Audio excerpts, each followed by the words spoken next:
All right, so this is the 24-hour day till we're finished reading of the Word of God cover to cover. So I'm going to pray for us and then pass it off to Xander. But before we do, I want to recognize the Bible that we're reading from, that everyone that will read from it will be able to sign at the front. Participating in it was donated by Rusty and Shelley Ewing in memory of Jimmy, Susan, and Stephanie Davis. Sunday, August 11th, 2024, the first day of the awakening, a continuous reading aloud of the entire Word of God. So I'm going to pray for us, and then Xander will start us off in Genesis 1:1.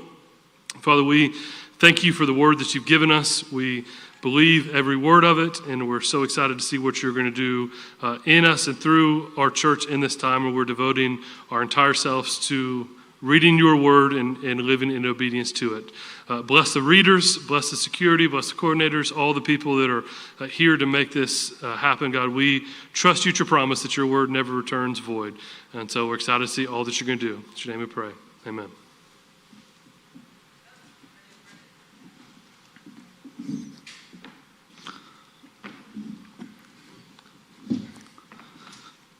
Genesis 1. In the beginning, God created the heavens and the earth. The earth was without form and void, and darkness was over the face of the deep, and the Spirit of God was hovering over the face of the waters. And God said, "Let there be light," and there was light. And God saw that the light was good. And God separated the light from the darkness. God called the light day, and the darkness he called night. And there was an evening and there was morning, the first day. And God said, "Let there be an expanse in the midst of the waters, and let it separate the waters from the waters." And God made the expanse and separated the waters that were under the expanse from the waters that were above the expanse. And it was so. And God called the expanse heaven. And there was evening and there was morning, the second day. And God said, "Let the waters under the heavens be gathered together into one place, and let the dry land appear." And it was so. God called the dry land earth, and the waters that were gathered together he called seas. And God saw that it was good. And God said, "Let the earth sprout vegetation, plants yielding seeds, and fruit trees bearing fruit in which is their seed, each according to their kind on the earth." And it was so. The earth brought forth vegetation, plants yielding seed according to their own kinds, and trees bearing fruit in which is their seed, each according to its kind. And God saw that it was good, and there was evening and there was morning, the third day.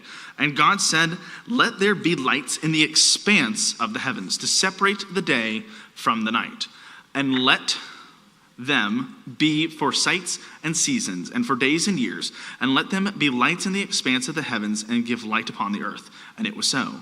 And God made the two great lights, the greater light to rule the day, and the lesser light to rule the night, and the stars. And God set them in the expanse of the heavens to give light on the earth, to rule over the day and over the night, and to separate the light from the darkness. And God saw it was good. And there was evening and there was morning, the fourth day. And God said, "Let the water swarm with swarms of living creatures, and let birds fly above the earth across the expanse of the heavens." So God created the great sea creatures, and every living creature that moves, in which the waters swarm, according to their kind, and every winged bird according to its kind. And God saw that it was good. And God blessed them, saying, "Be fruitful and multiply, and fill the waters in the seas, and let birds multiply on the earth." And there was evening and there was morning, the fifth day. And God said, "Let the earth bring forth living creatures according to their kinds, livestock and creeping things, and beasts of the earth according to their kinds." And it was so. And God made the beasts of the earth according to their kinds, and the livestock according to their kinds, and everything that creeps on the ground according to its kind. And God saw that it was good. And God said, "Let us make man in our image, after our likeness, and let them have dominion over the fish of the sea, and birds of the heavens, and over the livestock, and over all earth, and over all creeping things that creep on the earth." So God created man in his own image. In the image of God he created them. Male and female he created them. God blessed them. God said to them, "Be fruitful and multiply, and fill the earth and subdue it, and have dominion over the fish of the sea, and over the birds of the heaven, and over every living thing that moves on the earth." And God said, "Behold, I have given you every plant yielding seed that is on the face of all earth, and every tree with seed in its fruit. You shall have them for food. And to every beast of the earth, and to every bird of the heavens, and to everything that creeps on the earth, everything that has the breath of life, I have given every green plant for food." And it was so. And God saw everything that he had made, and behold, it was very good. And there was evening and there was morning, the sixth day. Thus the heavens and the earth are finished.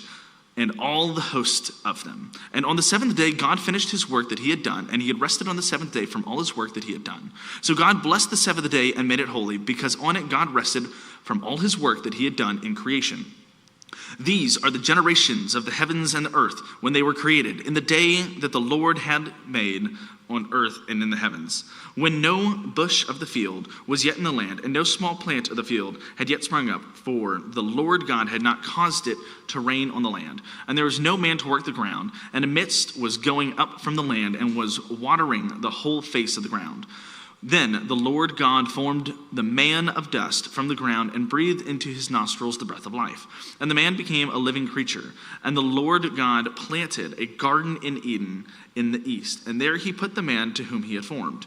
And out of the ground the Lord God made to spring up every tree that is pleasant to the sight and good for food.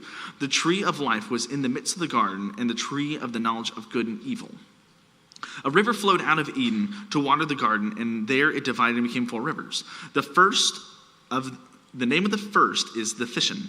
It is the one that flowed about the whole land in Havilah, there where there is gold, and the gold that is of that land is good. But Jelgem and Oxen Stone are there. The name of the second river is Giddon, and it is the one that flowed around the whole land of Cush. And the name of the third river is Tigris, which flows east of Assyria. And the fourth river is Euphrates. The Lord God took the man and put him in the Garden of Eden to work it and keep it. And the Lord God commanded them, saying, You may surely eat of every tree in the garden, but of the tree of the knowledge of good and evil you shall not eat. For in the day that you eat of it, you shall surely die. Then the Lord God said, It is not good that man should be alone. I will make him a helper fit for him. Now out of the ground the Lord God had formed every beast of the field and every bird of the heavens, and brought them to the man to see what he would call them. And whatever the man called every living creature, that was its name. The man gave names to all livestock and to the birds of the heavens and to every beast of the field. But for Adam there was not found a helper fit for him. So the Lord God caused a deep sleep to fall upon the man, and while he slept, took one of his ribs and closed up its place with flesh. And the rib that the Lord God had taken from the man, he made into a woman and brought her to the man. And he said, This is at last bone of my bones and flesh of my flesh. She shall be called woman, because she was taken of man. Therefore, a man shall not leave his father and his mother and hold fast to his wife, and they shall become one flesh. And the man and his wife were both naked and were not ashamed. Now the serpent was more crafty than any other beast of the field that the Lord God had made. He said to the woman, Did God actually say, You shall not eat of any tree of the garden?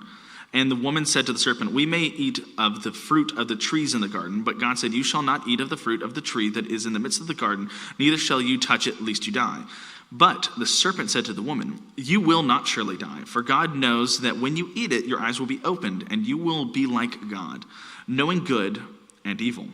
So the woman saw that the tree was good for food, and that it was a delight to the eyes, and that the tree was to be desired to make one wise. She took of the fruit and ate. She also gave some to her husband who was with her, and he ate. Then the eyes of both were open, and they knew that they were naked.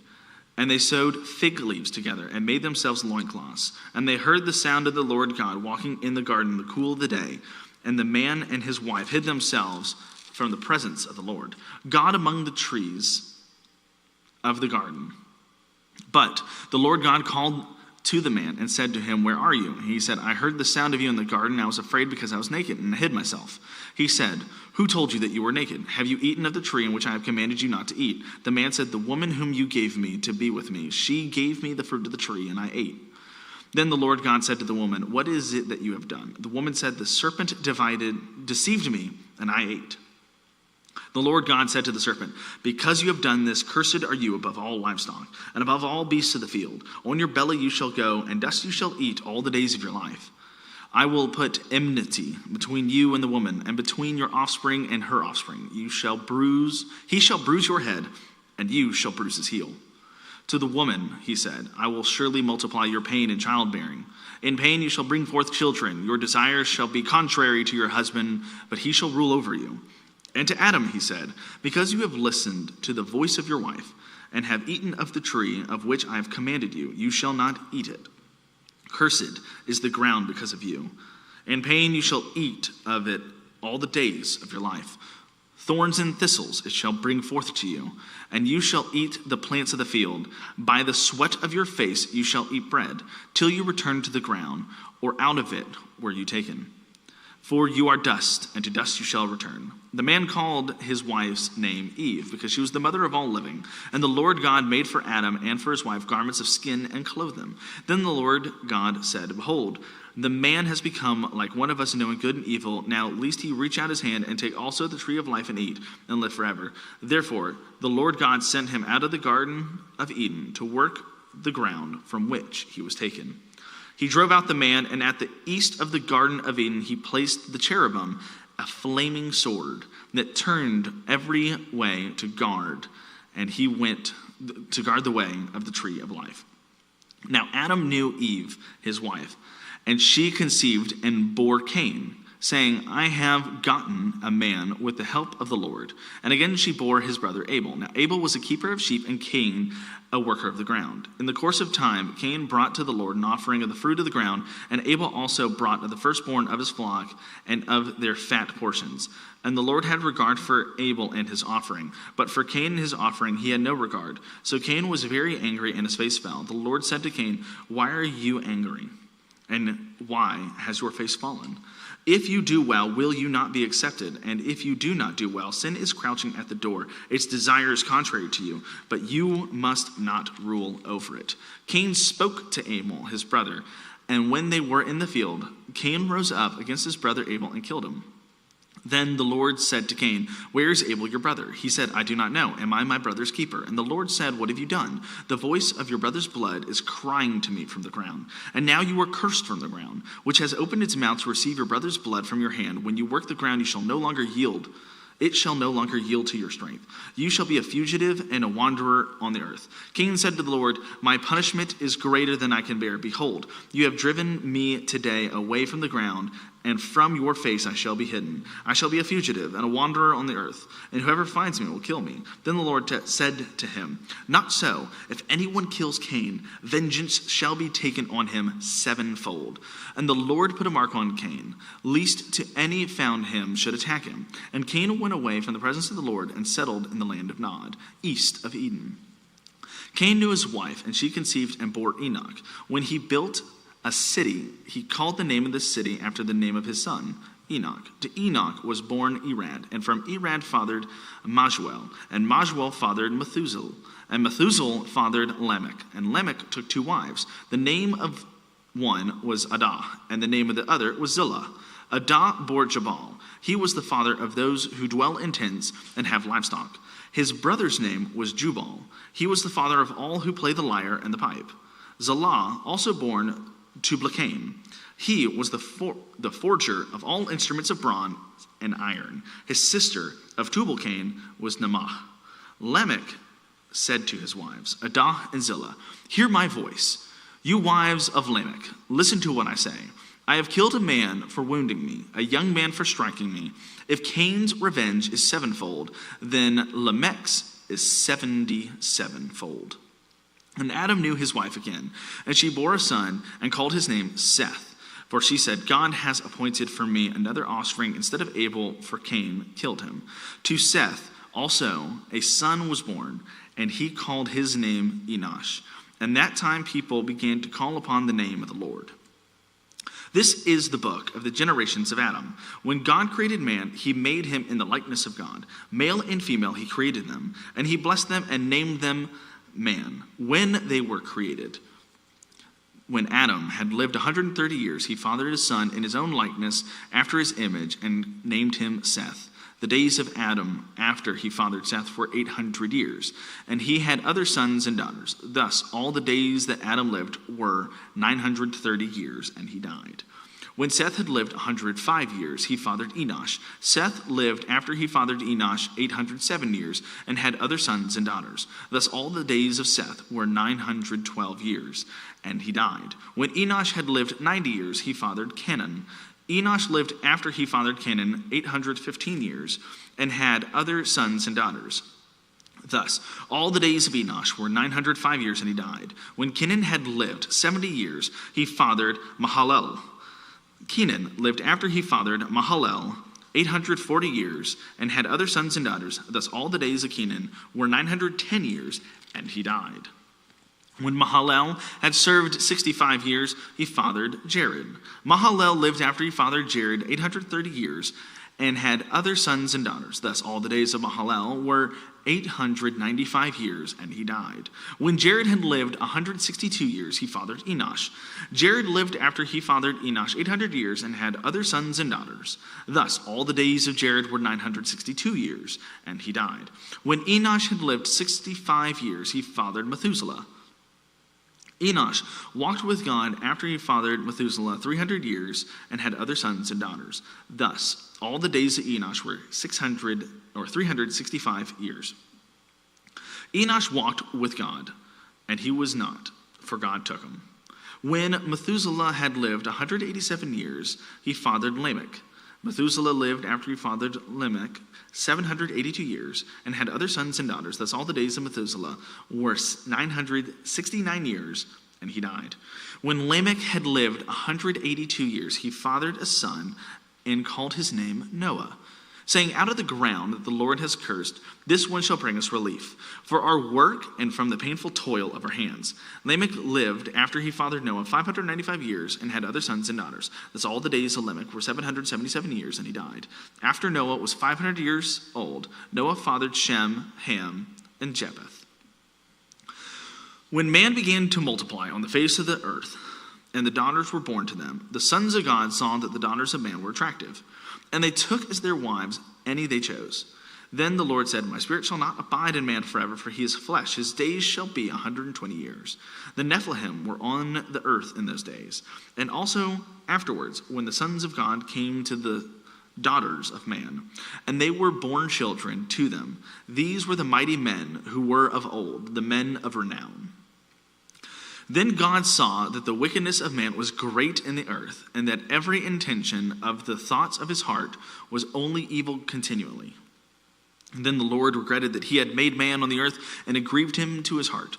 So the Lord said, I will blot out man, whom I have created from the face of the land, man and animals, and creeping things, and birds of the heavens, for I am sorry that I have made them. But Noah found favor in the eyes of the Lord. These are the generations of Noah. Noah was a righteous man, blameless in his generation. Noah walked with God, and Noah had 3 sons, Shem, Ham, and Japheth. Now the earth was corrupt in God's sight, and the earth was filled with violence. And God saw the earth, and behold, it was corrupt, for all flesh had corrupted their way on earth. And God said to Noah, I have determined to make an end of all flesh, for the earth is filled with violence through them. Behold, I will destroy them with the earth. Make yourselves an ark of gopher wood.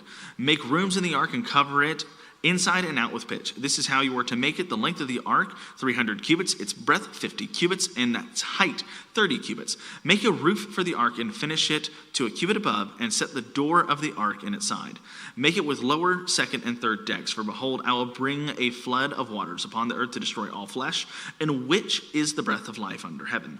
Everything that is on the earth shall die, but I will establish my covenant with you, and you shall come into the ark. For you, your sons, your wife, and your sons' wives with you, and of every living thing of all flesh. And you shall bring 2 of every sort into the ark to keep them alive with you. They shall be male and female, of the birds according to their kinds, of the animals according to their kinds, of every creeping thing on the ground according to its kind. 2 of every sort shall come into you to keep them alive. Also take with you every sort of food that is to be eaten, and store it up. It shall serve as food for you and for them. Noah did this, and he did all that God commanded him. Then the Lord said to Noah, go to the ark, you and your household, for I have seen that you are righteous before me in this generation. Take with you 7 pairs of clean animals, the male and its mate, and a pair of animals that are not clean, the male and his mate, and 7 pairs of the birds of the heavens also, male and female, to keep their offspring alive on the face of all the earth. For in 7 days I will send rain on the earth 40 days and 40 nights, and every living thing that I have made I will blot out from the face of the ground. And Noah did all that the Lord had commanded him. Noah was 600 years old when the flood waters came upon the earth. And Noah and his sons and his wife and his sons' wives went with him into the ark to escape the waters of the flood. Of clean animals and of animals that are not clean, and of birds and of everything that creeps on the ground, 2 and 2, male and female, went into the ark with Noah. And God commanded Noah, after 7 days the waters of the flood came upon the earth. In the 600th year of Noah's life. In the second month, on the 17th day of the month, on that day, all of the fountains of the great deep burst forth, and the windows of the heavens were opened, and rain fell upon the earth 40 days and 40 nights.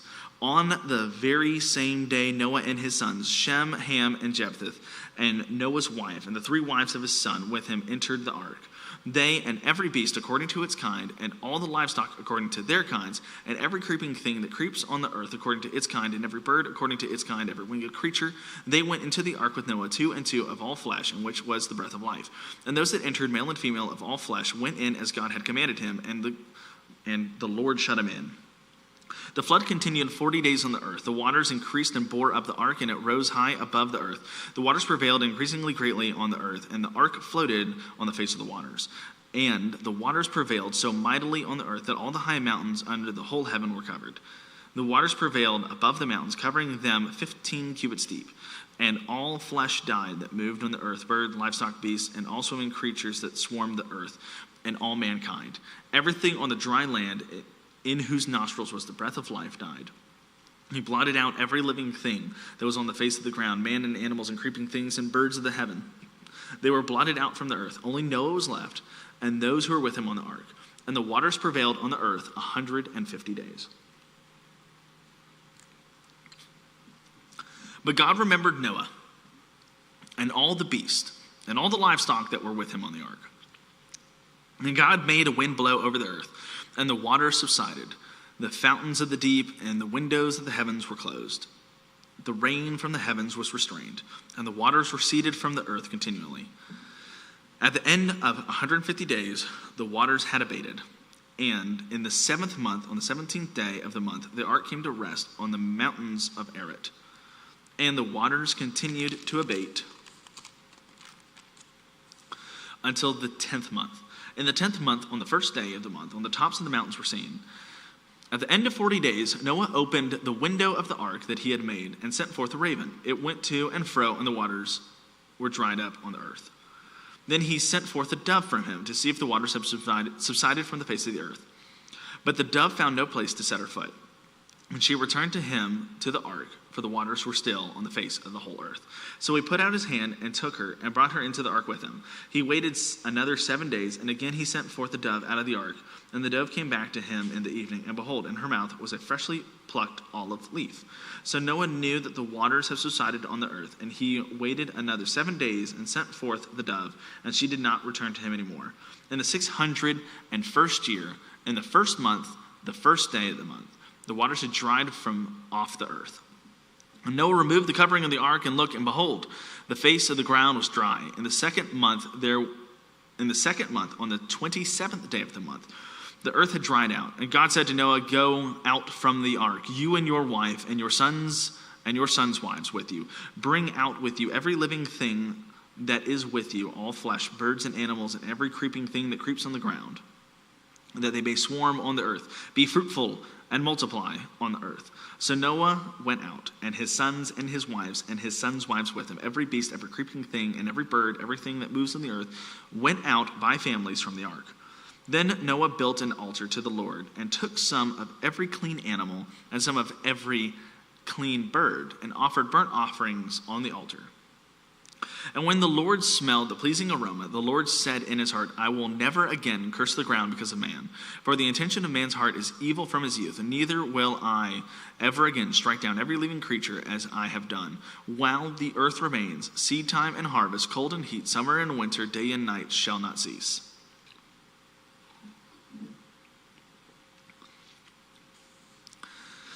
And God blessed Noah and his sons, and said to them, "Be fruitful and multiply, and fill the earth. The fear of you and the dread of you shall be upon every beast on the earth, and upon every bird of the heavens, upon everything that creeps on the ground, and all flesh of the sea. Into your hand they are delivered. Every moving thing that lives shall be food for you. And as I give you the green plants, I give you everything. But you shall not eat flesh with its life, that is, its blood. And for your lifeblood, I will require a reckoning. From every beast I will require it, and from man. From his fellow man I will require a reckoning for the life of the man. Whoever sheds the blood of man, by man shall his blood be shed. For God made man in his own image. And you, be fruitful and multiply, increase greatly upon the earth and multiply in it. Then God said to Noah, and he said to his sons with him, behold, I establish my covenant with you and your offspring after you, and with every living creature that is with you, the birds and the livestock and every beast of the earth with you. As many as came out of the ark, it is for every beast of the earth. I establish my covenant with you, that never again shall all flesh be cut off by the waters of the flood, and never again shall there be a flood to destroy the earth. And God said, this is the sign of the covenant that I make between me and you and with every living creature that is with you. For all generations I have set my bow in the cloud. Then it shall be a sign of the covenant between me and the earth. When I bring clouds over the earth and the bow is seen in the clouds, I will remember my covenant that is between me and you and every living creature and all flesh. And the waters shall never again become a flood to destroy all flesh. When the bow is in the clouds, I will see it and remember the everlasting covenant between God and every living creature of all flesh that is on the earth. God said to Noah, this is the sign of the covenant that I have established between me and all flesh that is on the earth. And the sons of Noah who went forth from the ark were Shem, Ham, and Japheth. Ham was the father of Canaan. And these three were the sons of Noah. And from these the people of the whole earth were dispersed. Noah began to be a man of the soil, and he planted a vineyard. He drank of the wine and became drunk, and lay uncovered in his tent. And Ham, the father of Canaan, saw that his nakedness of his father, and he told his two brothers outside. Then Shem and Japheth took a garment, laid it on their shoulders, and walked backwards and covered the nakedness of their father. Their faces were turned backwards, and they did not see their father's nakedness. When Noah awoke from his wine, he knew what his youngest son had done to him, and he said, cursed be Canaan. The servant of servants shall he be to his brothers. And also, blessed be the Lord, the God of Shem, and let Canaan be his servant. May God enlarge Japheth, and let him dwell in the tents of Shem, and let Canaan be his servant. After the flood, Noah lived 350 years. All the days of Noah were 950 years, and he died. These are the generations of the sons of Noah: Shem, Ham, Japheth.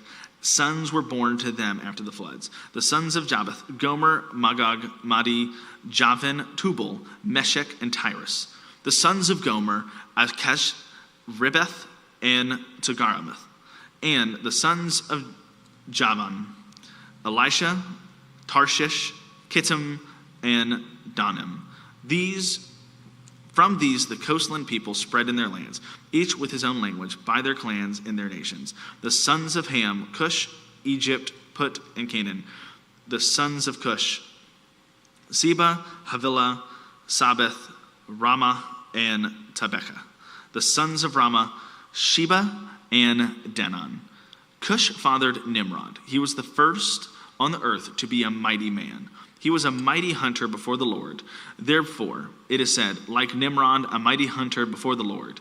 The beginning of his kingdom was Babel, Erech, Akkad, and Kamith, in the land of Shinar. From that land he went to Assyria and built Nineveh, Rehoboth, Calah, and Resen, between Nineveh and Calah.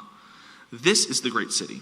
Egypt fathered Liddim, Ananim, Lehabim, Naphatim, Papharism, Casalium, from whom the Philistines came, and Carpetorum.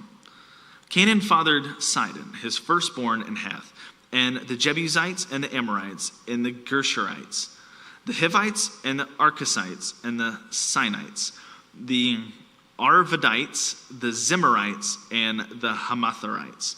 Afterwards, the clans of the Canaanites dispersed, and the territory of the Canaanites extended from Sidon in the direction of Greer and as far as Gaza, and in the direction of Sodom, Gomorrah, Adamah, and Zephorim, as far as Lasha. These are the sons of Ham, by their clans, their languages, their lands, and their nations. To Shem also, the father of all the children of Eber, the elder brother of Japheth. Children were born.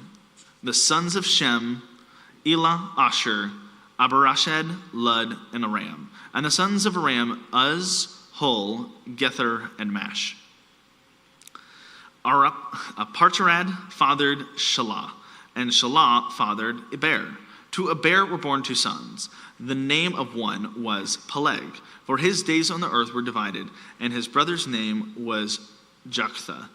And Joktan fathered Almadad, Shemaz, Hazmareth, Jarad, Hadmaraim, Uzal, Dikla, Obal, Abdil, Shema, Ophir, Havilah, and Joab. These were all the sons of Joktan. The territory in which they had lived extended from Mesha in the direction of Sephar to the hill country of the east.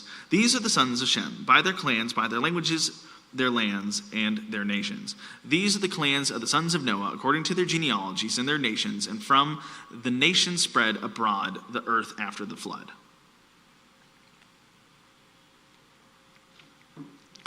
Now the whole earth had one language and the same words. And as people migrated from the east, they found a plain in the land of Shinar and settled there. And they said to one another, "Come, let us make bricks and burn them thoroughly." And that they had brick for stone and bitumen for mortar. And then they said, "Come, let us build ourselves a city and a tower with its top in the heavens, and let us make a name for ourselves, lest we be dispersed over the face of the whole earth." And the Lord came down to see the city and the tower, which the children of man had built. And the Lord said, "Behold, they are one people, and they have all one language. This is only the beginning of what they will do.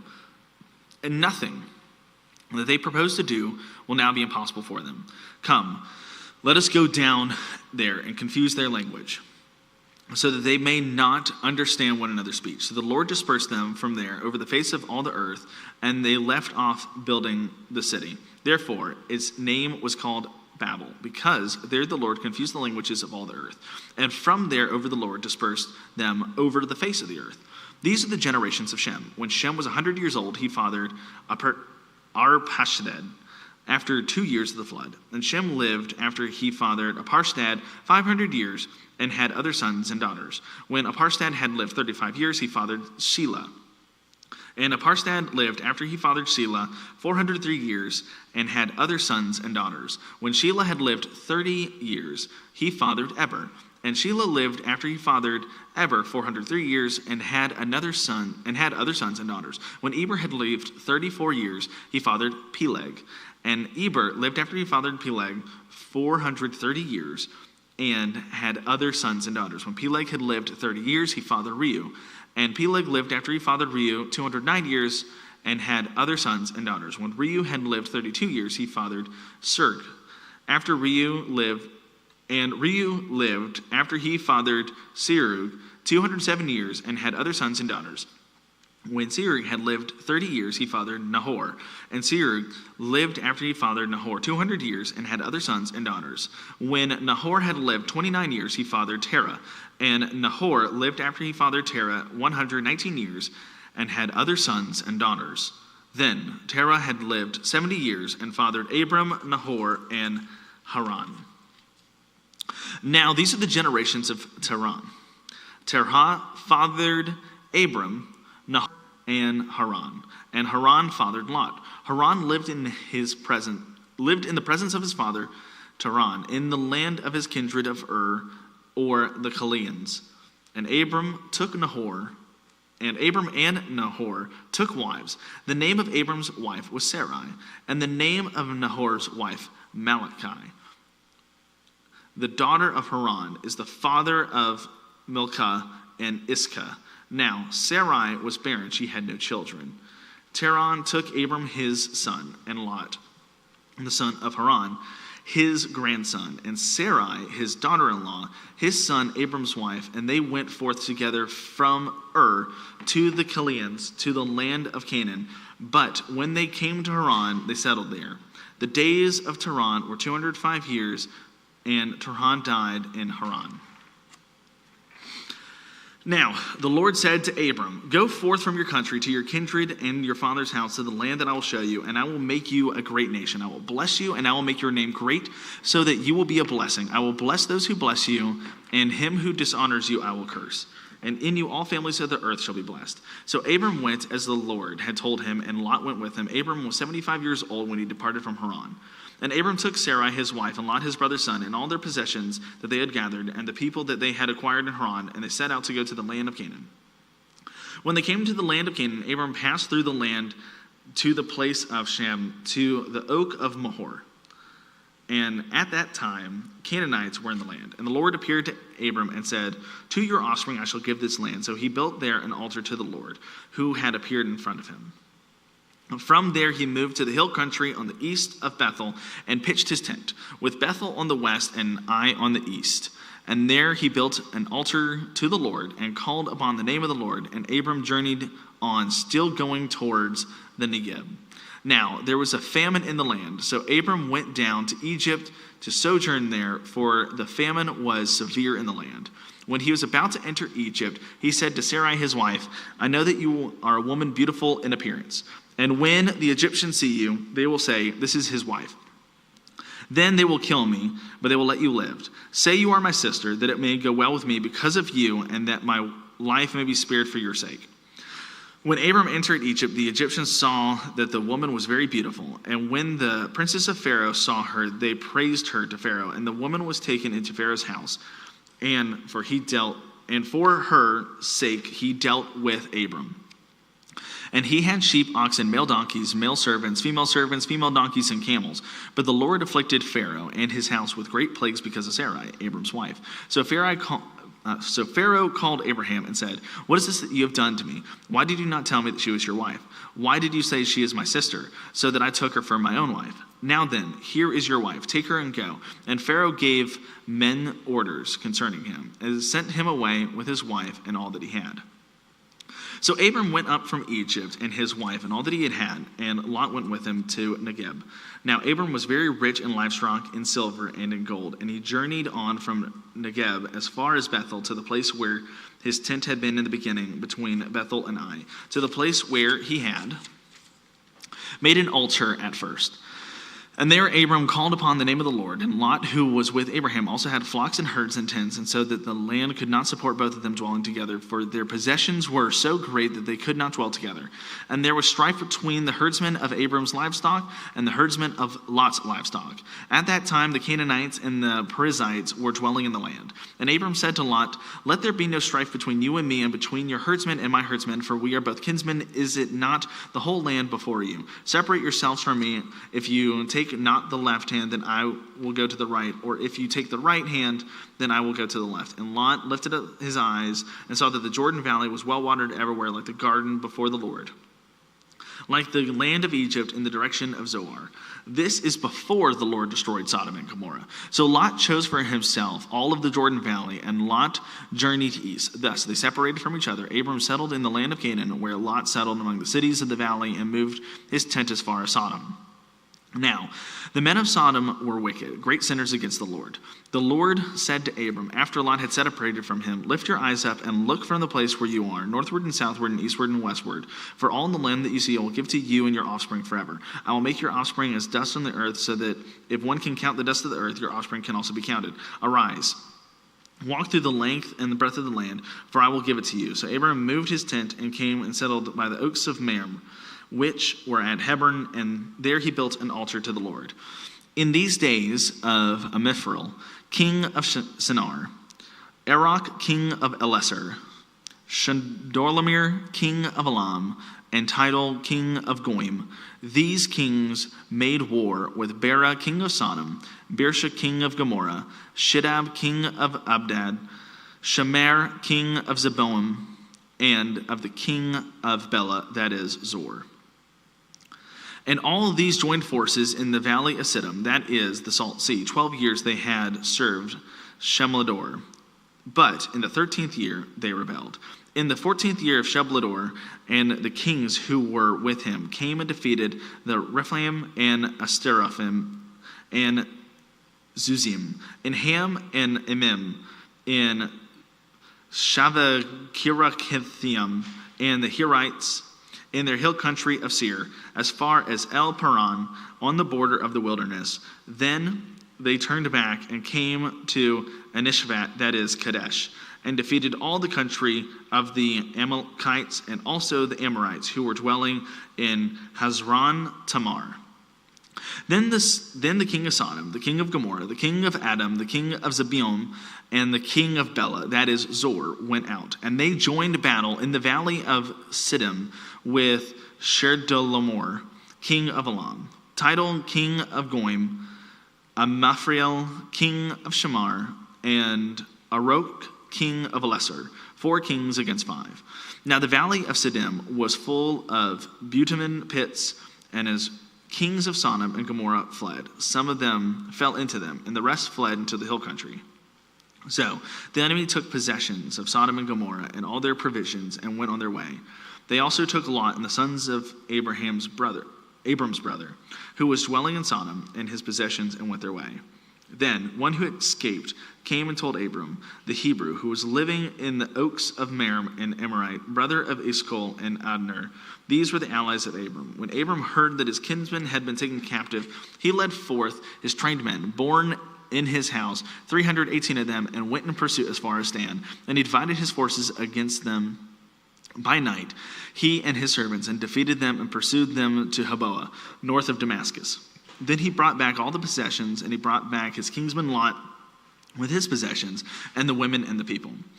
After this returned from the defeat of Shalomar, and the kings who were with him, the king of Sodom went out to meet him in the valley of Shabeb, that is, the king's valley. And Melchizedek, king of Salem, brought out bread and wine. He was priest of God Most High. And he blessed him and said, Blessed be Abram by God Most High, possessor of heaven and earth. And blessed be God Most High, who he has delivered your enemies into your hand. And Abram said, Give him 1/10 of everything. And the king of Sodom said to Abram, Give me the persons, but take the goods for yourself. But Abram said to the king of Sodom, I have lifted my hand to the Lord, God Most High, possessor of heaven and earth, that I would not take a thread or a sandal strap or anything that is yours, lest you should say, I have made Abram rich. It will take nothing but what the young men have eaten, and the share of the men who went with me. Let Anar, Eshcol, and Mamre take their share.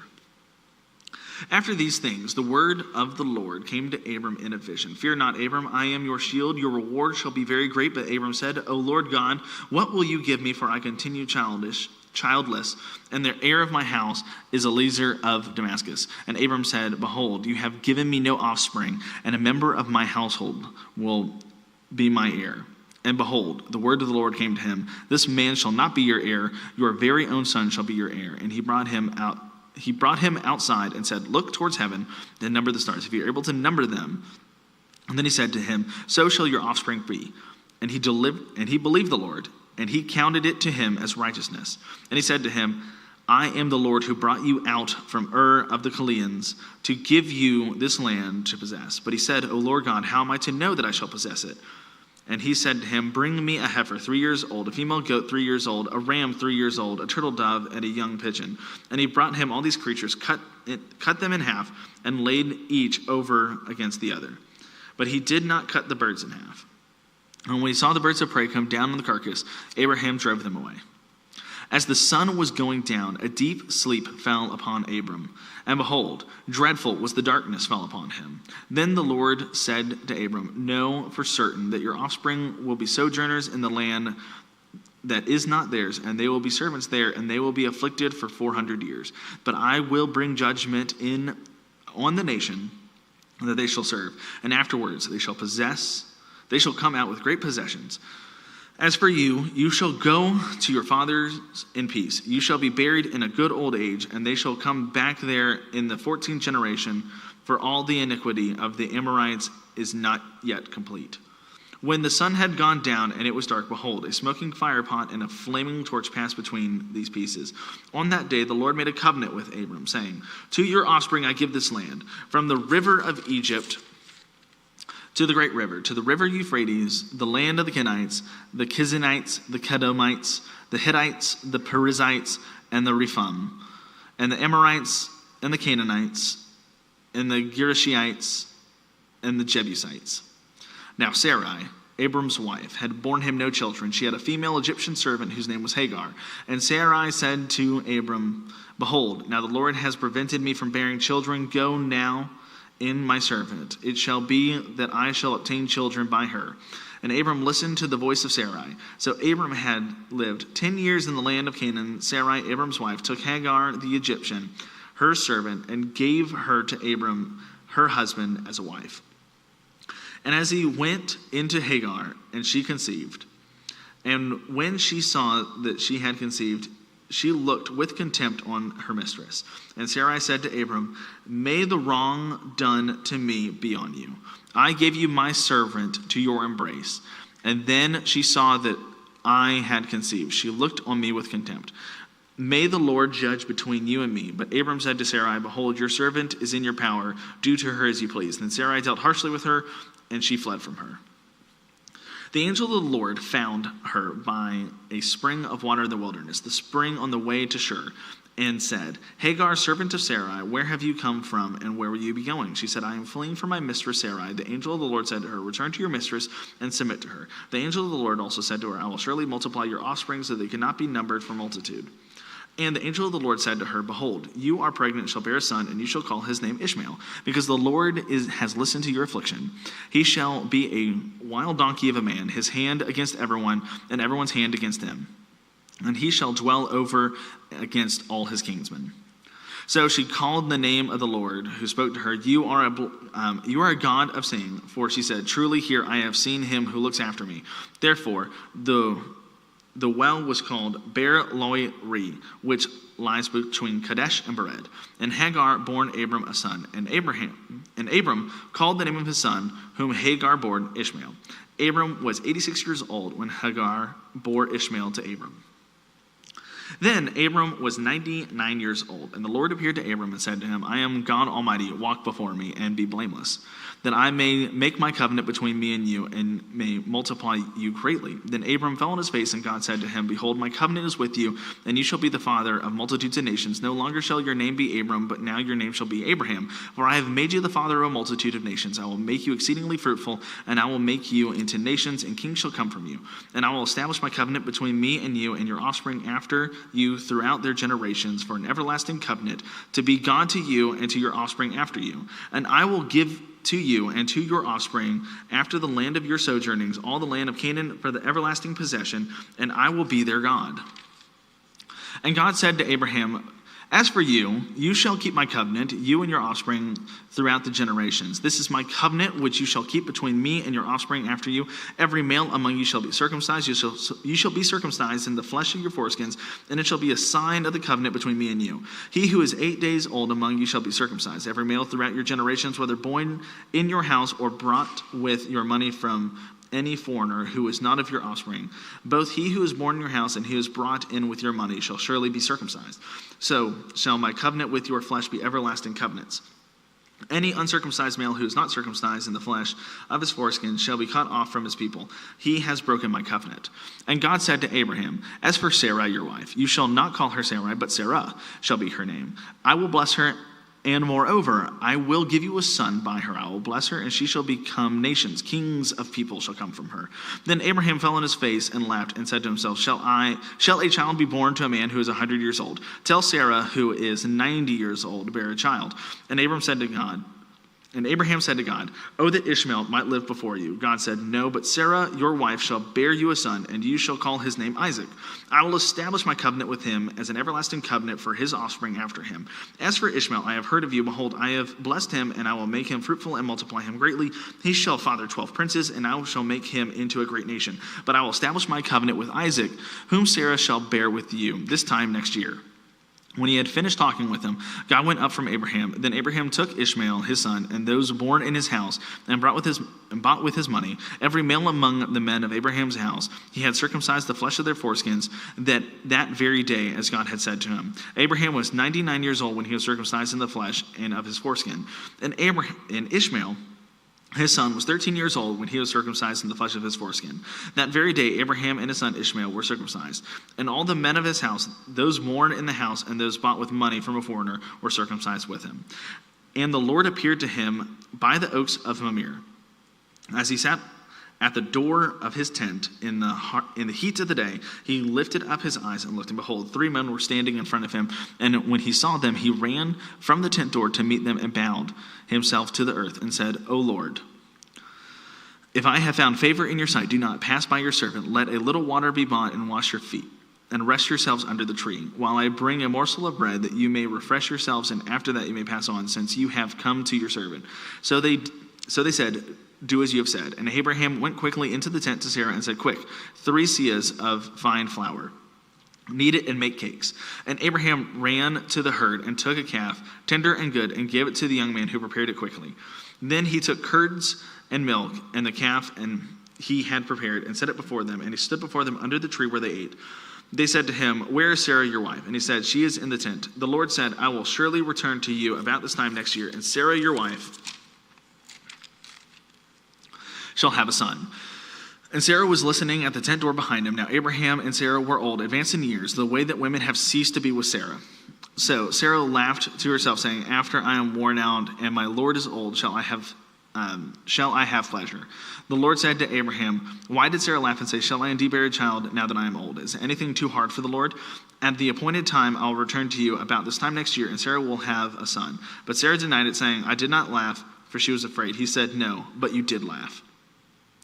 Then the men set out from there, and they looked down toward Sodom. And Abraham went out and sat with them along the way. And the Lord said, shall I hide from Abraham what I'm about to do, seeing that Abraham surely became a great and mighty nation, and all the nations of the earth shall be blessed in him? For I have chosen him, that he may command his children and his household after him to keep the way of the Lord by doing righteousness and justice, so that the Lord may bring to Abraham what he has promised him. Then the Lord said, because the outcry against Sodom and Gomorrah is great, and their sin is very grave, I will go down there to see whether they have done altogether according to the outcry that has come to me. And if not, I will know. So the men turned from there and went towards Sodom, but Abraham still stood before the Lord. Then Abraham drew near and said, will you indeed sweep away the righteous with the wicked? Suppose there are 50 righteous within the city. Will you then sweep away the place and not spare it for the 50 righteous who are in it? Far be it from you to do such a thing, but put the righteous to death with the wicked. So the righteous fare as the wicked. Far be that from you. Shall not the judge of all the earth do what is just? And the Lord said, if I find at Sodom 50 righteous in the city, I will spare the whole place for their sake. Abraham answered and said, behold, I have undertaken to speak to the Lord. I am who but dust and ashes. Suppose 5 of the 50 righteous are lacking. Will you destroy the whole city for a lack of 5? And he said, I will not destroy the city if I find 45 there. Again, he spoke to him and said, suppose 40 are found there. He answered, for the sake of the 40, I will not do it. Then he said, oh, let not the Lord be angry, and I will speak. Suppose 30 are found there. He answered, I will not do it if I find 30 there. He said, behold, I have undertaken to speak to the Lord. Suppose 20 are found there. He answered, for the sake of the 20, I will not destroy it. Then he said, oh, let not the Lord be angry, and I will speak again, but by this once. Suppose 10 are found there. He answered, for the sake of the 10, I will not destroy it. And the Lord went his way. When he had finished speaking to Abraham, and Abraham returned to his place, the 2 angels came to Sodom in the evening, and Lot was sitting in the gate of Sodom. When Lot saw them, he rose to meet them and bowed with his face to the earth and said, my lords, please turn aside from your servant's house and spend the night and wash your feet.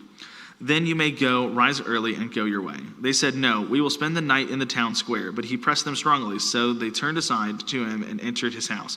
And he made them a feast and baked unleavened bread, and they ate. But before they could lay down, the men of the city, the men of Sodom, both young and old, all the people to the last man, surrounded the house.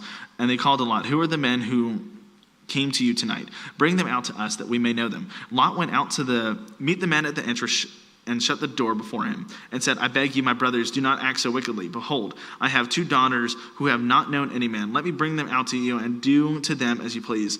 Only do nothing to these men, for they have come under the shelter of my roof. But they said, stand back. And they said, this fellow came to sojourn, and he has become the judge. Now he will deal worse with you than with them. Then he pressed hard against the man Lot, and drew near to break the door down. But the men reached out their hands and brought Lot into the house with them and shut the door. And they struck with blindness the men who were at the entrance of the house, both small and great, so they wore themselves out, groping for the door. Then the men said to Lot, "Have you anyone else there, son-in-laws, sons, daughters, or anyone you have in the city? Bring them out of the place." For they were about to destroy this place because of the outcry against its people has become great before the Lord, and the Lord has set us up to destroy it. So Lot went out and said to his sons-in-law, who were to marry his daughters, "Up, get out of this place, for the Lord is about to destroy the city." But he seemed to his sons-in-law to be jesting. As morning dawned, the angel urged Lot, saying, "Up, take your wife and your 2 daughters, who are here, lest you be swept away in the punishment of the city." But he lingered, so the men seized him and his wife and the 2 daughters by the hand, the Lord being merciful to him, and they brought him out and set him outside of the city. As he brought them out, one said, "Escape for your life, and do not stop or look back anywhere in the valley. Escape to the hills, lest you be swept away." And Lot said to him, "Oh no, my lords, behold, your servant has found favor in your sight, and you have shown me great kindness in saving my life. But I cannot escape to these hills, lest the disaster overtake me, that I am to die. Behold, the city is near enough to flee, and that is a little one. Let me escape there. Is it not just a little one? And my life will be saved." He said to him, "Behold, I grant you this favor also, but I will not overthrow the city of which you have spoken. Escape there quickly, for I can do nothing till you arrive there." Therefore, the name of that city was called Zor. The sun had risen to the earth, and Lot came to Zor. Then the Lord rained on Sodom and Gomorrah sulfur and fire, and from the Lord out of heaven. And he overthrew these cities and all the valley, and came all the inhabitants of the cities, and what grew on the ground. But Lot's wife behind him looked back, and she became a pillar of salt. And Abraham went early in the morning to the place where he had stood before the Lord. And he looked down towards Sodom and Gomorrah, and towards the land of the valley, and looked, and behold, the smoke of the land went up like the smoke of a furnace. And so it was that, when God destroyed the city of the valley, God remembered Abraham and sent Lot out of the midst of the overthrow, when he overthrew the cities in which Lot lived. Now Lot went up out of Zor and lived in the hills with his 2 daughters, for he was afraid to live in Zor. And so he lived in a cave with his 2 daughters. And the firstborn said to the younger, "Our father is old, and there is not a man on earth to come in to us after the manner of all the earth. Come, let us make our father drink wine, and we will lie with him, and that we may preserve offspring from our father." So they made their father drink wine that night, and the firstborn went in and lay with her father. He did not know when she lay down or when she rose. The next day, the firstborn said to the daughter, "Behold, I lay last night with my father. Let us make him drink wine tonight also. Then you go in and lie with him, that we may preserve offspring from our father." So they made their father drink wine that night also, and the younger arose and lay with him, and he did not know when she lay down or when she arose. Thus both of the daughters of Lot became pregnant by their father. The firstborn bore a son by the name Moab. He is the father of the Moabites to this day. The younger also bore a son and named him Benoni. He is the father of the Amorites to this day. From there Abraham journeyed towards the territory of the Negeb, and lived in Kadesh and Shur, and he sojourned in Gerar. And Abraham said to Sarai of his wife, "She is my sister." And Abimelech king of Gerar sent and took Sarah. But God came to Abimelech in a dream by night and said to him, "Behold, you are a dead man because of the woman whom you have taken, for she is a man's wife." Now Abimelech had not approached her, so he said, "Lord, will you kill an innocent people?"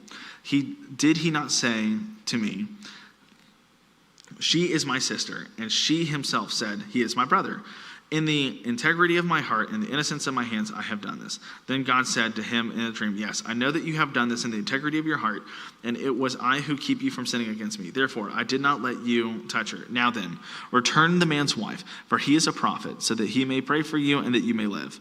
But if you do not return her, know that you shall surely die, you and all who are yours." So Abimelech rose early in the morning and called all his servants and told him all these things, and the men were very much afraid. Then Abimelech called Abraham and said to him, "What have you done to us?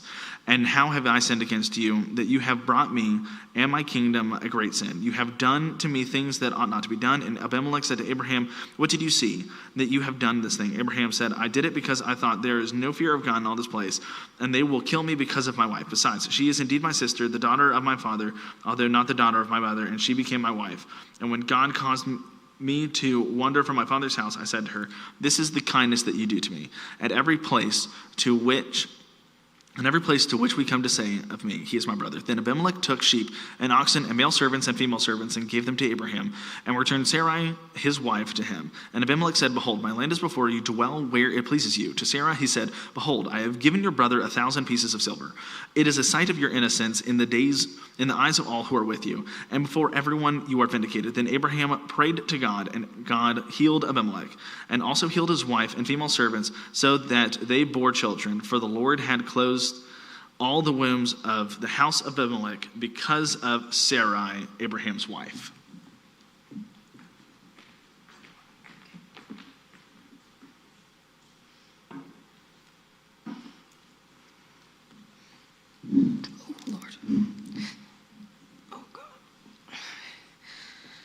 The Lord visited Sarah as he had said, and the Lord did to Sarah as he promised. And Sarah conceived and bore Abraham a son in his old age at the time of which God had spoken to him.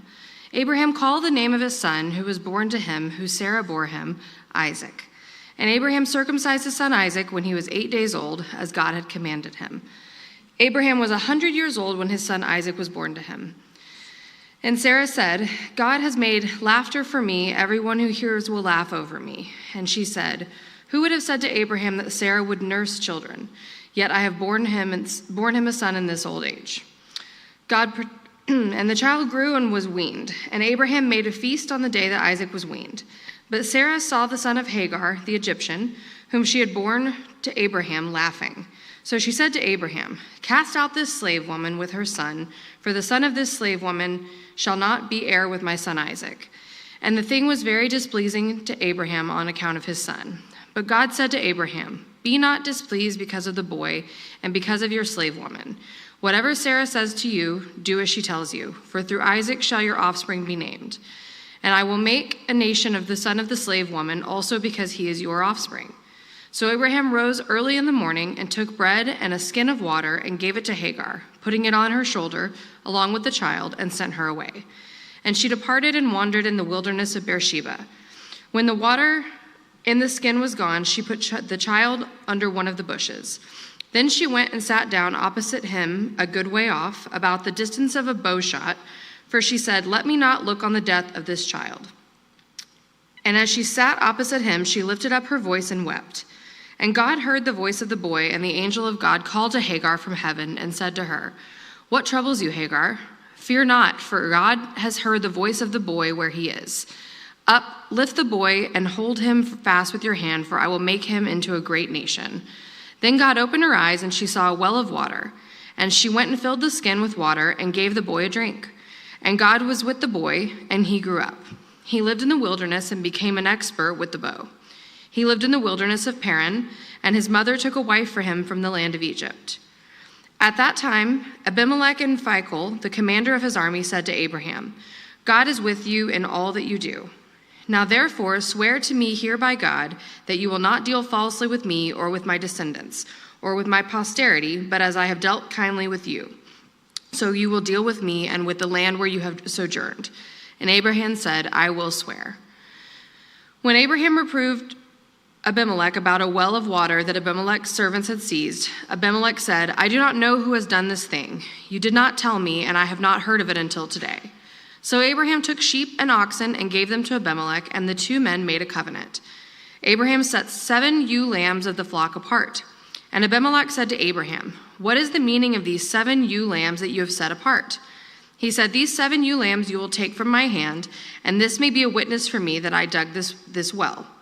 Therefore, that this place was called Beersheba, because there both of them swore an oath. So they made a covenant at Beersheba. Then Abimelech and Phicol, the commander of his army, rose up and returned to the land of the Philistines. Abraham planted a tamarisk tree in the Beersheba and called there on the name of the Lord, the everlasting God. And Abraham sojourned many days in the land of the Philistines. After these things, God tested Abraham and said to him, Abraham, and he said, here I am. He said, take your son, your only son Isaac, whom you love, and go to the land of Moriah and offer him there as a burnt offering on one of the mountains of which I shall tell you. So Abraham rose early in the morning, saddled his donkey, and took 2 of his young men with him and his son Isaac. And he cut the wood for the burnt offering, and arose and went to the place of which God had told him. On the third day, Abraham lifted up his eyes and saw the place from afar. Then Abraham said to his young men, "Stay here with the donkey, and I and the boy will go over there and worship and come again to you."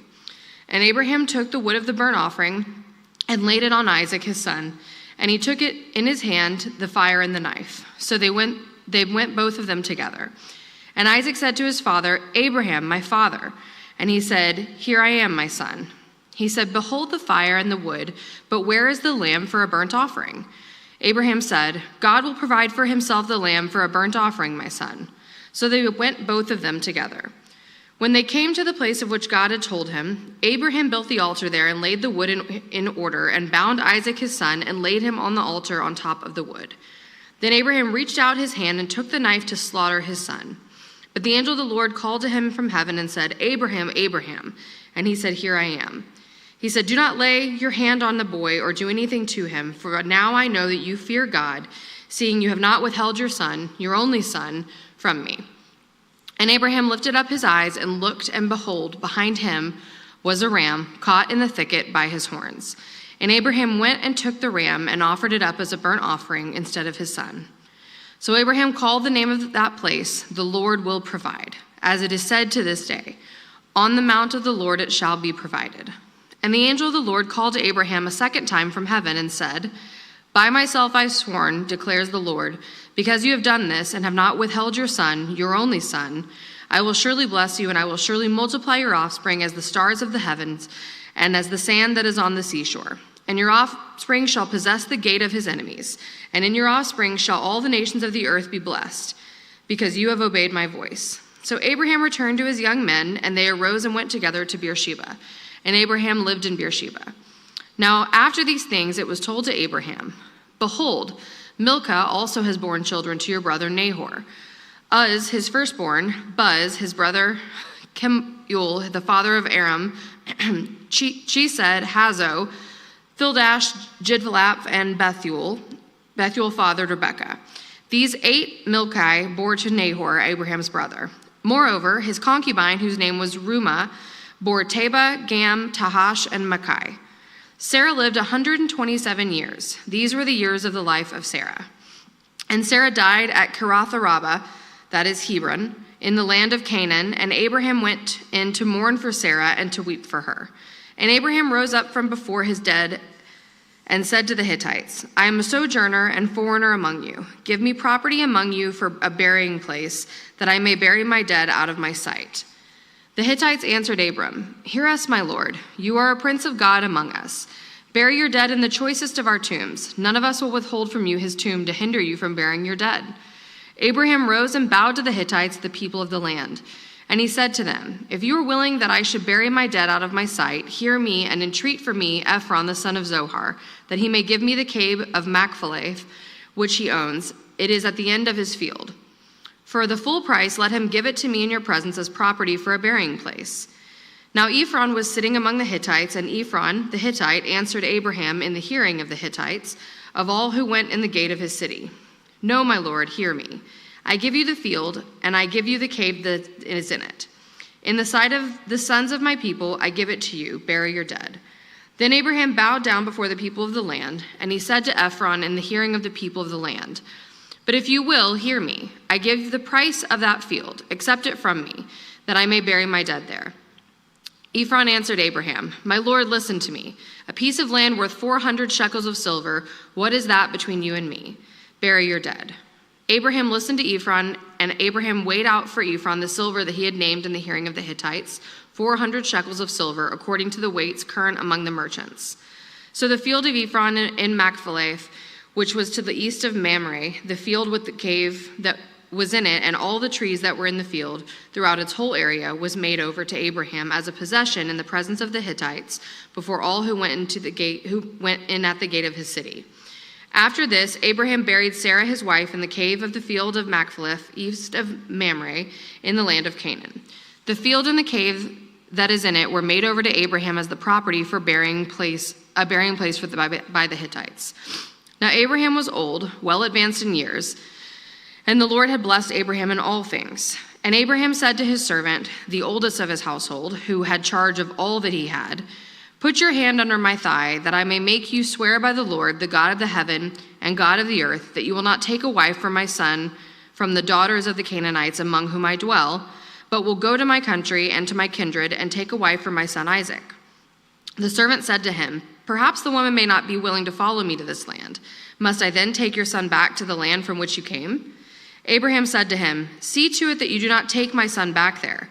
The Lord, the God of the heaven, who took me from my father's house and from the land of my kindred, and who spoke to me and swore to me, To your offspring I will give this land. He will send his angel before you, and you shall take a wife for my son from there.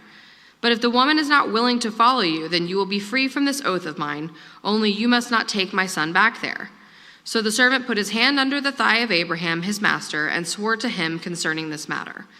Then the servant took 10 of his master's camels and departed, taking all sorts of choice gifts from his master.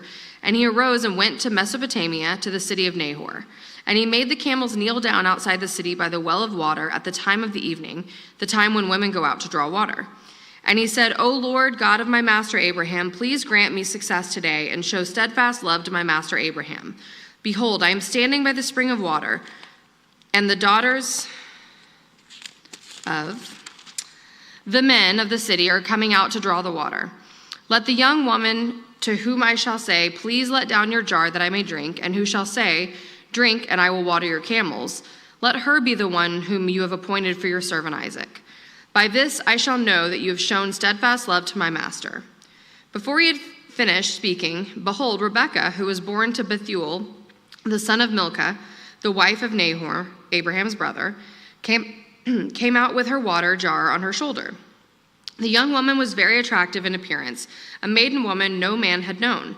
She went down to the spring and filled her jar and came up. Then the servant ran to meet her and said, Please give me a little water to drink from your jar. She said, Drink, my lord. And she quickly let down her jar upon her hand and gave him a drink. When she had finished giving him a drink, she said, I will draw water for your camels also until they have finished drinking. So she quickly emptied her jar into the trough and ran again to the well of water, and she drew for all his camels. The man gazed at her in silence to learn whether the Lord had prospered his journey or not. When the camels had finished drinking, the man took a gold ring weighing 1/2 shekel and 2 bracelets for her arm weighing 10 gold shekels, and said, Please tell me whose daughter you are. Is there room in your father's house for us to spend the night? She said to him, I am the daughter of Bethuel, the son of Milcah, whom she bore to Nahor. She added, We have plenty of both straw and fodder and room to spend the night. The man bowed his head and worshipped the Lord and said, Blessed be the Lord, the God of my master Abraham, who has not forsaken his steadfast love and his faithfulness towards my master. As for me, the Lord has led me in the way to the house of my master's kinsman. Then the young woman ran and told her mother's household about these things. Rebekah had a brother whose name was Laban. Laban ran out toward the man to the spring. As soon as he saw the ring and the bracelets on his sister's arms and heard the words of Rebekah his sister, Thus the man spoke to me, he went to the man. And behold, he was standing by the camels at the spring. He said, Come in, O blessed of the Lord. Why do you stand outside? For I have prepared the house and a place for the camels. So the man came to the house and unharnessed the camels and gave straw and fodder to the camels, and there was water to wash his feet and the feet of the men who were with him. Then the food was set before him to eat. But he said, I will not eat until I have said what I have to say. He said, Speak on. So he said, I am Abraham's servant. The Lord has greatly blessed my master, and he has become great. He has given him flocks and herds, silver and gold, male servants and female servants, camels and donkeys. And Sarah, my master's wife, bore a son to my master when she was old, and to him he has given all that he has. My master made me swear, saying, You shall not take a wife for my sons from the daughters of the Canaanites in whose land I dwell. But you shall go to my father's house and go to my clan and take a wife for my son. I said to my master, Perhaps the woman will not follow me. But he said to me, The Lord, before whom I have walked, will send his angel with you and prosper your way. You shall take a wife for my son from the clan and from my father's house. Then you will be free from my oath when you come to my clan. And if they will not give her to you, you will be free from my oath. I came today to the spring and said, O Lord, the God of my master Abraham, if you now are prospering the way that I go, behold, I am standing by the spring of water. Let the virgin who comes out to draw water, to whom I shall say, Please give me a little water from your jar to drink, and to who will say to me, Drink, and I will also draw for your camels. Let her be the woman who the Lord has appointed for my master's son. Before I had finished speaking in my heart, behold, Rebekah came out with her water jar on her shoulder, and she went down to the spring and drew water. I said to her, please let me drink. She quickly let down her jar from her shoulder and said, drink, and I will give your camels drink also. So I drank, and she gave the camels drink also. Then I asked her, whose daughter are you? She said, the daughter of Bethuel, Nahor's son, whom Milcah has borne to him. So I put the ring on her nose and the bracelet on her arm, and then I bowed my head and worshiped the Lord and blessed the Lord, the God of my master Abraham, who had led me by the right way to take the daughter of my master's kinsman for his son. Now then, if you're going to show steadfast love and faithfulness to my master, tell me, and if not, tell me that I may turn to the right hand or to the left. Then Laban and Bethuel answered and said, the thing has come from the Lord. We cannot speak to you bad or good. Behold, Rebekah is before you. Take her and go, and let her be the wife of your master's son, as the Lord has spoken. When Abraham's servant heard their words, he bowed himself to the earth before the Lord. And the servant brought out jewelry of silver and of gold and garments and gave them to Rebekah. He also gave her to her brother and to her mother costly ornaments. And he and the men who were with him ate and drank, and they spent the night there. When they arose in the morning, he said, send me away to my master.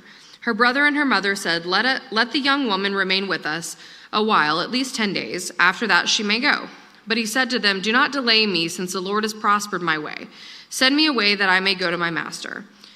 They said, let us call the young woman and ask her. And they called Rebekah and said to her, will you go with this man? She said, I will go. So they sent away Rebekah, their sister, and her nurse, and Abraham's servant, and his men. And they blessed Rebekah and said to her, our sister, may you become thousands of 10,000s, and may your offspring possess the gate of those who hate him. Then Rebekah and her young women arose and rode on the camels and followed the men. Thus the servant took Rebekah and went his way. Now Isaac had returned from Beer Lahai Roi and was dwelling in the Negeb. And Isaac went out to meditate in the field toward the evening. And he lifted up his eyes and saw, and behold, there were camels coming. And Rebekah lifted up her eyes, and when she saw Isaac, she dismounted from the camel and said to the servant, who is that man walking in the field to meet us? The servant said, it is my master. So she took her veil and covered herself. And the servant told Isaac all the things that he had done. Then Isaac brought her into the tent of Sarah his mother, and took Rebekah, and she became his wife, and he loved her. So Isaac was comforted after his mother's death. Abraham took another wife, whose name was Keturah. She bore him Zimran, Jokshan, Medan, Midian, Ishbak, and Shua. Jokshan fathered Sheba and Dedan. The sons of Dedan were Ashuriam, Letushim, and Lemumium. The son of Midian were Ephah, Epher, Hanok, Abida, and Eldah. All these were the children of Keturah.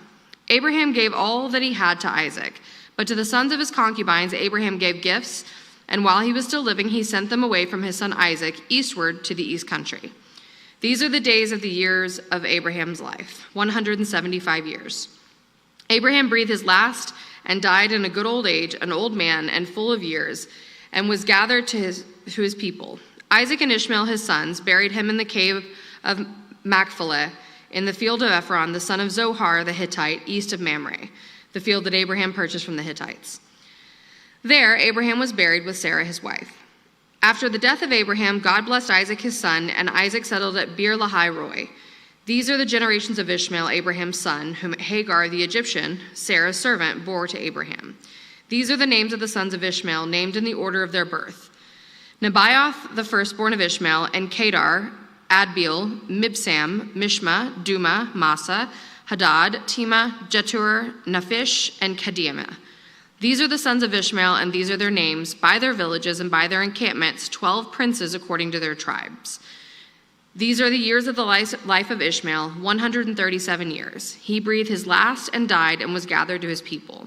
They settled from Havilah to Shur, which is opposite Egypt in the direction of Assyria. He settled over against all of his kinsmen. These are the generations of Isaac, Abraham's son.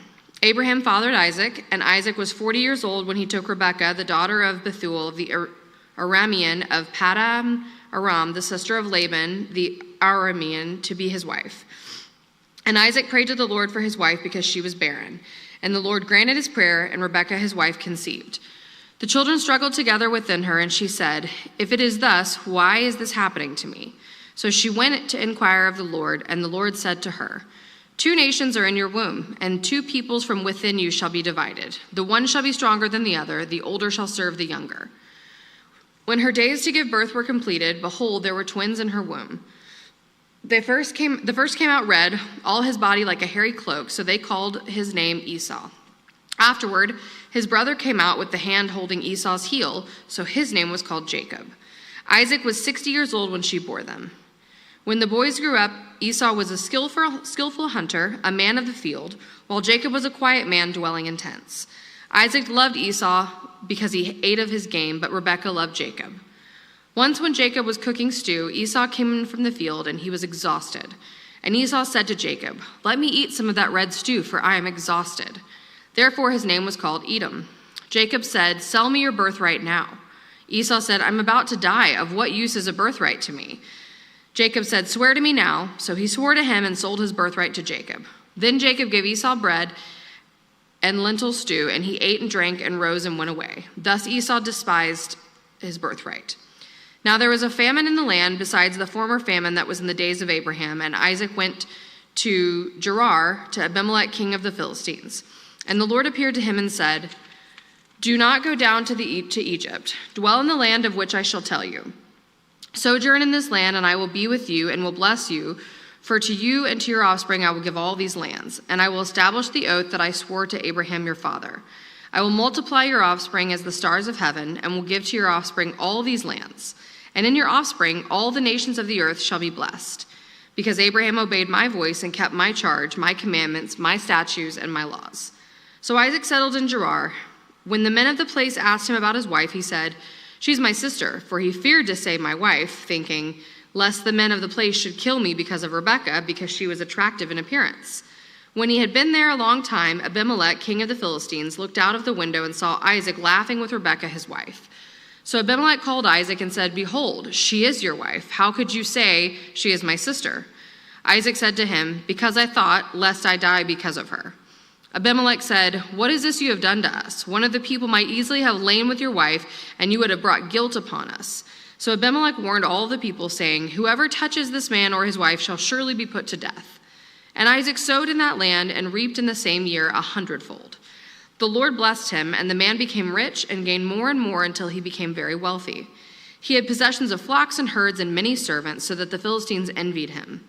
Now the Philistines had stopped and filled with the earth all the wells that his father's servants had dug in the days of Abraham his father. And Abimelech said to Isaac, "Go away from us, for you are much mightier than we." So Isaac departed from there and encamped in the valley of the Gerar and settled there. And Isaac dug again the wells of water that had been dug in the days of Abraham his father, which the Philistines had stopped after the death of Abraham. And he gave them the names that his father had given them. But when Isaac's servants dug in the valley and found there was a well of spring water, the herdsmen of Gerar quarreled with Isaac's herdsmen, saying, "The water is ours." So he called the name of the well Esek, because they contended with him. Then they dug another well, and they quarreled over that also. So he called its name Sitnah. And he moved from there and dug another well, and they did not quarrel over it. So he called its name Rehoboth, saying, "For now the Lord has made room for us, and we shall be fruitful in the land."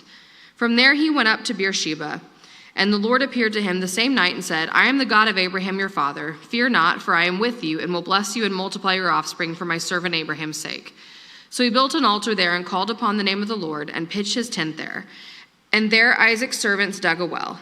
When Abimelech went to him from Gerar with Ahuzzath, his advisor, and Phicol, the commander of his army, Isaac said to them, Why have you come to me, saying that you hate me and have sent me away from you?" They said, "We see plainly that the Lord has been with you."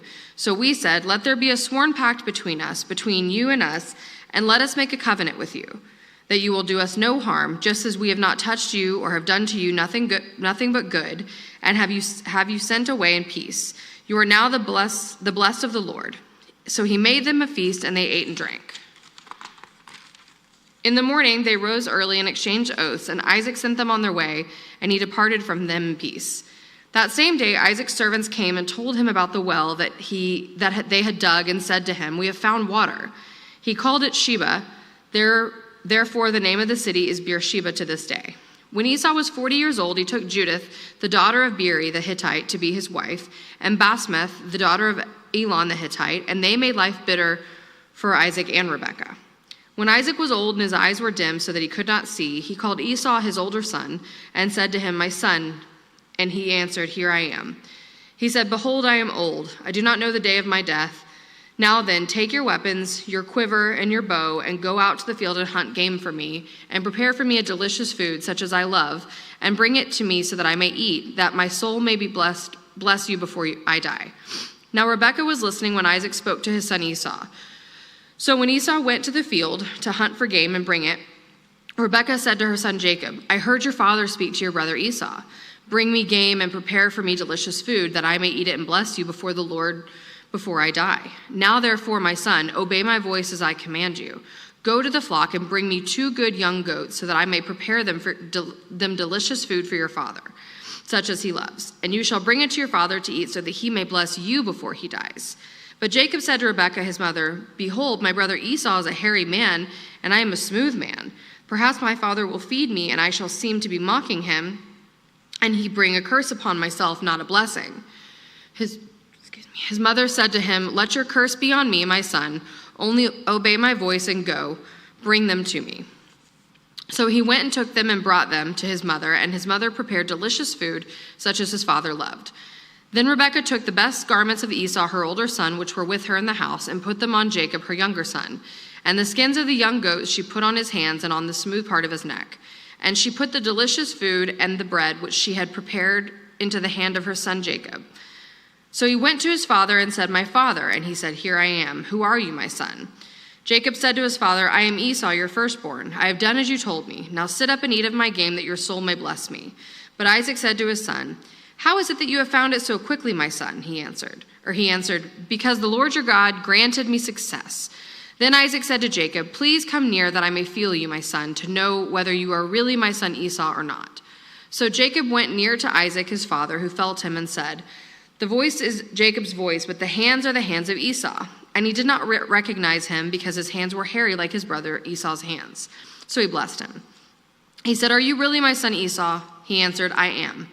Then he said, "Bring it near to me, that I may eat of my son's game and bless you." So he brought it near to him, and he ate, and he brought him wine, and he drank. Then his father Isaac said to him, "Come near and kiss me, my son." So he came near and kissed him, and Isaac smelled the smell of his garments and blessed him and said, "See, the smell of my son is as the smell of a field that the Lord has blessed. May God give you the dew of heaven and of the fatness of the earth, and plenty of grain and wine. Let people serve you and nations bow down to you. Be Lord over your brothers, and may your mother's sons bow down to you. Cursed be everyone who curses you, and blessed be everyone who blesses you." As soon as Isaac had finished blessing Jacob, when Jacob had scarcely gone out from the presence of Isaac his father, Esau his brother came in from his hunting. He also prepared delicious food and brought it to his father, and he said to his father, "Let my father arise and eat of his son's game, that you may bless me." His father Isaac said to him, "Who are you?" He answered, "I am your son, your firstborn Esau." Then Isaac trembled very violently and said, "Who was it then that hunted game and brought it to me, and I ate it all before you came, and I have blessed him? Yes, and he shall be blessed." As soon as Esau heard the words of his father, he cried out with an exceedingly great and bitter cry and said to his father, "Bless me, even me also, O my father." But he said, "Your brother came deceitfully, and he has taken away your blessing."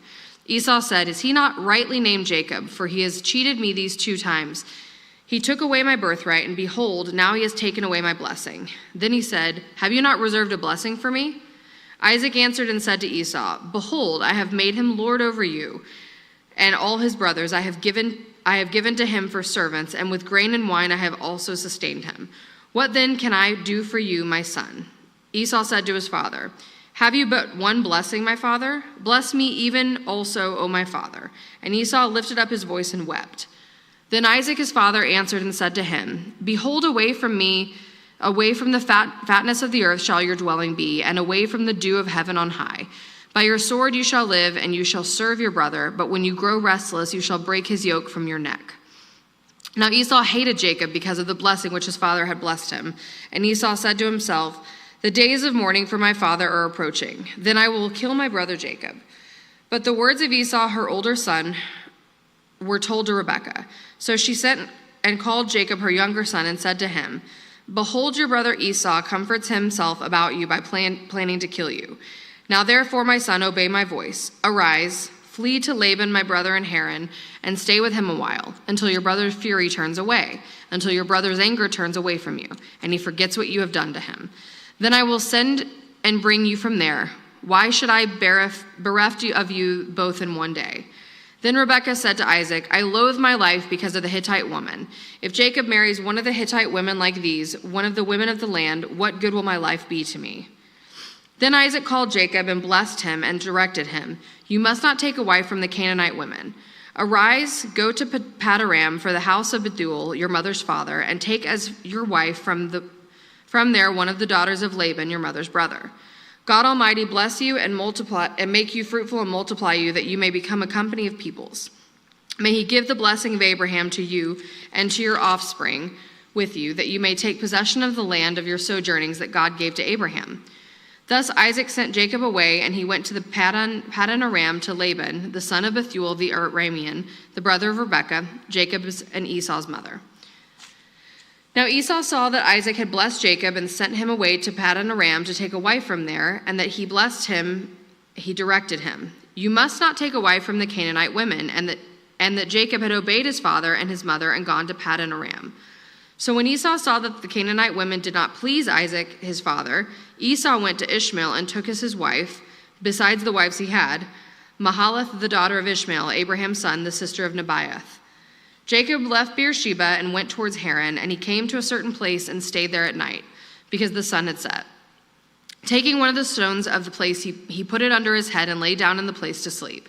And he dreamed, and behold, there was a ladder set up on earth, and the top of it reached to heaven. And behold, the angels of God were ascending and descending on it. And behold, the Lord stood above it and said, "I am the Lord, the God of Abraham your father, and the God of Isaac. The land on which you lie I will give to you and to your offspring. Your offspring shall be like the dust of the earth, and you shall spread abroad to the west and to the east and to the north and to the south. And in you and your offspring shall all the families of the earth be blessed. Behold, I am with you, and I will keep you wherever you go, and will bring you back to this land. For I will not leave you until I have done what I have promised you." Then Jacob awoke from his sleep and said, "Surely the Lord is in this place, and I did not know it." And he was afraid and said, "How awesome is this place! This is none other than the house of God, and this is the gate of heaven." So early in the morning, Jacob took the stone that he had put under his head and set it up for a pillar, and he poured oil on top of it.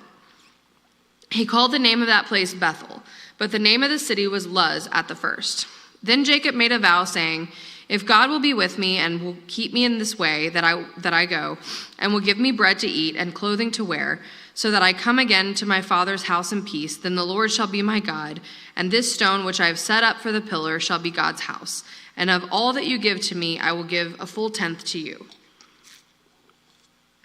Then Jacob went on his journey and came to the land of the people of the east. As he looked, he saw a well in the field, and behold, 3 flocks of sheep lying beside it. For out of that well the flocks were watered. The stone on the well's mouth was large, and when all the flocks were gathered there, the shepherds would roll the stone from the mouth of the well and water the sheep, and put the stone back in its place over the mouth of the well. Jacob said to them, "My brothers, where do you come from?" They said, "We are from Haran." He said to them, "Do you know Laban, the son of Nahor?" They said, "We know him." He said to them, "Is it well with him?" They said, "It is well, and see, Rachel his daughter is coming with the sheep." He said, "Behold, it is still high day. It is not time for the livestock to be gathered together. Water the sheep and go pasture them." But they said, "We cannot until all the flocks are gathered together, and the stone is rolled from the mouth of the well, then water the sheep." While he was still speaking with them, Rachel came from her father's sheep, for she was a shepherdess. Now as soon as Jacob saw Rachel, the daughter of Laban, his mother's brother, and the sheep of Laban, his mother's brother, Jacob came near and rolled the stone from the well's mouth and watered the flock of Laban, his mother's brother. Then Jacob kissed Rachel and wept aloud. And Jacob told Rachel that he was her father's kinsman and that he was Rebekah's son, and she ran and told her father. As soon as Laban heard the news about Jacob, his sister's son, he ran to meet her and embraced him and kissed him and brought him to his house. Jacob told Laban all these things, and Laban said to him, "Surely you are my bone and my flesh." And he stayed with him a month. Then Laban said to Jacob, "Because you are my kinsman, should you therefore serve me for nothing? Tell me, what shall your wages be?" Now Laban had 2 daughters. The name of the older was Leah, and the name of the younger was Rachel. Leah's eyes were weak, but Rachel was beautiful in form and appearance. Jacob loved Rachel, and he said, I will serve you 7 years for your younger daughter Rachel. Laban said, it is better that I give her to you than I should give her to any other man. Stay with me. So Jacob served 7 years for Rachel, and they seemed to him but a few days because of the love he had for her. Then Jacob said to Laban, give me my wife that I may go in for her, for my time is completed. So Laban gathered together all the people of the place and made a feast. But in the evening he took his daughter Leah and brought her to Jacob, and he went in to her. Laban gave his female servant Zilpah to his daughter Leah to be her servant. And in the morning, behold, it was Leah. And Jacob said to Laban, what is this you have done to me? Did I not serve with you for Rachel? Why then have you deceived me?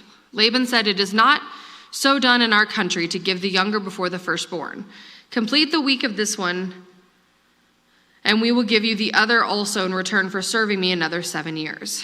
Jacob did so and completed her week. Then Laban gave him his daughter Rachel to be his wife. Laban gave his female servant Bilhah to his daughter Rachel to be her servant. So Jacob went in to Rachel also, and he loved Rachel more than Leah and served Laban for another 7 years. When the Lord saw that Leah was hated, he opened her womb, but Rachel was barren. And Leah conceived and bore a son, and she called his name Reuben, for she said, because the Lord has looked upon my affliction, for now my husband will love me. She conceived again and bore a son and said, because the Lord has heard that I am hated, he has given me this son also. And she called his name Simeon. Again she conceived and bore a son and said, now this time my husband will be attached to me because I have borne him 3 sons. Therefore his name was called Levi. And she conceived again and bore a son and said, this time I will praise the Lord. Therefore she called his name Judah. Then she ceased bearing. When Rachel saw that she bore Jacob no children, she envied her sister. She said to Jacob, give me children or I shall die. Jacob's anger was kindled against Rachel, and he said, am I in the place of God who has withheld from you the fruit of the womb? Then she said, here is my servant Bilhah. Go into her so that she may give birth on my behalf, that even I may have children through her. So she gave him her servant Bilhah as a wife, and Jacob went into her. And Bilhah conceived and bore Jacob a son. Then Rachel said, God has judged me and has also heard my voice and given me a son. Therefore she called his name Dan. Rachel's servant Bilhah conceived again and bore Jacob a second son. Then Rachel said, with mighty wrestlings, I have wrestled with my sister and I have prevailed. So she called his name Naphtali. When Leah saw that she had ceased bearing children, she took her servant Zilpah and gave her to Jacob as a wife. Then Leah's servant Zilpah bore Jacob a son. And Leah said, good fortune has come. So she called his name Gad. Leah's servant Zilpah bore Jacob a second son, and Leah said, happy am I, for women have called me happy. So she called his name Asher. In the days of wheat harvest, Reuben went out and found mandrakes in the field and brought them to his mother Leah. Then Rachel said to Leah, please give me some of your son's mandrakes. But she said to her, it is a small matter that you have taken away from my husband. Would you take away my son's mandrakes also?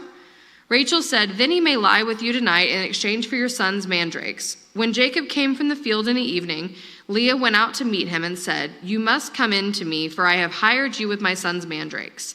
So he lay with her that night, and God listened to Leah, and she conceived and bore to Jacob a fifth son. Leah said, God has given me my wages because I gave my servant to my husband. So she called his name Issachar. And Leah conceived again, and she bore Jacob a sixth son. Then Leah said, God has endowed me with a good endowment, and now my husband will honor me because I have borne him 6 sons. So she called his name Zebulun. Afterwards she bore a daughter and called her name Dinah. Then God remembered Rachel, and God listened to her and opened her womb. She conceived and bore a son and said, God has taken away my reproach. And she called his name Joseph, saying, may the Lord add to me another son. As soon as Rachel had borne Joseph, Jacob said to Laban, send me away that I may go to my own home and country. Give me my wives and my children, for whom I have served you, that I may go, for you know the service that I have given you. But Laban said to him, if I have found favor in your sight, I have learned by divination that the Lord has blessed me because of you. Name your wages, and I will give it. Jacob said to him, you yourself now know how I have served you, and how your livestock has fared with me. For you had little before I came, and it has increased abundantly, and the Lord has blessed you wherever I turn. But now, when shall I provide for my own household also?" He said, "What shall I give you?" Jacob said, "You shall not give me anything. If you will do this for me, I will again pasture your flock and keep it. Let me pass through all of your flock today, removing from it every speckled and spotted sheep and every black lamb, and the spotted and speckled among the goats, and they shall be my wages. So my honesty will answer for me later when you come to look into my wages with you. Every one that is not speckled and spotted among the goats and black among the lambs, if found with me, shall be counted stolen." Laban said, "Good, let it be as you have said." But that day Laban removed the male goats that were striped and spotted, and all the female goats that were speckled and spotted, every one that had white on it, and every lamb that was black, and put them in charge of his sons. And he set a distance of 3 days' journey between himself and Jacob pastured the rest of Laban's flocks. Then Jacob took fresh sticks of poplar and almond and plane trees and peeled white streaks in them, exposing the white of the sticks. He set the sticks that he had peeled in front of the flocks in the troughs, that is, the watering places where the flocks came to drink. And since they bred when they came to drink, the flocks bred in front of the sticks, and so the flocks brought forth striped, speckled, and spotted. And Jacob separated the lambs and set the faces of the flocks toward the striped and all the black in the flock of Laban. He put his own droves apart and did not put them with Laban's flock. Whenever the stronger of the flock were breeding, Jacob would lay the sticks in the troughs before the eyes of the flock, that they might breed among the sticks. But for the feebler of the flock, he would not lay them there. So the feebler would be Laban's and the stronger Jacob's. Thus the man increased greatly and had large flocks, female servants and male servants, and camels and donkeys. Now Jacob had heard that the sons of Laban were saying, "Jacob has taken all that was our father's, and from what was our father's he has gained all this wealth." And Jacob saw that Laban did not regard him with favor as before. Then the Lord said to Jacob, "Return to the land of your fathers and to your kindred, and I will be with you." So Jacob sent and called Rachel and Leah to the field where his flock was, and said to them, "I see that your father does not regard me with favor as he did before, but the God of my father has been with me. You know that I have served your father with all my strength, yet your father has cheated me and changed my wages 10 times. But God did not permit him to harm me. If he said, 'The spotted shall be your wages,' then all the flock bore spotted. And if he had said, 'The striped shall be your wages,' then all the flock bore striped. Thus God had taken away the livestock of your father and given them to me. In the breeding season of the flock, I lifted up my eyes and saw in a dream that the goats that mated with the flock were striped, spotted, and mottled. Then the angel of God said to me in the dream, 'Jacob.' And I said, 'Here I am.' And he said, 'Lift up your eyes and see. All the goats that mate with the flock are striped, spotted, and mottled, for I have seen all that Laban is doing to you. I am the God of Bethel, where you anointed a pillar and made a vow to me. Now arise and go out from this land and return to the land of your kindred.' Then Rachel and Leah answered and said to him, 'Is there any portion of or inheritance left to us in our father's house? Are we not regarded by him as foreigners? For he has sold us, and he has indeed devoured our money. All the wealth that God has taken away from our father belongs to us and now to our children. Now then, whatever God has said to you, do.' So Jacob arose and set his sons and his wives on camels. He drove away all his livestock, all his property that he had gained, the livestock in his possession that he had acquired in Paddan Aram, to go to the land of Canaan to his father Isaac. Laban had gone to shear his sheep, and Rachel stole her father's household gods. And Jacob tricked Laban, the Aramean, by not telling him that he intended to flee. He fled with all that he had and arose and crossed the Euphrates and set his face toward the hill country of Gilead. When it was told Laban on the third day that Jacob had fled, he took his kinsman with him and pursued him for 7 days and followed close after him into the hill country of Gilead. But God came to Laban, the Aramean, in a dream by night and said to him, 'Be careful not to say anything to Jacob, either good or bad.' And Laban overtook Jacob. Now Jacob had pitched his tent in the hill country, and Laban with his kinsmen pitched tents in the hill country of Gilead. And Laban said to Jacob, 'What have you done that you have tricked me and driven away my daughters like captives of the sword? Why did you flee secretly and trick me and did not tell me, so that I might have sent you away with mirth and songs and tambourine and lyre? And why did you not permit me to kiss my sons and my daughters farewell? Now you have done foolishly. It is in my power to do you harm, But God, the God of your fathers, spoke to me last night, saying, be careful not to say anything to Jacob, either good or bad. And now you have gone away because you longed greatly for your father's house, but why did you steal my gods? Jacob answered and said to Laban, because I was afraid, for I thought that you would take your daughters from me by force.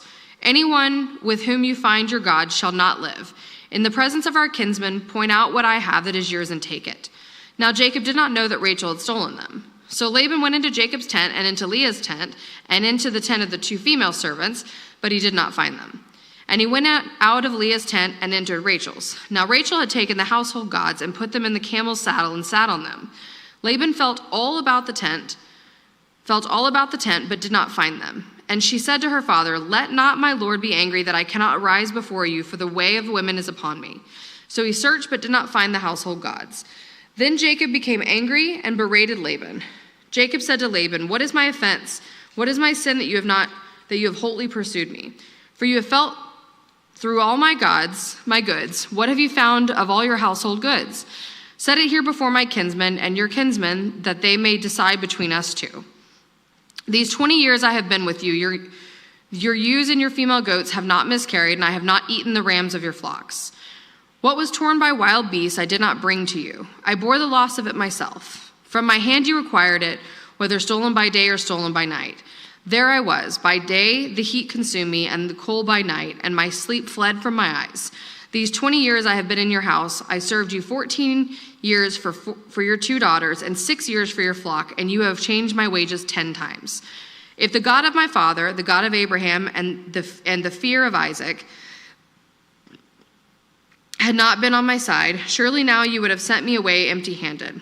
God saw my affliction and the labor of my hands, and rebuked you last night. Then Laban answered and said to Jacob, the daughters are my daughters, the children are my children, the flocks are my flocks, and all that you see is mine. But what can I do this day for these my daughters, or for their children whom they have borne? Come now, let us make a covenant, you and I, and let it be a witness between you and me. So Jacob took a stone and set it up as a pillar. And Jacob said to his kinsmen, gather stones. And he took stones and made a heap, and they ate there by the heap. Laban called it Jegar-Shahuditha, but Jacob called it Galeed. Laban said, this heap is a witness between you and me today. Therefore he named it Galeed. And Mizpah, for he said, the Lord watch between you and me when we are out of one another's sights. If you oppress my daughters, or if you take wives besides my daughters, although no one is with us, see God as a witness between you and me. Then Laban said to Jacob, see this heap and the pillar which I have set between you and me. This heap is a witness, and the pillar is a witness, that I will not pass over this heap to you, and you will not pass over this heap and pillar to me to do harm. The God of Abraham and the God of Nahor, the God of their father, judge between us. So Jacob swore by the fear of his father Isaac, and Jacob offered a sacrifice in the hill country and called his kinsmen to eat bread. They ate bread and spent the night in the hill country. Early in the morning, Laban arose and kissed his grandchildren and his daughters and blessed them. Then Laban departed and returned home. Jacob went on his way, and the angels of God met him. And when Jacob saw them, he said, this is God's camp. So he called the name of the place Mahanaim. And Jacob sent messengers before him to Esau his brother in the land of Seir, the country of Edom, instructing them, thus you shall say to my lord Esau, thus says your servant Jacob, I have sojourned with Laban, and I have stayed until now. I have oxen, donkeys, flocks, male servants, and female servants. I have sent to tell my lord in order that I might find favor in your sight. And the messengers returned to Jacob, saying, we came to your brother Esau, and he is coming to meet you, and there are 400 men with him. Then Jacob was greatly afraid and distressed. He divided the people who were with him and the flocks and herds and camels into 2 camps, thinking, if Esau comes to one camp and attacks it, then the camp that is left will escape. And Jacob said, O God of my father Abraham and God of my father Isaac, O Lord, who said to me, return to your country and to your kindred, that I may do you good. I am not worthy of the least of all the deeds of steadfast love and all the faithfulness that you have shown to your servant. For with only my staff I crossed this Jordan, and now I have become 2 camps. Please deliver me from the hand of my brother, from the hand of Esau, for I fear him, that he may come and attack me, the mothers with the children. But you said, I will surely do you good, and make your offspring as the sand of the sea, which cannot be numbered for multitude. So he stayed there that night, and from what he had with him took a present for his brother Esau, 200 female goats and 20 male goats, 200 ewes and 20 rams, 30 milking camels and their calves, 40 cows and 10 bulls, 20 female donkeys and 10 male donkeys. These he handed over to his servants, every drove by itself, and said to his servants, "Pass on ahead of me and put a space between drove and drove." He instructed the first, "When Esau my brother meets you and asks you, 'To whom do you belong? Where are you going? And whose are these ahead of you?' Then you shall say, 'They belong to your servant Jacob. They are a present sent to my lord Esau. And moreover, he is behind us.'" He likewise instructed the second and third and all who followed the droves, "You shall say the same thing to Esau when you find him. And you shall say, 'Moreover, your servant Jacob is behind us.' For he thought, 'I may appease him with the present that goes ahead of me, and afterward I shall see his face. Perhaps he will accept me.' So the present passed on ahead of himself, and he himself stayed the night in the camp. The same night he arose and took his 2 wives, his 2 female servants, and his 11 children, and crossed the ford of the Jabbok. He took them and sent them across the stream, and everything else that he had. And Jacob was left alone. And a man wrestled with him until the breaking of the day. When the man saw that he did not prevail against Jacob, he touched his hip socket, and Jacob's hip was put out of joint as he wrestled with him. Then he said, 'Let me go, for the day has broken.' But Jacob said, 'I will not let you go unless you bless me.' And he said to him, 'What is your name?' And he said, 'Jacob.' Then he said, 'Your name shall no longer be Jacob, but Israel, for you have striven with God and with men and have prevailed.' Then Jacob asked him, 'Please tell me your name.' But he said, 'Why is it that you ask my name?' And there he blessed him. So Jacob called the name of the place Peniel, saying, 'For I have seen God face to face, and yet my life has been delivered.' The sun rose upon him as he passed Peniel, limping because of his hip. Therefore, to this day, the people of Israel do not eat the sinew of the thigh that is on the hip socket, because it touched the socket of Jacob's hip on the sinew of the thigh. And Jacob lifted up his eyes and looked, and behold, Esau was coming, and 400 men with him. So he divided the children among Leah and Rachel and the 2 female servants. And he put the servants with them, with the children, their children in front, then Leah with her children, and Rachel and Joseph last of all. He himself went on before them, bowing himself to the ground 7 times until he came to his brother. But Esau ran to meet him and embraced him and fell on his neck and kissed him, and they wept. And when Esau lifted up his eyes and saw the women and the children, he said, 'Whose are these with you?' Jacob said, 'The children whom God has graciously given your servant.' Then the servants drew near, and they and their children bowed down. Leah likewise and her children drew and bowed down. And last Joseph and Rachel drew near, and they bowed down. Esau said, 'What do you mean by all this company that I met?' Jacob answered, 'To find favor in the sight of my Lord.' But Esau said, 'I have enough, my brother. Keep what you have for yourself.' Jacob said, 'No, please. If I have found favor in your sight, then accept my present from my hand. For I have seen your face, which is like seeing the face of God, and you have accepted me. Please accept my blessing that is brought to you, because God has dealt graciously with me, and because I have enough.' Thus he urged him, and he took it. Then Esau said, 'Let us journey on our way, and I will go ahead of you.' But Jacob said to him, 'My Lord knows that the children are frail, and that the nursing flocks and herds are a care to me. If they are driven hard for one day, all the flocks will die. Let my Lord pass on ahead of his servant, and I will lead slowly at the pace of the livestock that are ahead of me, and at the pace of the children until I come to the Lord in Seir.' So Esau said, 'Let me leave with you some of the people who are with me.' But he said, 'What need is there? Let me find favor in the sight of the Lord.' So Esau returned that day on his way to Seir.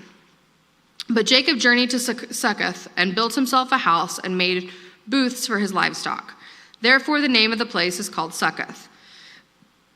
And Jacob came safely to the city of Shechem, which is in the land of Canaan, on his way from Paddan Aram, and he camped before the city. And from the sons of Hamor, Shechem's father, he bought for 100 pieces of money the piece of land on which he had pitched his tent.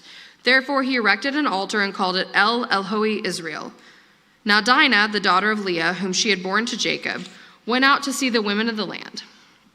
And when Shechem, the son of Hamor the Hivite, the prince of the land, saw her, he seized her and lay with her and humiliated her. And his soul was drawn to Dinah, the daughter of Jacob. He loved the young woman and spoke tenderly to her. So Shechem spoke to his father Hamor, saying, 'Get me this girl for my wife.' Now Jacob heard that he had defiled his daughter Dinah. But his sons were with his livestock in the field, so Jacob held his peace until they came. And Hamor, the father of Shechem, went out to Jacob to speak with him. The sons of Jacob had come in from the field as soon as they heard of it, and the men were indignant and very angry because he had done an outrageous thing in Israel by lying with Jacob's daughter, for such a thing must not be done. But Hamor spoke with them, saying, "The soul of my son Shechem longs for your daughter. Please give her to him to be his wife. Make marriages with us. Give your daughters to us, and take our daughters for yourselves. You shall dwell with us, and the land shall be open to you. Dwell and trade in it, and get property in it." Shechem also said to her father and to her brothers, "Let me find favor in your eyes, and whatever you say to me I will give. Ask me for as great a bride price and gift as you will, and I will give whatever you say to me. Only give me the young woman to be my wife."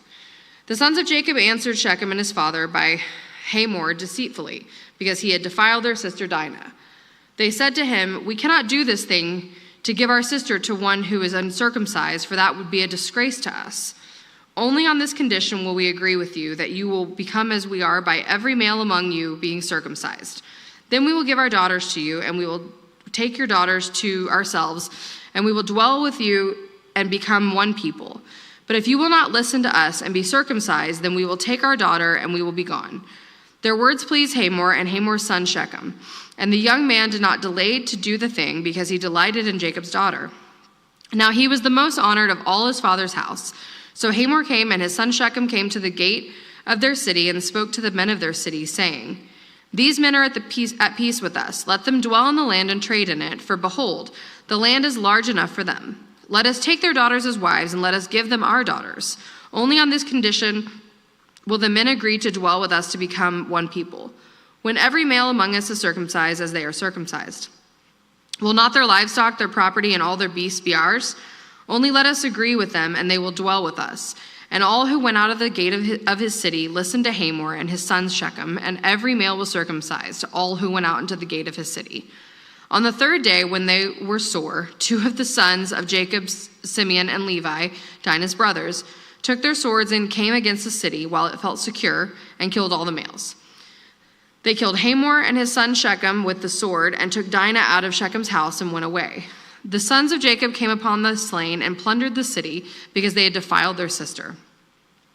They took their flocks and their herds, their donkeys, and whatever was in the city and in the field. All their wealth and their little ones and their wives and all that was in the houses they captured and plundered. Then Jacob said to Simeon and Levi, "You have brought trouble on me by making me stink to the inhabitants of the land, the Canaanites and the Perizzites.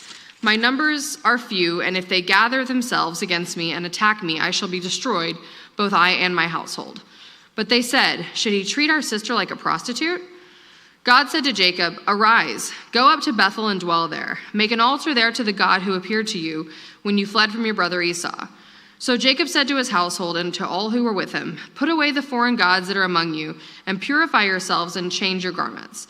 Then let us arise and go up to Bethel, so that I may make there an altar to the God who answers me in the day of my distress and has been with me wherever I have gone."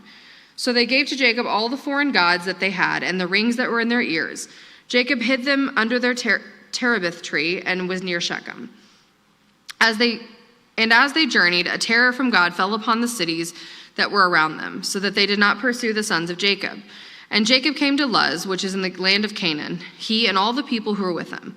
And there he built an altar and called the place El Bethel, because there God had revealed himself to him when he fled from his brother. And Deborah, Rebekah's nurse, died, and she was buried under an oak below Bethel. So he called its name Allon-Bacuth. God appeared to Jacob again when he came from Paddan Aram and blessed him.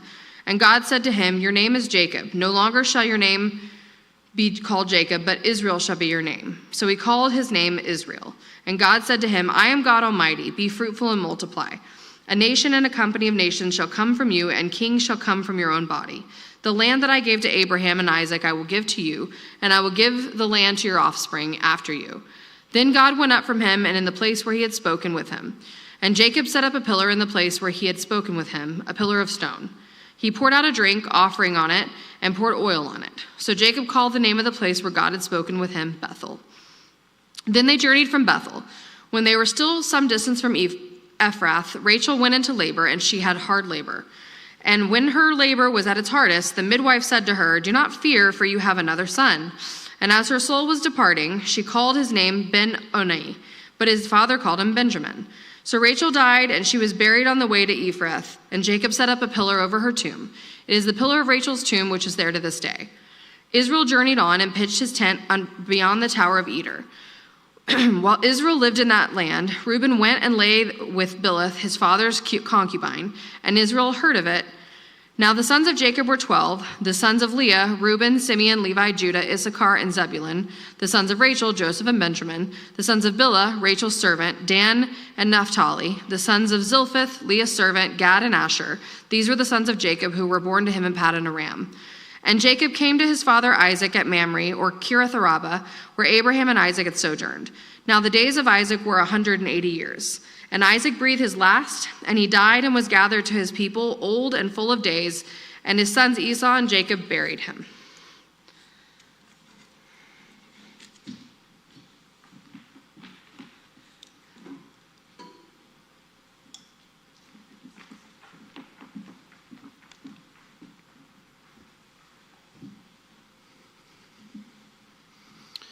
These are the generations of Esau, that is Edom. Esau took his wives from the Canaanites, Adah the daughter of Elon the Hittite, Aholibamah the daughter of Anah the daughter of Zibeon the Hivite, and Basemath, Ishmael's daughter, the sister of Nebaioth. And Adah bore to Esau Eliphaz, Basemath bore Reuel, and Aholibamah bore Jeush, Jalam, and Korah. These are the sons of Esau who were born to him in the land of Canaan. Then Esau took his wives, his sons, his daughters, and all the members of his household, his livestock, all his beasts, and all his property that he had acquired in the land of Canaan. He went into a land away from his brother Jacob, for their possessions were too great for them to dwell together. The land of their sojournings could not support them because of their livestock. So Esau settled in the hill country of Seir. These are the generations of Esau, the father of the Edomites, in the hill country of Seir. These are the names of Esau's sons: Eliphaz, the son of Adah, the wife of Esau; Reuel, the son of Basemath, the wife of Esau. The sons of Eliphaz were Teman, Omar, Zepho, Gatam, and Kenaz.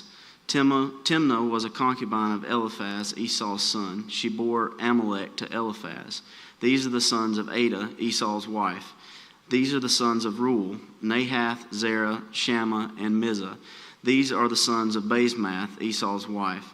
These are the sons of Aholibamah, the daughter of Anah, the daughter of Zibeon, Esau's wife. She bore to Esau Jeush, Jalam, and Korah. These are the chiefs of the sons of Esau, the sons of Eliphaz, the firstborn of Esau, the chiefs of Teman, Omar, Zepho, Kenaz, Korah, Gatam, and Amalek. These are the chiefs of Eliphaz in the land of Edom. These are the sons of Adah. These are the sons of Reuel, Esau's son, the chiefs Nahath, Zerah, Shammah, and Mizah. These are the chiefs of Reuel in the land of Edom. These are the sons of Basemath, Esau's wife. These are the sons of Aholibamah, Esau's wife, the chiefs Jeush, Jalam, and Korah. These are the chiefs born of Aholibamah, the daughter of Anah, Esau's wife. These are the sons of Esau, that is Edom, and these are their chiefs.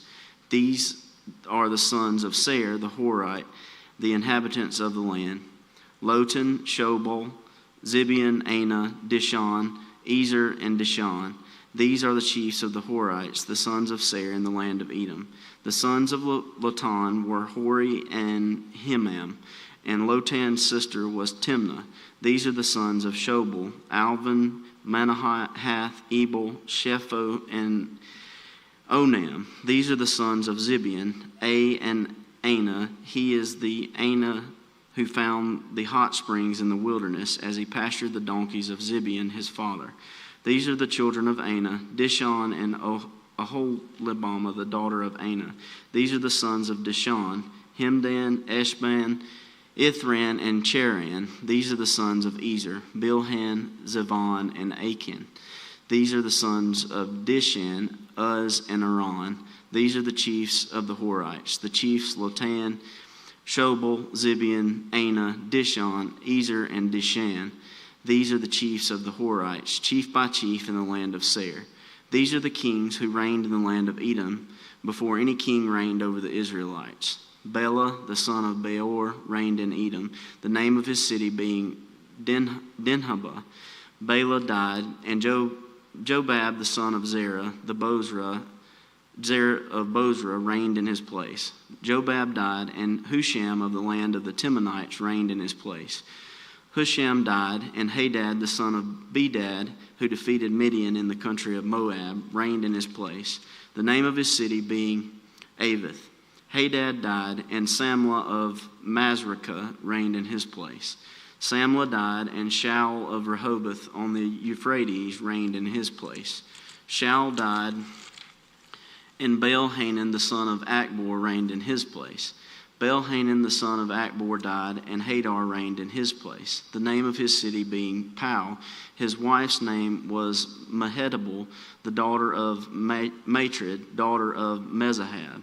These are the names of the chiefs of Esau, according to their clans and their dwelling places, by their names.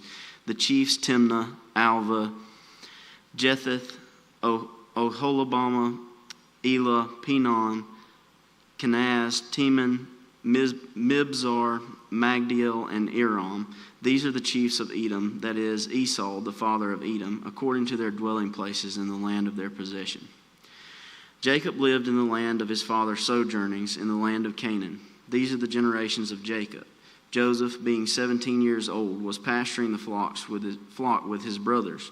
He was a boy with the sons of Bilhah and Zilpah, his father's wives. And Joseph brought a bad report of them to their father. Now Israel loved Joseph more than any other of his sons, because he was the son of his old age.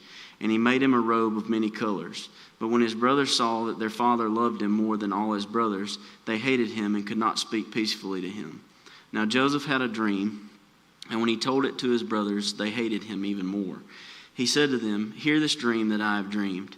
Behold, we were binding sheaves in the field, and behold, my sheaf arose and stood upright. And behold, your sheaves gathered around it and bowed down to my sheaf." His brothers said to him, "Are you indeed to reign over us, or are you indeed to rule over us?"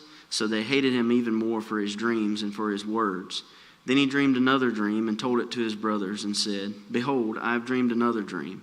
Behold, the sun, the moon, and 11 stars were bowing down to me." But when he told it to his father and to his brothers, his father rebuked him and said to him, "What is this dream that you have dreamed? Shall I and your mother and your brothers indeed come to bow ourselves to the ground before you?" And his brothers were jealous of him, but his father kept the saying in mind. Now his brothers went to pasture their father's flock near Shechem, and Israel said to Joseph, "Are not your brothers pasturing the flock at Shechem? Come, I will send you to them." And he said to him, "Here I am." So he said to him, "Go now, see if it is well with your brothers and with the flock, and bring me word." So he sent him from the valley of Hebron, and he came to Shechem. And a man found him wandering in the fields. And the man asked him, "What are you seeking?" "I am seeking my brothers," he said. "Tell me, please, where they are pasturing the flock." And the man said, "They have gone away, for I heard them say, 'Let us go to Dothan.'" So Joseph went after his brothers and found them at Dothan. They saw him from afar, and before he came near to them, they conspired against him to kill him. They said to one another, "Here comes this dreamer. Come now, let us kill him and throw him into one of the pits. Then we will say that a fierce animal has devoured him, and we will see what will become of his dreams." But when Reuben heard it, he rescued him out of their hands, saying, "Let us not take his life." And Reuben said to them, "Shed no blood. Throw him into this pit here in the wilderness, but do not lay a hand on him, that he might rescue him out of their hand and to restore him to his father." So when Joseph came to his brothers, they stripped him of his robe, the robe of many colors that he wore, and they took him and threw him into a pit. The pit was empty, there was no water in it. Then they sat down to eat, and looking up, they saw a caravan of Ishmaelites coming from Gilead, with their camels bearing gum, balm, and myrrh, on their way to carry it down to Egypt. Then Judah said to his brothers, "What profit is it if we kill our brother and conceal his blood? Come, let us sell him to the Ishmaelites, and let not our hand be upon him, for he is our brother, our own flesh." And his brothers listened to him. Then Midianite traders passed by, and they drew Joseph up and lifted him out of the pit and sold him to the Ishmaelites for 20 shekels of silver. They took Joseph to Egypt. When Reuben returned to the pit and saw that Joseph was not in the pit, he tore his clothes and returned to his brothers and said, "The boy is gone, and I, where shall I go?" Then they took Joseph's robe and slaughtered a goat and dipped the robe in the blood. And they sent the robe of many colors and brought it to their father and said, "This we have found. Please identify whether it is your son's robe or not." And he identified it and said, "It is my son's robe. A fierce animal has devoured him. Joseph is without doubt torn to pieces." Then Jacob tore his garments and put sackcloth on his loins and mourned for his son many days. All his sons and all his daughters rose up to comfort him, but he refused to be comforted and said, "No, I shall go down to Sheol to my son mourning." Thus his father wept for him. Meanwhile, the Midianites had sold him in Egypt to Potiphar, an officer of Pharaoh, the captain of the guard. It happened at that time that Judah went down from his brothers and turned aside to a certain Adullamite whose name was Hira. There Judah saw the daughter of a certain Canaanite whose name was Shua. He took her and went in to her, and she conceived and bore a son, and he called his name She conceived again and bore a son, and she called his name Onan. Yet again she bore a son, and she called his name Shelah. Judah was in Chezib when she bore him. And Judah took a wife for his firstborn, and her name was Tamar. But Judah's firstborn, was wicked in the sight of the Lord, and the Lord put him to death. Then Judah said to Onan, "Go in to your brother's wife, and perform the duty of a brother-in-law to her, and raise up offspring for your brother." But Onan knew that the offspring would not be his, so whenever he went in to his brother's wife, he would waste the semen on the ground, so as not to give offspring to his brother. And what he did was wicked in the sight of the Lord, and he put him to death also. Then Judah said to Tamar, his daughter-in-law, "Remain a widow in your father's house till Shelah my son grows up," for he feared that he would die like his brothers. So Tamar went and remained in her father's house. In the course of time, the wife of Judah, Shua's daughter, died. When Judah was comforted, he went up to Timnah to his sheep shearers, he and his friend Hira and the Adullamite. And when Tamar was told, "Your father-in-law is going up to Timnah to shear his sheep," she took off the widow's garments and covered herself with a veil, wrapping herself up, and sat at the entrance to Enim, which is on the road to Timnah. For she saw that Shelah was grown up, and she had not been given to him in marriage. When Judah saw her, he thought she was a prostitute, for she had covered her face. He turned to her at the roadside and said, "Come, let me come in to you," for he did not know that she was his daughter-in-law. She said, "What will you give me that you may come in to me?" He answered, "I will send you a young goat from the flock." And she said, "If you give me a pledge until you send it." He said, "What pledge shall I give you?" She replied, "Your signet and your cord and your staff that is in your hand." So he gave them to her and went in to her, and she conceived by him. Then she arose and went away, and taking off her veil, she put on the garments of her widowhood. When Judah sent the young goat by his friend the Adullamite to take back the pledge from the woman's hand, he did not find her. And he asked the men of the place, "Where is the cult prostitute who is at Enim at the roadside?" And they said, "No cult prostitute has been here." So he returned to Judah and said, "I have not found her." Also the men of the place said, "No cult prostitute has been here." And Judah replied, "Let her keep the things as her own, or we shall be laughed at. You see, I sent this young goat, and you did not find her." About 3 months later, Judah was told, "Tamar, your daughter-in-law, has been immoral. Moreover, she is pregnant by immorality." And Judah said, "Bring her out and let her be burned." As she was being brought out, she sent word to her father-in-law, "By the man to whom these belong, I am pregnant." And she said, "Please identify whose these are, and the signet and the cord and the staff." Then Judah identified them and said, "She is more righteous than I, since I did not give her to my son Shelah." And he did not know her again. When the time of her labor came, there were twins in her womb. And when she was in labor, one put out a hand, and the midwife took and tied a scarlet thread on his hand, saying, "This one came out first." But as he drew back his hand, behold, his brother came out. And she said, "What a breach you have made for yourself." Therefore his name was called Perez. Afterward his brother came out with the scarlet thread on his hand, and his name was called Zerah. Now Joseph had been brought down to Egypt, and Potiphar, an officer of Pharaoh, the captain of the guard, an Egyptian, had bought him from the Ishmaelites who had brought him down there. The Lord was with Joseph, and he became a successful man, and he was in the house of his Egyptian master. His master saw that the Lord was with him, and that the Lord caused all that he did to succeed in his hands. So Joseph found favor in his sight and attended him, and he made him overseer of his house and put him in charge of all that he had. From the time that he made him overseer in his house and over all he had, the Lord blessed the Egyptian's house for Joseph's sake. The blessing of the Lord was on all that he had, in house and field. So he left all that he had in Joseph's charge. And because of him, he had no concern about anything but the food he ate. Now Joseph was handsome in form and appearance, and after a time his master's wife cast their eyes on Joseph and said, "Lie with me." But he refused and said to his master's wife, "Behold, because of me my master has no concern about anything in the house, and he has put everything that he has in my charge. He is not greater in this house than I am, nor has he kept back anything from me except you, because you are his wife. How then can I do this great wickedness and sin against God?" And as she spoke to Joseph day after day, he would not listen to her, to lie beside her, or to be with her. But one day, when he went into the house to do his work, and none of the men of the house was there in the house, she caught him by his garment, saying, "Lie with me." But he left his garment in her hand and fled and got out of the house. And as soon as she saw that he had left his garment in her hand and had fled out of the house, she called to the men of her household and said to them, "See, he has brought among us a Hebrew to laugh at us.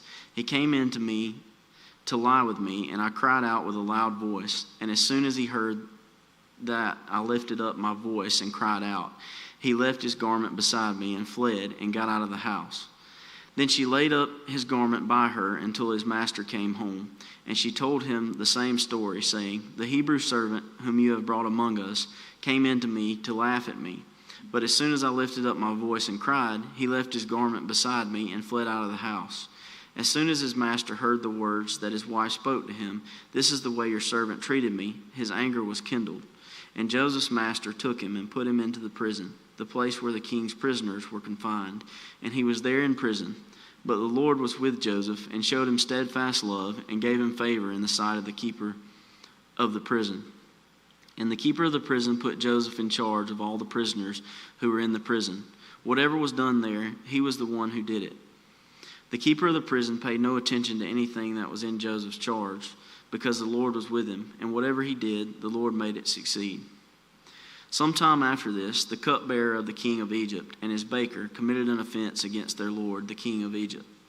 Pharaoh was angry with his two officers, the chief cupbearer and the chief baker, and he put them in custody in the house of the captain of the guard, in the prison where Joseph was confined.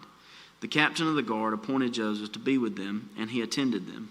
They continued for some time in custody, and one night they both dreamed, the cupbearer and the baker of the king of Egypt, who were confined in the prison, each in his own dream, and each dream with its own interpretation. When Joseph came to them in the morning, he saw that they were troubled. So he asked Pharaoh's officers who were with him in custody in his master's house, "Why are your faces downcast today?" They said to him, "We have had dreams, and there is no one to interpret them." And Joseph said to them, "Do not interpretations belong to God? Please tell them to me." So the chief cupbearer told his dream to Joseph and said to him, "In my dream there was a vine before me, and on the vine there were 3 branches. As soon as it budded, its blossoms shot forth, and the clusters ripened into grapes.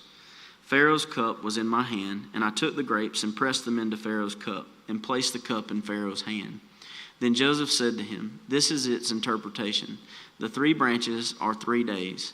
In 3 days Pharaoh will lift up your head and restore you to your office, and you shall place Pharaoh's cup in his hand as formerly, when you were his cupbearer.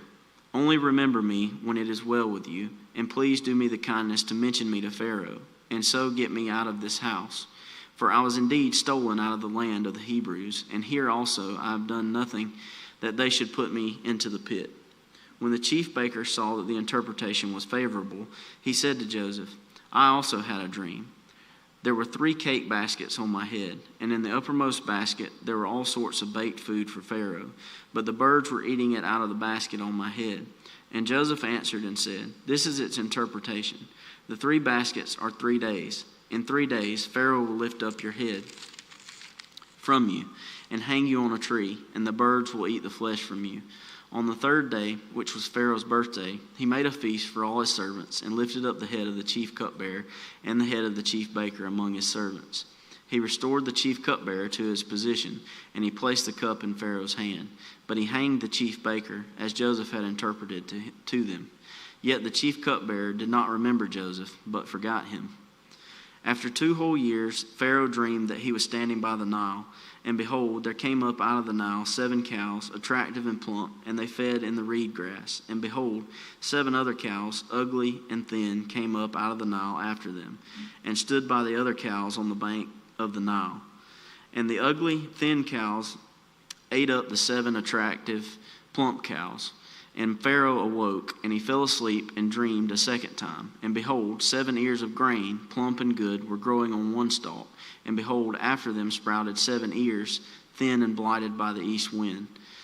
And the thin ears swallowed up the 7 plump, full ears. And Pharaoh awoke, and behold, it was a dream. So in the morning his spirit was troubled, and he sent and called for all the magicians of Egypt and all its wise men. Pharaoh told them his dreams, but there was none who could interpret them to Pharaoh. Then the chief cupbearer said to Pharaoh, I remember my offenses today, when Pharaoh was angry with his servants and put me and the chief baker in custody in the house of the captain of the guard. We dreamed on the same night, he and I, each having a dream with its own interpretation. A young Hebrew was there with us, a servant of the captain of the guard. When we told him, he interpreted our dreams to us, giving an interpretation to each man according to his dream. And as he interpreted to us, so it came about. I was restored to my office, and the baker was hanged. Then Pharaoh sent and called Joseph, and they quickly brought him out of the pit. And when he had shaved himself and changed his clothes, he came in before Pharaoh. And Pharaoh said to Joseph, I have had a dream, and there is no one who can interpret it. I have heard it said of you that when you hear a dream, you can interpret it. Joseph answered Pharaoh, It is not in me. God will give Pharaoh a favorable answer. Then Pharaoh said to Joseph, Behold, in my dream I was standing on the banks of the Nile. 7 cows, plump and attractive, came up out of the Nile and fed in the reed grass. 7 other cows came up after them, poor and very ugly and thin, such as I had never seen in all the land of Egypt. And the thin, ugly cows ate up the first 7 plump cows. But when they had eaten them, no one would have known that they had eaten them, for they were still as ugly as at the beginning. Then I awoke. I also saw in my dream 7 ears growing on one stalk, full and good. 7 ears, withered, thin, and blighted by the east wind, sprouted after them. And the thin ears swallowed up the 7 good ears. And I told it to the magicians, but there was no one who could explain it to me. Then Joseph said to Pharaoh, The dreams of Pharaoh are one. God has revealed to Pharaoh what he is about to do. The 7 good cows are 7 years, and the 7 good ears are 7 years. The dreams are one. The 7 lean and ugly cows that came up after them are 7 years, and the 7 empty years blighted by the east wind are also 7 years of famine. It is as I told Pharaoh. God has shown to Pharaoh what he is about to do. There will come 7 years of great plenty throughout all the land of Egypt, but after them there will arise 7 years of famine, and all the plenty will be forgotten in the land of Egypt.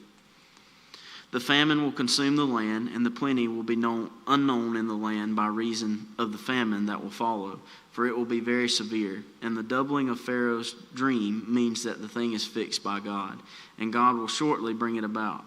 Now therefore let Pharaoh select a discerning and wise man, and set him over the land of Egypt. Let Pharaoh proceed to appoint overseers over the land, and take 1/5 of the produce of the land of Egypt during the 7 plentiful years. And let them gather all the food of these good years that are coming, and store up grain under the authority of Pharaoh for food in the cities, and let them keep it. That food shall be reserved for the land against the 7 years of famine that are to occur in the land of Egypt, so that the land may not perish through the famine. This proposal pleased Pharaoh and all his servants. And Pharaoh said to his servants, Can we find a man like this in whom is the Spirit of God? Then Pharaoh said to Joseph, Since God has shown you all this, there is none so discerning and wise as you are. You shall be over my house, and all my people shall order themselves as you command.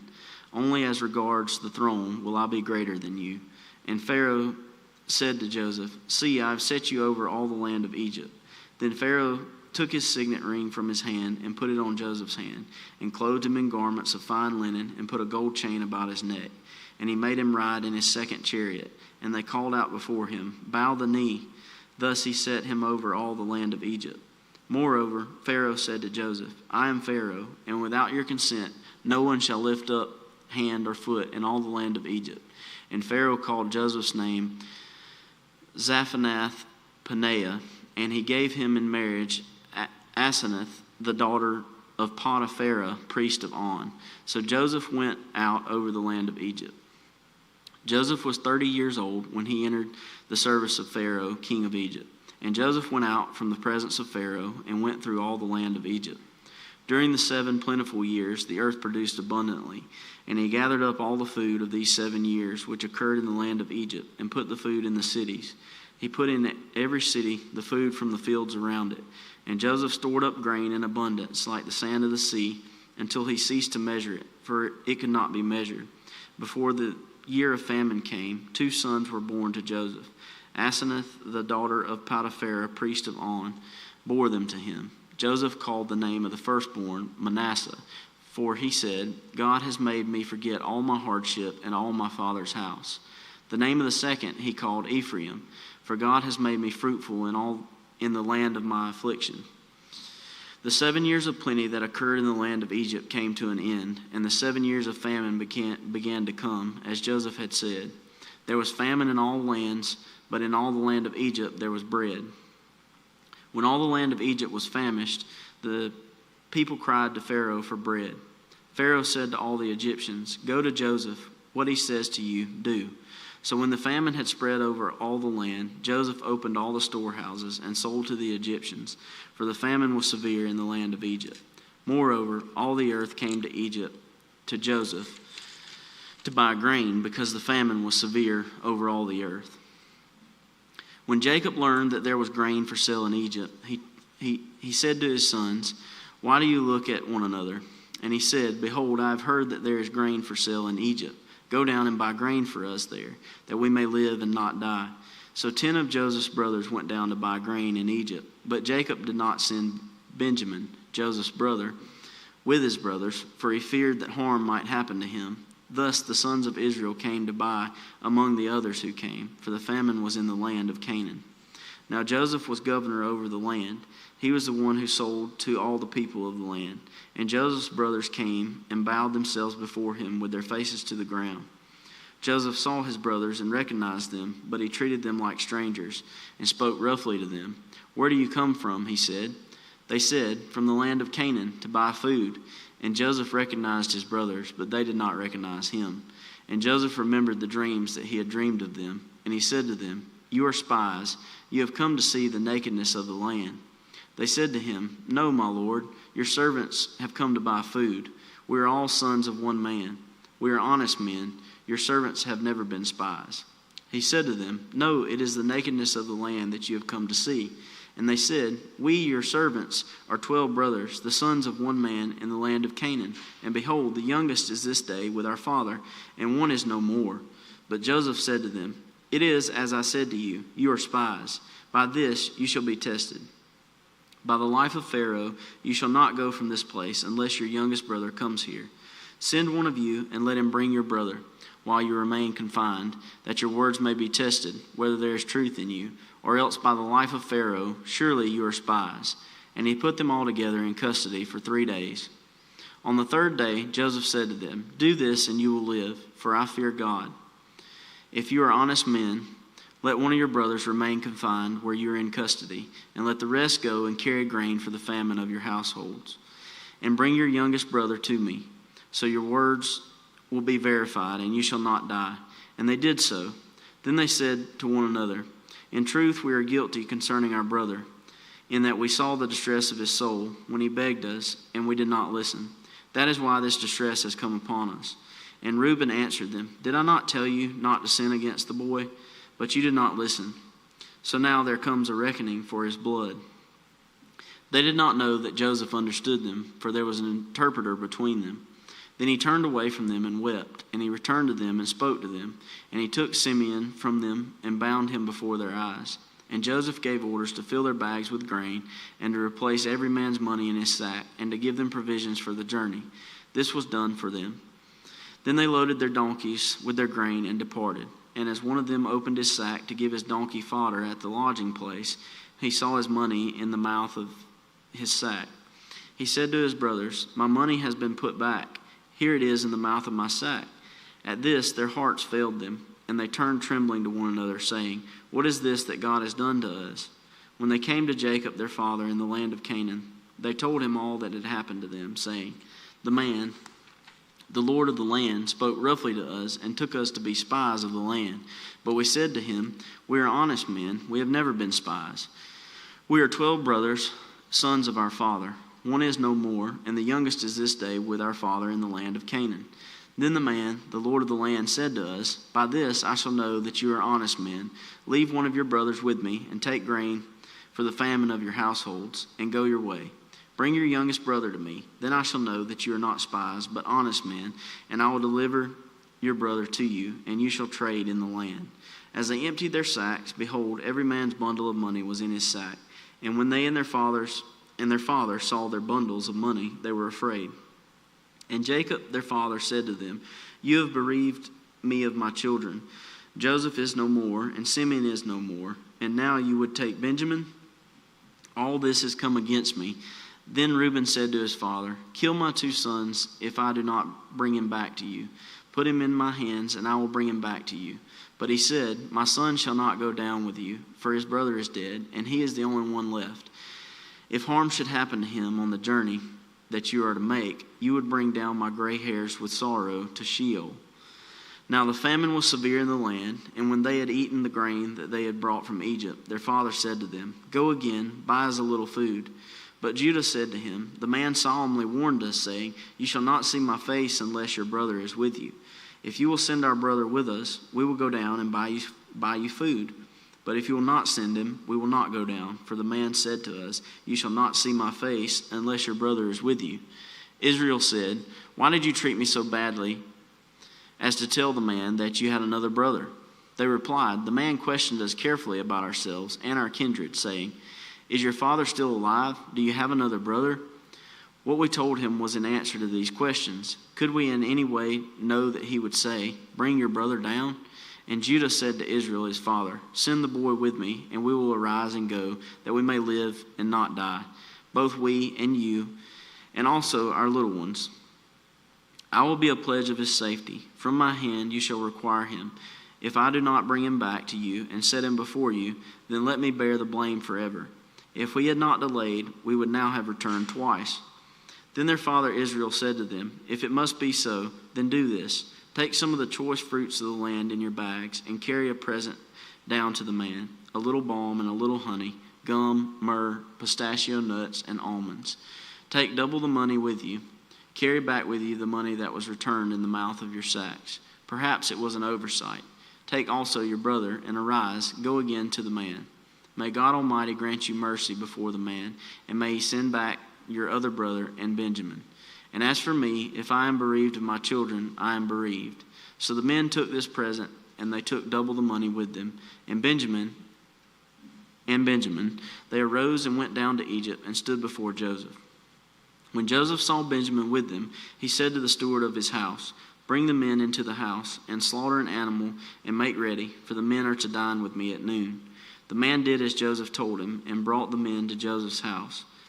And the men were afraid because they were brought to Joseph's house. And they said, "It is because of the money, which was replaced in our sacks the first time, that we are brought in, so that he may assault us and fall upon us to make us servants and seize our donkeys." So they went up to the steward of Joseph's house and spoke with him at the door of the house, and said, "O my lord, we came down the first time to buy food. And when we came to the lodging place, we opened our sacks, and there was each man's money in the mouth of his sack. Our money is in full weight. So we have brought it again with us, and we have brought other money down with us to buy food. We do not know who put our money in our sacks." He replied, "Peace to you, do not be afraid. Your God and the God of your father has put treasure in your sacks for you. I received your money." Then he brought Simeon out to them, and when the man had brought the men into Joseph's house and given them water, And they had washed their feet, and when they had given their donkeys fodder, they prepared the present for Joseph's coming at noon, for they heard that they should eat bread there. When Joseph came home, they brought into the house to him the present that they had with them, and bowed down to him to the ground. And he inquired about their welfare and said, "Is your father well, the old man of whom you spoke? Is he still alive?" They said, "Your servant our father is well. He is still alive." And they bowed their heads and prostrated themselves. And he lifted up his eyes and saw his brother Benjamin, his mother's son, and said, "Is this your youngest brother of whom you spoke to me? God be gracious to you, my son." Then Joseph hurried out, for his compassion grew warm for his brother, and he sought a place to weep. And he entered his chamber and wept there. Then he washed his face and came out, and controlling himself, he said, "Serve the food." They served him by himself, and them by themselves, and the Egyptians who ate with him by themselves, because the Egyptians could not eat with the Hebrews, for that is an abomination to the Egyptians. And they sat before him, the firstborn according to his birthright, and the youngest according to his youth. And the men looked at one another in amazement. Portions were taken to them from Joseph's table, but Benjamin's portion was 5 times as much as any of theirs. And they drank and were merry with him. Then he commanded the steward of his house, "Fill the men's sacks with food, as much as they can carry, and put each man's money in the mouth of his sack, and put my cup, the silver cup, in the mouth of the sack of the youngest, with his money for the grain." And he did as Joseph told him. As soon as the morning was light, the men were sent away with their donkeys. They had gone only a short distance from the city. Now Joseph said to his steward, "Up, follow after the men, and when you overtake them, say to them, 'Why have you repaid evil for good? Is it not from this that my Lord drinks, and by this that he practices divination? You have done evil in doing this.'" When he overtook them, he spoke to them these words. They said to him, "Why does my Lord speak such words as these? Far be it from your servants to do such a thing. Behold, the money that we found in the mouths of our sacks we brought back to you from the land of Canaan. How then could we steal silver or gold from your Lord's house? Whichever of your servants is found with it shall die, and we also will be my Lord's servants." He said, "Let it be as you say. He who is found with it shall be my servant, and the rest of you shall be innocent." Then each man quickly lowered his sack to the ground, and each man opened his sack, and he searched, beginning with the eldest and ending with the youngest. And the cup was found in Benjamin's sack. Then they tore their clothes, and every man loaded his donkey, and they returned to the city. When Judah and his brothers came to Joseph's house, he was still there. They fell before him to the ground. Joseph said to them, "What deed is this that you have done? Do you not know that a man like me can indeed practice divination?" And Judah said, "What shall we say to my Lord? What shall we speak? Or how can we clear ourselves? God has found out the guilt of your servants. Behold, we are my Lord's servants, both we and he also in whose hand the cup has been found." But he said, "Far be it from me that I should do so. Only the man in whose hand the cup was found shall be my servant. But as for you, go up in peace to your father."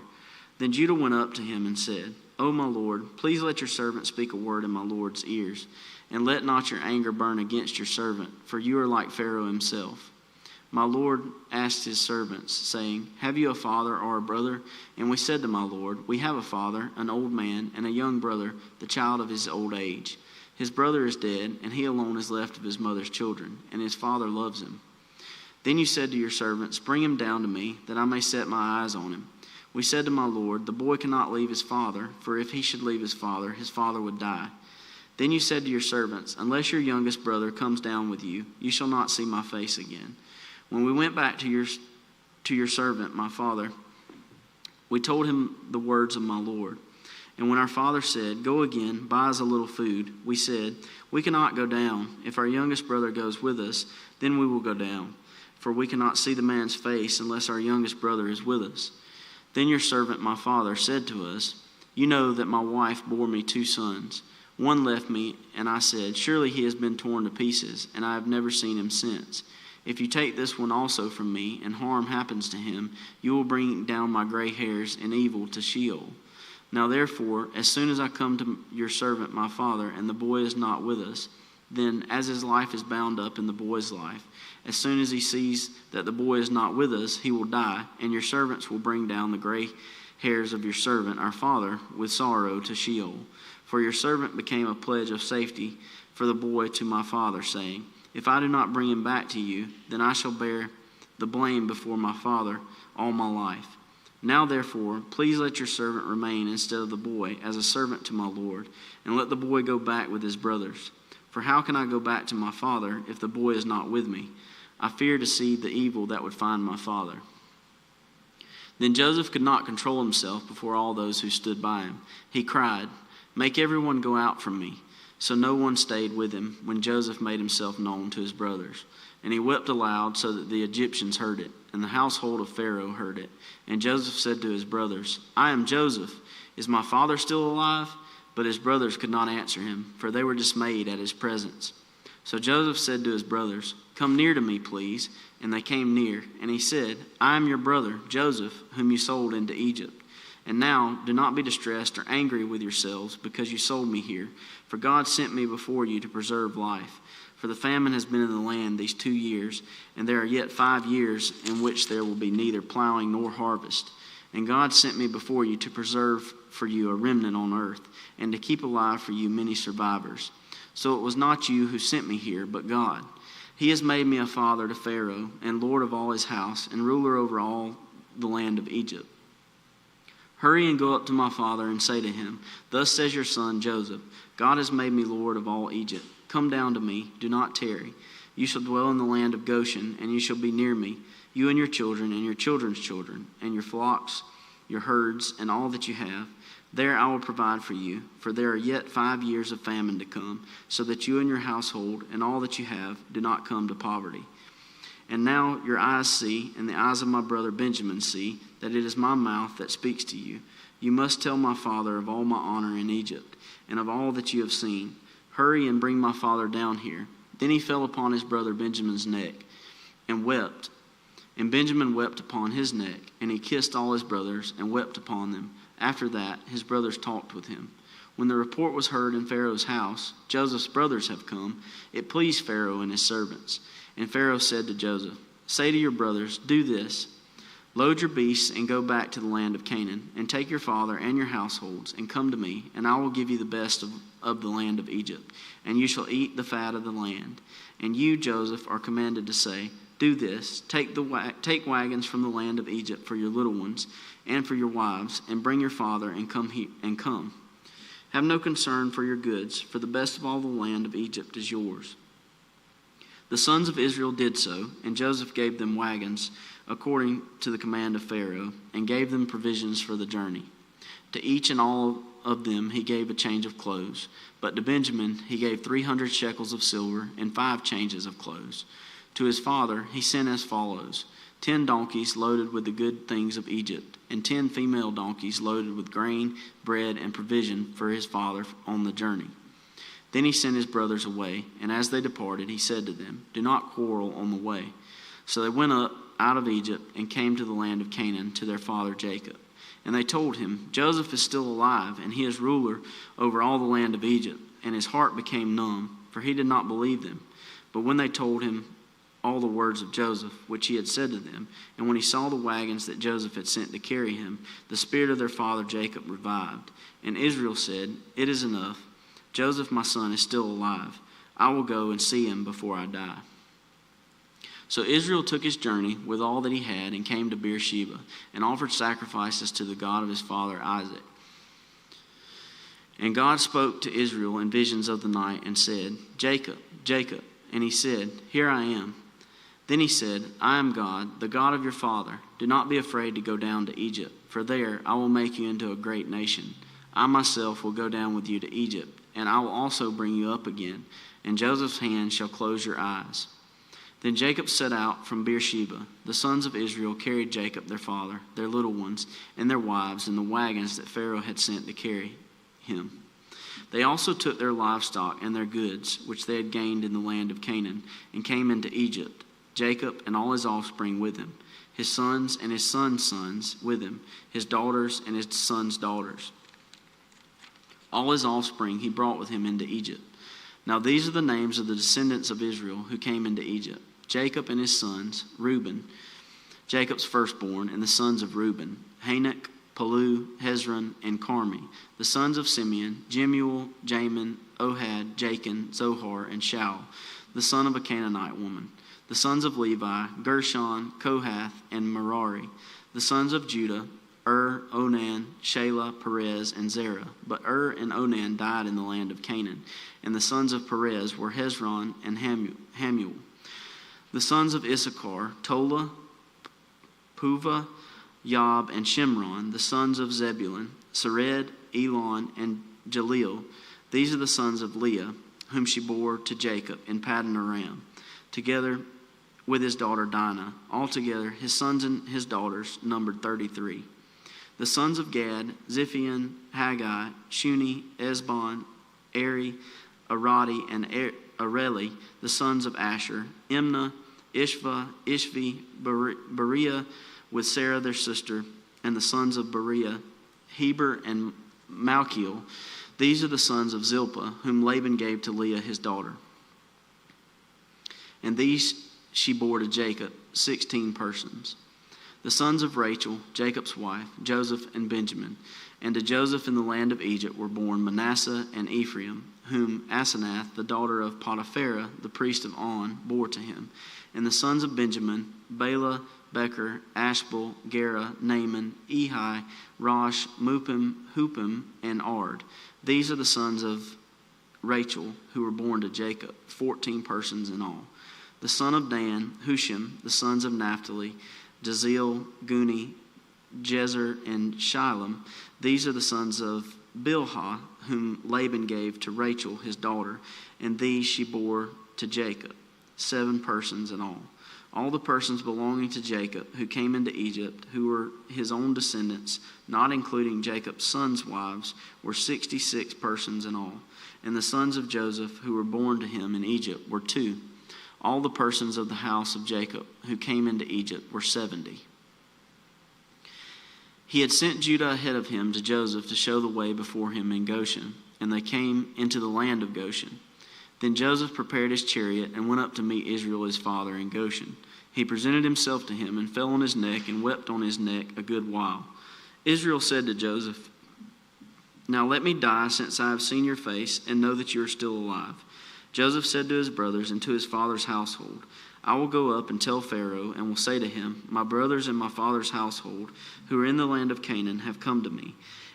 And the men are shepherds, for they have been keepers of livestock, and they have brought their flocks and their herds and all that they have. When Pharaoh calls you and says, 'What is your occupation?' Now you shall say, 'Your servants have been keepers of livestock from our youth, even until now, both we and our fathers, in order that you may dwell in the land of Goshen, for every shepherd is an abomination to the Egyptians.'" So Joseph went in and told Pharaoh, "My father and my brothers, with their flocks and herds and all that they possess, have come from the land of Canaan. They are now in the land of Goshen." And from among his brothers he took 5 men and presented them to Pharaoh. Pharaoh said to his brothers, "What is your occupation?" And they said to Pharaoh, "Your servants are shepherds, as our fathers were." They said to Pharaoh, "We have come to sojourn in the land, for there is no pasture for your servants' flocks, for the famine is severe in the land of Canaan. And now, please let your servants dwell in the land of Goshen." Then Pharaoh said to Joseph, "Your father and your brothers have come to you. The land of Egypt is before you. Settle your father and your brothers in the best of the land. Let them settle in the land of Goshen. And if you know any able men among them, put them in charge of my livestock." So Joseph brought in Jacob his father and stood him before Pharaoh. And Jacob blessed Pharaoh. And Pharaoh said to Jacob, "How many are the days of the years of your life?" And Jacob said to Pharaoh, "The days of the years of my sojourning are 130 years. Few and evil have been the days of the years of my life, and they have not attained to the days of the years of the life of my fathers in the days of their sojourning." And Jacob blessed Pharaoh and went out from the presence of Pharaoh. Then Joseph settled his father and his brothers and gave them a possession in the land of Egypt, in the best of the land, in the land of Ramesses, as Pharaoh had commanded. And Joseph provided his father, his brothers, and all his father's household with food according to the number of their dependents. Now there was no food in all the land, for the famine was very severe, so that the land of Egypt and the land of Canaan languished by reason of the famine. And Joseph gathered up all the money that was found in the land of Egypt and in the land of Canaan in exchange for the grain that they bought. And Joseph brought the money into Pharaoh's house. And when the money was all spent in the land of Egypt and in the land of Canaan, all the Egyptians came to Joseph and said, "Give us food. Why should we die before your eyes? For our money is gone." And Joseph answered, "Give your livestock, and I will give you food in exchange for your livestock, if your money is gone." So they brought their livestock to Joseph, and Joseph gave them food in exchange for horses, for the horses, the flocks, the herds, and the donkeys. He supplied them with food in exchange for all their livestock that year. And when that year was ended, they came to him the following year and said to him, "We will not hide from my lord that our money is all spent. The herds of livestock are my lord's. There is nothing left in the sight of my lord but our bodies and our land. Why should we die before your eyes, both we and our land? Buy us our land for food, and we with our land will be servants to Pharaoh. And give us seed that we may live and not die, and that the land may not be desolate." So Joseph bought all the land of Egypt for Pharaoh, for all the Egyptians sold their fields, because the famine was severe on them. The land became Pharaoh's. As for the people, he made servants of them from one end of Egypt to the other. Only the land of the priests he did not buy, for the priests had a fixed allowance from Pharaoh, and lived on the allowance that Pharaoh gave them. Therefore they did not sell their land. Then Joseph said to the people, "Behold, I have this day bought you and your land for Pharaoh. Now here is seed for you, and you shall sow the land. And at the harvest you shall give a fifth to Pharaoh, and 4/5 shall be your own, as seed for the field, and as food for yourselves and your households, and as food for your little ones." And they said, "You have saved our lives. May it please my Lord, we will be servants to Pharaoh." So Joseph made it a statute concerning the land of Egypt, and it stands to this day, that Pharaoh should have the fifth. The land of the priests alone did not become Pharaoh's. Thus Israel settled in the land of Egypt, in the land of Goshen, and they gained possessions in it, and were fruitful and multiplied greatly. And Jacob lived in the land of Egypt 17 years. So the days of Jacob, the years of his life, were 147 years. And when the time drew near that Israel must die, he called his son Joseph and said to him, "If now I have found favor in your sight, put your hand under my thigh and promise to deal kindly and truly with me. Do not bury me in Egypt, but let me lie with my fathers. Carry me out of Egypt and bury me in their burying place." He answered, "I will do as you have said." And he said, "Swear to me." And he swore to him. Then Israel bowed himself upon the head of his bed. After this, Joseph was told, "Behold, your father is ill." So he took with him his 2 sons, Manasseh and Ephraim. And it was told to Jacob, "Your son Joseph has come to you." Then Israel summoned his strength and sat up in bed. And Jacob said to Joseph, "God Almighty appeared to me at Luz in the land of Canaan, and blessed me, and said to me, Behold, I will make you fruitful and multiply you, and I will make of you a company of peoples, and will give this land to your offspring after you for an everlasting possession. And now your 2 sons, who were born to you in the land of Egypt before I came to you in Egypt, are mine. Ephraim and Manasseh shall be mine, as Reuben and Simeon are. And the children that you fathered after them shall be yours. They shall be called by the name of their brothers in their inheritance. As for me, when I came from Paddan, to my sorrow, Rachel died in the land of Canaan on the way, when there was still some distance to go to Ephrath. And I buried her there on the way to Ephrath, that is, Bethlehem. When Israel saw Joseph's sons, he said, "Who are these?" Joseph said to his father, They are my sons, whom God has given me here." And he said, "Bring them to me, please, that I may bless them." Now the eyes of Israel were dim with age, so that he could not see. So Joseph brought them near him, and he kissed them and embraced them. And Israel said to Joseph, "I never expected to see your face, and behold, God has let me see your offspring also." Then Joseph removed them from his knees, and he bowed himself with his face to the earth. And Joseph took them both, Ephraim in his right hand toward Israel's left hand, and Manasseh in his left hand toward Israel's right hand, and brought them near him. And Israel stretched out his right hand and laid it on the head of Ephraim, who was the younger, and his left hand on the head of Manasseh, crossing his hands, for Manasseh was the firstborn. And he blessed Joseph and said, "The God before whom my fathers Abraham and Isaac walked, the God who has been my shepherd all my life long to this day, the angel who has redeemed me from all evil. Bless the boys. And in them let my name be carried on, and the name of my fathers, Abraham and Isaac, and let them grow into a multitude in the midst of the earth. When Joseph saw that his father laid his right hand on the head of Ephraim, it displeased him, and he took his father's hand to move it from Ephraim's head to Manasseh's head. And Joseph said to his father, Not this way, my father, since this one is the firstborn. Put your right hand on his head. But his father refused and said, I know, my son, I know. He also shall become a people, and he also shall be great. Nevertheless, his younger brother shall be greater than he, and his offspring shall become a multitude of nations. So he blessed them that day, saying, By you Israel will pronounce blessings, saying, God make you as Ephraim and as Manasseh. Thus he put Ephraim before Manasseh.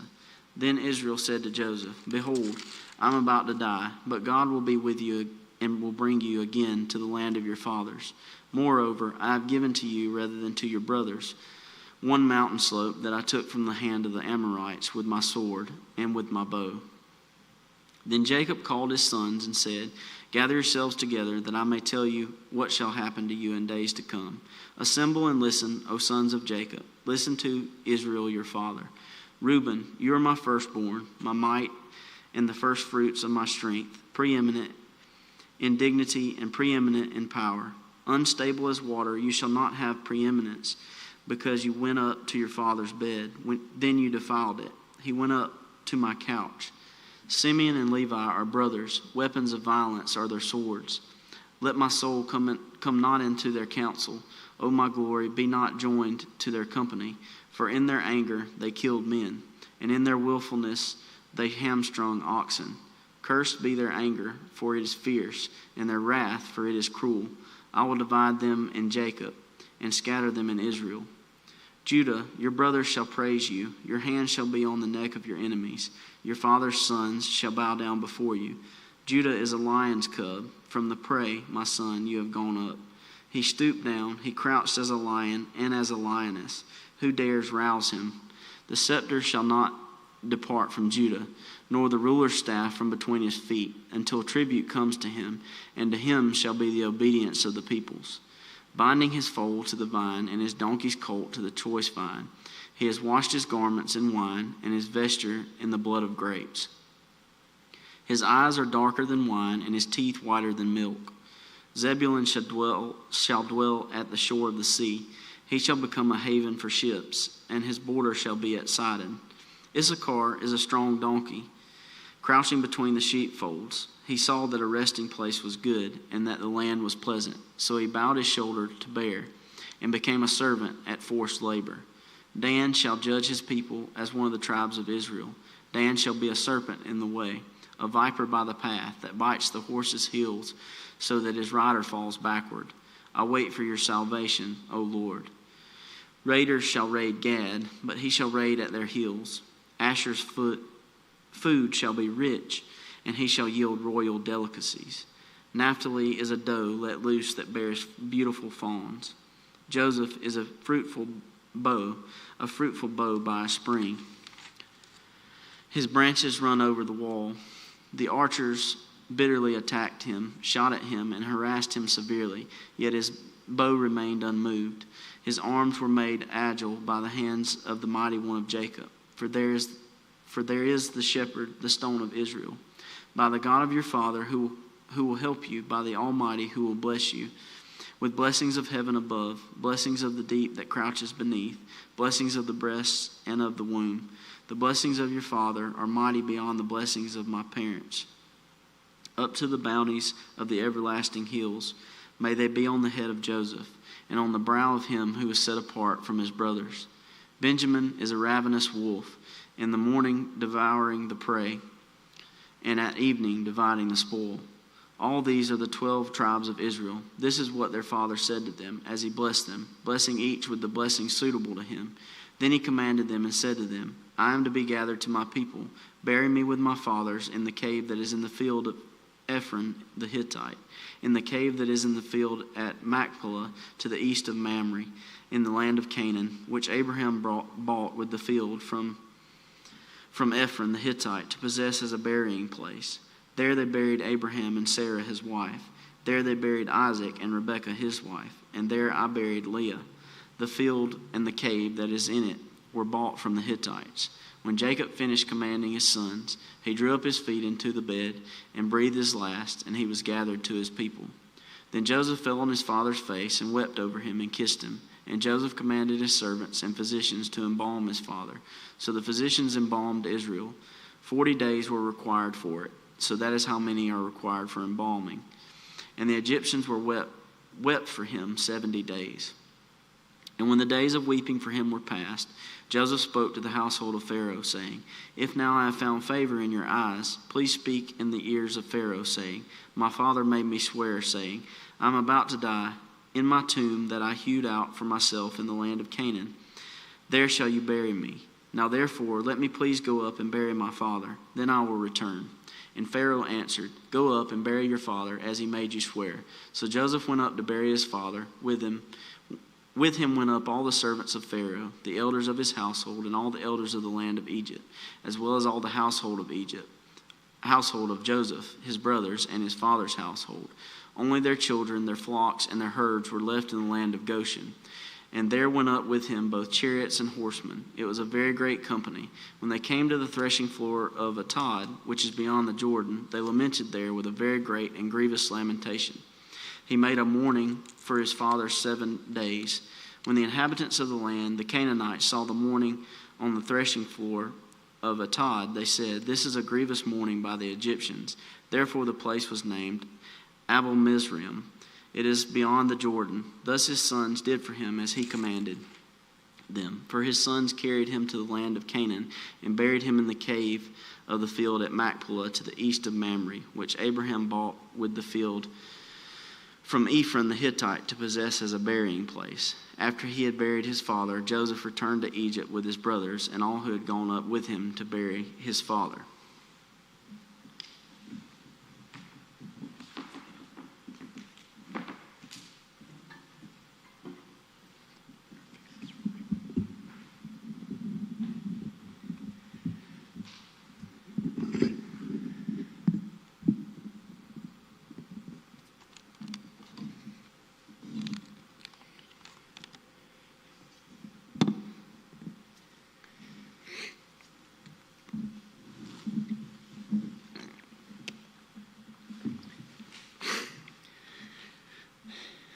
Exodus.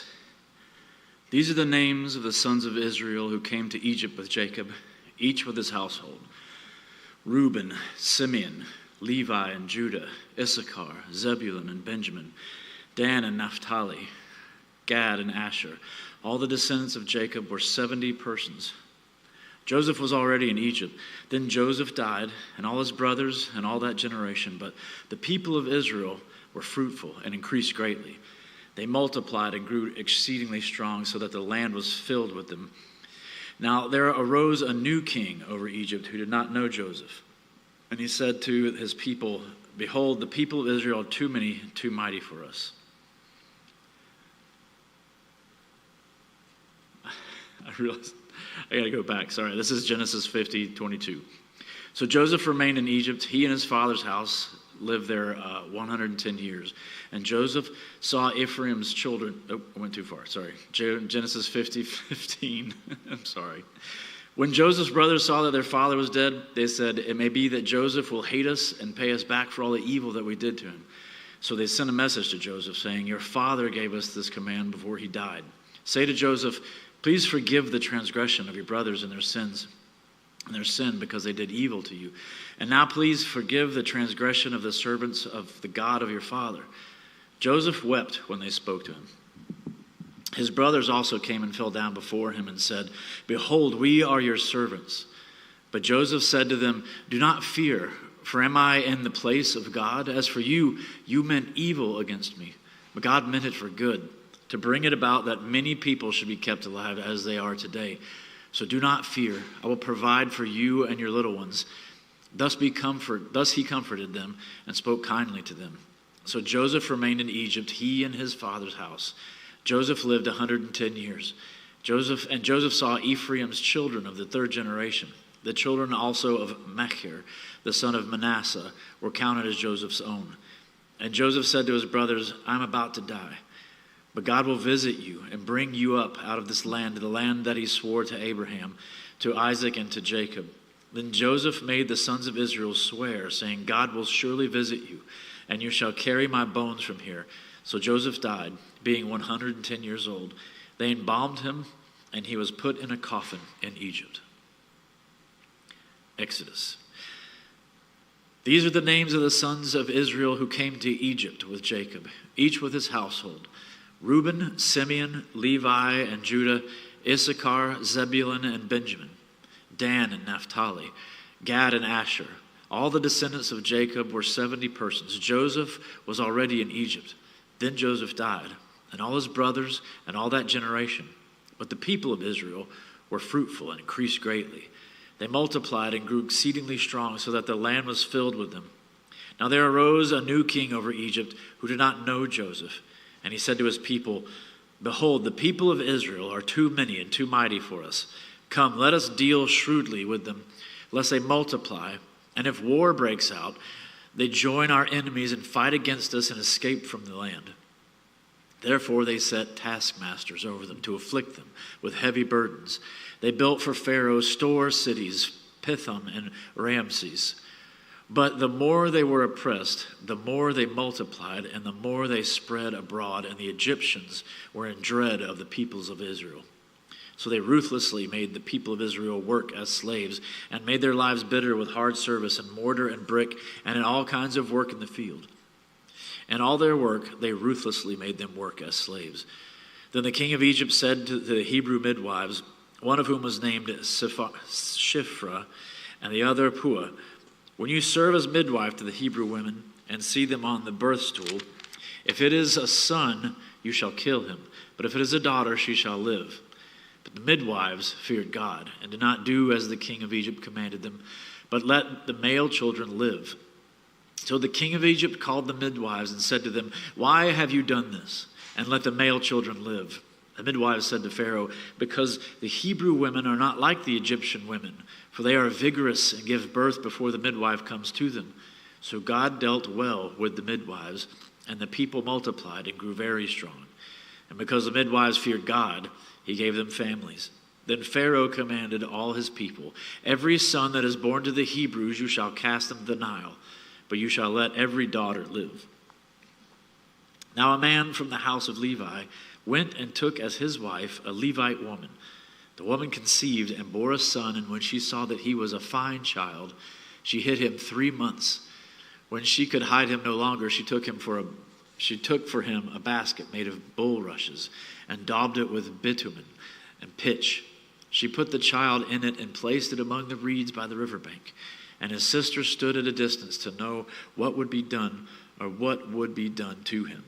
Now the daughter of Pharaoh came down to bathe at the river, while her young women walked beside the river.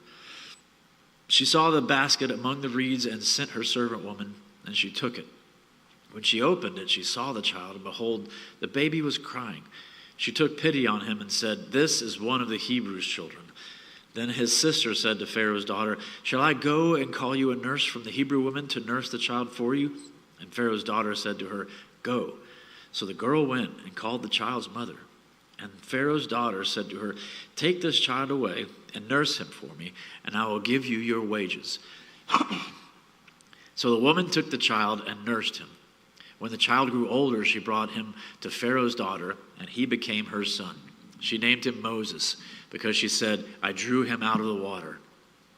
One day, when Moses had grown up, he went out to his people and looked on their burdens, and he saw an Egyptian beating a Hebrew, one of his people. He looked this way and that, and seeing no one, he struck down the Egyptian and hid him in the sand. When he went out the next day, behold, 2 Hebrews were struggling together, and he said to the man in the wrong, Why do you strike your companion? He answered, Who made you a prince and a judge over us? Do you mean to kill me as you killed the Egyptian? Then Moses was afraid and thought, Surely the thing is known. When Pharaoh heard of it, he sought to kill Moses, but Moses fled from Pharaoh and stayed in the land of Midian, and he sat down by a well. Now the priest of Midian had 7 daughters, and they came and drew water and filled the troughs to water their father's flock. The shepherds came and drove them away, but Moses stood up and saved them and watered their flock. When they came home to their father Reuel, he said, "How is it that you have come so soon today? Come home so soon today?" They said, "An Egyptian delivered us out of the hand of the shepherds, and even drew water for us and watered the flock." He said to his daughters, Where is he? Why have you left the man? Call him that he may eat bread." And Moses was content to dwell with the man, and he gave Moses his daughter Zipporah. She gave birth to a son, and he called his name Gershom, for he said, "I have been a sojourner in a foreign land." During those many days, the king of Egypt died, and the people of Israel groaned because of their slavery and cried out for help. Their cry for rescue from slavery came up to God, and God heard their groaning. And God remembered his covenant with Abraham, with Isaac, and with Jacob. God saw the people of Israel, and God knew. Now Moses was keeping the flock of his father-in-law Jethro, the priest of Midian, and he led his flock to the west side of the wilderness and came to Horeb, the mountain of God. And the angel of the Lord appeared to him in a flame of fire out of the midst of a bush. He looked, and behold, the bush was burning, and yet it was not consumed. And Moses said, "I will turn aside to see this great sight, why the bush is not burned." When the Lord saw that he turned aside to see, God called to him out of the bush, "Moses, Moses," and he said, "Here I am." Then he said, "Do not come near. Take your sandals off your feet, for the place on which you are standing is holy ground." And he said, "I am the God of your father, the God of Abraham, the God of Isaac, and the God of Jacob." And Moses hid his face, for he was afraid to look at God. Then the Lord said, "I have surely seen the affliction of my people who are in Egypt, and have heard their cry because of their taskmasters. I know their sufferings, and I have come down to deliver them out of the hand of the Egyptians, and to bring them up out of that land to a good and broad land, a land flowing with milk and honey, to the place of the Canaanites, the Hittites, the Amorites, the Perizzites, the Hivites, and the Jebusites. And now, behold, the cry of the people of Israel has come to me, and I have also seen the oppression with which the Egyptians oppress them. Come, I will send you to Pharaoh, that you may bring my people, the children of Israel, out of Egypt." But Moses said to God, "Who am I that I should go to Pharaoh and bring the children of Israel out of Egypt?" He said, "But I will be with you, and this shall be the sign for you that I have sent you. When you have brought the people out of Egypt, you shall serve God on this mountain." Then Moses said to God, "If I come to the people of Israel and say to them, 'The God of your fathers has sent me to you,' and they ask me, 'What is his name?' what shall I say to them?" God said to Moses, "I am who I am." And he said, "Say this to the people of Israel, I am has sent me to you." God also said to Moses, "Say this to the people of Israel, 'The Lord, the God of your fathers, the God of Abraham, the God of Isaac, and the God of Jacob has sent me to you. This is my name forever, and thus I am to be remembered throughout all generations. Go and gather the elders of Israel together and say to them, the Lord, the God of your fathers, the God of Abraham, of Isaac, and of Jacob has appeared to me, saying, I have observed you and what has been done to you in Egypt, and I promise that I will bring you up out of the affliction of Egypt to the land of the Canaanites, the Hittites, the Amorites, the Perizzites, the Hivites, and the Jebusites, a land flowing with milk and honey. And they will listen to your voice, and you and the elders of Israel shall go to the king of Egypt and say to him, the Lord, the God of the Hebrews, has met with us. And now please let us go a 3 days' journey into the wilderness, that we may sacrifice to the Lord our God. But I know that the king of Egypt will not let you go unless compelled by a mighty hand. So I will stretch out my hand and strike Egypt with all the wonders that I will do in it. After that, he will let you go. And I will give this people favor in the sight of the Egyptians. And when you go, you shall not go empty. But each woman shall ask of her neighbor, and any woman who lives in her house, for silver and gold, jewelry, and for clothing. You shall put them on your sons and on your daughters. So you shall plunder the Egyptians. And Moses answered, but behold, they will not believe me or listen to my voice. For they will say, the Lord did not appear to you. The Lord said to him, what is that in your hand? And he said, a staff. And he said, throw it on the ground. So he threw it on the ground, and it became a serpent. And Moses ran from it. But the Lord said to Moses, put out your hand and catch it by the tail. So he put out his hand and caught it, and it became a staff in his hand, that they may believe that the Lord, the God of their fathers, the God of Abraham, the God of Isaac, and the God of Jacob has appeared to you. Again the Lord said to him, put your hand inside your cloak. And he put his hand inside his cloak, and when he took it out, behold, his hand was leprous like snow. Then God said, put your hand back inside your cloak. So he put his hand back inside his cloak, and when he took it out, behold, it was restored like the rest of his flesh. If they will not believe you, God said, or listen to the first sign, they may believe the latter sign. If they will not believe even though these two signs, or listen to your voice, you shall take some water from the Nile and pour it on the dry ground, and the water that you shall take from the Nile will become blood on the dry ground. But Moses said to the Lord, O my Lord, I am not eloquent, either in the past or since you have spoken to your servant, but I am slow of speech and of tongue. Then the Lord said to him, who has made man's mouth? Who makes him mute or deaf or seeing or blind? Is it not I, the Lord? Now therefore go, and I will be your mouth. I will be with your mouth and teach you what you shall speak. But he said, O my Lord, please send someone else. Then the anger of the Lord was kindled against Moses, and he said, is there not Aaron your brother, the Levite? I know that he can speak well.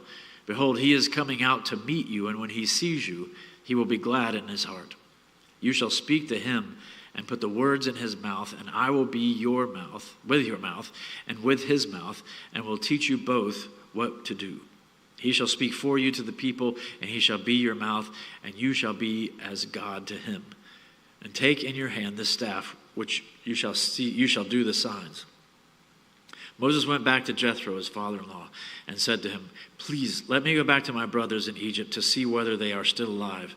And Jethro said to Moses, go in peace. And the Lord said to Moses in Midian, go back to Egypt, for all the men who are seeking your life are dead. So Moses took his wife and his sons and had them ride on a donkey and went back to the land of Egypt. And Moses took the staff of God in his hand. And the Lord said to Moses, when you go back to Egypt, see that you do before Pharaoh all the miracles I have put in your power. But I will harden his heart, so that he will not let the people go. Then you shall say to Pharaoh, thus says the Lord, Israel is my firstborn son. And I say to you, let my son go, that he may serve me. If you refuse to let him go, behold, I will kill your firstborn son. At a lodging place on the way, the Lord met him and sought to put him to death. Then Zipporah took a flint and cut off her son's foreskin and touched Moses' feet with it and said, surely you are a bridegroom of blood to me. So he let him alone. It was then that she said, a bridegroom of blood, because of the circumcision. The Lord said to Aaron, go into the wilderness to meet Moses. So he went and met him at the mountain of God and kissed him. And Moses told Aaron all the words of the Lord with which he had sent him to speak, and all the signs that he had commanded him to do. Then Moses and Aaron went and gathered together all the elders of the people of Israel. Aaron spoke all the words that the Lord had spoken to Moses, and did the signs in the sight of the people, and the people believed. And when they heard that the Lord had visited the people of Israel, and that he had seen their affliction, they bowed their heads and worshipped. Afterwards Moses and Aaron went and said to Pharaoh, thus says the Lord, the God of Israel, let my people go, that they may hold a feast to me in the wilderness. But Pharaoh said, who is the Lord that I should obey his voice and let Israel go? I do not know the Lord, and moreover, I will not let Israel go. Then they said, the God of the Hebrews has met with us. Please let us go a 3 days' journey into the wilderness, that we may sacrifice to the Lord our God, lest he fall upon us with pestilence or with the sword. But the king of Egypt said to them, Moses and Aaron, why do you take the people away from their work? Get back to your burdens. And Pharaoh said, behold, the people of the land are now many, and you make them rest from their burdens. The same day Pharaoh commanded the taskmasters of the people and their foremen, you shall no longer give the people straw to make bricks, as in the past. Let them go and gather straw for themselves. But the number of bricks that they made in the past you shall impose on them. You shall by no means reduce it, for they are idle.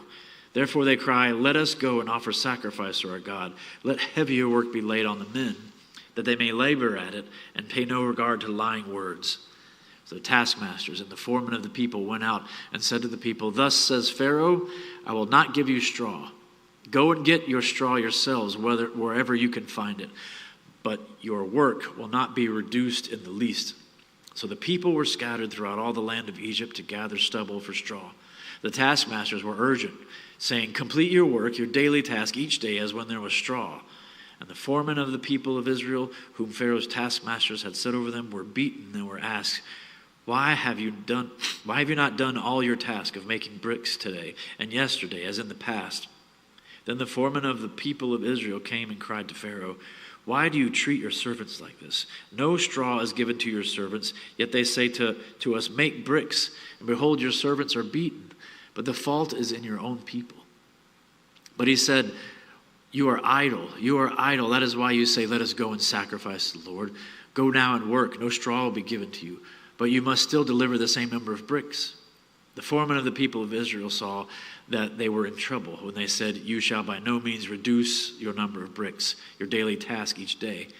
They met Moses and Aaron, who were waiting for them as they came out from Pharaoh. And they said to them, the Lord look on you and judge, because you have made us stink in the eyes of Pharaoh and his servants, and have put a sword in their hand to kill us. Then Moses turned to the Lord and said, O Lord, why have you done evil to this people? Why did you ever send me? For since I came to Pharaoh to speak in your name, he has done evil to this people, and you have not delivered your people at all. But the Lord said to Moses, now you shall see what I will do to Pharaoh. For with a strong hand he will send them out, and with a strong hand he will drive them out of his land. So God spoke to Moses and said to him, I am the Lord. I appeared to Abraham, to Isaac, and to Jacob as God Almighty, but by my name, the Lord, I did not make myself known to them. I also established my covenant with them to give them the land of Canaan, the land in which they lived as sojourners. Moreover, I have heard the groaning of the people of Israel, whom the Egyptians hold as slaves, and I have remembered my covenant. Say therefore to the people of Israel, I am the Lord, and I will bring you out from under the burdens of the Egyptians, and I will deliver you from slavery to them, and I will redeem you with an outstretched arm and with great acts of judgment. I will take you to be my people, and I will be your God, and you shall know that I am the Lord your God, who has brought you out from under the burdens of the Egyptians. I will bring you into the land that I swore to give Abraham, to Isaac, and to Jacob. I will give it to you for a possession. I am the Lord. Moses spoke thus to the people of Israel, but they did not listen to Moses because of their broken spirit and harsh slavery. So the Lord said to Moses, go in, tell Pharaoh, king of Egypt, to let the people of Israel go out of his land. But Moses said to the Lord, behold, the people of Israel have not listened to me. How then shall Pharaoh listen to me? For I am of uncircumcised lips.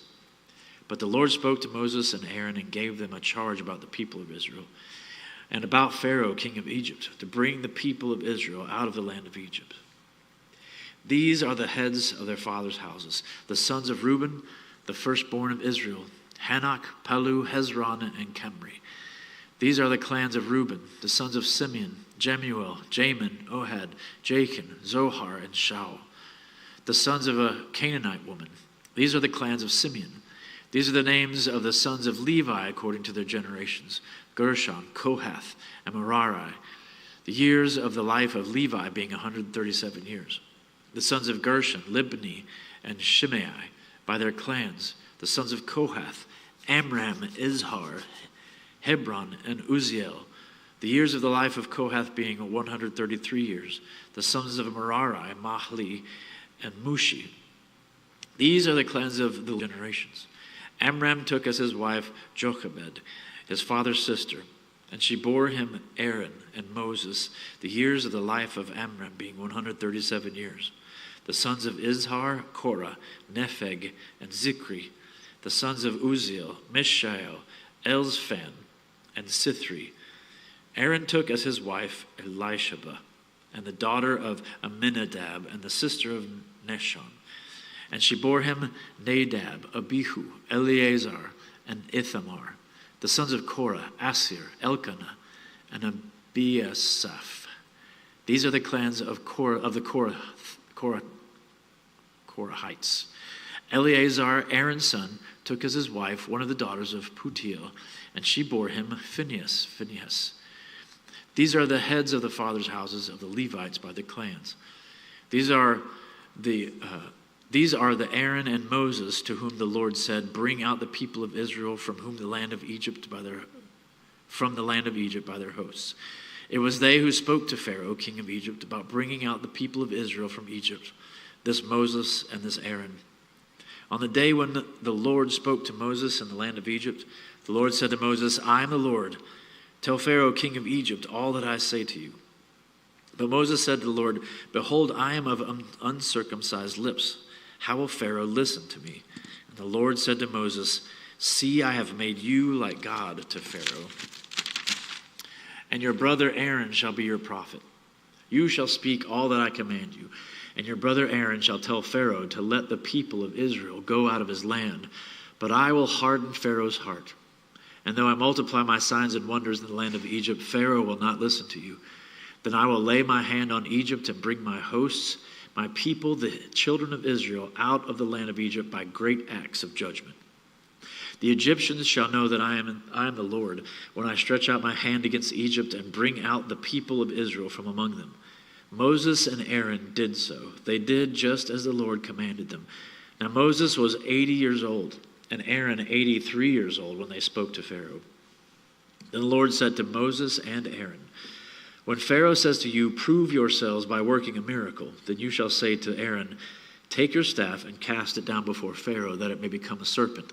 So Moses and Aaron went to Pharaoh and did just as the Lord commanded. Aaron cast down his staff before Pharaoh and his servants, and it became a serpent. Then Pharaoh summoned the wise men and the sorcerers, and they, the magicians of Egypt, also did the same by their secret arts. For each man cast down his staff, and they became serpents. But Aaron's staff swallowed up their staffs. Still, Pharaoh's heart was hardened, and he would not listen to them, as the Lord had said. Then the Lord said to Moses, "Pharaoh's heart is hardened. He refuses to let the people go. Go to Pharaoh in the morning as he is going out to the water. Stand on the bank of the Nile to meet him, and take in your hand the staff that turned into a serpent. And you shall say to him, 'The Lord, the God of the Hebrews, sent me to you, saying, Let my people go, that they may serve me in the wilderness. But so far you have not obeyed. Thus says the Lord, by this you shall know that I am the Lord. Behold, with the staff that is in my hand I will strike the water that is in the Nile, and it shall turn into blood. The fish in the Nile shall die, and the Nile will stink, and the Egyptians will grow weary of drinking water from the Nile." And the Lord said to Moses, "Say to Aaron, take your staff and stretch out your hand over the waters of Egypt, over their rivers, their canals, and their ponds, and all their pools of water, so that they may become blood. And there shall be blood throughout all the land of Egypt, even in vessels of wood and in vessels of stone." Moses and Aaron did as the Lord commanded. In the sight of Pharaoh and in the sight of his servants, he lifted up the staff and struck the water in the Nile. And all the water in the Nile turned into blood. And the fish in the Nile died, and the Nile stank so that the Egyptians could not drink water from the Nile. There was blood throughout all the land of Egypt, but the magicians of Egypt did the same by their secret arts. So Pharaoh's heart remained hardened, and he would not listen to them, as the Lord had said. Pharaoh turned and went into his house, and he did not take even this to heart. And all the Egyptians dug along the Nile for water to drink, for they could not drink the water of the Nile. 7 full days passed after the Lord had struck the Nile. Then the Lord said to Moses, "Go into Pharaoh and say to him, Thus says the Lord, let my people go, that they may serve me. But if you refuse to let them go, behold, I will plague all your country with frogs. The Nile shall swarm with frogs that shall come up into your house and into your bedroom and on your bed and into the houses of your servants and your people and into your ovens and your kneading bowls. The frogs shall come up to you and on your people and on all your servants." And the Lord said to Moses, "Say to Aaron, stretch out your hand with your staff over the rivers, over the canals, and over the pools, and make frogs come up on the land of Egypt." So Aaron stretched out his hand over the waters of Egypt, and the frogs came up and covered the land of Egypt. But the magicians did the same by their secret arts and made frogs come up on the land of Egypt. And Pharaoh called Moses and Aaron and said, "Plead with the Lord to take away the frogs from me and from my people, and I will let the people go to sacrifice to the Lord." Moses said to Pharaoh, "Be pleased to command me when I am to plead for you and for your servants and for your people, that the frogs be cut off from you and your houses and be left only in the Nile." And he said, "Tomorrow." Moses said, "Be it as you say, so that you may know that there was no one like the Lord our God. The frogs shall go away from you and your houses and your servants and your people. They shall be left only in the Nile."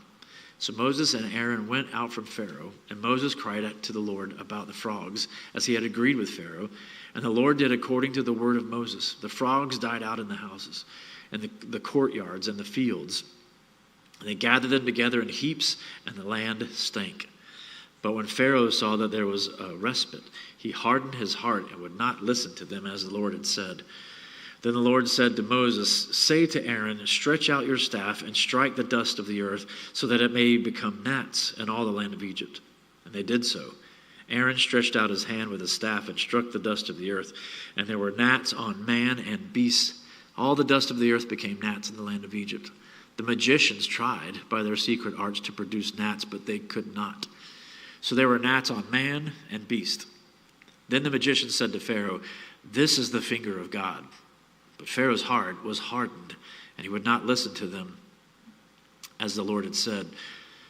Then the Lord said to Moses, "Rise up early in the morning and present yourself to Pharaoh as he goes out to the water, and say to him, 'Thus says the Lord, let my people go that they may serve me, or else, if you will not let my people go, behold, I will send swarms of flies on you and your servants and your people, and into your houses, and the houses of the Egyptians shall be filled with swarms of flies, and also the ground on which they stand.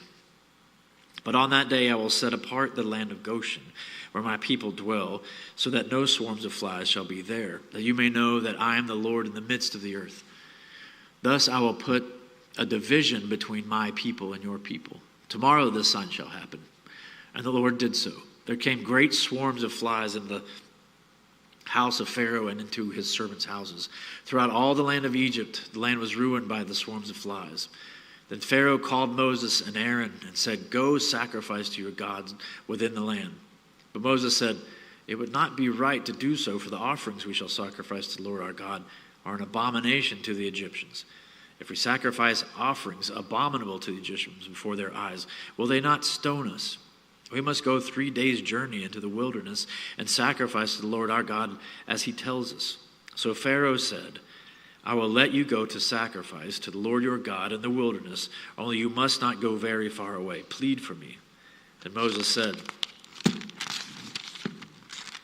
"Behold, I am going out from you, and I will plead with the Lord, that the swarms of flies may depart from Pharaoh, from his servants, and from his people tomorrow. Only let not Pharaoh cheat again by not letting the people go to sacrifice to the Lord." So Moses went out from Pharaoh and prayed to the Lord. And the Lord did as Moses asked, and removed the swarms of flies from Pharaoh, from his servants, and from his people. Not one remained. But Pharaoh hardened his heart this time also, and did not let the people go.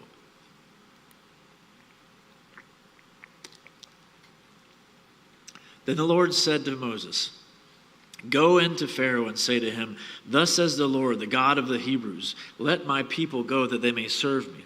For if you refuse to let them go and still hold them, behold, the hand of the Lord will fall with a very severe plague upon your livestock that are in the field, the horses, the donkeys, the camels, the herds, and the flocks. But the Lord will make a distinction between the livestock of Israel and the livestock of Egypt, so that nothing of all that belongs to the people of Israel shall die.' And the Lord set a time, saying, 'Tomorrow the Lord will do this thing in the land.' And the next day the Lord did this thing, and all the livestock of the Egyptians died, but not one of the livestock of the people of Israel died. And Pharaoh sent, and behold, not one of the livestock of Israel was dead. But the heart of Pharaoh was hardened, and he did not let the people go. And the Lord said to Moses and Aaron, 'Take handfuls of soot from the kiln, and let Moses throw them in the air in the sight of Pharaoh. It shall become fine dust over all the land of Egypt, and become boils breaking out in sores on man and beast throughout all the land of Egypt.' So they took soot from the kiln and stood before Pharaoh, and Moses threw it in the air, and it became boils breaking out in sores on man and beast. And the magicians could not stand before Moses because of the boils, for the boils came upon the magicians and upon all the Egyptians. But the Lord hardened the heart of Pharaoh, and he did not listen to them, as the Lord had spoken to Moses. Then the Lord said to Moses, "Rise up early in the morning and present yourself before Pharaoh and say to him, 'Thus says the Lord, the God of Hebrews, let my people go that they may serve me. For this time I will send all my plagues on you yourself and on your servants and on your people, so that you may know that there is none like me in all the earth. For by now I could have put out my hand and struck you and your people with pestilence, and you would have been cut off from the earth. But for this purpose I have raised you up, to show you my power, so that my name may be proclaimed in all the earth. You are still exalting yourself against my people and will not let them go. Behold, about this time tomorrow I will cause very heavy hail to fall, such as never has been in Egypt from the day it was founded until now. Now therefore get your livestock and all that you have in the field into safe shelter, for every man and beast that is in the field and is not brought home will die when the hail falls on them." Then whoever feared the word of the Lord among the servants of Pharaoh hurried his slaves and his livestock into the houses. But whoever did not pay attention to the word of the Lord left his slaves and his livestock in the field. Then the Lord said to Moses, "Stretch out your hand toward heaven, so that there may be hail in all the land of Egypt, on man and beast, and every plant of the field in the land of Egypt." Then Moses stretched out his staff toward heaven. And the Lord sent thunder and hail, and fire ran down to the earth. And the Lord rained hail upon the land of Egypt. There was hail and fire flashing continually in the midst of the hail, very heavy hail, such as had never been in all the land of Egypt since it became a nation. The hail struck down everything that was in the field in all the land of Egypt, both man and beast. And the hail struck down every plant of the field and broke every tree of the field. Only in the land of Goshen, where the people of Israel were, was there no hail. Then Pharaoh sent and called Moses and Aaron and said to them, "This time I have sinned. The Lord is in the right, and I and my people are in the wrong. Plead with the Lord, for there has been enough of God's thunder and hail. I will let you go, and you shall stay no longer." Moses said to him, "As soon as I have gone out of the city, I will stretch out my hands to the Lord. The thunder will cease, and there will be no more hail, so that you may know that the earth is the Lord's. But as for you and your servants, I know that you do not yet fear the Lord God." The flax and barley were struck down, for the barley was in the ear, and the flax was in the bud. But the wheat and emmer were not struck down, for they are late in coming up. So Moses went out of the city from Pharaoh and stretched out his hands to the Lord. And the thunder and the hail ceased, and the rain no longer poured upon the earth. But when Pharaoh saw that the rain and the hail and the thunder had ceased, he sinned yet again and hardened his heart, and he and his servants. So the heart of Pharaoh was hardened, and he did not let the people of Israel go, just as the Lord had spoken through Moses. Then the Lord said to Moses, "Go into Pharaoh, for I have hardened his heart and the heart of his servants, that I may show these signs of mine among them, and that you may tell in the hearing of your son and of your grandson how I have dealt harshly with the Egyptians, and what signs I have done among them, that you may know that I am the Lord." So Moses and Aaron went in to Pharaoh and said to him, "Thus says the Lord, the God of the Hebrews, how long will you refuse to humble yourself before me? Let my people go that they may serve me. For if you refuse to let my people go, behold, tomorrow I will bring locusts into your country, and they shall cover the face of the land, so that no one can see the land. And they shall eat what is left to you after the hail. And they shall eat every tree of yours that grows in the field. And they shall fill your houses and the houses of all your servants and of all the Egyptians, as neither of your fathers nor your grandfathers have seen, from the day they came on earth to this day." Then he turned and went out from Pharaoh. Then Pharaoh's servant said to him, "How long shall this man be a snare to us? Let the men go, that they may serve the Lord their God. Do you not yet understand that Egypt is ruined?" So Moses and Aaron were brought back to Pharaoh. And he said to them, "Go serve the Lord your God. but which ones are to go?" Moses said, "We will go with our young and our old. We will go with our sons and daughters, and with our flocks and herds, for we must hold a feast to the Lord." But he said to them, "The Lord be with you if I ever let you and your little ones go. Look, you have some evil purpose in mind. No, go the men among you and serve the Lord, for that is what you are asking." And they were driven out from Pharaoh's presence. Then the Lord said to Moses, "Stretch out your hand over the land of Egypt for the locusts, so that they may come upon the land of Egypt and eat every plant in the land, all that the hail has left." So Moses stretched out his staff over the land of Egypt, and the Lord brought an east wind upon the land all that day and all that night. When it was morning, the east wind had brought the locust. The locust came up over all the land of Egypt and settled on the whole country of Egypt. Such a dense swarm of locusts as had never been before, nor ever will be again. They covered the face of the whole land so that the land was darkened. And they ate all the plants in the land and all the fruit of the trees that the hail had left. Not a green thing remained, neither tree nor plant of the field, through all the land of Egypt. Then Pharaoh hastily called Moses and Aaron and said, "I have sinned against the Lord your God and against you. Now therefore forgive my sin, please, only this once, and plead with the Lord your God only to remove this death from me." So we went out from Pharaoh and pleaded with the Lord, and the Lord turned the wind into a very strong west wind, which lifted the locusts and drove them into the Red Sea. Not a single locust was left in all the country of Egypt.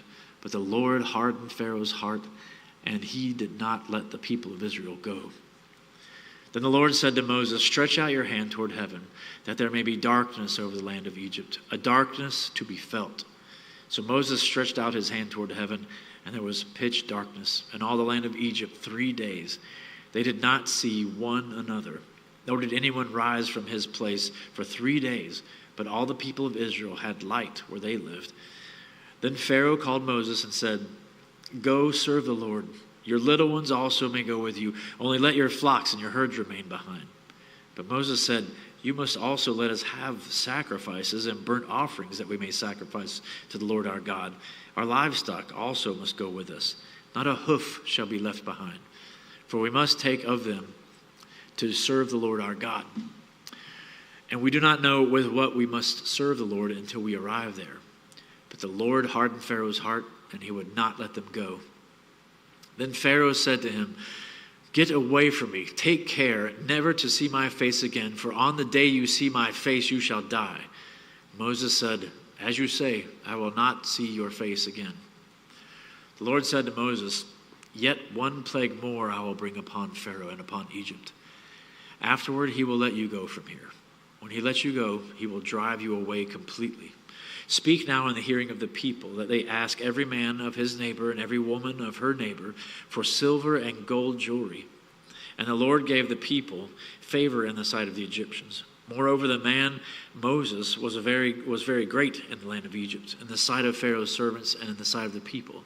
So Moses said, "Thus says the Lord, about midnight I will go out in the midst of Egypt, and every firstborn in the land of Egypt shall die. From the firstborn of Pharaoh who sits on his throne, even to the firstborn of the slave girl who is behind the handmill, and all of the firstborn of the cattle. There shall be a great cry throughout all the land of Egypt, such as there has never been nor ever will be again. But not a dog shall growl against any of the people of Israel, either man or beast, that you may know that the Lord makes a distinction between Egypt and Israel. And all these your servants shall come down to me and bow down to me, saying, Get out you and all the people who follow you, and after that I will go out." And he went out from Pharaoh in hot anger.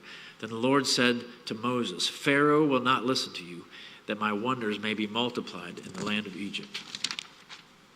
Moses and Aaron did all of these wonders before Pharaoh, and the Lord hardened Pharaoh's heart, and he did not let the people of Israel go out of his land.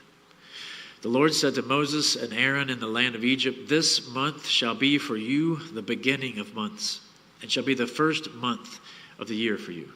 Tell all the congregation of Israel that on the 10th day of this month every man shall take a lamb according to their father's houses, a lamb for a household. And if the household is too small for a lamb, then he and his nearest neighbor shall take according to the number of persons, according to what each can eat. you shall make your count for the lamb. Your lamb shall be without blemish, a male, a year old. You may take it from the sheep or from the goats, and you shall keep it until the 14th day of this month, when the whole assembly of the congregation of Israel shall kill their lambs at twilight. Then they shall take some of the blood and put it on the 2 doorposts and the lintel of the houses in which they eat it. They shall eat the flesh that night, roasted on the fire, with unleavened bread and bitter herbs that they shall eat. Do not eat any of it raw or boiled in water, but roasted, its head with its legs and its inner parts. And you shall let none of it remain until morning. Anything that remains until the morning you shall burn. In this manner you shall eat it, with your belt fastened, your sandals on your feet, and your staff in your hand, and you shall eat it in haste. It is the Lord's Passover. For I will pass through the land of Egypt that night, and I will strike all the firstborn in the land of Egypt, both man and beast. And on all the gods of Egypt I will execute judgments. I am the Lord. The blood shall be a sign for you on the houses where you are. And when I see the blood, I will pass over you, and no plague will befall you to destroy you when I strike the land of Egypt. This day shall be for you a memorial day, and you shall keep it as a feast to the Lord. Throughout your generations, as a statute forever, you shall keep it as a feast. 7 days you shall eat unleavened bread. On the first day you shall remove leaven out of your houses. For if anyone eats what is leavened from the first day until the 7th day, that person shall be cut off from Israel. On the first day you shall hold a holy assembly, and on the 7th day a holy assembly. No work shall be done on those days, but what everyone needs to eat, that alone may be prepared by you. And you shall observe the feast of unleavened bread. For on this very day I brought your host out of the land of Egypt. Therefore you shall observe this day throughout your generations as a statute forever. In the first month, from the 14th day of the month at evening, you shall eat unleavened bread until the 21st day of the month at evening. For 7 days no leaven is to be found in your houses. If anyone eats what is leavened, that person will be cut off from the congregation of Israel, whether he is a sojourner or a native of the land. You shall eat nothing leavened, and all your dwelling places you shall eat unleavened bread. Then Moses called all the elders of Israel and said to them, Go and select lambs for yourselves according to your clans, and kill the Passover lamb. Take a bunch of hyssop and dip it in the blood that is in the basin, and touch the lintel and the 2 doorposts with the blood that is in the basin.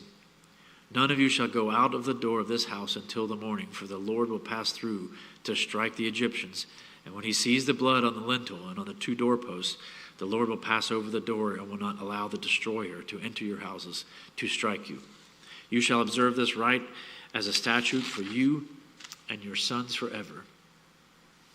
And when you come to the land that the Lord will give you, as he has promised, you shall keep this service. And when your children say to you, What do you mean by this service? You shall say, It is the sacrifice of the Lord's Passover. For he passed over the houses of the people of Israel in Egypt when he struck the Egyptians, but spared our houses. And the people bowed their heads and worshipped. Then the people of Israel went and did so as the Lord had commanded Moses and Aaron, so they did.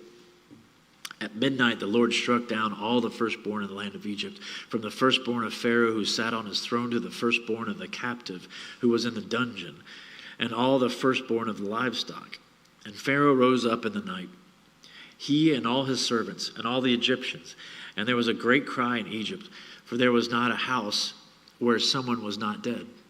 Then he summoned Moses and Aaron by night and said, Up, go out from among my people, both you and the people of Israel, and go, serve the Lord as you have said. Take your flocks and your herds as you have said, and be gone, and bless me also. The Egyptians were urgent with the people to send them out of the land in the haste, for they said, We shall all be dead. So the people took their dough before it was leavened, their kneading bowls being bound up in their cloaks on their shoulders. The people of Israel had also done as Moses told them, for they had asked the Egyptians for silver and gold and jewelry for clothing. And the Lord had given the people favor in the sight of the Egyptians, so that they let them have what they asked. Thus they plundered the Egyptians. And the people of Israel journeyed from Ramses to Succoth about 600,000 men on foot besides women and children. A mixed multitude also went up with them, and very much livestock, both flocks and herds. And they baked unleavened cakes of the dough that they had brought out of Egypt, for it was not leavened, because they were thrust out of Egypt and could not wait, nor had they prepared any provisions for themselves. The time that the people of Israel lived in Egypt was 430 years. At the end of 430 years, on that very day, all the hosts of the Lord went out from the land of Egypt. It was a night of watching by the Lord to bring them out of the land of Egypt. So this same night is a night of watching kept to the Lord by all the people of Israel throughout their generations. And the Lord said to Moses and Aaron, "This is the statute of the Passover. No foreigner shall eat of it, but every slave that is bought for money may eat of it after you have circumcised them. No foreigner or hired worker may eat of it. It shall be eaten in one house. You shall not take any of the flesh outside the house, and you shall not break any of its bones. All the congregation of Israel shall keep it. If a stranger shall sojourn with you and would keep the Passover to the Lord, let all his males be circumcised. Then he may come near and keep it. He shall be as a native of the land, but no uncircumcised person shall eat of it. There shall be one law for the native and one for the stranger who sojourns among you." And the people of Israel did just as the Lord commanded Moses and Aaron. And on that very day the Lord brought the people of Israel out of the land of Egypt by their hosts. The Lord said to Moses, "Consecrate to me all the firstborn. Whatever is the first to open the womb among the people of Israel, both of man and of beast, is mine." Then Moses said to the people, "Remember this day in which you came out from Egypt, out of the house of slavery. For by a strong hand the Lord brought you out from this place. No leavened bread shall be eaten. Today in the month of Abib you are going out. And when the Lord brings you into the land of the Canaanites, the Hittites, the Amorites, the Hivites, and the Jebusites, which he swore to your fathers to give you, a land flowing with milk and honey, you shall keep this service in this month. 7 days you shall eat unleavened bread, and on the seventh day there shall be a feast to the Lord. Unleavened bread shall be eaten for 7 days. No leavened bread shall be seen with you, and no leaven shall be seen with you in all your territory. You shall tell your son on that day, it is because of what the Lord did for me when I came out of Egypt. And it shall be to you as a sign on your hand, and as a memorial between your eyes, that the law of the Lord may be in your mouth. For with a strong hand the Lord has brought you out of Egypt. You shall therefore keep this statute at its appointed time from year to year. When the Lord brings you into the land of the Canaanites, as he swore to you and your fathers, and shall give it to you, you shall set apart to the Lord all that first opens the womb. All the firstborn of your animals that are males shall be the Lord's. Every firstborn of a donkey you shall redeem with a lamb. Or if you will not redeem it, you shall break its neck. Every firstborn of man among your sons you shall redeem. And when in time to come your sons ask you, "What does this mean?" you shall say to him, "By a strong hand the Lord brought us out of Egypt, from the house of slavery. For when Pharaoh stubbornly refused to let us go, the Lord killed all the firstborn in the land of Egypt, both the firstborn of man and the firstborn of animals. Therefore I sacrifice to the Lord all the males that first open the womb, but all the firstborn of my sons I redeem. It shall be as a mark on your hand, or frontlets between your eyes, for by a strong hand the Lord brought us out of Egypt." When Pharaoh let the people go, God did not lead them by way of the land of the Philistines, although that was near. For God said, "Lest the people change their minds when they see war and return to Egypt." But God led the people around by the way of the wilderness toward the Red Sea. And the people of Israel went up out of the land of Egypt equipped for battle. Moses took the bones of Joseph with him, for Joseph had made the sons of Israel solemnly swear, saying, "God will surely visit you, and you shall carry up my bones with you from here." And they moved on from Succoth and encamped at Etham on the edge of the wilderness. And the Lord went before them by day in a pillar of cloud to lead them along the way, and by night in a pillar of fire to give them light, that they might travel by day and by night. The pillar of cloud by day and the pillar of fire by night did not depart from before the people. Then the Lord said to Moses, "Tell the people of Israel to turn back and encamp in front of Pihahiroth, between Migdol and the sea, in front of Baal-zephon. You shall encamp facing it by the sea. For Pharaoh will say of the people of Israel, they are wandering in the land. The wilderness has shut them in, and I will harden Pharaoh's heart, and he will pursue them. And I will get glory over Pharaoh and all his host, and the Egyptians shall know that I am the Lord." And they did so. When the king of Egypt was told that the people had fled, the mind of Pharaoh and his servants was changed towards the people. And they said, "What is this we have done, that we have let Israel go from serving us?"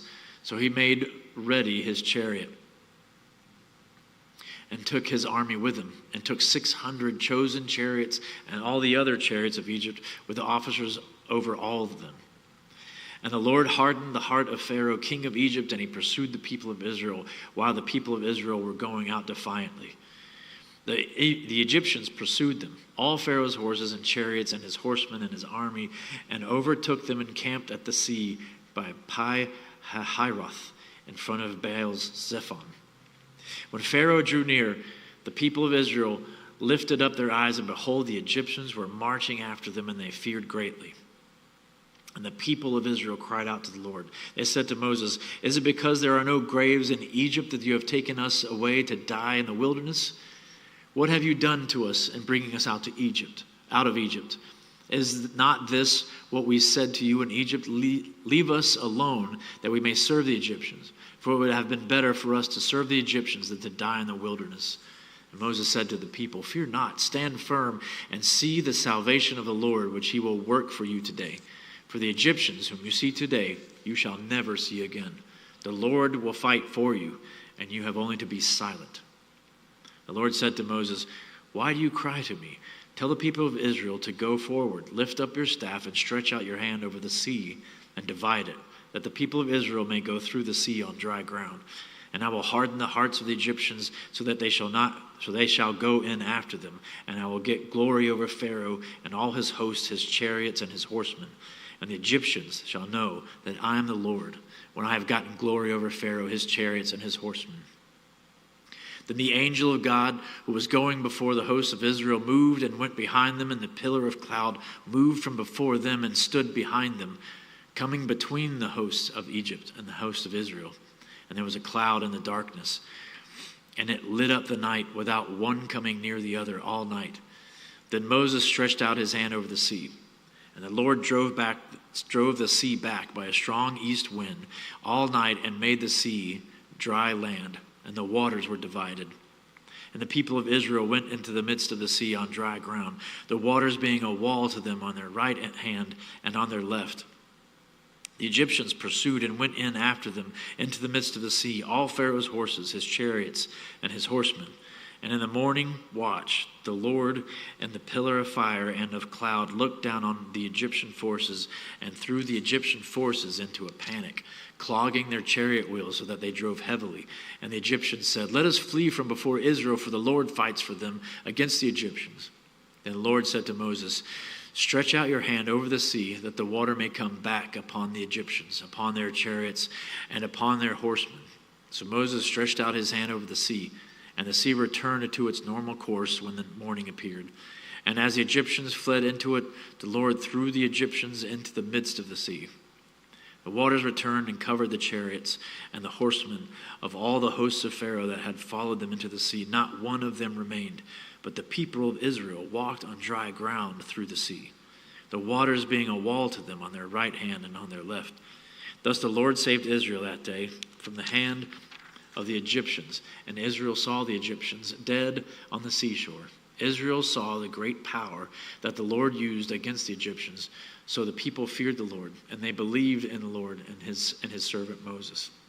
Then Moses and the people of Israel sang this song to the Lord, saying, "I will sing to the Lord, for he has triumphed gloriously. The horse and his rider he has thrown into the sea. The Lord is my strength and my song, and he has become my salvation. This is my God, and I will praise him, my father's God, and I will exalt him. The Lord is a man of war. The Lord is his name. Pharaoh's chariots and his host he cast into the sea, and his chosen officers were sunk in the Red Sea. The floods covered them. They went down into the depths like a stone. Your right hand, O Lord, glorious in power. Your right hand, O Lord, shatters the enemy. In the greatness of your majesty, you overthrow your adversaries. You send out your fury. It consumes them like stubble. At the blast of your nostrils, the waters piled up. The floods stood up in a heap. The deeps congealed in the heart of the sea. The enemy said, I will pursue. I will overtake. I will divide the spoil. My desire shall have its fill of them. I will draw my sword. My hand shall destroy them. You blew with your wind. The sea covered them. They sank like lead in the mighty waters. Who is like you, O Lord, among the gods? Who is like you, majestic in holiness, awesome in glorious deeds, doing wonders? You stretched out your right hand. The earth swallowed them. You have led in your steadfast love the people whom you have redeemed. You have guided them by your strength to your holy abode. The peoples have heard. They tremble. Pangs have seized the inhabitants of Philistia. Now are the chiefs of Edom dismayed. Trembling seizes the leaders of Moab. All the inhabitants of Canaan have melted away. Terror and dread fall upon them because of the greatness of your arm. They are still as a stone, till your people, O Lord, pass by. Till the people pass by whom you have purchased. You will bring them in and plant them on your own mountain, the place, O Lord, which you have made for your abode, the sanctuary, O Lord, which your hands have established. The Lord will reign forever and ever.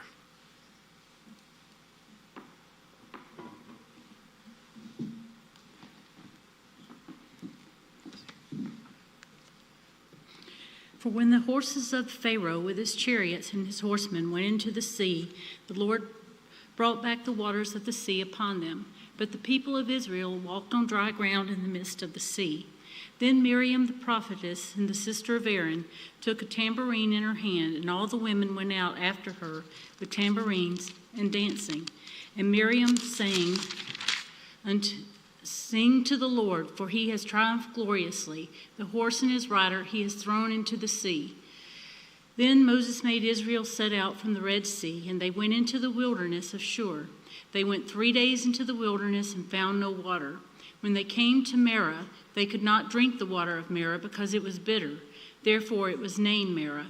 And the people grumbled against Moses, saying, What shall we drink? And he cried to the Lord, and the Lord showed him a log, and he threw it into the water, and the water became sweet.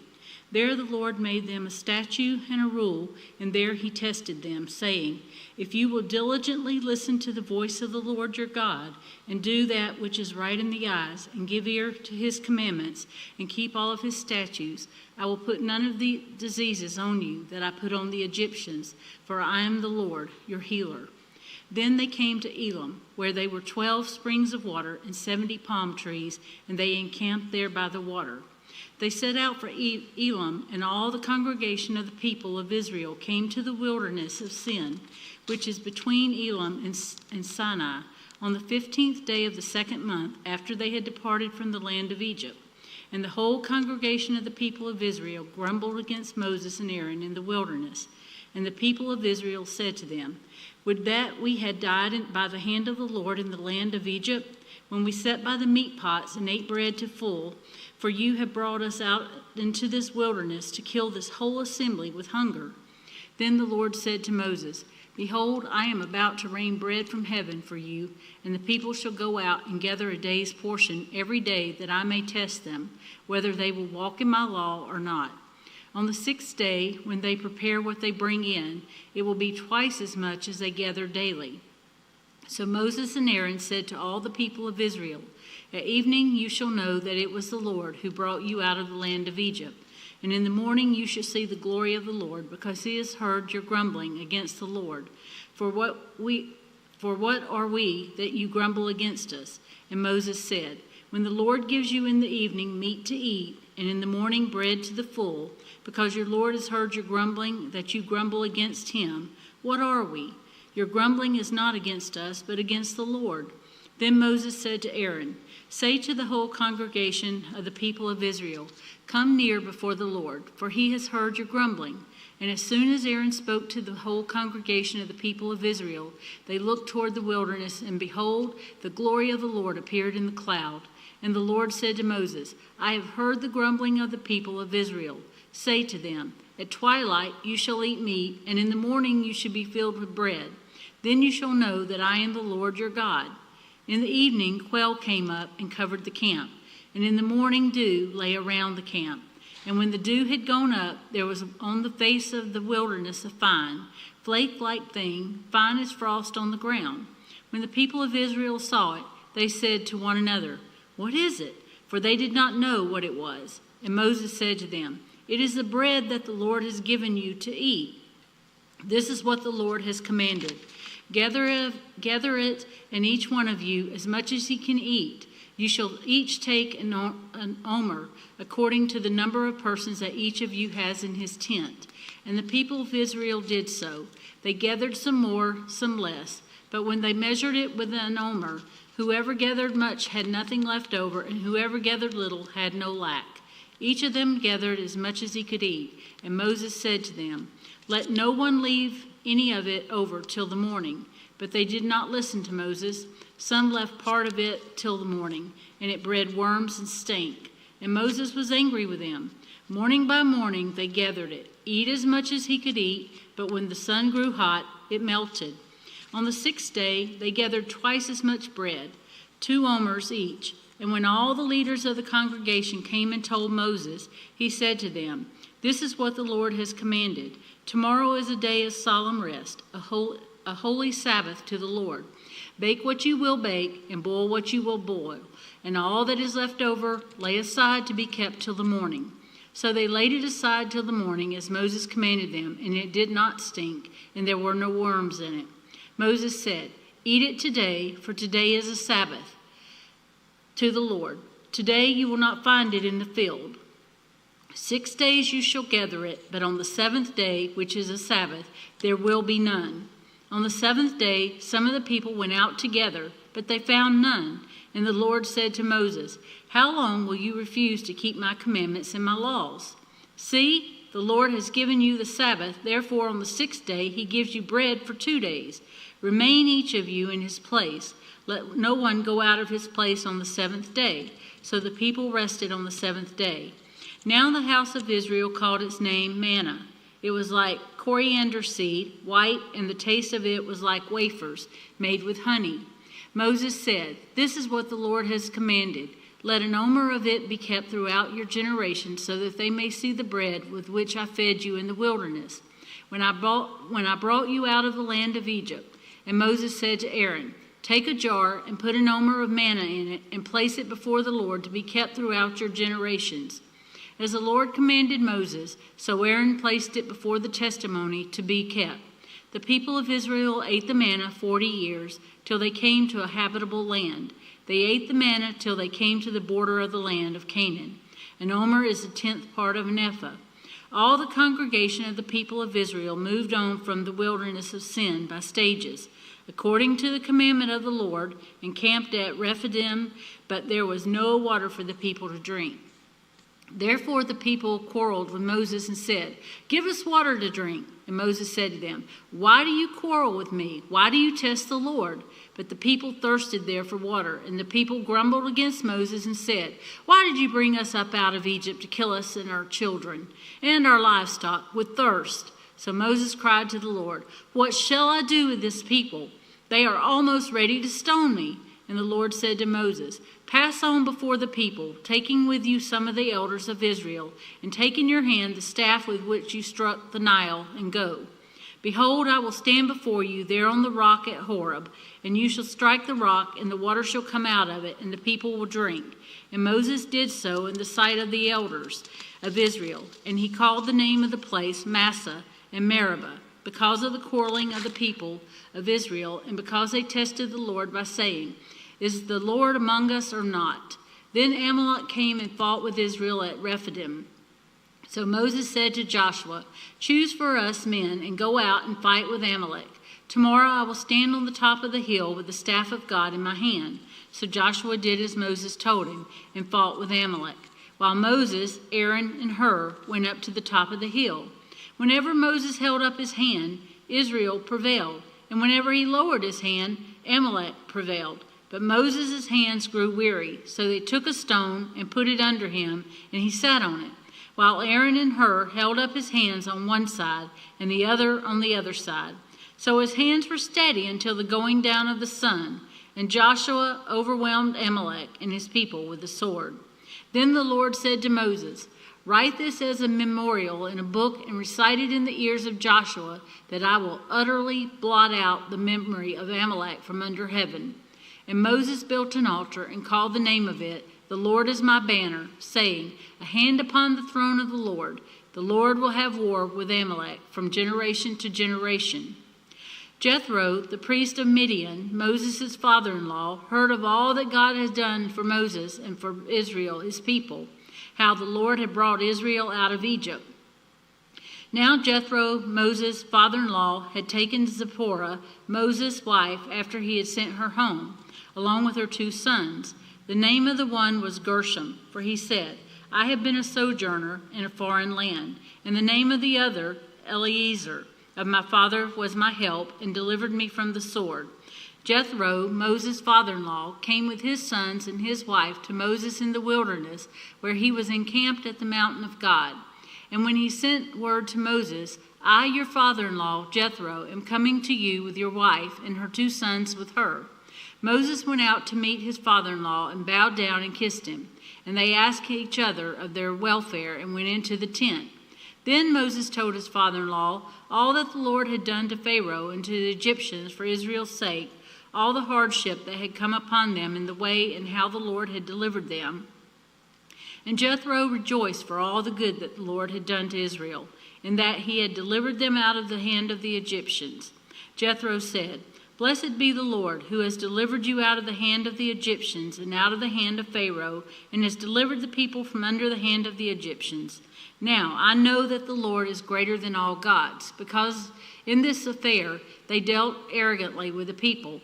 And Jethro, Moses' father-in-law, brought a burnt offering and sacrifices to God, and Aaron came with all the elders of Israel to eat bread with Moses, father-in-law, before God.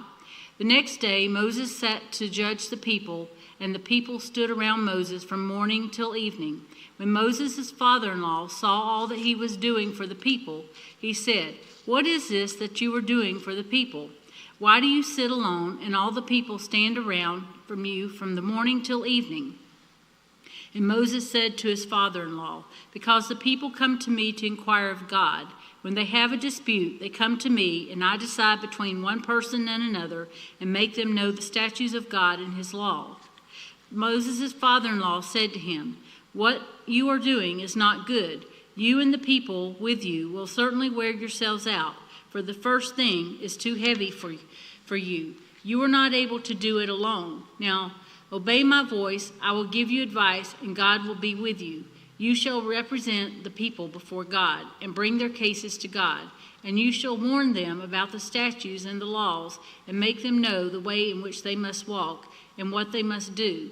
Moreover, look for able men from all the people, men who fear God, who are trustworthy and hate a bribe, and place such men over the people as chiefs of thousands, of hundreds, of fifties, and of tens. And let them judge the people at all times. Every great matter they shall bring to you, but any small matter they shall decide themselves. So it will be easier for you, and they will bear the burden with you. If you do this, God will direct you. You will be able to endure, and all this people also will go to their place in peace." So Moses listened to the voice of his father-in-law and did all that he had said. Moses chose able men out of all of Israel and made them heads over the hundreds of people, chiefs of thousands, of hundreds, of fifties, and of tens. And they judged the people at all times. Any hard case they brought to Moses, but any small matter they decided themselves. Then Moses let his father-in-law depart, and he went away into his own country. On the 3rd new moon, after the people of Israel had gone out of the land of Egypt, on that day they came into the wilderness of Sinai. They set out from Rephidim and came into the wilderness of Sinai, and they encamped in the wilderness. There Israel encamped before the mountain. While Moses went up to God, the Lord called to him out of the mountain, saying, "Thus you shall say to the house of Jacob and tell the people of Israel, you yourselves have seen what I did to the Egyptians, and how I bore you on eagle's wings and brought you to myself. Now, therefore, if you will indeed obey my voice and keep my covenant, you shall be my treasured possession among all peoples. For all the earth is mine, and you shall be to me a kingdom of priests and a holy nation. These are the words that you shall speak to the people of Israel. So Moses came and called the elders of the people and set before them all these words that the Lord had commanded him. All the people answered together and said, all that the Lord has spoken we will do. And Moses reported the words of the Lord to the people to the Lord. And the Lord said to Moses, behold, I am coming to you in a thick cloud, that the people may hear when I speak with you, and may also believe you forever. When Moses told the words of the people to the Lord said to Moses, go to the people and concentrate them today and tomorrow, and let them wash their garments, and be ready for the third day. For on the third day the Lord will come down on Mount Sinai in the sight of all the people, and you shall set limits for the people all around, saying, take care not to go up into the mountain or touch the edge of it. Whoever touches the mountain shall be put to death. No hand shall touch him, but he shall be stoned or shot. Whether beast or man, he shall not live. When the trumpet sounds a long blast, they shall come up to the mountain. So Moses went down from the mountain to the people and consecrated the people, and they washed their garments. And he said to the people, be ready for the third day. Do not go near a woman. On the morning of the third day, there were thunders and lightning, and a thick cloud on the mountain, and a very loud trumpet blast. So all the people in the camp trembled. Then Moses brought out the people of the camp to meet God, and they took their stand at the foot of the mountain. Now Mount Sinai was wrapped in smoke, because the Lord had descended on it in fire. The smoke of it went up like the smoke of a kiln, and the whole mountain trembled greatly. And as the sound of the trumpet grew louder and louder, Moses spoke, and God answered him in thunder. The Lord came down on Mount Sinai to the top of the mountain, and the Lord called Moses to the top of the mountain, and Moses went up. And the Lord said to Moses, go down and warn the people, lest they break through to the Lord to look, and many of them will perish. Also let the priests who come near to the Lord consecrate themselves, lest the Lord break out against them.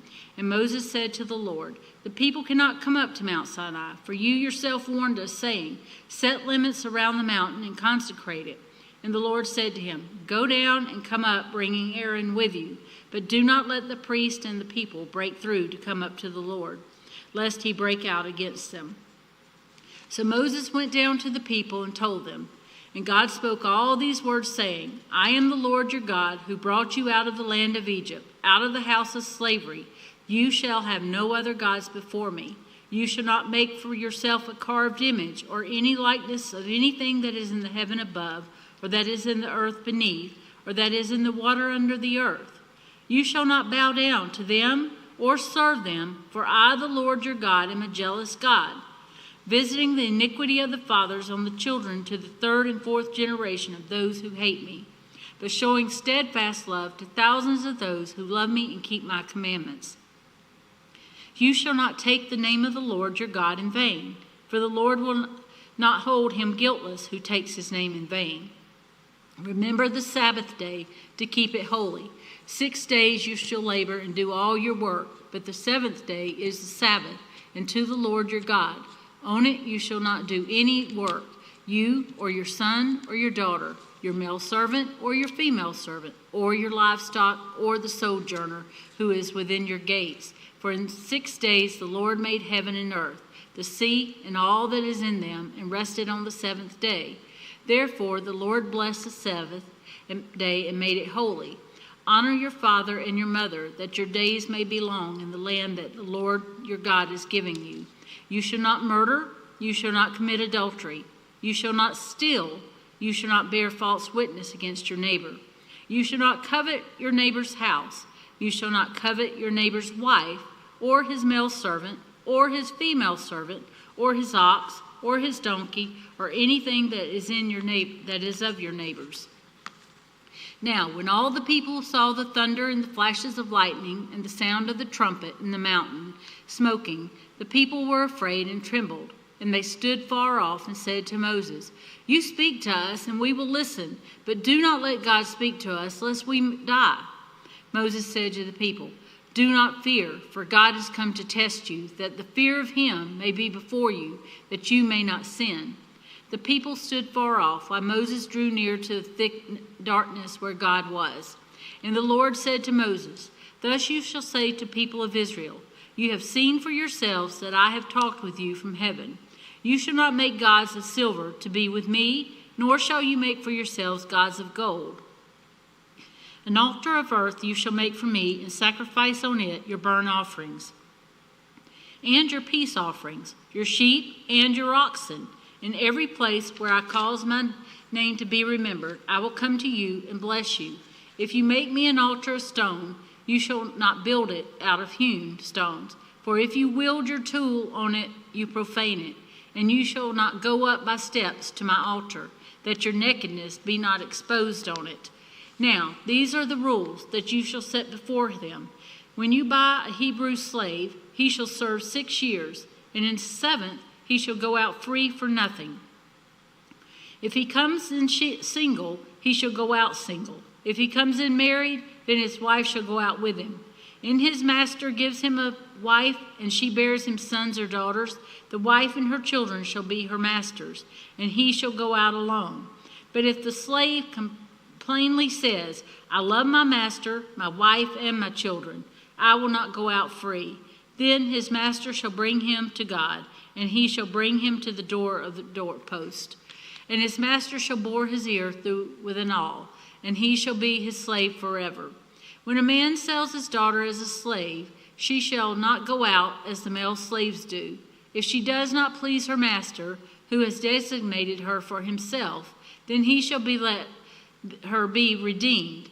He shall have no right to sell her as a foreign people, since he has broken faith with her. If he designates her for his son, he shall deal with her as with a daughter. If he takes another wife to himself, he shall not diminish her food, her clothing, or her marital rights. For if he does not do these things for her, she shall go out for nothing, without payment of money. Whoever strikes a man so that he dies shall be put to death.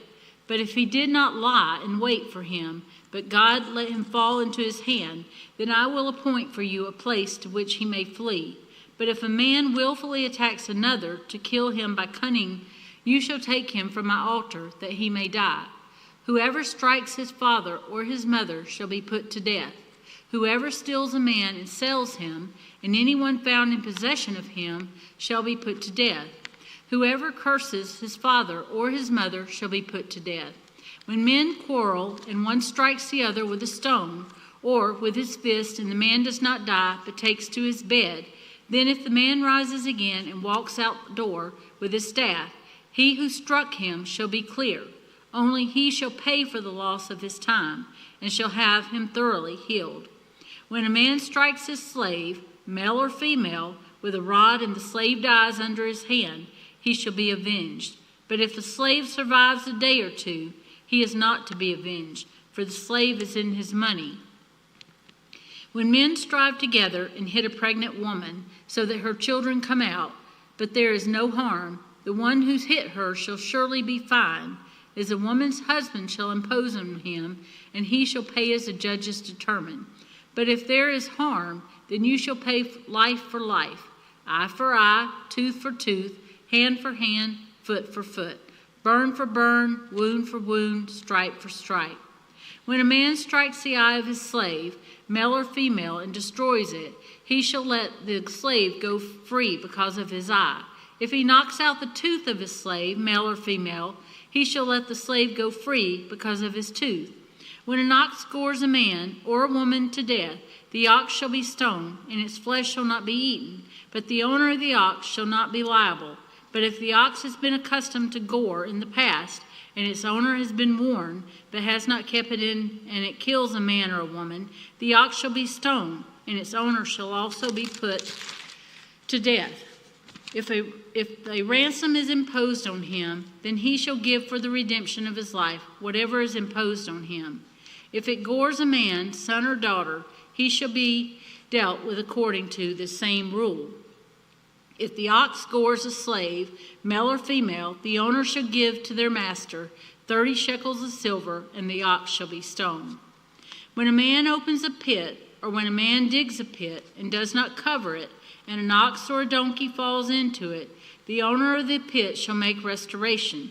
He shall give money to its owner, and the dead beast shall be his. When one man's ox butts another's, so that it dies, then they shall sell the live ox and share its price, and the dead beast also shall share.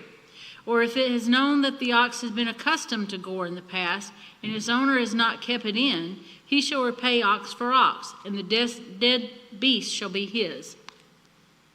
If a man steals an ox or a sheep and kills it or sells it, he shall repay 5 oxen for an ox, and 4 sheep for a sheep. If a thief is found breaking in and is struck by that, he dies. There shall be no blood guilt for him. But if the sun is risen on him, there shall be blood guilt for him. He shall surely pay. If he has nothing, then he shall be sold for his theft. If the stolen beast is found alive in his possession, whether it is an ox or a donkey or a sheep, he shall pay double. If a man causes a field or vineyard to be grazed over, or lets his beast loose and it feeds in another man's field, he shall make restitution from the best of his own field and in his own vineyard. If fire breaks out and catches in thorns, so that the stacked grain or the standing grain or the field is consumed, he who started the fire shall make full restitution.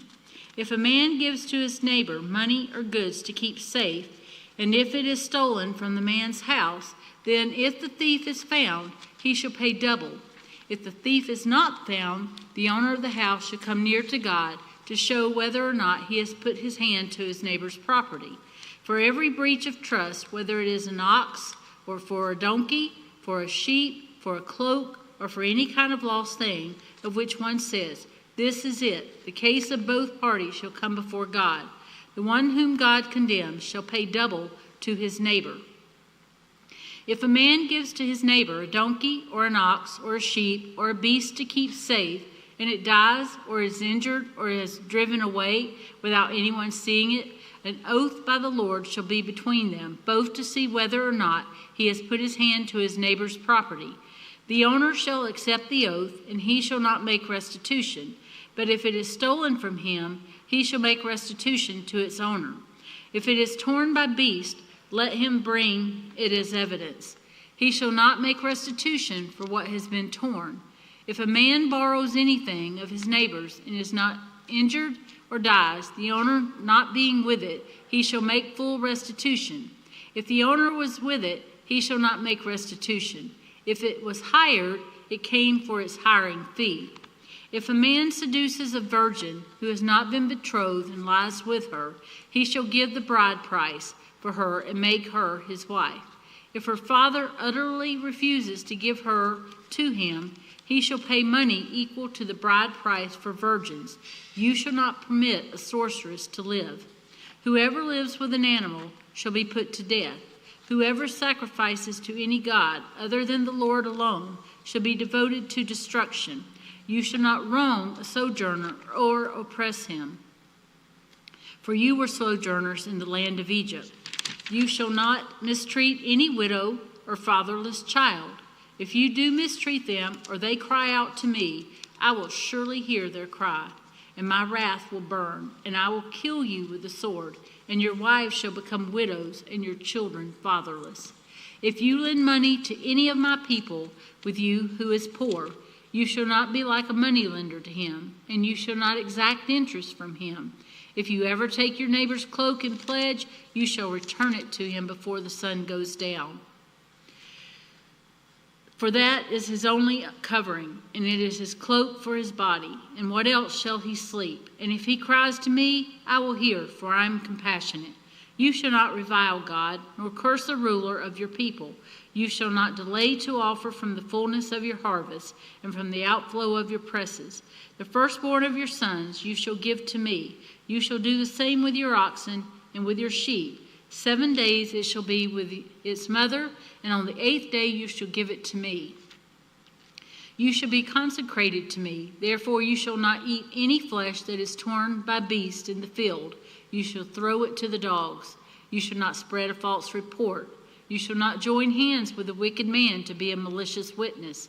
You shall not fall in with the many to do evil, nor shall you bear witness in a lawsuit, siding with the many so as to pervert justice. Nor shall you be partial to a poor man in his lawsuit. If you meet your enemy's ox or his donkey going astray, you shall bring it back to him.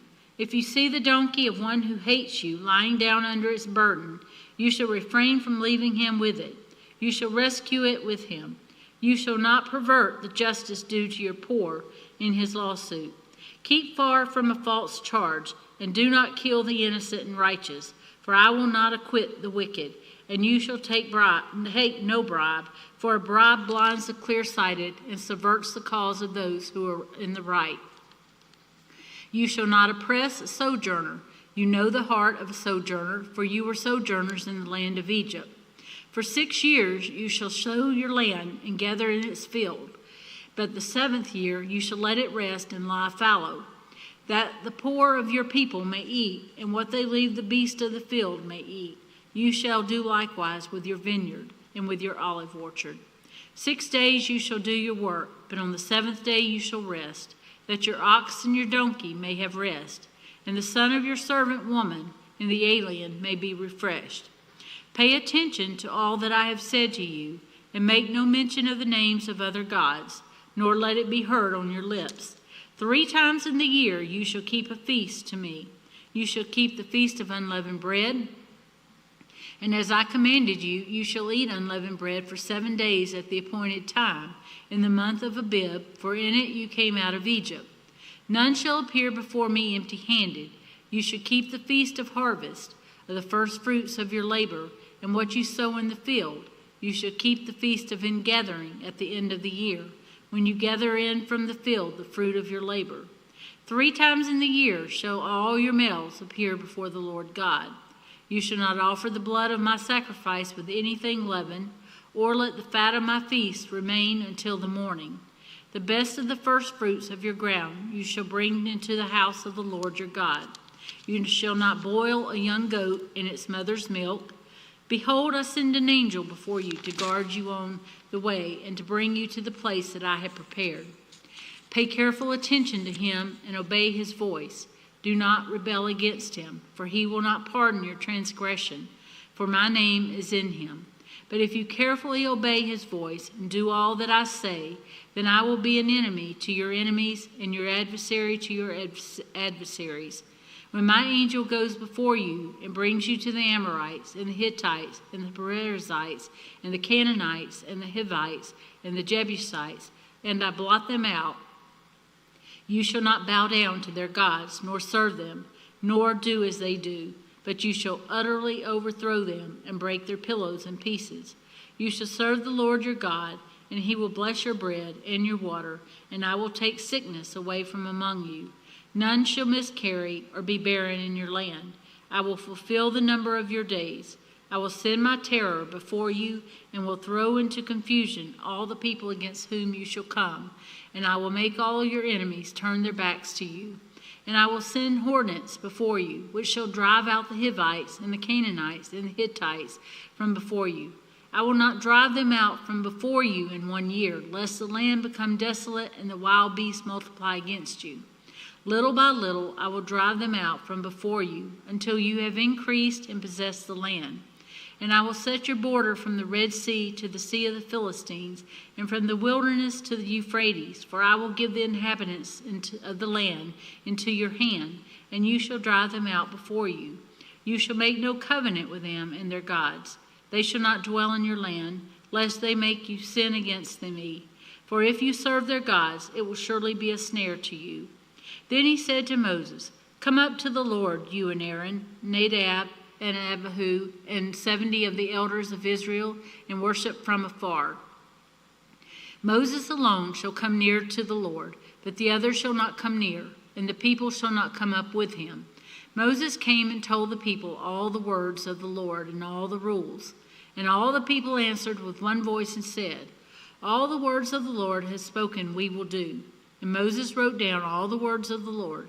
He rose early in the morning and built an altar at the foot of the mountain, and 12 pillars according to the 12 tribes of Israel. And he sent young men of the people of Israel who offered burnt offerings and sacrificed peace offerings of oxen to the Lord. And Moses took half of the blood and put it in basins, and half of the blood he threw against the altar. Then he took the book of the covenant and read it in the hearing of the people. And they said, "All that the Lord has spoken we will do, and we will be obedient." And Moses took the blood and threw it on the people and said, "Behold the blood of the covenant that the Lord has made with you in accordance with all these words." Then Moses and Aaron, Nadab, Abihu, and 70 of the elders of Israel went up, and they saw the God of Israel. There was under his feet as it were a pavement of sapphire stone, like the very heaven for clearness. And he did not lay his hand on the chief men of the people of Israel. They beheld God and ate and drank. The Lord said to Moses, "Come up to me on the mountain and wait there, that I may give you the tablets of stone, with the law and the commandment, which I have written for their instruction." So Moses rose with his assistant Joshua, and Moses went up into the mountain of God. And he said to the elders, "Wait here for us until we return for you. And behold, Aaron and Hur are with you. Whoever has a dispute, let him go to them." Then Moses went up on the mountain, and the cloud covered the mountain. The glory of the Lord dwelt on Mount Sinai, and the cloud covered it 6 days. And on the 7th day he called to Moses out of the midst of the cloud. Now, in the appearance of the glory of the Lord was like a devouring fire on top of the mountain in the sight of the people of Israel. Moses entered the cloud and went up on the mountain, and Moses was on the mountain 40 days and 40 nights. The Lord said to Moses, "Speak to the people of Israel that they take from me a contribution. From every man whose heart moves above him, for you shall receive the contribution from me. And this is a contribution that you shall receive from them: gold, silver, and bronze, blue and purple and scarlet yarns, and fine twined linen, goat hair, tanned rams, skins, goat skins, acacia wood, oil for the lamps, spices for the anointing oil, and for the fragrant incense, onyx stones and stones for setting, for the ephod and for the breastpiece, and let them make me a sanctuary that I may dwell in their midst. Exactly as I show you concerning the pattern of the tabernacle and all of its furniture, you shall make it. They shall make an ark of acacia wood, 2 cubits and a half shall be its length, 1 cubit and a half its breadth, and 1 cubit and a half its height. You shall overlay it with pure gold, inside and outside shall you overlay it, and you shall make on it a molding of gold around it. You shall cast 4 rings of gold for it, and put them on its 4 feet, 2 rings on one side of it, and 2 rings on the other side of it. You shall make poles of acacia wood, and overlay them with gold.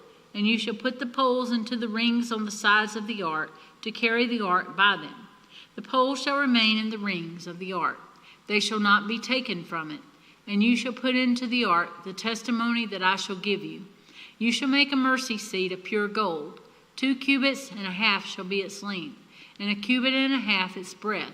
And you shall make 2 cherubim of gold, of hammered work shall you make them, on the 2 ends of the mercy seat. Make 1 cherub on one end, and 1 cherub on the other end.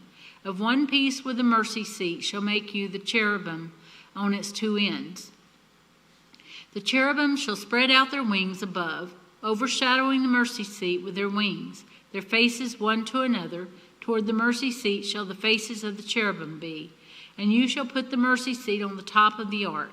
And in the ark you shall put the testimony that I shall give you. There I will meet with you, and from above the mercy seat, from between the 2 cherubim that are on the ark of the testimony, I will speak with you about all that I will give you in commandment for the people of Israel. You shall make a table of acacia wood, 2 cubits shall be its length, 1 cubit its breadth, and 1 cubit and a half its height. You shall overlay it with pure gold, and make a molding of gold around it, and you shall make a rim around it in a handbreadth wide. and a molding of gold around the rim. And you shall make for it 4 rings of gold, and fasten the rings to the 4 corners at its 4 legs. Close to the frames the rings shall lie, as holders for the poles to carry the table. You shall make the poles of acacia wood, and overlay them with gold, and the table shall be carried with these. And you shall make its plates and dishes for incense, and its flagons and bowls with which to pour drink and offerings. You shall make to them of pure gold. And you shall set the bread of the presence on the table before me regularly. You shall make a lampstand of pure gold. The lampstand shall be made of hammered work. Its base, its stems, its cups, its calyxes, and its flowers shall be of one piece with it. And there shall be 6 branches going out of its sides, 3 branches on the lampstand out of one side of it, and 3 branches on the lampstand out of the other side of it. 3 cups made like almond blossoms, each with calyx and flower on one branch, and 3 cups made like almond blossoms, each with calyx and flower on the other branch. So for 6 branches going out of the lampstand. And on the lampstand itself there shall be 4 cups made like almond blossoms, with their calyxes and flowers, and a calyx of one piece with it under each pair of these 6 branches going out from the lampstand. Their calyxes and their branches shall be of one piece with it, and the whole of it a single piece of hammered work of pure gold. You shall make 7 lamps for it, and the lamps shall be set up so as to give light on the space in front of it. Its tongues and their trays shall be of pure gold. It shall be made with all these utensils out of a talent of pure gold. And see that you make them after the pattern for them, which is being shown you on the mountain. Moreover, you shall make the tabernacle with 10 curtains of fine twined linen and blue and purple scarlet yarns. You shall make them with cherubim skillfully worked into them. The length of each curtain shall be 28 cubits, and the breadth of each curtain 4 cubits. All the curtains shall be the same size. 5 curtains shall be coupled to one another, and the other 5 curtains shall be coupled to one another. And you shall make loops of blue on the edge of the outermost curtain in the first set. Likewise, you shall make loops on the edge of the outermost curtain in the second set. 50 loops you shall make on the one curtain, and 50 loops you shall make on the edge of the curtain that is in the second set. The loops shall be opposite one another. And you shall make 50 clasps of gold, and couple the curtains one to another with the clasp, so that the tabernacle may be a single whole. You shall also make curtains of goat hair for a tent over the tabernacle. 11 curtains you shall make. The length of each curtain shall be 30 cubits, and the breadth of each curtain 4 cubits. The 11 curtains shall be the same size. You shall couple 5 curtains by themselves, and 6 curtains by themselves. And the 6th curtain you shall double over at the front of the tent. You shall make 50 loops on the edges of the curtain that is outermost in one set, and 50 loops on the edge of the curtain that is outermost in the second set. You shall make 50 clasps of bronze, and put the clasp into the loop, and couple the tent together, that it may be a single whole. And the part that remains of the curtains of the tent, the half curtain that remains, shall hang over the back of the tabernacle. And in the extra that remains in the length of the curtains, the cubit on the one side and the cubit on the other side shall hang over the sides of the tabernacle, on this side and that side, to cover it. And you shall make for the tent a covering of tanned rams, skins, and a covering of goat skins on top. You shall make upright frames for the tabernacle of acacia wood. 10 cubits shall be the length of a frame, and a cubit and a half the breadth of each frame. There shall be 2 tenons in each frame for fitting together. So shall you do for all the frames of the tabernacle. You shall make the frames for the tabernacle, 20 frames for the south side, and 40 bases of silver, and you shall make under the 20 frames 2 bases under one frame for its 2 tenons, and 2 bases under the next frame for its 2 tenons. And for the second side of the tabernacle, on the north side, 20 frames, and their 40 bases of silver, 2 bases under one frame, and 2 bases under the next frame. And for the rear of the tabernacle westward, you shall make 6 frames. And you shall make 2 frames for corners of the tabernacle in the rear. They shall be separate beneath, but joined at the top at the first ring.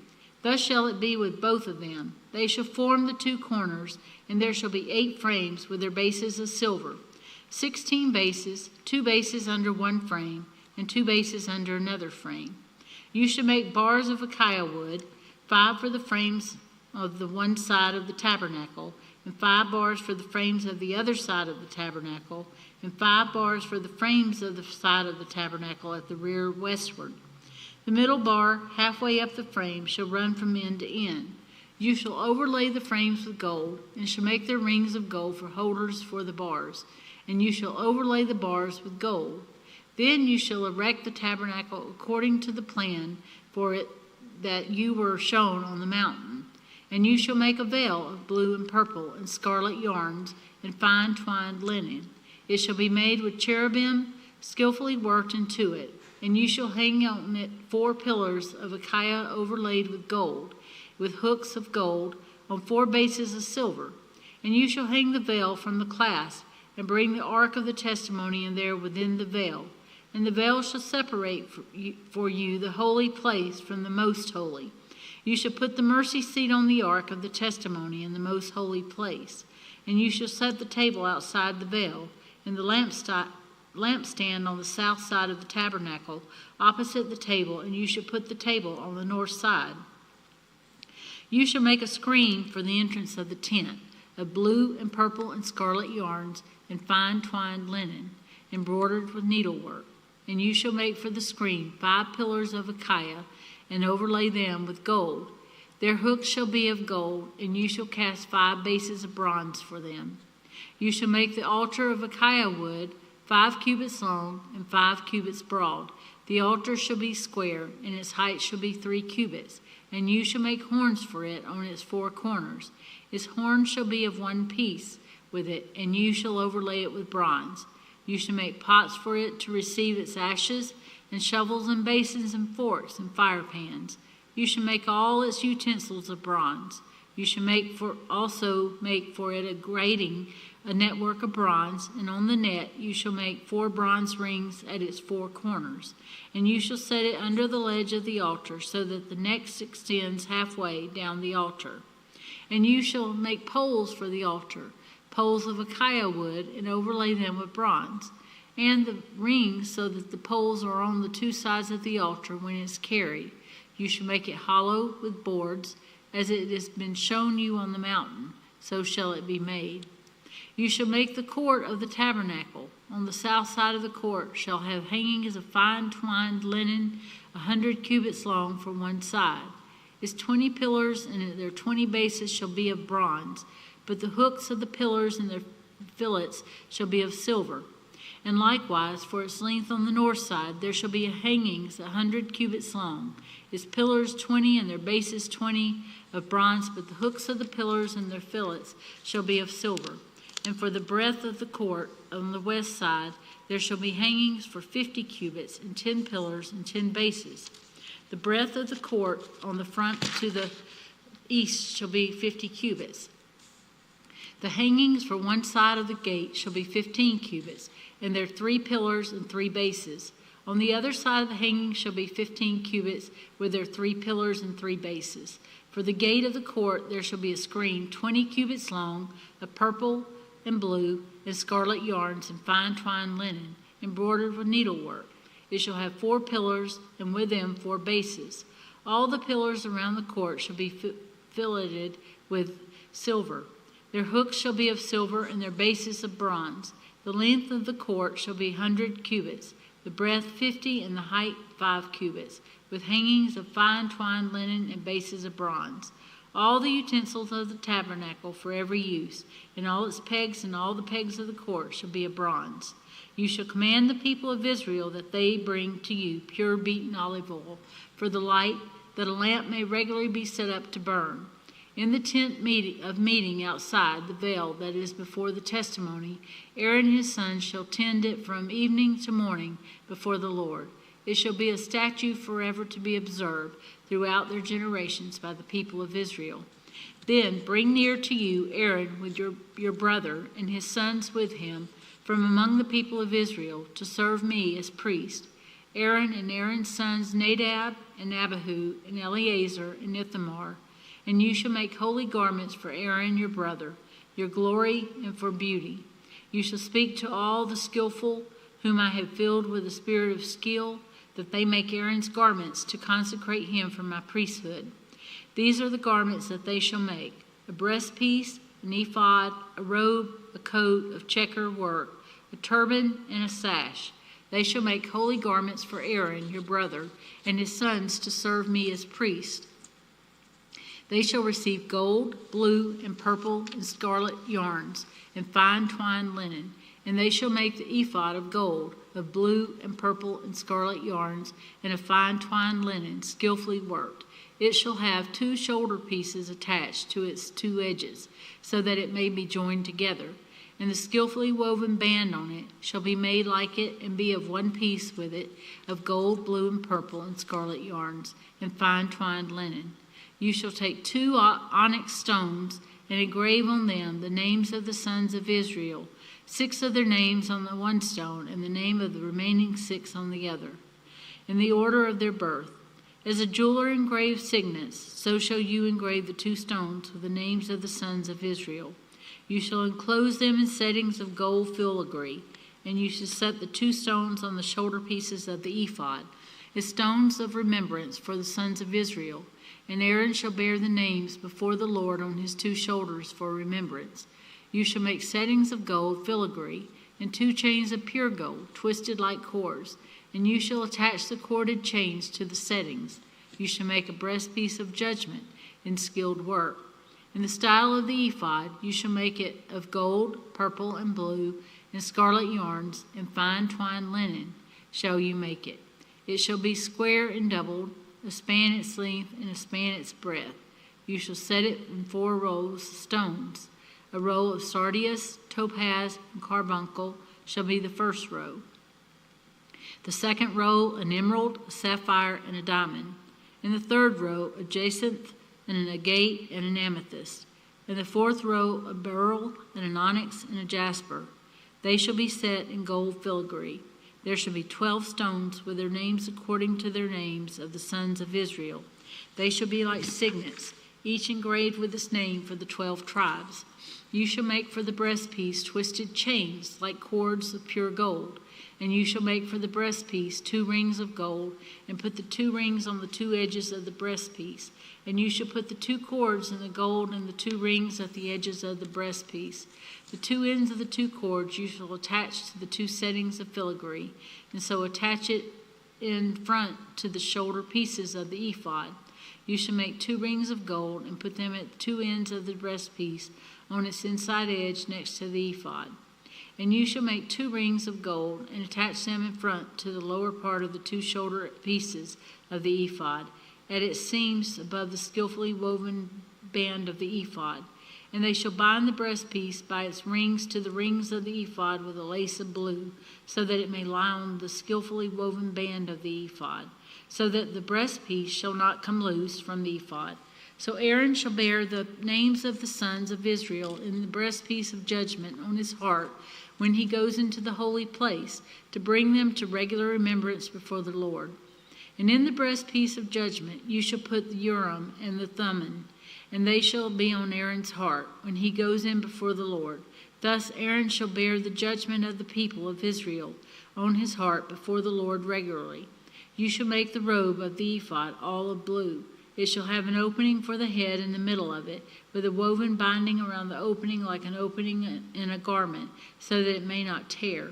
On its hem you shall make pomegranates of blue and purple and scarlet yarns. Around its hem, with bells of gold between them, golden bell and a pomegranate, a golden bell and a pomegranate, around the hem of the robe. And it shall be on Aaron when he ministers, and its sound shall be heard when he goes into the holy place before the Lord, and when he comes out, so that he does not die. You shall make a plate of pure gold, and engrave on it like the engraving of a signet, holy to the Lord, and you shall fasten it onto the turban by a cord of blue. It shall be on the front of the turban. It shall be on Aaron's forehead, and Aaron shall bear any guilt from the holy things that the people of Israel consecrate as their holy gifts. It shall regularly be on his forehead, that they may be accepted before the Lord. You shall weave the coat and checker, work of fine linen, and you shall make a turban of fine linen, and you shall make a sash embroidered with needlework. For Aaron's sons you shall make coats and sashes and caps. You shall make them for glory and beauty, and you shall put them on Aaron your brother, and on his sons with him, and shall anoint them and ordain them and consecrate them, that they may serve me as priests. You shall make for them linen undergarments to cover their naked flesh. They shall reach from the hips to the thighs, and they shall be on Aaron and on his sons when they go into the tent of meetings, or when they come near to the altar to minister in the holy place, lest they bear guilt and die. This shall be a statute forever for him and for his offspring after him.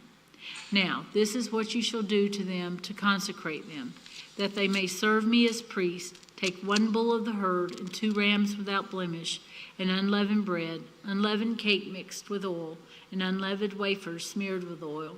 You shall make them of fine wheat flour. You shall put them in 1 basket, and bring them in the basket, and bring the bull and the 2 rams. You shall bring Aaron and his sons to the entrance of the tent of meeting, and wash them with water. You shall then take the garments and put on Aaron the coat and the robe of the ephod, and the ephod and the breastpiece, and gird him with a skillfully woven band of the ephod. And you shall set the turban on his head, and put the holy crown on the turban. You shall take the anointing oil and pour it on his head and anoint him. Then you shall bring his sons and put coats on them, and you shall gird Aaron and his sons with sashes and bind caps on them, and the priesthood shall be theirs by statute forever. Thus you shall ordain Aaron and his sons. Then you shall bring the bull before the tent of meeting. Aaron and his sons shall lay their hands on the head of the bull. Then you shall kill the bull before the Lord at the entrance of the tent of meeting, and shall take part of the blood of the bull and put it on the horns of the altar with your finger, and the rest of the blood you shall pour out at the base of the altar. And you shall take all the fat that covers the entrails, and the long robe of the liver, and the 2 kidneys with the fat that is on them, and burn them on the altar. But the flesh of the bull and its skin and its dung you shall burn with fire outside the camp. It is a sin offering. Then you shall take 1 of the rams, and Aaron and his sons shall lay their hands on the head of the ram. And you shall kill the ram, and shall take its blood and throw it against the sides of the altar. Then you shall cut the ram into pieces, and wash its entrails and its legs, and put them with its pieces and its head, and burn the whole ram on the altar. It is a burnt offering to the Lord. It is a pleasing aroma, a food offering to the Lord. You shall take the other ram, and Aaron and his sons shall lay their hands on the head of the ram, and you shall kill the ram and take part of its blood and put it on the tip of the right ear of the Aaron, and on the tips of the right ear of his sons, and on the thumbs of their right hands, and on the great toes of their right feet, and throw the rest of the blood against the sides of the altar. Then you shall take part of the blood that is on the altar and of the anointing oil, and sprinkle it on Aaron and his garments, and on his sons garments with him. He and his garments shall be holy, and his sons' garments with him. You shall also take the fat from the ram, and the fat tail, and the fat that covers the entrails, and the long lobe of the liver, and the 2 kidneys with the fat that is on them, and the right thigh, for it is a ram of ordination, and 1 loaf of bread, and 1 cake of bread made with oil, and 1 wafer out of the basket of unleavened bread that is before the Lord. You shall put all these on the palms of Aaron and on the palms of his sons, and wave them before a wave offering before the Lord. Then you shall take them from their hands and burn them on the altar on top of the burnt offering as a pleasing aroma before the Lord. It is a food offering to the Lord. You shall take the breast of the ram of Aaron's ordination and wave it for a wave offering before the Lord, and it shall be your portion. And you shall consecrate the breast of the wave offering that is waved in the thigh of the priest, portion that is contributed from the ram of ordination. From what was Aaron's and his sons, it shall be as for Aaron and his sons as a perpetual due from his people of Israel. For it is a contribution. It shall be a contribution from the people of Israel, from their peace offerings, their contribution to the Lord. The holy garments of Aaron shall be for his sons after him. They shall be anointed in them and ordained in them. The son who succeeds him as priest, who comes into the tent of meeting to minister in the holy place, shall wear them 7 days. You shall take the ram of ordination and boil its flesh in the holy place. And Aaron and his sons shall eat the flesh of the ram, and the bread that is in the basket in the entrance of the tent of meetings. They shall eat those things with which atonement was made at their ordination in consecration, but an outsider shall not eat of them, because they are holy. And if any of the flesh for the ordination or of the bread remain until the morning, then you shall burn the remainder with fire. It shall not be eaten, because it is holy. Thus you shall do to Aaron and to his sons according to all that I have commanded you. Through 7 days you shall ordain them, and every day you shall offer a bull as a sin offering for atonement. Also you shall purify the altar when you make atonement for it, and shall anoint it to consecrate it. 7 days you shall make atonement for the altar and consecrate it, and the altar shall be most holy.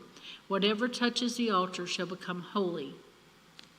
Now this is what you shall offer on the altar: 2 lambs a year, old day by day, regularly. 1 lamb you shall offer in the morning, and the other lamb you shall offer at twilight. And with the first lamb, a tenth measure of fine flour mingled with 1/4 of a hin of beaten oil, and 1/4 of a hin of wine for a drink offering. The other lamb you shall offer at twilight, and shall offer it with a grain offering and its drink offering, as in the morning, for a pleasing aroma of food offering to the Lord.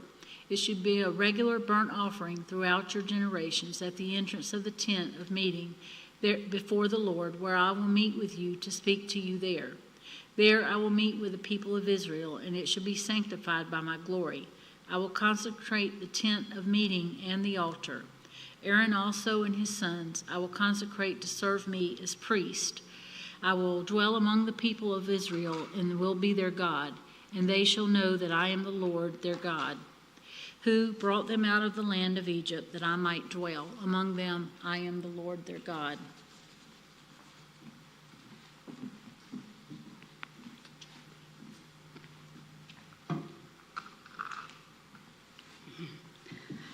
The altar of incense.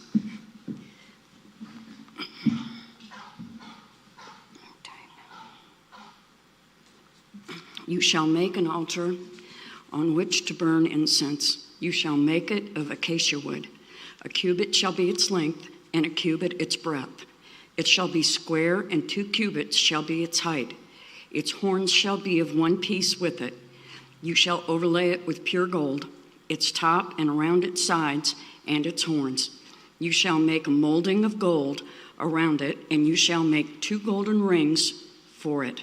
Under its molding on 2 opposite sides of it, you shall make them, and you shall be holders for poles. They shall be holders for poles in which to carry it. You shall make the poles of acacia wood and overlay them with gold.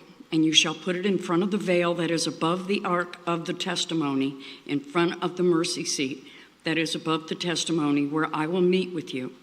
And Aaron shall burn fragrant incense on it every morning. When he dresses the lamps, he shall burn it.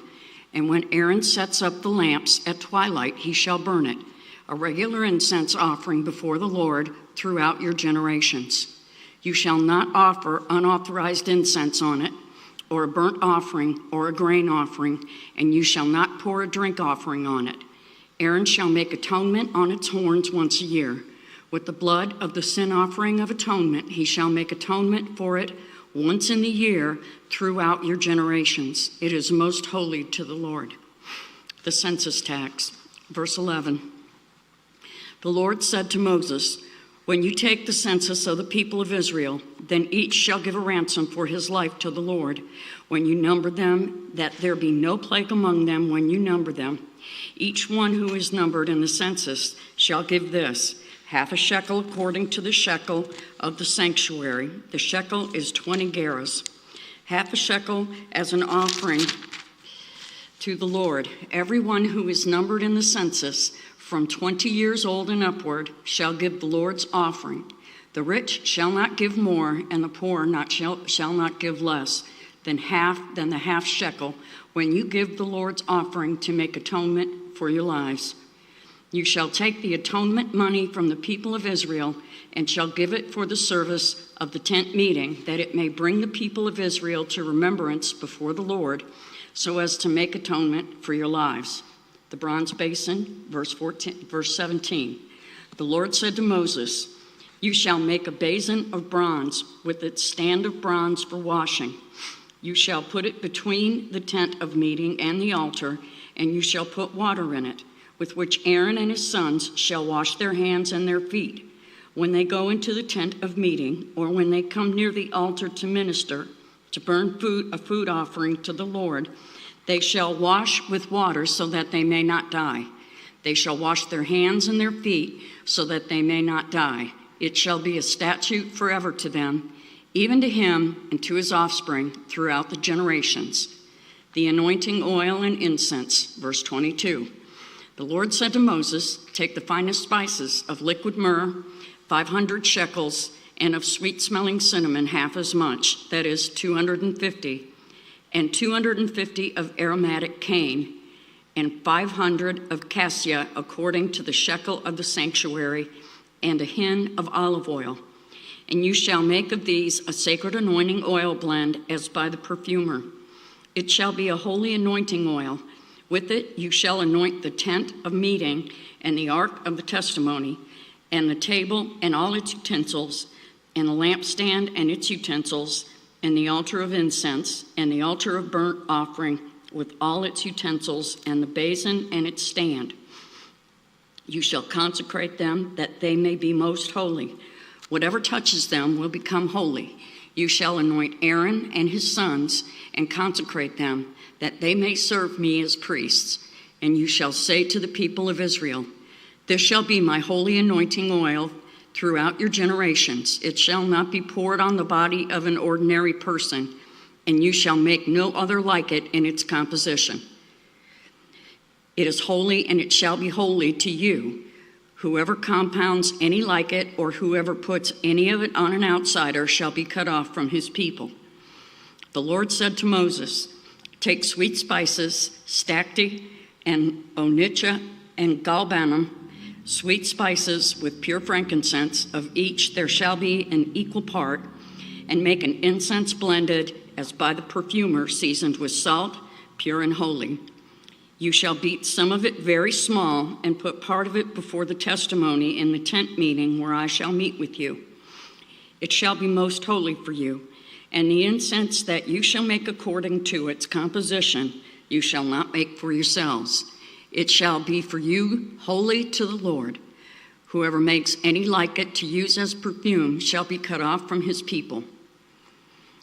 Oholiab and Bezalel, chapter 31. The Lord said to Moses, see, I have called by name Bezalel, the son of Uri, son of Hur, of the tribe of Judah, and I have filled him with the Spirit of God, with the ability and intelligence, with knowledge and all craftsmanship, to devise artistic designs, to work in gold, silver, and bronze, in cutting stones for settings, and in carving wood, to work in every craft. And behold, I have appointed with him Oholiab, the son of Ahisamach, of the tribe of Dan, and I have given to all able men ability, that they may make all that I have commanded you, the tent of meeting, and the ark of the testimony, and the mercy seat that is on it, and all the furnishings of the tent, the table and its utensils, and the pure lampstand with all its utensils, and the altar of incense, and the altar of burnt offering with all its utensils, and the basin and its stand, and the finely worked garments, the holy garments for Aaron, the priest, and the garments of his sons for their service as priests, and the anointing oil and the fragrant incense for the holy place. According to all that I have commanded you, they shall do. The Sabbath. Verse 12. And the Lord said to Moses, you are to speak to the people of Israel and say, above all you shall keep my Sabbaths, for this is a sign between me and you throughout your generations, that you may know that I, the Lord, sanctify you. You shall keep the Sabbath because it is holy for you. Everyone who profanes it shall be put to death. Whoever does any work on it, that soul shall be cut off from among his people. 6 days shall work be done, but the seventh day is a Sabbath of solemn rest, holy to the Lord. Whoever does any work on the Sabbath day shall be put to death. Therefore, the people of Israel shall keep the Sabbath, observing the Sabbath throughout their generations as a covenant forever. It is a sign forever between me and the people of Israel that in 6 days the Lord made heaven and earth, and on the seventh day he rested and was refreshed. And he gave to Moses, when he had finished speaking with him on Mount Sinai, the 2 tablets of the testimony, tablets of stone written with the finger of God. The golden calf, chapter 32.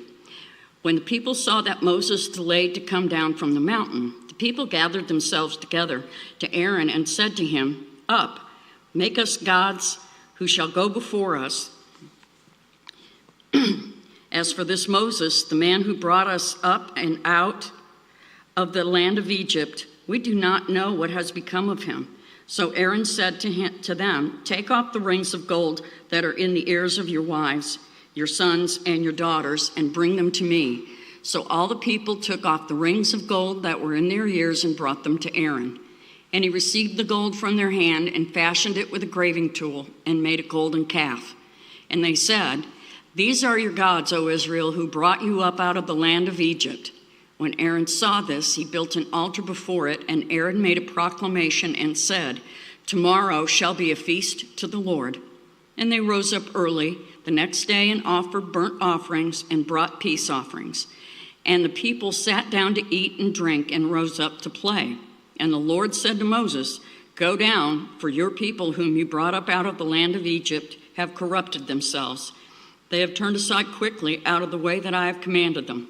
They have made for themselves a golden calf and have worshipped it and sacrificed to it and said, 'These are your gods, O Israel, who brought you up out of the land of Egypt.' And the Lord said to Moses, 'I have seen this people, and behold, it is a stiff-necked people.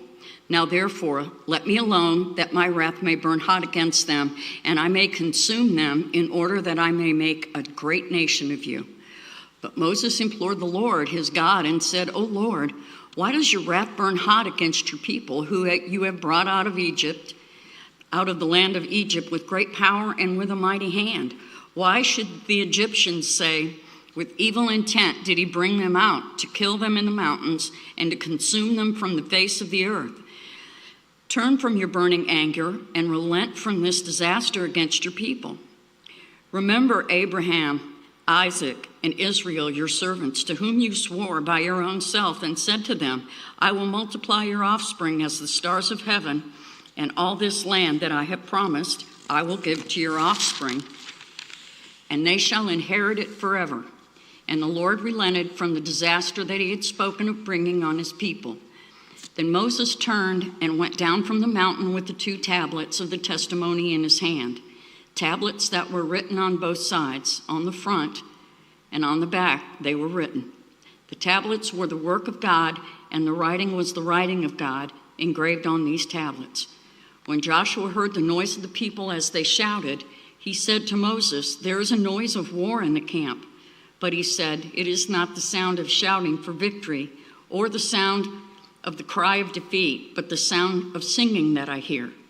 And as soon as he came near the camp and saw the calf and the dancing, Moses' anger burned hot, and he threw the tablets out of his hands and broke them at the foot of the mountain.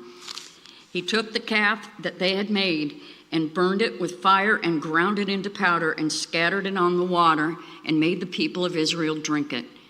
And Moses said to Aaron, 'What did this people do to you that you have brought such a great sin on them?' And Aaron said, 'Let not the anger of my Lord burn hot. You know the people, that they are set on evil. For they said to me, Make us gods who shall go before us.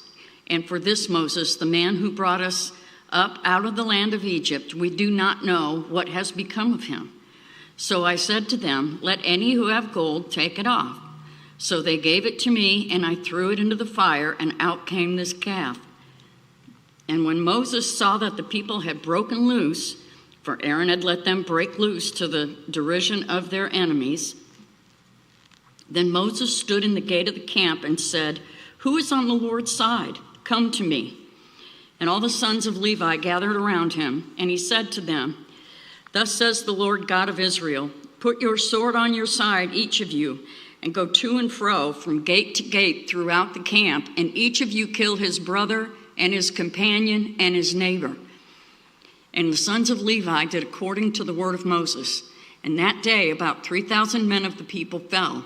And Moses said, "Today you have been ordained for the service of the Lord, each one at the cost of his son and his brother, so that he might bestow a blessing upon you this day." The next day Moses said to the people, "You have sinned a great sin, and now I will go up to the Lord. Perhaps I can make atonement for your sin." So Moses returned to the Lord and said, "Alas, this people has sinned a great sin. They have made for themselves gods of gold. But now, if you will forgive their sin, but if not, please blot me out of your book that you have written." But the Lord said to Moses, "Whoever has sinned against me, I will blot out of my book. But now go, lead the people to the place about which I have spoken to you. Behold, my angel shall go before you.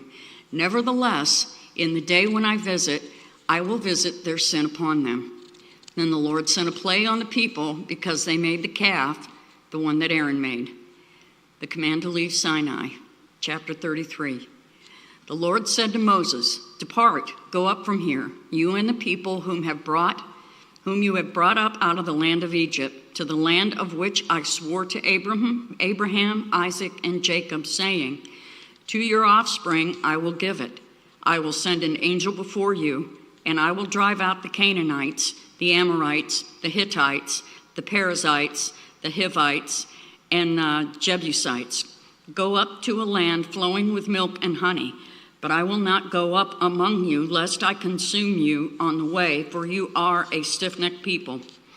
When the people heard this disastrous word, they mourned, and no one put on his ornaments. For the Lord had said to Moses, "Say to the people of Israel, you are a stiff-necked people. If for a single moment I should go up among you, I would consume you. So now take off your ornaments, that I know what to do with you." Therefore the people of Israel stripped themselves of their ornaments from Mount Horeb onward. The tent of meeting. Verse 7.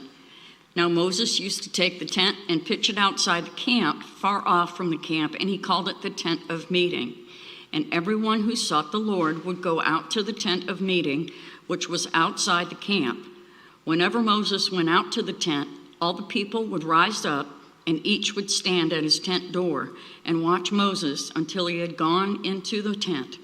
When Moses entered the tent, the pillar of cloud would descend and stand at the entrance of the tent, and the Lord would speak with Moses.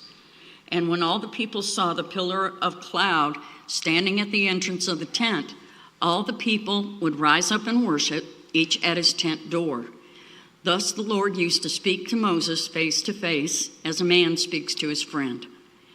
When Moses turned again into the camp, his assistant Joshua, the son of Nun, a young man, would not depart from the tent. Moses' intercession. Verse 12.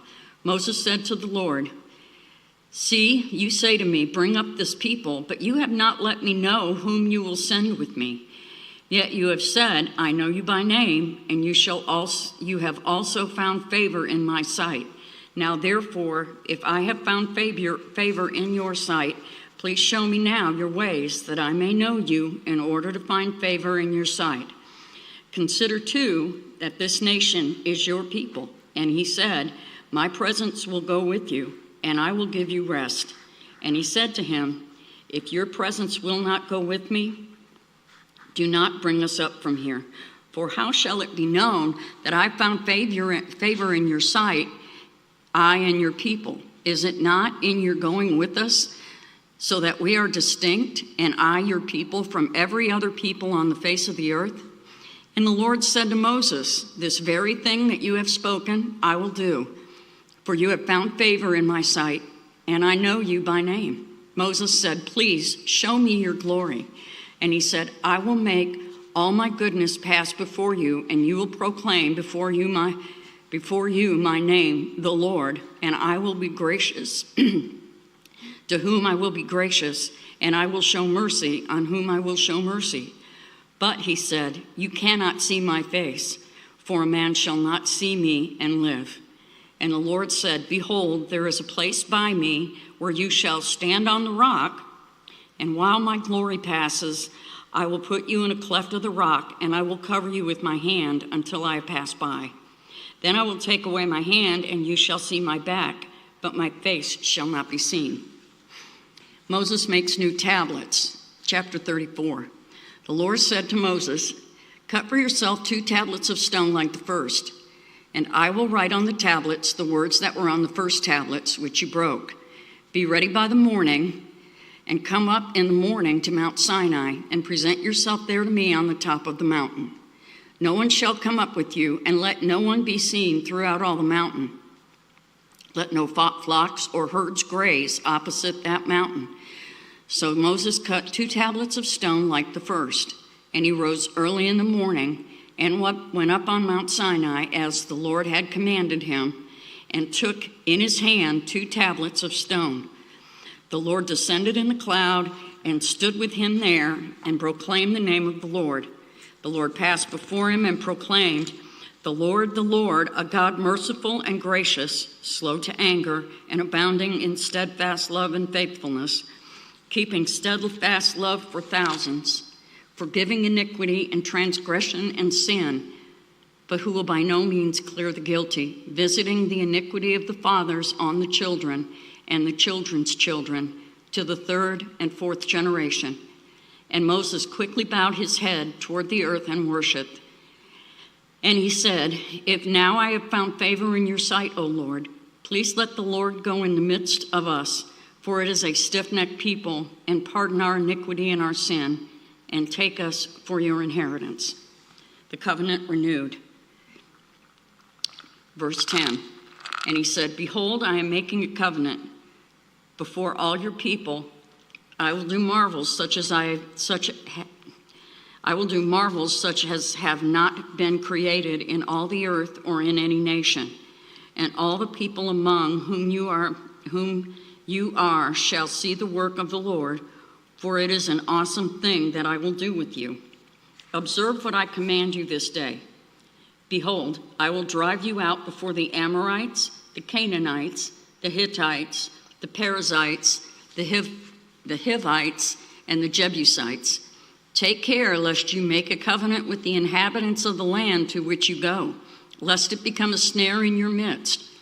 You shall tear down their altars and break their pillars and cut down their Asherim, for you shall worship no other God, for the Lord, whose name is jealous, is a jealous God, lest you make a covenant with the inhabitants of the land, and when they whore after their gods and sacrifice to their gods, and you are invited, you eat of his sacrifice, and you take of their daughters for your sons, and their daughters whore after their gods, and make your sons whore after their gods. You shall not make for yourself any gods of cast metal. You shall keep the feast of the unleavened bread. 7 days you shall eat unleavened bread as I commanded you, at the time appointed in the month of Abib, for in the month of Abib you came out from Egypt. All that open the womb are mine, all your male livestock, the firstborn of cow and sheep. The firstborn of a donkey you shall redeem with the lamb, or if you will not redeem it, you shall break its neck. All the firstborn of your sons you shall redeem, and none shall appear before me empty-handed. 6 days you shall work, but on that 7th day you shall rest. In plowing time and in harvest you shall rest. You shall observe the Feast of Weeks, first fruits of the wheat harvest, and the Feast of the Ingathering at the year's end. 3 times in the year shall all your males appear before the Lord God, the God of Israel, for I will cast out nations before you and enlarge your borders. No one shall covet your land when you go up to appear before the Lord your God 3 times in the year. You shall not offer the blood of my sacrifice with anything leavened, or the sacrifice of the feast of the Passover remain until the morning. The best of the first fruits of your ground you shall bring to the house of the Lord your God. You shall not boil a young goat in its mother's milk. And the Lord said to Moses, write these words, for in accordance with these words I have made a covenant with you and with Israel. So he was there with the Lord 40 days and 40 nights. He neither ate bread nor drank water, and he wrote on the tablets the words of the covenant, the 10 Commandments. The shining face of Moses. Verse 29. When Moses came down from Mount Sinai with the 2 tablets of the testimony in his hand as he came down from the mountain, Moses did not know that the skin of his face shone, because he had been talking with God. Aaron and all the people of Israel saw Moses, and behold, the skin of his face shone, and they were afraid to come near him. But Moses called to them, and Aaron and all the leaders of the congregation returned to him, and Moses talked with them. Afterward, all the people of Israel came near, and he commanded them all that the Lord had spoken with him in Mount Sinai. And when Moses had finished speaking with them, he put a veil over his face. Whenever Moses went before the Lord to speak with him, he would remove the veil until he came out. And when he came out and told the people of Israel what he was commanded, the people of Israel would see the face of Moses, that the skin of Moses' face was shining. And Moses would put the veil over his face again until he went in to speak with him. Sabbath regulations, chapter 35. Moses assembled all the congregation of the people of Israel and said to them, these are the things that the Lord has commanded you to do. 6 days' work shall be done, but on the 7th day you shall have a Sabbath of solemn rest, holy to the Lord. Whoever does any work on it shall be put to death. You shall kindle no fire in your dwelling places on the Sabbath day. Contributions for the tabernacle, verse 4. Moses said to all the congregation of the people of Israel, this is the thing that the Lord has commanded. Take from among you a contribution to the Lord. Whoever is of a generous heart, let him bring the Lord's contribution, gold, silver, and bronze, blue and purple and scarlet yarns, and fine twined linen, goat's hair, tanned ram skins, and goat skins, acacia wood, oil for the light, spices for the anointing oil, and for the fragrant incense, and onyx stones and stones for setting, for the ephod and for the breastpiece.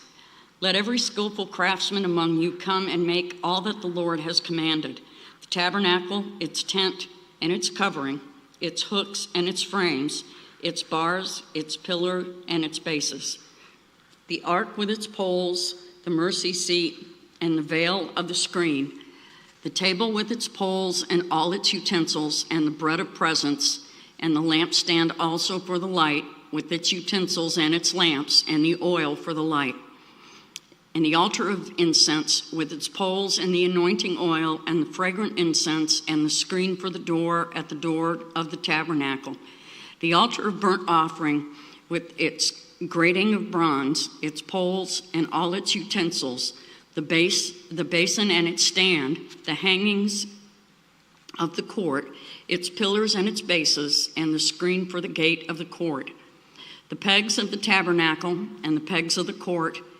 and their cords, the finely worked garments for ministering in the holy place, the holy garments for Aaron the priest, and the garments of his sons for their service as priests. Then all the congregation of the people of Israel departed from the presence of Moses, and they came, everyone whose heart stirred him, and everyone whose spirit moved him, and brought the Lord's contribution to be used for the tent of meeting, and for all its service, and for the holy garments. So they came, both men and women, all who were of a willing heart, brought brooches and earrings, signet rings, and armlets, all sorts of gold objects, every man dedicating an offering of gold to the Lord. And everyone who possessed blue or purple or scarlet yarns or fine linen or goat's hair or tanned ram skins or goat skins brought them. Everyone who could make a contribution of silver or bronze brought it as the Lord's contribution. And everyone who possessed acacia wood of any use in the work brought it. And every skillful woman spun with her hands, and they all brought what they had spun in blue and purple and scarlet yarns and fine twined linen. All the women whose hearts stirred them to use their skill spun the goat's hair. And the leaders brought onyx stones and stones to be set for the ephod and for the breastpiece, and the spices and oil for the light, for the anointing oil, and for the fragrant incense. All the men and women, the people of Israel, whose heart moved them to bring anything for the work that the Lord had commanded by Moses to be done, brought it as freewill offering to the Lord. Construction of the tabernacle. When Moses said to the people of Israel, "See, the Lord has called by name Bezalel, the son of Uri, son of Hur, of the tribe of Judah, and he has filled him with the Spirit of God, with the skill, with intelligence, with knowledge, and with all craftsmanship, to devise artistic designs, to work in gold and silver and bronze, in cutting stones for setting, and in carving wood, for work in every skilled craft.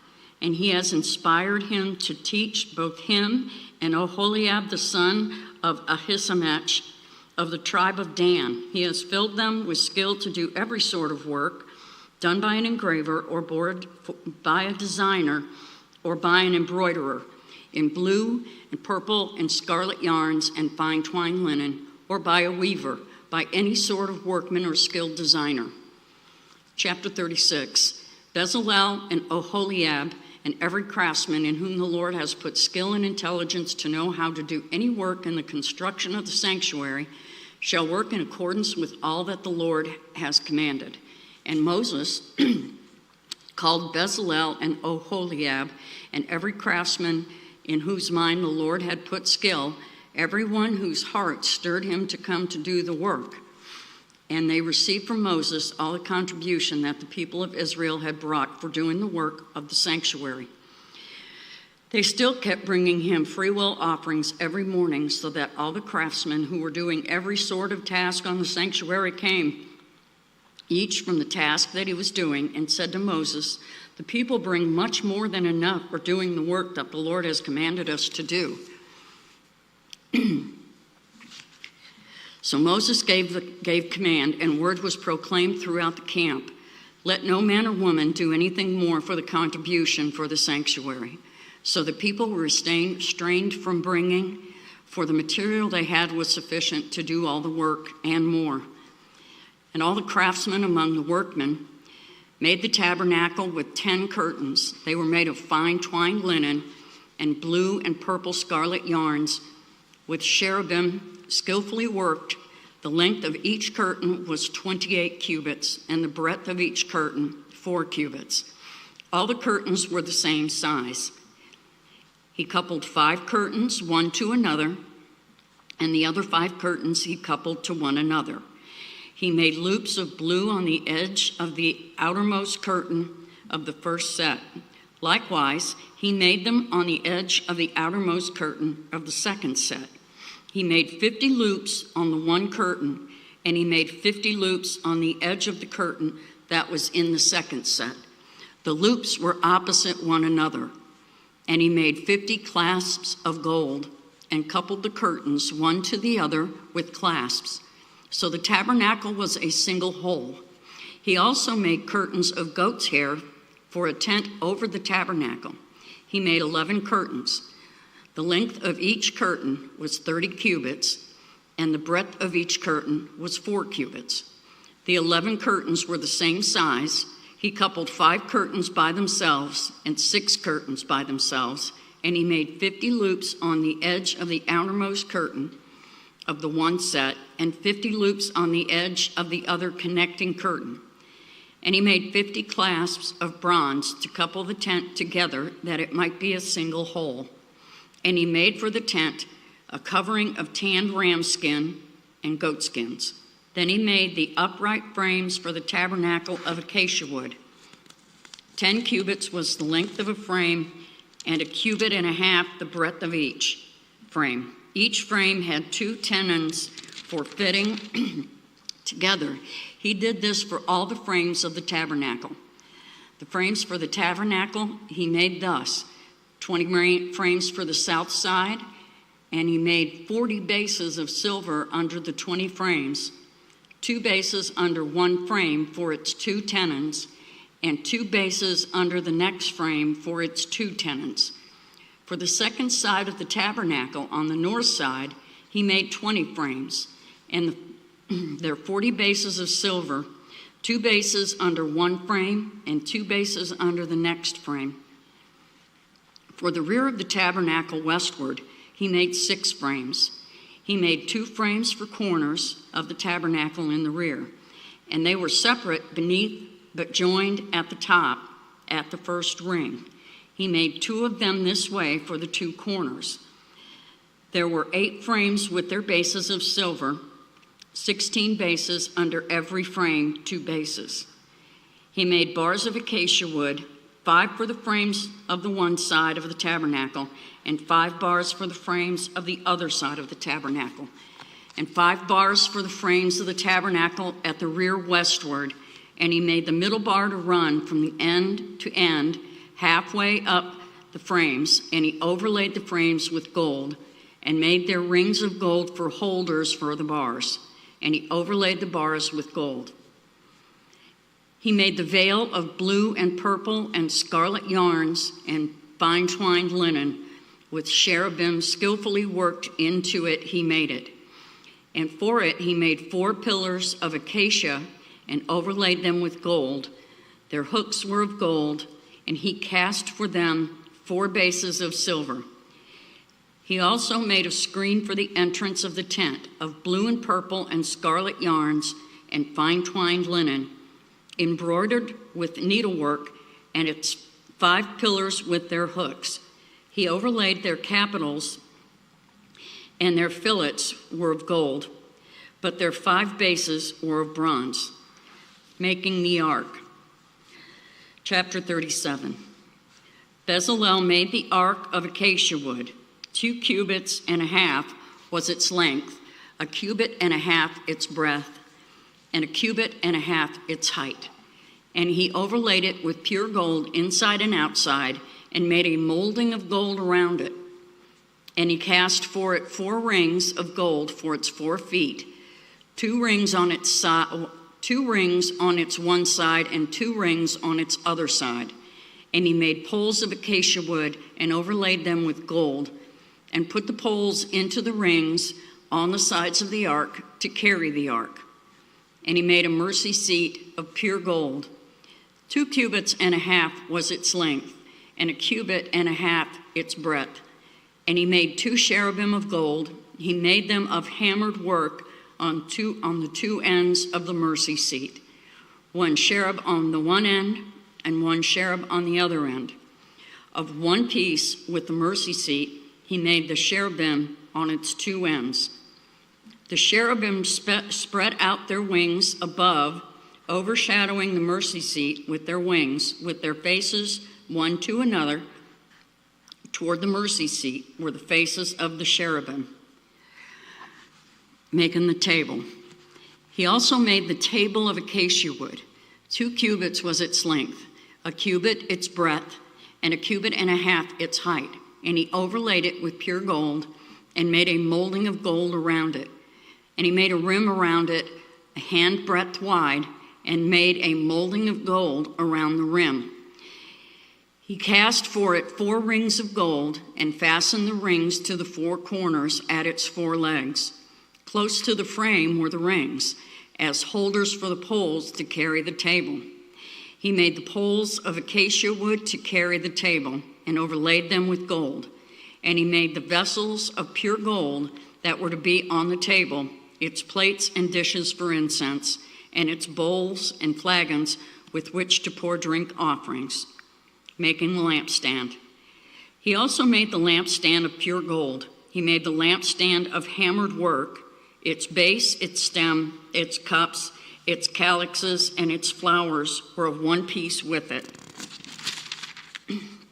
And there were 6 branches going out of its sides, 3 branches of the lampstand out of one side, and 3 branches of the lampstand out of the other side of it.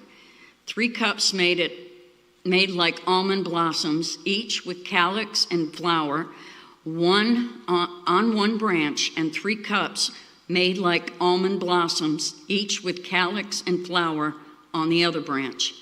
So for the 6 branches going out of the lampstand. And on the lampstand itself were 4 cups made like almond blossoms, with their calyxes and flowers, and a calyx of 1 piece under each pair of the 6 branches going out of it. Their calyxes and their branches were of 1 piece with it. The whole of it was a single piece of hammered work of pure gold.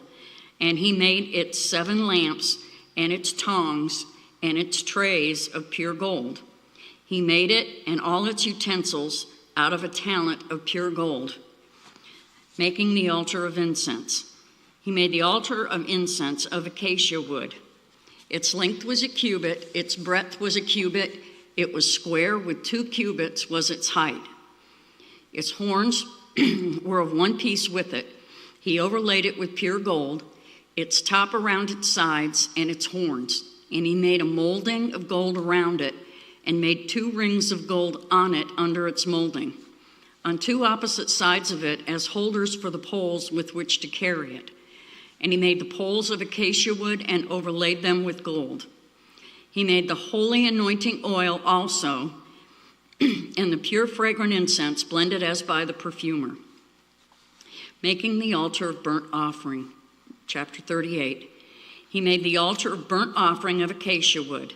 5 cubits was its length, 5 cubits was its breadth. It was square, and 3 cubits was its height. He made horns for it on its 4 corners. Its horns were of 1 piece with it, and he overlaid it with bronze. And he made all the utensils of the altar, the pots, the shovels, the basins, the forks, and the fire pans. He made all its utensils of bronze. And he made for the altar a grating, a network of bronze under its ledge, extending halfway down. He cast 4 rings on the 4 corners of the bronze grating as holders for the poles. He made the poles of acacia wood and overlaid them with bronze. And he put the poles through the rings on the sides of the altar to carry it with them. He made it hollow with boards, making the bronze basin. He made the basin of bronze and its stand of bronze from the mirrors of the ministering women who ministered in the entrance of the tent of meeting, making the court.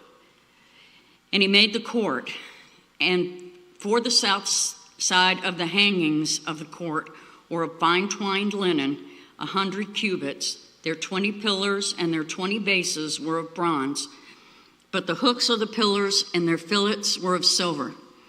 And for the north side there were hangings of 100 cubits. Their 20 pillars, their 20 bases were of bronze, but the hooks of the pillars and their fillets were of silver. And for the west side were hangings of 50 cubits, their 10 pillars and their 10 bases. The hooks of the pillars and their fillets were of silver. And for the front to the east, 50 cubits. From the hangings for one side of the grate were 15 cubits, with their 3 pillars and 3 bases. And so for the other side, on both sides of the gate of the court were hangings of 15 cubits, with their 3 pillars and their 3 bases. All the hangings around the court were of fine twined linen, and the bases for the pillars were of bronze, but the hooks of the pillars and the fillets were of silver. The overlaying of their capitals was also of silver, and all the pillars of the court were filleted with silver. And the screen for the grate of the court was embroidered with needlework in blue and purple and scarlet yarns and fine twined linen. It was 20 cubits long and 5 cubits high in its breadth, corresponding to the hangings of the court. And their pillars were 4 in number. Their 4 bases were of bronze, their hooks of silver, and the overlaying of their capitals and their fillets of silver. And all the pegs for the tabernacle and for the court all around were of bronze. Materials for the tabernacle. These are the records of the tabernacle, the tabernacle of the testimony, as they were recorded at the commandment of Moses, the responsibility of the Levites under the direction of Ithamar, the son of Aaron the priest. Bezalel, the son of Uri, son of Hur, of the tribe of Judah, made all that the Lord commanded Moses, and with him was Oholiab, the son of Ahisamach, of the tribe of Dan, an engraver and designer and embroiderer in blue and purple and scarlet yarns and fine twined linen. All the gold that was used for the work in all the construction of the sanctuary, the gold from the offering, was 29 talents and 730 shekels by the shekel of the sanctuary. The silver from those of the congregation who were recorded was 100 talents and 1,775 shekels by the shekel of the sanctuary. A bekah a head, that is half a shekel by the shekel of the sanctuary, for everyone who was listed in the records from 20 years old and upward, for 603,550 men. The 100 talents of silver were for casting the bases of the sanctuary and the bases of the veil. 100 bases for the 100 talents, a talent a base. And of the 1,775 shekels, he made hooks for the pillars and overlaid their capitals and made fillets for them. The bronze that was offered was 70 talents and 2,400 shekels. With it, he made the bases for the entrance of the tent of meeting, the bronze altar and the bronze grating for it, and all the utensils of the altar, the bases around the court and the bases of the gate of the court, all the pegs of the tabernacle, and all the pegs around the court. Making the priestly garments. Chapter 39. From the blue and purple and scarlet yarns, they made finely woven garments. For ministering in the holy place, they made the holy garments for Aaron, as the Lord had commanded Moses. He made the ephod of gold, blue and purple and scarlet yarns and fine twined linen. And they hammered out gold leaf, and he cut it into threads to work into the blue and purple and the scarlet yarns and into the fine twined linen in skilled design. They made for the ephod attaching shoulder pieces, joined to it at its two edges. And the skillfully woven band on it was of one piece with it, and made like it of gold, blue, and purple, and scarlet yarns and fine twined linen, as the Lord had commanded Moses. They made the onyx stones, enclosed in settings of gold filigree, and engraved like the engravings of a signet, according to the names of the sons of Israel. And he set them on the shoulder pieces of the ephod to be stones of remembrance for the sons of Israel, as the Lord had commanded Moses. He made the breastpiece in skilled work, in the style of the ephod, of gold, blue, and purple and scarlet yarns and fine twined linen. It was square. They made the breastpiece doubled, a span its length and a span its breadth when doubled. And they set it in 4 rows of stones. A row of sardius, topaz, and carbuncle was the first row. And the second row, an emerald, a sapphire, and a diamond. And the third row, a jacinth, an agate, and an amethyst.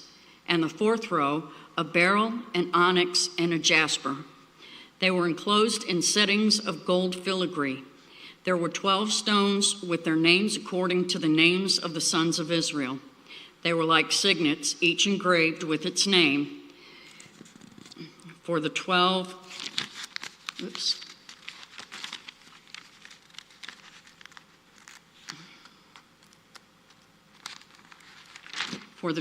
tribes. And they made on the breastpiece twisted chains like cords of pure gold.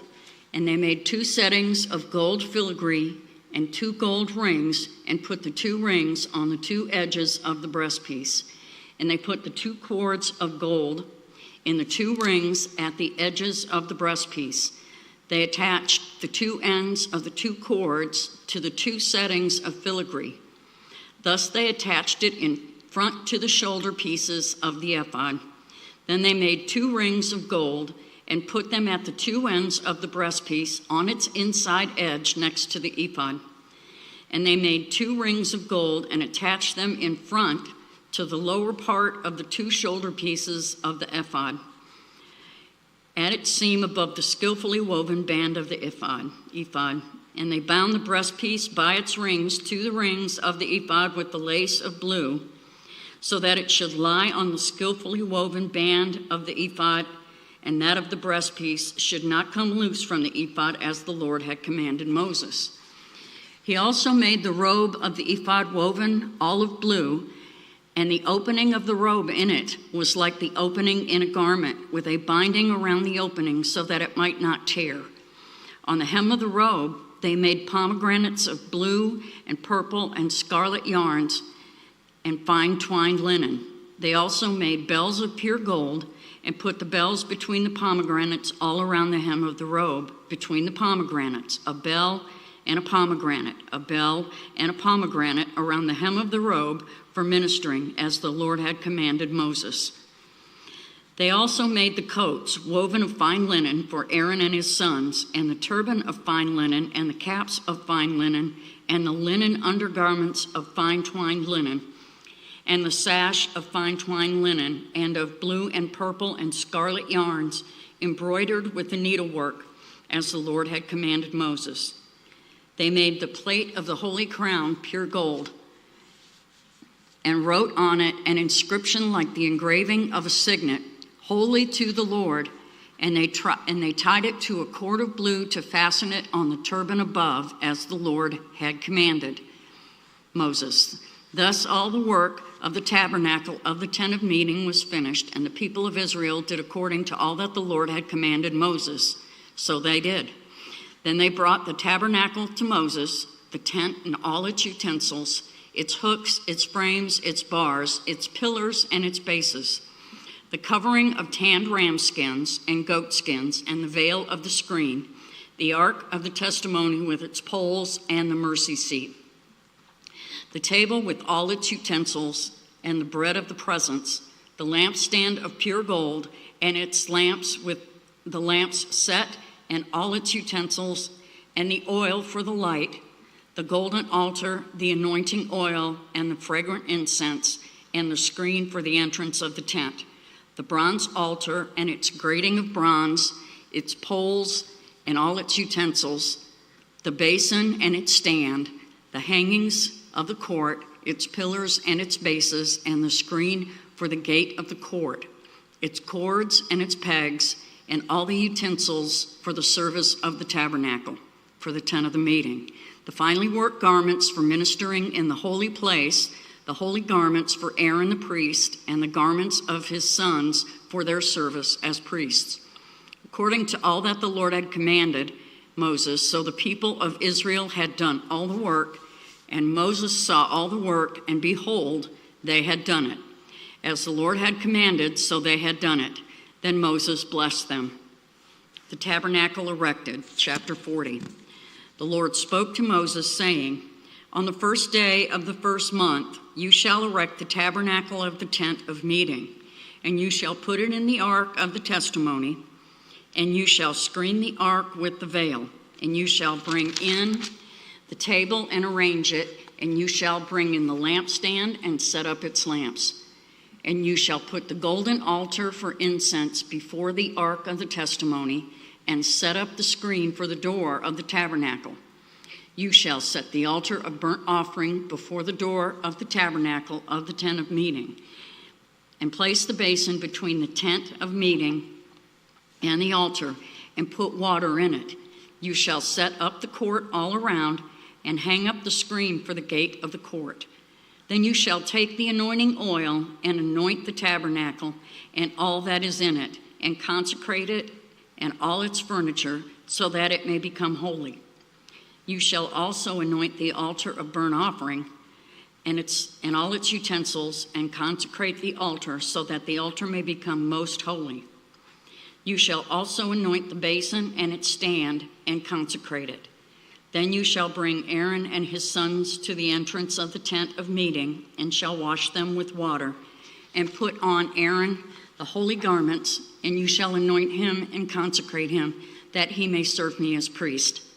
You shall bring his sons also, and put coats on them, and anoint them as you anointed their father, that they may serve me as priests. And their anointing shall admit them to a perpetual priesthood throughout their generations. This Moses did according to all that the Lord commanded him, so he did. In the first month, in the second year, on the first day of the month, the tabernacle was erected.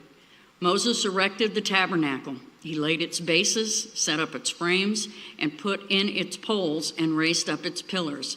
And he spread the tent over the tabernacle and put the covering of the tent over it as the Lord had commanded Moses. He took the testimony and put it into the ark, and put the poles on the ark, and set the mercy seat above on the ark.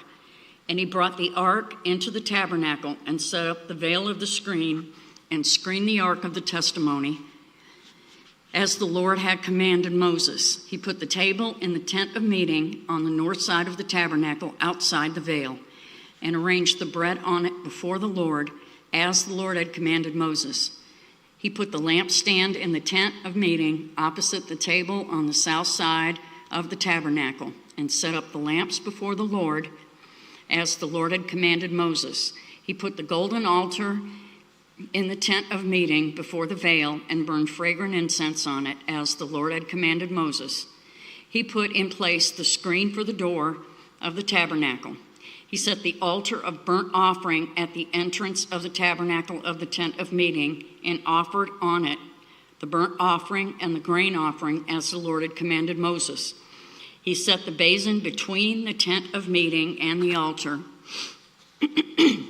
and put water in it for washing, with which Moses and Aaron and his sons washed their hands and feet when they went into the tent of meeting, and when they approached the altar, they washed as the Lord commanded Moses. And he erected the court around the tabernacle and the altar, and set up the screen of the gate of the court. So Moses finished the work. The glory of the Lord. Then the cloud covered the tent of meeting, and the glory of the Lord filled the tabernacle. And Moses was not able to enter the tent of meeting, because the cloud settled on it, and the glory of the Lord filled the tabernacle. Throughout all their journeys, whenever the cloud was taken up from over the tabernacle, the people of Israel would set out. But if the cloud was not taken up, then they did not set out till the day that it was taken up. For the cloud of the Lord was on the tabernacle by day, and fire was in it by night, in the sight of all the house of Israel throughout all their journeys.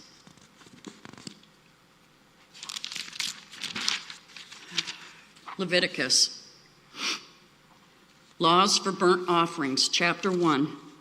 The Lord called Moses and spoke to him from the tent of meeting, saying, "Speak to the people of Israel and say to them, when any one of you brings an offering to the Lord, you shall bring your offering of livestock from the herd or from the flock.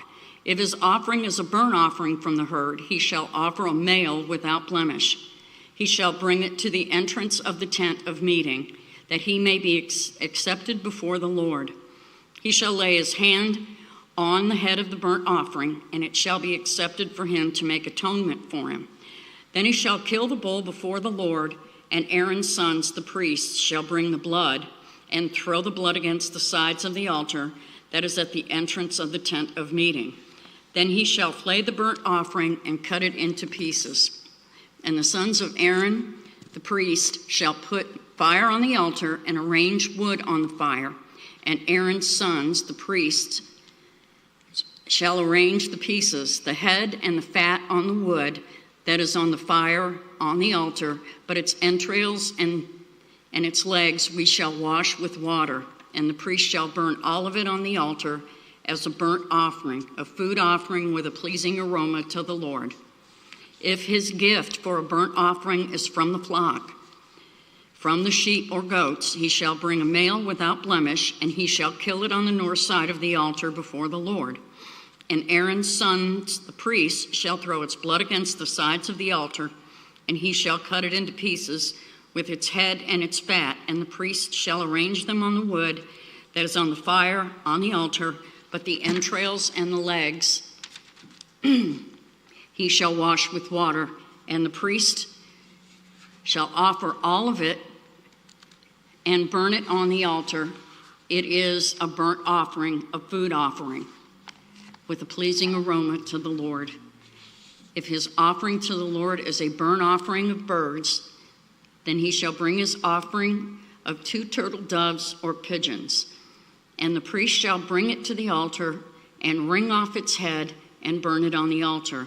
Its blood shall be drained out on the side of the altar. He shall remove its crop with its contents and cast it beside the altar on the east side in the place for ashes.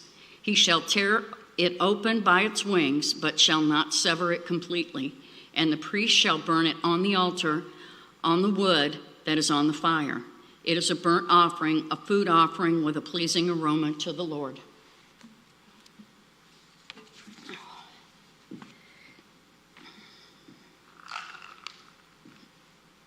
Oh, this should be interesting.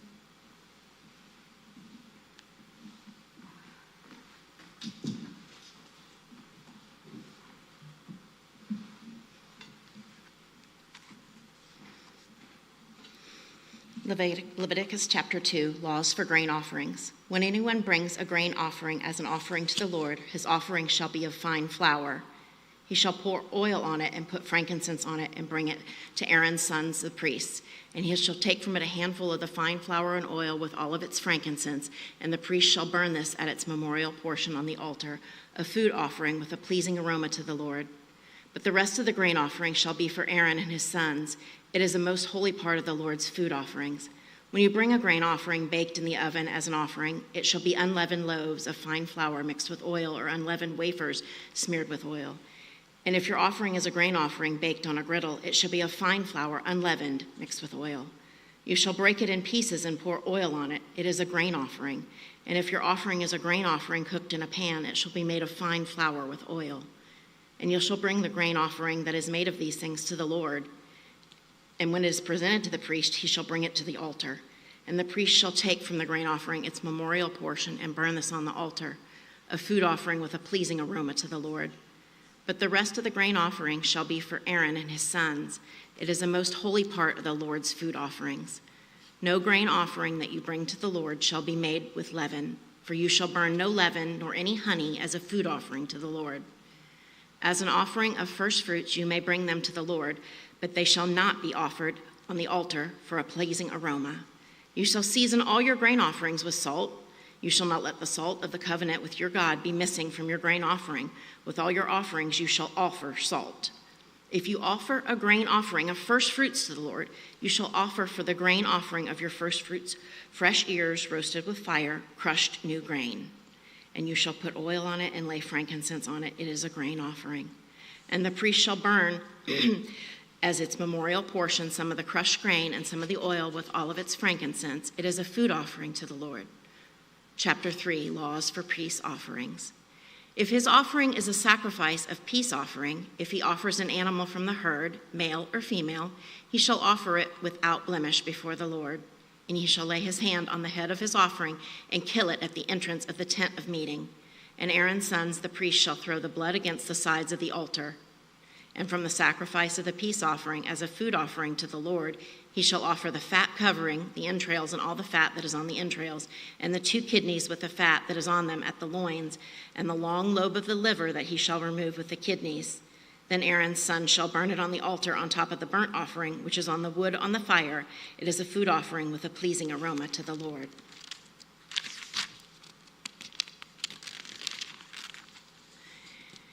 If his offering for a sacrifice of peace offering to the Lord is an animal from the flock, male or female, he shall offer it without blemish. If he offers a lamb for his offering, then he shall offer it before the Lord. Lay his hand on the head of his offering and kill it in front of the tent of meeting.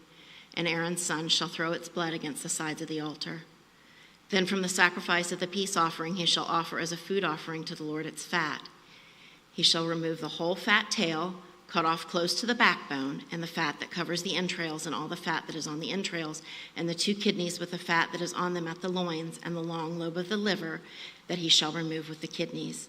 And the priest shall burn it on the altar as a food offering to the Lord. If his offering is a goat, then he shall offer it before the Lord and lay his hand on its head and kill it in front of the tent of meeting, and the sons of Aaron shall throw its blood against the sides of the altar. Then he shall offer from it as his offering for a food offering to the Lord, the fat covering the entrails, and all the fat is on the entrails, and the 2 kidneys with the fat that is on them at the loins, and the long lobe of the liver that he shall remove with the kidneys. And the priest shall burn them on the altar as a food offering with a pleasing aroma. All fat is the Lord's. It shall be a statute forever throughout your generations, in all your dwelling places, that you eat neither fat nor blood. Chapter 4, Laws for Sin Offerings. And the Lord spoke to Moses, saying, Speak to the people of Israel, saying, If anyone sins unintentionally in any of the Lord's commandments about things not to be done, and does any one of them, if it is the anointed priest who sins, thus bringing guilt on the people, then he shall offer for the sin that he has committed a bull from the herd without blemish to the Lord for a sin offering. He shall bring the bull to the entrance of the tent of meeting before the Lord, and lay his hand on the head of the bull, and kill the bull before the Lord. And the anointed priest shall take some of the blood of the bull and bring it into the tent of meeting, and the priest shall dip his fingers in the blood and sprinkle part of the blood 7 times before the Lord in front of the veil of the sanctuary. And the priest shall put some of the blood on the horns of the altar of fragrant incense before the Lord that is in the tent of meeting, and all the rest of the blood of the bull he shall pour out at the base of the altar of burnt offering that is the entrance of the tent of meeting. And all the fat of the bull of the sin offering he shall remove from it. The fat that covers the entrails, and all the fat that is on the entrails, and the 2 kidneys with the fat that is on them at the loins, and the long lobe of the liver that he shall remove with the kidneys, just as these are taken from the ox of the sacrifice of the peace offerings. And the priest shall burn them on the altar of burnt offerings. But the skin of the bull and all its flesh, with its head, its legs, its entrails, and its dung, all the rest of the bull, he shall carry outside the camp to a clean place, to the ash heap, and shall burn it up on a fire of wood. On the ash heap it shall be burned up. If the whole congregation of Israel sins unintentionally, and the thing is hidden from the eyes of the assembly, and they do any of the things that by the Lord's commandments ought not to be done, and they realize their guilt, when the sin which they have committed becomes known, the assembly shall offer a bull from the herd for a sin offering and bring it in front of the tent of meeting. And the elders of the congregation shall lay their hands on the head of the bull before the Lord, and the bull shall be killed before the Lord. Then the anointed priest shall bring some of the blood of the bull into the tent of meeting, and the priest shall dip his finger in the blood and sprinkle it 7 times before the Lord in front of the veil. And he shall put some of the blood on the horns of the altar that is in the tent of meeting before the Lord, and the rest of the blood he shall pour out at the base of the altar of burnt offering that is at the entrance of the tent of meeting. And all its fat he shall take from it and burn on the altar. Thus shall he do with the bull, as he did with the bull of the sin offering, so shall he do with this. And the priest shall make atonement for them, and they shall be forgiven. And he shall carry the bull outside the camp and burn it up as he burned the first bull. It is a sin offering for the assembly. When a leader sins, doing unintentionally any one of all the things that by the commandments of the Lord his God ought not to be done, and realizes his guilt, or the sin which he has committed is made known to him, he shall bring as his offering a goat, a male without blemish, and shall lay his hand on the head of the goat and kill it in the place where they kill the burnt offering before the Lord. It is a sin offering. Then the priest shall take some of the blood of the sin offering with his finger and put it on the horns of the altar of burnt offering, and pour out the rest of its blood at the base of the altar of burnt offering. And all its fat he shall burn on the altar like the fat of the sacrifice of peace offerings. So the priest shall make atonement for him for his sin, and he shall be forgiven. If any one of the common people sins unintentionally in doing any one of the things that by the Lord's commandments ought not to be done, and realizes his guilt, or the sin which he has committed is made known to him, he shall bring for his offering a goat, a female without blemish, for his sin which he has committed, and he shall lay his hand on the head of the sin offering and kill the sin offering in the place of burnt offering. And the priest shall take some of its blood with his finger and put it on the horns of the altar of burnt offering, and pour out all of the rest of its blood at the base of the altar. And all of its fat he shall remove, as the fat is removed from the peace offerings, and the priest shall burn it on the altar for a pleasing aroma to the Lord. And the priest shall make atonement for him, and he shall be forgiven. If he brings a lamb as his offering for a sin offering, he shall bring a female without blemish and lay his hand on the head of the sin offering and kill it for a sin offering in the place where they kill the burnt offering. Then the priest shall take some of the blood of the sin offering with his finger and put it on the horns of the altar of burnt offering and pour out all of the rest of its blood at the base of the altar. And all its fat he shall remove as the fat of the lamb is removed from the sacrifice of peace offerings. And the priest shall burn it on the altar on top of the Lord's food offerings. And the priest shall make atonement for him for the sin which he has committed, and he shall be forgiven. If anyone sins in that he hears a public adjuration to testify, and though he is a witness, whether he has seen or come to know the matter, yet does not speak, he shall bear his iniquity. Or if anyone touches an unclean thing, whether a carcass of an unclean wild animal, or a carcass of unclean livestock, or a carcass of unclean swarming things, and it is hidden from him, and he has become unclean, and he realizes his guilt, or if he touches human uncleanness, of whatever sort the uncleanness may be with which one becomes unclean, and it is hidden from him. When he comes to know it and realizes his guilt, or if anyone utters with his lips a rash oath to do evil or to do good, any sort of rash oath that people swear, and it is hidden from him, when he comes to know it and he realizes his guilt in any of these, when he realizes his guilt in any of these and confesses the sin he has committed, he shall bring to the Lord as his compensation for the sin that he has committed a female from the flock, a lamb or a goat for a sin offering. And the priest shall make atonement for him for his sin. But if he cannot afford a lamb, then he shall bring to the Lord as his compensation for the sin that he has committed 2 turtle doves or 2 pigeons, one for a sin offering and the other for a burnt offering. He shall bring them to the priest, who shall offer first the one for sin offering. He shall wring its head from its neck, but shall not sever it completely, and he shall sprinkle some of the blood for the sin offering on the side of the altar, while the rest of the blood shall be drained out at the base of the altar. It is a sin offering. Then he shall offer the second for a burnt offering according to the rule, and the priest shall make atonement for him for the sin that he has committed, and he shall be forgiven. But if he cannot afford 2 turtle doves or 2 pigeons, then he shall bring as his offering for the sin that he has committed 1/10 of an ephah of fine flour for a sin offering. He shall put no oil on it and shall put no frankincense on it, for it is a sin offering, and he shall bring it to the priest, and the priest shall take a handful of it as a memorial portion and burn this on the altar on the Lord's food offerings. It is a sin offering. Thus the priest shall make atonement for him for the sin which he has committed in any one of these things, and he shall be forgiven. And the remainder shall be for the priest, as in the grain offering. Chapter 14, Laws for Guilt Offerings. Verse 14, Laws for Guilt Offerings. The Lord spoke to Moses, saying, If anyone commits a breach of faith and sins unintentionally in any of the holy things of the Lord, he shall bring to the Lord as his compensation a ram without blemish out of the flock, valued in silver shekels, according to the shekel of the sanctuary, for a guilt offering. He shall also make restitution for what he has done amiss in the holy thing, and shall add 1/5 to it and give it to the priest. And the priest shall make atonement for him with the ram of the guilt offering, and he shall be forgiven. If anyone sins doing any of the things that by the Lord's commandments ought not to be done, though he did not know it, then realizes his guilt, he shall bear his iniquity. He shall bring to the priest a ram without blemish out of the flock, or its equivalent, for a guilt offering, and the priest shall make atonement for him for the mistake that he made unintentionally, and he shall be forgiven. It is a guilt offering. He has indeed incurred guilt before the Lord. Chapter 6. The Lord spoke to Moses, saying, If anyone sins and commits a breach of faith against the Lord by deceiving his neighbor in a matter of deposit or security, or through robbery, or if he has oppressed his neighbor, or has found something lost and lied about it, swearing falsely, and any of all the things that people do and sin thereby, if he has sinned and has realized his guilt and will restore what he took by robbery, or what he got by oppression, or the deposit that was committed to him, or the lost thing that he found, or anything about which he has sworn falsely, he shall restore it in full and shall add a fifth to it, and give it to him to whom it belongs on the day he realizes his guilt.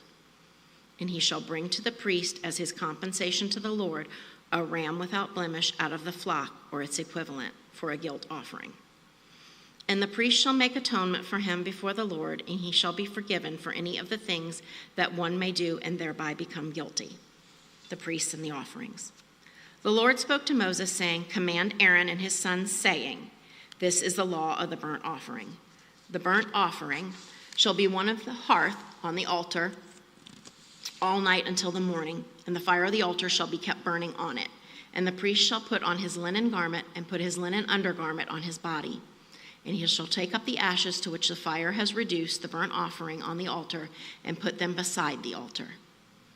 Then he shall take off his garments and put on other garments and carry the ashes outside the camp to a clean place. The fire on the altar shall be kept burning on it. It shall not go out. The priest shall burn wood on it every morning, and he shall arrange the burnt offering on it and shall burn on it the fat of the peace offerings. Fire shall be kept burning on the altar continually. It shall not go out. And this is the law of the grain offering. The sons of Aaron shall offer it before the Lord in front of the altar. And one shall take from it a handful of the fine flour of the grain offering and its oil and all the frankincense that is on the grain offering, and burn this as its memorial portion on the altar, a pleasing aroma to the Lord. And the rest of it Aaron and his sons shall eat. It shall be eaten unleavened in a holy place. In the court of the tent of meeting they shall eat it. It shall not be baked with leaven. I have given it as their portion of my food offerings. It is a thing most holy, like the sin offering and the guilt offering. Every male among the children of Aaron may eat of it, as decreed forever throughout your generations. From the Lord's food offerings, whatever touches them shall become holy. The Lord spoke to Moses, saying, This is the offering that Aaron and his sons shall offer to the Lord on the day which he is anointed.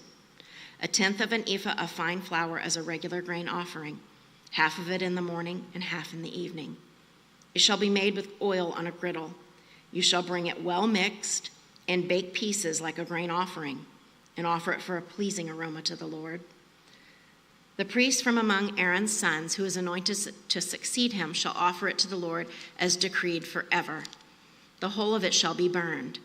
Every grain offering of a priest shall be wholly burned. It shall not be eaten. The Lord spoke to Moses, saying, Speak to Aaron and his sons, saying, This is the law of the sin offering.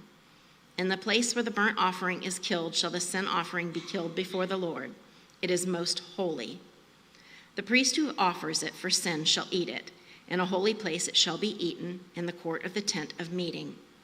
Whatever touches its flesh shall be holy, and when any of its blood is splashed on a garment, you shall wash that on which it was splashed in a holy place, and the earthenware vessel in which it is boiled shall be broken. But if it is boiled in a bronze vessel, that shall be scoured and rinsed in water. Every male among the priests may eat of it. It is most holy. But no sin offering shall be eaten from which any blood is brought into the tent of meeting to make atonement in the holy place. It shall be burned up with fire. This is the law of the guilt offering. It is most holy. In the place where they kill the burnt offering, they shall kill the guilt offering, and its blood shall be thrown against the sides of the altar. And all its fat shall be offered, the fat tail, the fat that covers the entrails, the 2 kidneys with the fat that is on them at the loins, and the long lobe of the liver that he shall remove with the kidneys. The priest shall burn them on the altar as a food offering to the Lord. It is a guilt offering. Every male among the priests may eat of it. It shall be eaten in a holy place. It is most holy. The guilt offering is just like the sin offering. There is one law for them. The priest who makes atonement with it shall have it, and the priest who offers any man's burnt offering shall have for himself the skin of the burnt offering that he has offered, and every grain offering baked in the oven, and all that is prepared on a pan or a griddle shall belong to the priest who offers it, and every grain offering mixed with oil or dry shall be shared equally among all the sons of Aaron. And this is the law of the sacrifice of peace offering that one may offer to the Lord. If he offers it for a thanksgiving, then he shall offer with the thanksgiving sacrifice unleavened loaves mixed with oil, unleavened wafers smeared with oil, and loaves of fine flour mixed with oil. With the sacrifice of his peace offerings for thanksgiving, he shall bring his offering with loaves of leavened bread. And from it he shall offer one loaf from each offering as a gift to the Lord. It shall belong to the priest who throws the blood of the peace offerings. And the flesh of the sacrifice of his peace offerings for thanksgiving shall be eaten on the day of his offering. He shall not leave any of it until the morning. But if the sacrifice of his offering is a vow offering or a freewill offering, it shall be eaten on the day that he offers his sacrifice, and on the next day what remains of it shall be eaten. But what remains of the flesh of the sacrifice on the third day shall be burned up with fire. If any of the flesh of the sacrifice of his peace offering is eaten on the third day, he who offers it shall not be accepted, neither shall be credited to him. It is tainted, and he who eats of it shall bear his iniquity. Flesh that touches any unclean thing shall not be eaten. It shall be burned up with fire. All who are clean may eat flesh, but the person who eats of the flesh of the sacrifice of the Lord's peace offerings, while an uncleanness is on him, that person shall be cut off from his people. And if anyone touches an unclean thing, whether human uncleanness or an unclean beast or an unclean detestable creature, and then eats some flesh from the sacrifice of the Lord's peace offerings, that person shall be cut off from his people. The Lord spoke to Moses, saying, "Speak to the people of Israel, saying, you shall eat no fat of ox or sheep or goat. The fat of an animal that dies of itself and the fat of one that is torn by beasts may be put to any other use, but on no account shall you eat it. For every person who eats of the fat of an animal of which a food offering may be made to the Lord shall be cut off from his people. Moreover, you shall eat no blood whatever, whether of fowl or of animal, in any of your dwelling places. Whoever eats any blood, that person shall be cut off from his people." The Lord spoke to Moses, saying, "Speak to the people of Israel, saying, whoever offers the sacrifice of his peace offerings to the Lord shall bring his offering to the Lord from the sacrifice of his peace offerings. His own hands shall bring the Lord's food offerings. He shall bring the fat with the breast, that the breast may be waved as a wave offering before the Lord. The priest shall burn the fat on the altar, but the breast shall be for Aaron and his sons. And the right thigh you shall give to the priest as a contribution from the sacrifice of your peace offerings. Whoever among the sons of Aaron offers the blood of the peace offerings, and the fat shall have the right thigh for a portion. For the breast that is waved and the thigh that is contributed I have taken from the people of Israel out of the sacrifices of their peace offerings, and have given them to Aaron the priest and to his sons as a perpetual due for the people of Israel. This is the portion of Aaron and of his sons from the Lord's food offerings, from the day they were presented to serve as priests of the Lord. The Lord commanded this to be given them by the people of Israel from the day that he anointed them. It is a perpetual due throughout their generations. This is the law of the burnt offering, of the grain offering, of the sin offering, of the guilt offering, of the ordination offering, and of the peace offering, which the Lord commanded Moses on Mount Sinai, on the day that he commanded the people of Israel to bring their offerings to the Lord in the wilderness of Sinai. Chapter 8, Consecration of Aaron and his sons. The Lord spoke to Moses, saying, "Take Aaron and his sons with him, and the garments, and the anointing oil, and the bowl of the sin offering, and the 2 rams, and the basket of unleavened bread, and assemble all the congregation at the entrance of the tent of meeting." And Moses did as the Lord commanded him, and the congregation was assembled at the entrance of the tent of meeting. And Moses said to the congregation, "This is the thing that the Lord has commanded to be done." And Moses brought Aaron and his sons and washed them with water. And he put the coat on him and tied the sash around his waist and clothed him with the robe and put the ephod on him and tied the skillfully woven band of the ephod around him, binding it to him with the band. And he placed the breastpiece on him, and in the breastpiece he put the Urim and the Thummim. And he set the turban on his head, and on the turban in front he set the golden plate, the holy crown, as the Lord commanded Moses. Then Moses took the anointing oil and anointed the tabernacle and all that was in it, and consecrated them. And he sprinkled some of it on the altar 7 times, and anointed the altar and all its utensils, and the basin and its stand, to consecrate them. And he poured some of the anointing oil on Aaron's head, and anointed him to consecrate him. And Moses brought Aaron's sons and clothed them with coats and tied sashes around their waists and bound caps on them as the Lord commanded Moses. Then he brought the bull of the sin offering, and Aaron and his sons laid their hands on the head of the bull of the sin offering, and he killed it. And Moses took the blood with his finger, put it on the horns of the altar around it, and purified the altar, and poured out the blood at the base of the altar and consecrated it to make atonement for it.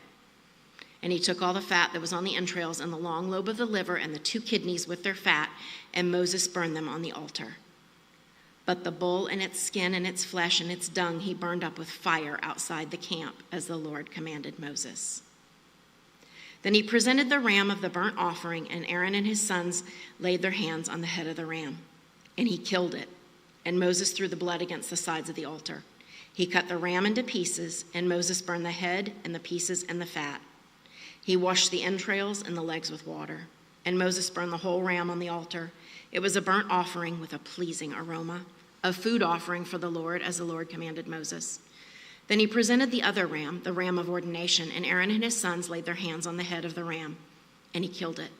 And Moses took some of its blood and put it on the lobe of Aaron's right ear and on the thumb of his right hand and the big toe of his right foot. Then he presented Aaron's sons, and Moses put some of the blood on the lobes of their right ears and on the thumbs of their right hands and on the big toes of their right feet.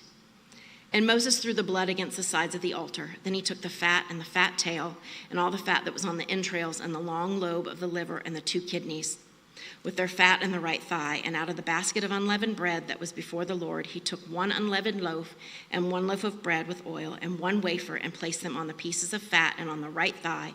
And he put all these in the hands of Aaron and in the hands of his sons and waved them as a wave offering before the Lord.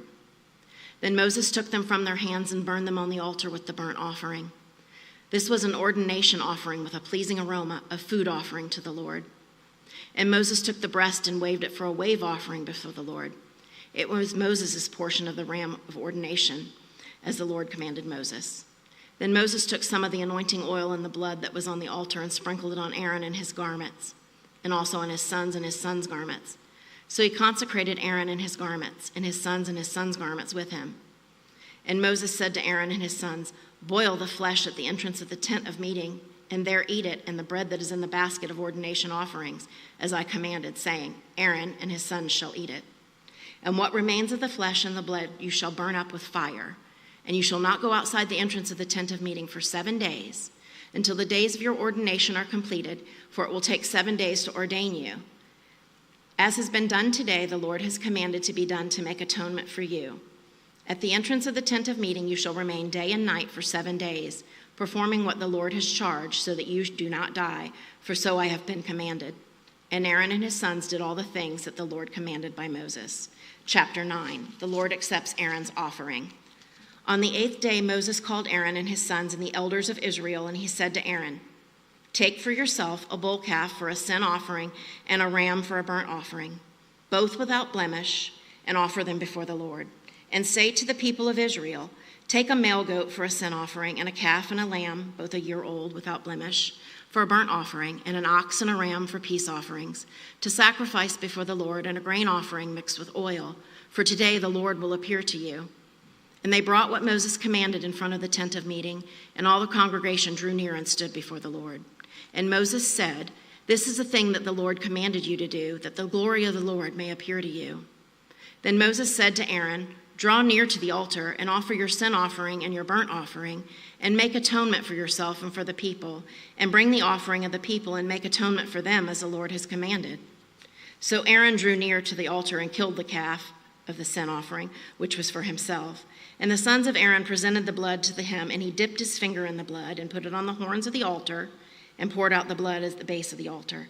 But the fat and the kidneys and the long lobe of the liver from the sin offering he burned on the altar, as the Lord commanded Moses.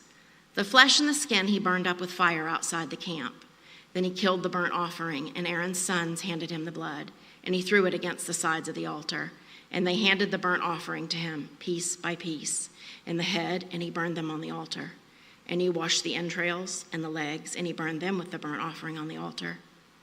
Then he presented the people's offering, and he took the goat of the sin offering that was for the people and killed it and offered it a sin offering like the first one. And he presented the burnt offering and offered it according to the rule. And he presented the grain offering, took a handful of it, and burned it on the altar, besides the burnt offering of the morning. Then he killed the ox and the ram, the sacrifice of peace offerings for the people. And Aaron's sons handed him the blood, and he threw it against the sides of the altar. But the fat pieces of the ox and of the ram, the fat tail and that which covers the entrails, and the kidneys and the long lobe of the liver. They put the fat pieces on the breasts, and he burned the fat pieces on the altar. But the breast and the right thigh Aaron waved for a wave offering before the Lord, as Moses commanded. Then Aaron lifted up his hands toward the people and blessed them. And he came down from offering the sin offering and the burnt offering and the peace offerings. And Moses and Aaron went into the tent of meeting, and when they came out, they blessed the people. And the glory of the Lord appeared to all the people. And fire came out from before the Lord and consumed the burnt offering and the pieces of fat on the altar. And when all the people saw it, they shouted and fell on their faces. Chapter 10, the death of Nadab and Abihu. Now Nadab and Abihu, the sons of Aaron, each took their censer and put fire in it and laid incense on it and offered unauthorized fire before the Lord, which he had not commanded them. And fire came out from before the Lord and consumed them, and they died before the Lord. Then Moses said to Aaron, "This is what the Lord has said. Among those who are near me I will be sanctified, and before all the people I will be glorified." And Aaron held his peace. And Moses called Mishael and Elzaphan, the sons of Uzziel, the uncle of Aaron, and said to them, "Come near, carry your brothers away from the front of the sanctuary and out of the camp." So they came near and carried them in their coats out of the camp, as Moses had said. And Moses said to Aaron and to Eleazar and Ithamar, his sons, "Do not let the hair of your heads hang loose, and do not tear your clothes, lest you die. And wrath come upon all the congregation, but let your brothers, the whole house of Israel, bewail the burning that the Lord has kindled. And do not go outside the entrance of the tent of meeting, lest you die. For the anointing of oil of the Lord is upon you." And they did according to the word of Moses. And the Lord spoke to Aaron, saying, "Drink no wine or strong drink, you or your sons with you, when you go into the tent of meeting, lest you die. It shall be a statute forever throughout your generations. You are to distinguish between the holy and the common, and between the unclean and the clean. And you are to teach the people of Israel all the statutes that the Lord has spoken to them by Moses." Moses spoke to Aaron and to Eleazar and to Ithamar, his surviving sons, "Take the grain offering that is left of the Lord's food offerings and eat it unleavened beside the altar, for it is most holy. You shall eat it in a holy place, because it is your due and your sons' due from the Lord's food offerings, for so I am commanded. But the breast that is waved and the thigh that is contributed you shall eat in a clean place, you and your sons and your daughters with you, for they are given as your due and your sons' due from the sacrifices of the peace offerings of the people of Israel. The thigh that is contributed and the breast that is waved they shall bring with the food offerings of the fat pieces to wave for a wave offering before the Lord, and it shall be yours and your sons with you as a due forever, as the Lord has commanded." Now Moses diligently inquired about the goat of the sin offering, and behold, it was burned up. And he was angry with Eleazar and Ithamar, the surviving sons of Aaron, saying, "Why have you not eaten the sin offering in the place of the sanctuary? So it is a thing most holy, and has been given to you, that you may bear the iniquity of the congregation, to make atonement for them before the Lord. Behold, its blood was not brought into the inner part of the sanctuary. You certainly ought to have eaten it in the sanctuary, as I have commanded."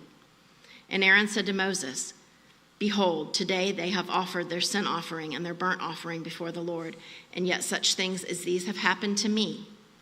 If I had eaten the sin offering today, would the Lord have approved?" And when Moses heard that, he approved. Chapter 11, clean and unclean animals. And the Lord spoke to Moses and Aaron, saying to them, "Speak to the people of Israel, saying, these are the living things that you may eat among all the animals that are on the earth. Whatever parts the hoof and is cloven-footed and chews the cud among the animals, you may eat. Nevertheless, among those that chew the cud or part the hoof, you shall not eat these. The camel, because it chews the cud but does not part the hoof, is unclean to you. And the rock badger, because it chews the cud but does not part the hoof, is unclean to you. And the hare, because it chews the cud but does not part the hoof, is unclean to you. And the Pig, because it parts the hoof and is cloven-footed, but does not chew the cud, is unclean to you. You shall not eat any of their flesh, and shall not touch their carcasses. They are unclean to you. These you may eat of all that are in the waters. Everything in the waters that has fins and scales, whether in the seas or in the rivers, you may eat. But anything in the seas or the rivers that does not have fins and scales, of the swarming creatures in the waters and of the living creatures that are in the waters, is detestable to you. You shall regard them as detestable. You shall not eat any of their flesh, and you shall detest their carcasses. Everything in the waters that does not have fins and scales is detestable to you. And these you shall detest among the birds. They shall not be eaten. They are detestable.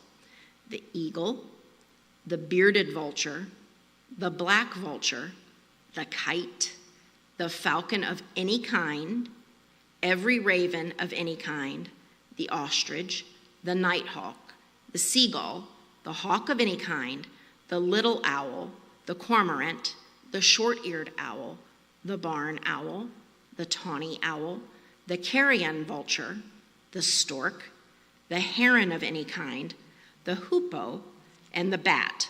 All winged insects that go on all fours are detestable to you.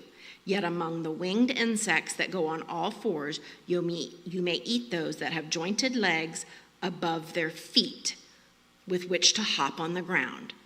Of them you may eat the locust of any kind, the bald locust of any kind, the cricket of any kind, and the grasshopper of any kind. But all other winged insects that have 4 feet are detestable to you. And by these you shall become unclean.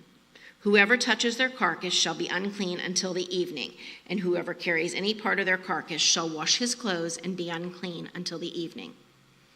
Every animal that parts the hoof but is not cloven-footed or does not chew the cud is unclean to you. Everyone who touches them shall be unclean, and all that walk on their paws among the animals that go on all fours are unclean to you. Whoever touches their carcass shall be unclean until the evening, and he who carries their carcass shall wash his clothes and be unclean until the evening. They are unclean to you. And these are unclean to you among the swarming things that swarm on the ground: the mole rat, the mouse, the great lizard of any kind, the gecko, the monitor lizard, the sand lizard, and the chameleon. These are unclean to you among all that swarm. Whoever touches them, when they are dead, shall be unclean until the evening. And anything on which any of them falls when they are dead shall be unclean, whether it is an article of wood or a garment or a skin or a sack. Any article that is used for any purpose, it must be put into water, and it shall be unclean until the evening, then it shall be clean. And if any of them falls into any earthenware vessel, all that is in it shall be unclean, and you shall break it. Any food in it that could be eaten, on which water comes, shall be unclean, and all drink that could be drunk from every such vessel shall be unclean. And everything on which any part of their carcass falls shall be unclean. Whether oven or stove, it shall be broken in pieces. They are unclean and shall remain unclean for you. Nevertheless, a spring or a cistern holding water shall be clean, but whoever touches a carcass in them shall be unclean. And if any part of their carcass falls upon any seed grain that is to be sown, it is clean. But if water is put on the seed, and any part of their carcass falls on it, it is unclean to you. And if any animal which may eat dies, whoever touches its carcass shall be unclean until the evening. And whoever eats of its carcass shall wash his clothes and be unclean until the evening. And whoever carries the carcass shall wash his clothes and be unclean until the evening. Every swarming thing that swarms on the ground is detestable. It shall not be eaten. Whatever goes on its belly, and whatever goes on all fours, or whatever has many feet, any swarming thing that swarms on the ground you shall not eat, for they are detestable. You shall not make yourselves detestable with any swarming thing that swarms, and you shall not defile yourselves with them, and become unclean through them, for I am the Lord your God. Consecrate yourselves, therefore, and be holy, for I am holy. You shall not defile yourselves with any swarming thing that crawls on the ground, for I am the Lord who brought you up out of the land of Egypt to be your God. You shall therefore be holy, for I am holy. This is the law about beast and bird and every living creature that moves through the waters and every creature that swarms on the ground, to make a distinction between the unclean and the clean, and between the living creature that may be eaten and the living creature that may not be eaten. Chapter 12, Purification after childbirth. The Lord spoke to Moses, saying, "Speak to the people of Israel, saying, if a woman conceives and bears a male child, then she shall be unclean 7 days. As at the time of her menstruation, she shall be unclean, and on the 8th day the flesh of his foreskin shall be circumcised. Then she shall continue for 33 days in the blood of her purifying. She shall not touch anything holy, nor come into the sanctuary until the days of her purifying are completed. But if she bears a female child, then she shall be unclean 2 weeks as in her menstruation, and she shall continue in the blood of her purifying for 66 days. And when the days of her purifying are completed, whether for a son or for a daughter, she shall bring to the priest at the entrance of the tent of meeting a lamb a year old for a burnt offering, and a pigeon or a turtle dove for a sin offering, and he shall offer it before the Lord and make atonement for her. Then she shall be clean from the flow of her blood. This is the law for her who bears a child, either male or female. And if she cannot afford a lamb, then she shall take 2 turtle doves or 2 pigeons, one for a burnt offering and the other for a sin offering. And the priest shall make atonement for her, and she shall be clean. Chapter 13, Laws about leprosy. The Lord spoke to Moses and Aaron, saying, when a person has on the skin of his body a swelling or an eruption or a spot, and it turns into a case of leprous disease on the skin of his body, then he shall be brought to Aaron the priest, or to one of his sons the priest, and the priest shall examine the diseased area on the skin of his body. And if the hair in the diseased area has turned white, and the disease appears to be deeper than the skin of his body, it is a case of leprous disease. When the priest has examined him, he shall pronounce him unclean.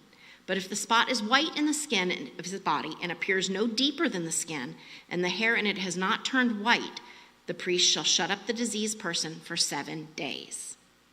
And the priest shall examine him on the 7th day, and if in his eyes the disease is checked and the disease has not spread in the skin, then the priest shall shut him up for another 7 days. And the priest shall examine him again on the 7th day, and if the diseased area has faded and the disease has not spread in the skin, then the priest shall pronounce him clean.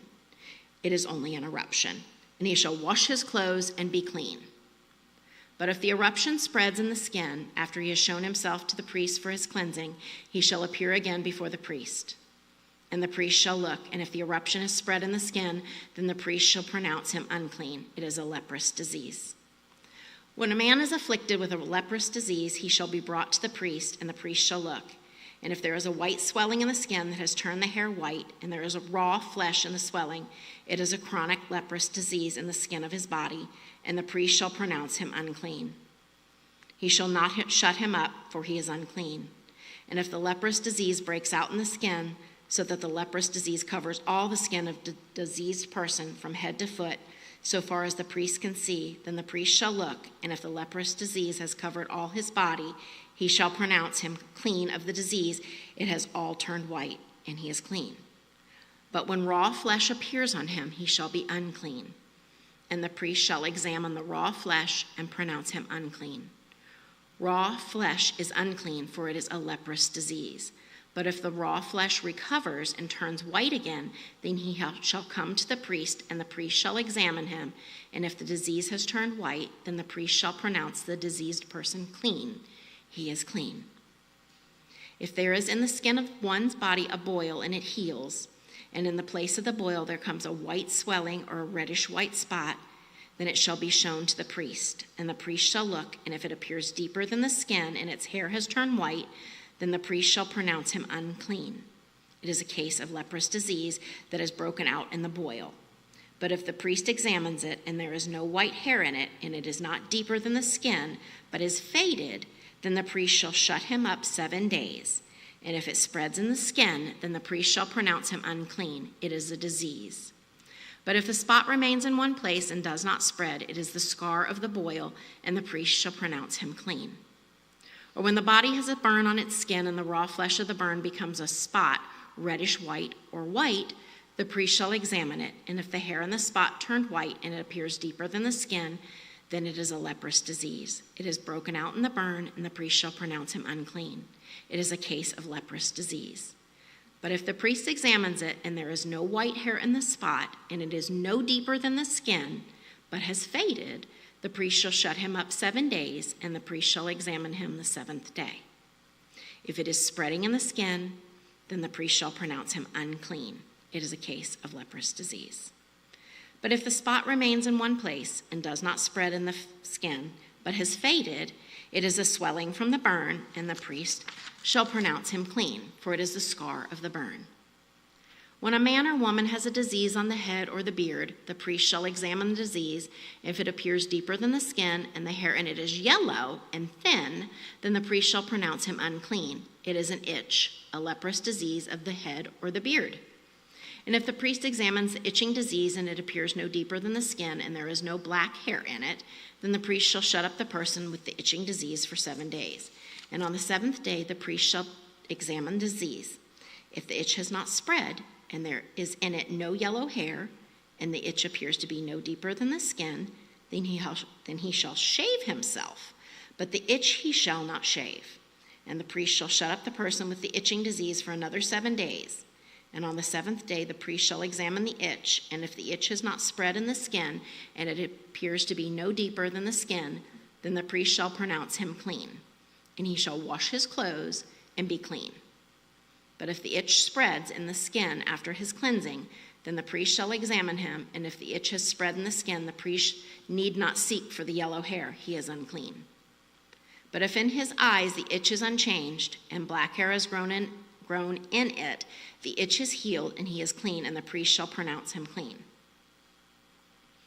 When a man or a woman has spots on the skin of the body, white spots, the priest shall look, and if the spots on the skin of the body are of a dull white, it is leukoderma that is broken out in the skin. He is clean. If a man's hair falls out from his head, he is bald. He is clean. And if a man's hair falls out from his forehead, he has baldness of the forehead. He is clean. But if there is on the bald head or the bald forehead a reddish-white diseased area, it is a leprous disease breaking out on his bald head or his bald forehead. Then the priest shall examine him, and if the disease swelling is reddish-white on his bald head or on his bald forehead, like the appearance of leprous disease in the skin of the body, he is a leprous man, he is unclean. The priest must pronounce him unclean, his disease is on his head. The leprous person who has the disease shall wear torn clothes and let the hair of his head hang loose, and he shall cover his upper lip and cry out, unclean, unclean. He shall remain unclean as long as he has the disease. He is unclean. He shall live alone. His dwelling shall be outside the camp. When there is a case of leprous disease in a garment, whether a woolen or a linen garment, in a warp or woof of linen or wool, or in a skin or in anything made of skin, if the disease is greenish or reddish in the garment, or in the skin, or in the warp or the woof, or in an article made of skin, it is a case of leprous disease, and it shall be shown to the priest. And the priest shall examine the disease and shut up that which has the disease for 7 days. Then he shall examine the disease on the 7th day. If the disease has spread in the garment, and the warp or the woof or in the skin, whatever be the use of the skin, the disease is a persistent leprous disease. It is unclean, and he shall burn the garment, or the warp or the woof or the wool or the linen, or any article made of skin that is diseased, for it is a persistent leprous disease. It shall be burned in the fire. And if the priest examines, and if the disease has not spread in the garment, and the warp or the woof, or in any article made of skin, then the priest shall command that they wash the thing in which of the disease he shall shut it up for another 7 days. And the priest shall examine the diseased thing after it has been washed, and if the appearance of the diseased area has not changed, though the disease has not spread, it is unclean. You shall burn it in the fire, whether the rot is on the back or on the front. But if the priest examines, and if the diseased area has faded after it has been washed, he shall tear it out of the garment, or the skin, or the warp, or the woof. Then if it appears again in the garment, in the warp, or the woof, or in any article made of skin, it is spreading. You shall burn with fire whatever has the disease. But the garment, or the warp, or the woof, or any article made of skin from which the disease departs when you have washed it, shall then be washed a second time and be clean. This is the law for a case of leprous disease in a garment of wool or linen, either in the warp or the woof or in any article made of skin, to determine whether it is clean or unclean. Chapter 14, Laws for Cleansing Lepers. The Lord spoke to Moses, saying, "This shall be the law of the leprous person for the day of his cleansing. He shall be brought to the priests, and the priest shall go out of the camp, and the priest shall look. Then in the case of leprous disease is healed in the leprous person. The priest shall command them to take for him who is to be cleansed 2 live clean birds and cedar wood and scarlet yarn and hyssop. And the priest shall command them to kill one of the birds in an earthenware vessel over fresh water. He shall take the live bird with the cedar wood and the scarlet yarn and the hyssop, and dip them in the live bird in the blood of the bird that was killed over the fresh water. And he shall sprinkle it 7 times on him who is to be cleansed of the leprous disease. Then he shall pronounce him clean, and shall let the living bird go into the open field, and he who is to be cleansed shall wash his clothes and shave off all his hair, and bathe himself in the water, and he shall be clean. And after that he may come into the camp, but live outside his tent 7 days. And on the 7th day he shall shave off all his hair from his head, his beard, and his eyebrows. He shall shave off all his hair, and he shall wash his clothes and bathe his body in water, and he shall be clean. And on the 8th day he shall take 2 male lambs without blemish, and 1 ewe lamb a year old without blemish, and a grain offering of 3/10 of an ephah of fine flour mixed with oil, and 1 log of oil. And the priest who cleanses him shall set the man who is to be cleansed in these things before the Lord at the entrance of the tent of meeting.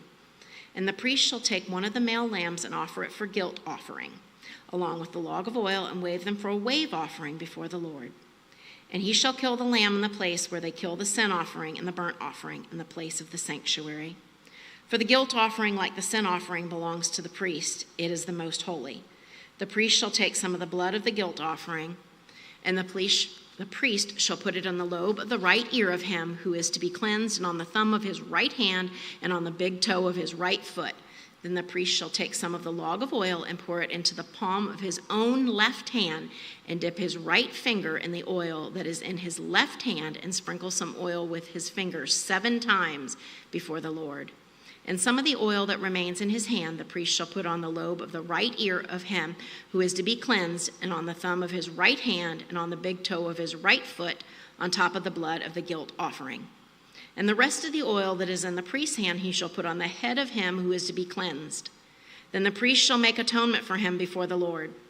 The priest shall offer the sin offering to make atonement for him who is to be cleansed from his uncleanness. And afterward he shall kill the burnt offering. And the priest shall offer the burnt offering and the grain offering on the altar. Thus the priest shall make atonement for him, and he shall be clean. But if he is poor and cannot afford so much, then he shall take 1 male lamb for a guilt offering to be waved, to make atonement for him, and 1/10 of an ephah of fine flour mixed with oil for a grain offering, and a log of oil. Also 2 turtle doves or 2 pigeons, whichever he can afford. The one shall be a sin offering, and the other a burnt offering. And on the 8th day he shall bring them for his cleansing to the priest, to the entrance of the tent of meeting, before the Lord. And the priest shall take the lamb of the guilt offering and the log of oil. And the priest shall wave him for a wave offering before the Lord, and he shall kill the lamb of the guilt offering. And the priest shall take some of the blood of the guilt offering, put it on the lobe of the right ear of him who is to be cleansed, and on the thumb of his right hand, and on the big toe of his right foot. And the priest shall pour some of the oil into the palm of his left hand, and shall sprinkle with his right finger some of the oil that is in his left hand 7 times before the Lord. And the priest shall put some of the oil that is in his hand on the lobe of the right ear of him who is to be cleansed, and on the thumb of his right hand, and on the big toe of his right foot, in the place where the blood of the guilt offering was put. And the rest of the oil that is in the priest's hand he shall put on the head of him who is to be cleansed, to make atonement for him before the Lord. And he shall offer of the turtle doves or pigeons, whichever he can afford, 1 for a sin offering and the other for a burnt offering, along with a grain offering. And the priest shall make atonement before the Lord for him who is being cleansed. This is the law for him, in whom is a case of leprous disease, who cannot afford the offerings for his cleansing. Laws for cleansing houses. The Lord spoke to Moses and Aaron, saying, "When you come into the land of Canaan, which I have give you for possession, and I put a case of leprous disease in a house in the land of your possession, then he who owns the house shall come and tell the priest, there seems to be some case of disease in my house. Then the priest shall command that they empty the house before the priest goes to examine the disease, lest all that is in the house be declared unclean. And afterward the priest shall go in to see the house, and he shall examine the disease. And if the disease is in the walls of the house with greenish or reddish spots, and if it appears to be deeper than the surface, then the priest shall go out of the house to the door of the house and shut up the house for 7 days. And the priest shall come again on the 7th day and look. If the disease has spread in the walls of the house, then the priest shall command that they take out the stones in which is the disease and throw them into an unclean place outside the city. And he shall have the inside of the house scraped all around, and the plaster that they scrape off they shall pour out in an unclean place outside the city. Then they shall take other stones and put them in place of those stones, and he shall take other plaster and plaster the house. If the disease breaks out again in the house after he has taken out the stones and scraped the house and plastered it, then the priest shall go and look. And if the disease has spread in the house, it is a persistent leprous disease in the house. It is unclean. And he shall break down the house, its stones and timber, and all the plaster of the house, and he shall carry them out of the city to an unclean place.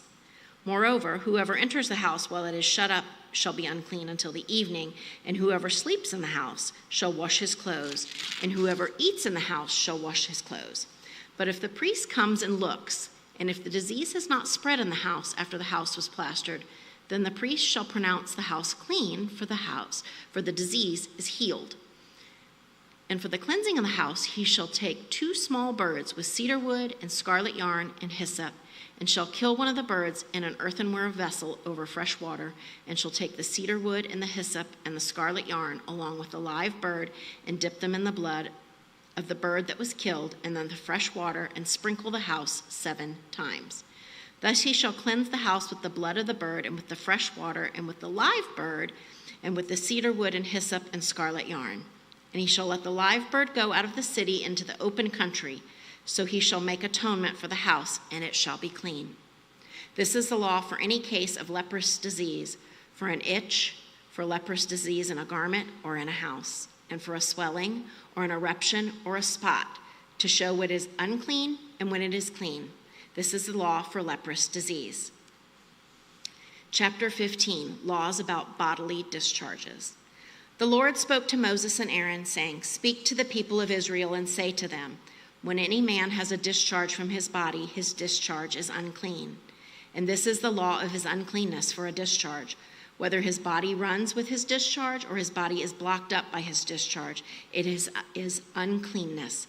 Every bed on which the one with the discharge lies shall be unclean, and everything on which he sits shall be unclean. And anyone who touches his bed shall wash his clothes and bathe himself in water and be unclean until the evening. And whoever sits on anything on which the one with the discharge has sat shall wash his clothes and bathe himself in water and be unclean until the evening. And whoever touches the body of the one with the discharge shall wash his clothes and bathe himself in the water and be unclean until the evening. And if the one with the discharge spits on someone who is clean, then he shall wash his clothes and bathe himself in water and be unclean until the evening. And any saddle on which the one with the discharge rides shall be unclean. And whoever touches anything that was under him shall be unclean until the evening. And whoever carries such things shall wash his clothes and bathe himself in water and be unclean until the evening. Anyone whom the one with the discharge touches without having rinsed his hands in water shall wash his clothes and bathe himself in water and be unclean until the evening. And on earthenware vessel that the one with the discharge touches shall be broken, and every vessel of wood shall be rinsed in water. And when the one with the discharge is cleansed of his discharge, then he shall count for himself 7 days for his cleansing and wash his clothes. And he shall bathe his body in fresh water and shall be clean. And on the 8th day he shall take 2 turtle doves or 2 pigeons and come before the Lord to the entrance of the tent of meeting and give them to the priest. And the priest shall use them, one for a sin offering and the other for a burnt offering. And the priest shall make atonement for him before the Lord for his discharge. If a man has an emission of semen, he shall bathe his whole body in water and be unclean until the evening. And every garment and every skin on which the semen clothes shall be washed with water and be unclean until the evening. If a man lies with a woman and has an emission of semen, both of them shall bathe themselves in water and be unclean until the evening. When a woman has a discharge, and the discharge in her body is blood, she shall be in her menstrual impurity for 7 days, and whoever touches her shall be unclean until the evening, and everything on which she lies during her menstrual impurity shall be unclean. Everything also in which she sits shall be unclean. And whoever touches her bed shall wash his clothes and bathe himself in water and be unclean until the evening. And whoever touches anything on which she sits shall wash his clothes and bathe himself in water and be unclean until the evening. Whether it is the bed or anything on which she sits, when he touches it, shall be unclean until the evening. And if any man lies with her, and her menstrual impurity comes upon him, he shall be unclean 7 days, and every bed on which he lies shall be unclean. If a woman has a discharge of blood for many days, not at the time of her menstrual impurity, or if she has a discharge beyond the time of her impurity, all the days of the discharge she shall continue in uncleanness. As in the days of her impurity, she shall be unclean. Every bed on which she lies, all the days of her discharge, shall be to her as the bed of her impurity. And everything on which she sits shall be unclean, as in the uncleanness of her menstrual impurity. And whoever touches these things shall be unclean, and shall wash his clothes and bathe himself in water and be unclean until the evening. But if she is cleansed of her discharge, she shall count for herself 7 days, and after that she shall be clean. And on the 8th day she shall take 2 turtle doves or 2 pigeons and bring them to the priest to the entrance of the tent of meeting. And the priest shall use one for a sin offering and the other for a burnt offering. And the priest shall make atonement for her before the Lord for her unclean discharge. Thus you shall keep the people of Israel separate from their uncleanness, lest they die in their uncleanness by defiling my tabernacle that is in their midst. This is the law for him who has a discharge and for him who has an emission of semen, becoming unclean thereby. Also for her who is unwell with her menstrual impurity, that is for anyone, male or female, who has a discharge, and for the man who lies with a woman who is unclean.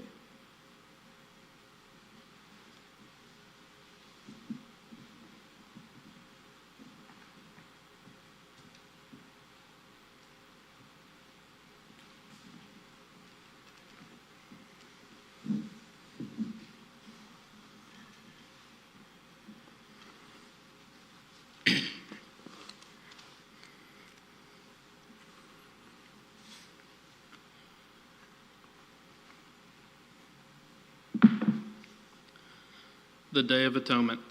The Lord spoke to Moses after the death of the 2 sons of Aaron, when they drew near before the Lord and died.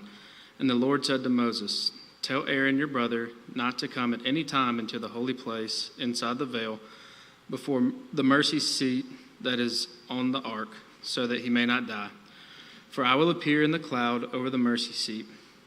But in this way Aaron shall come into the holy place with a bull from the herd for a sin offering, a ram for a burnt offering. He shall put the holy linen coat and shall have the linen undergarment on his body, and he shall tie the linen sash around his waist and wear the linen turban. These are the holy garments. He shall bathe his body in water and then put them on. And he shall take from the congregation of the people of Israel 2 male goats for a sin offering and 1 ram for a burnt offering. Aaron shall offer the bull as a sin offering for himself, and shall make atonement for himself and for his house. Then he shall take the 2 goats and set them before the Lord at the entrance of the tent of meeting. And Aaron shall cast lots over the 2 goats, 1 lot for the Lord and the other lot for Azazel. And Aaron shall present the goat on which the lot fell for the Lord and use it as a sin offering. But the goat on which the lot fell for Azazel should be presented alive before the Lord to make atonement over it, that it may be sent away into the wilderness to Azazel. Aaron shall present the bull as a sin offering for himself, and shall make atonement for himself and for his house. He shall kill the bull as a sin of offering for himself. And he shall take a censer full of coals of fire from the altar before the Lord, and 2 handfuls of sweet incense beaten small, and he shall bring it inside the veil and put the incense on the fire before the Lord, that the cloud of the incense may cover the mercy seat that is over the testimony, so that he does not die. And he shall take some of the blood of the bull and sprinkle it with his finger on the front of the mercy seat on the east side. And in front of the mercy seat he shall sprinkle some of the blood with his finger 7 times.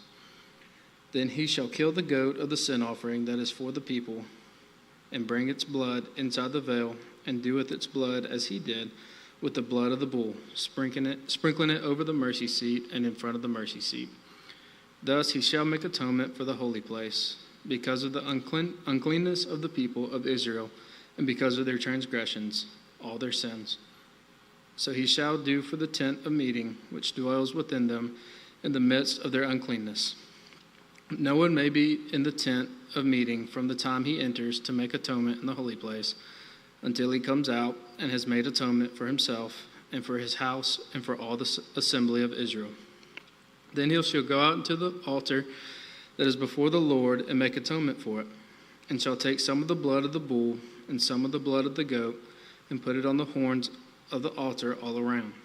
And he shall sprinkle some of the blood on it with his finger 7 times, and cleanse it and consecrate it from the uncleanness of the people of Israel. And when he has made an end of atoning for the holy place and the tent of meeting and the altar, he shall present the live goat. And Aaron shall lay both his hands on the head of the live goat and confess over it all the iniquities of the people of Israel and all their transgressions, all their sins. And he shall put them on the head of the goat and send it away into the wilderness by the hand of the man who is in readiness. The goat shall bear all their iniquities on itself to a remote area, and shall let the goat go free in the wilderness. Then Aaron shall come into the tent of meeting, and shall take off the linen garments that he put on when he went into the holy place, and shall leave them there. He shall bathe his body in water in a holy place, and put on his garments, and come out and offer his burnt offering, and the burnt offering of the people, and make atonement for himself and for the people. And the fat of the sin offering shall burn on the altar. And he who lets the goat go to Azazel shall wash his clothes and bathe his body in water. And afterward he may come into the camp. And the bull for the sin offering and the goat for the sin offering, whose blood was brought in to make atonement in the holy place, shall be carried outside the camp. Their skin and their flesh and their dung shall be burned up with fire. And he who burns them shall wash his clothes and bathe his body in water. And afterward he may come into the camp. And it shall be a statute to you forever, that in the 7th month, on the 10th day of the month, you shall afflict yourselves and shall do no work, either the native or the stranger who sojourns among you. For on this day shall atonement be made for you to cleanse you. You shall be clean before the Lord from all your sins. It is a Sabbath of solemn rest to you, and you shall afflict yourselves. It is a statute forever. And the priest who is anointed and consecrated as priest in his father's place shall make atonement, wearing the holy linen garments. He shall make atonement for the holy sanctuary, and he shall make atonement for the tent of meeting and for the altar. He shall make atonement for the priest and for all the people of the assembly. And this shall be a statute forever for you, that atonement may be made for the people of Israel once in the year, because of all their sins. And Aaron did as the Lord commanded Moses. Chapter 17, the place of sacrifice.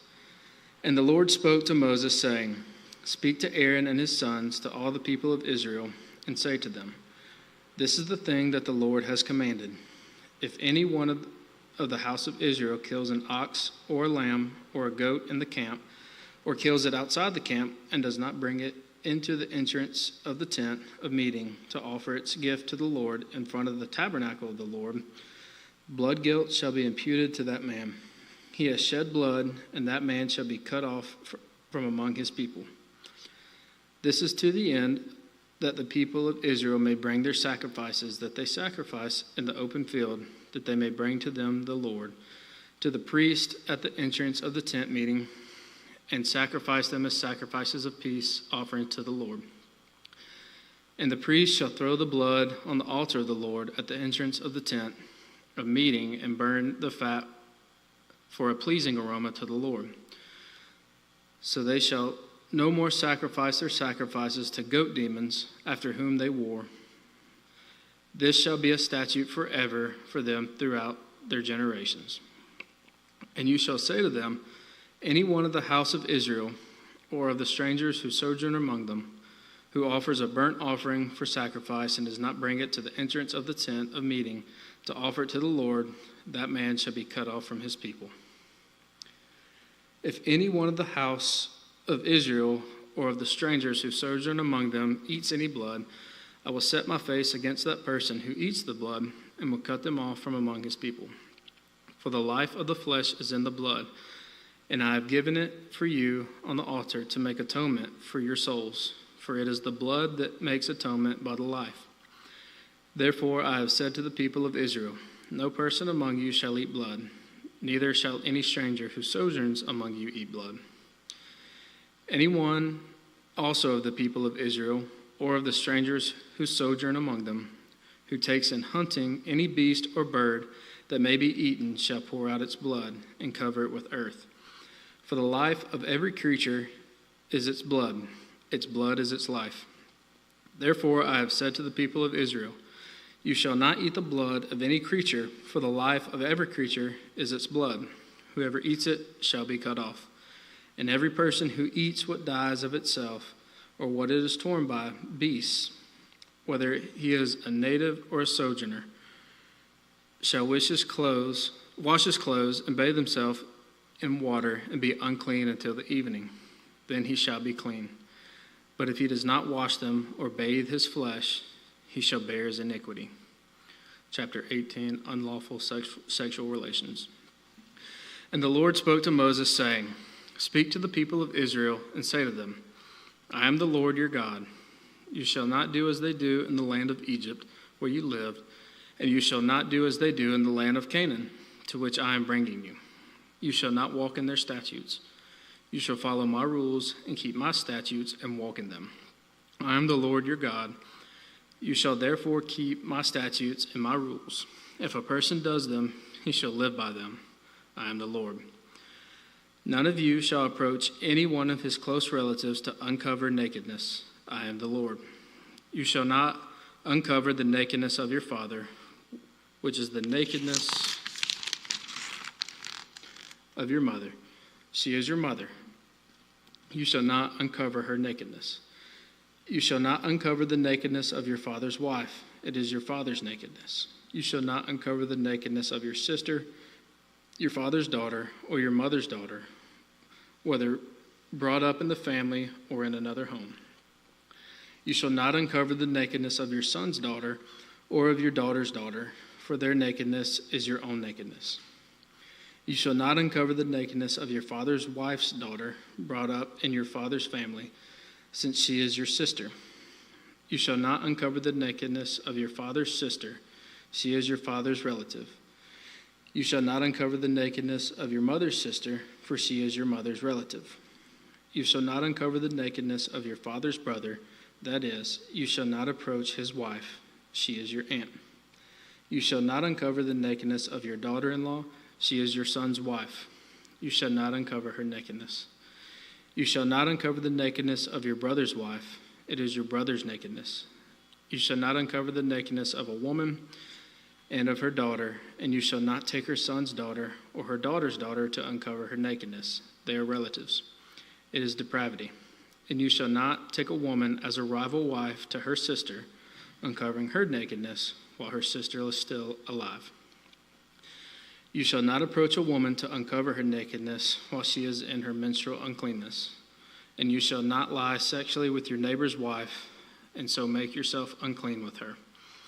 You shall not give any of your children to offer them to Moloch, and so profane the name of your God. I am the Lord. You shall not lie with a male.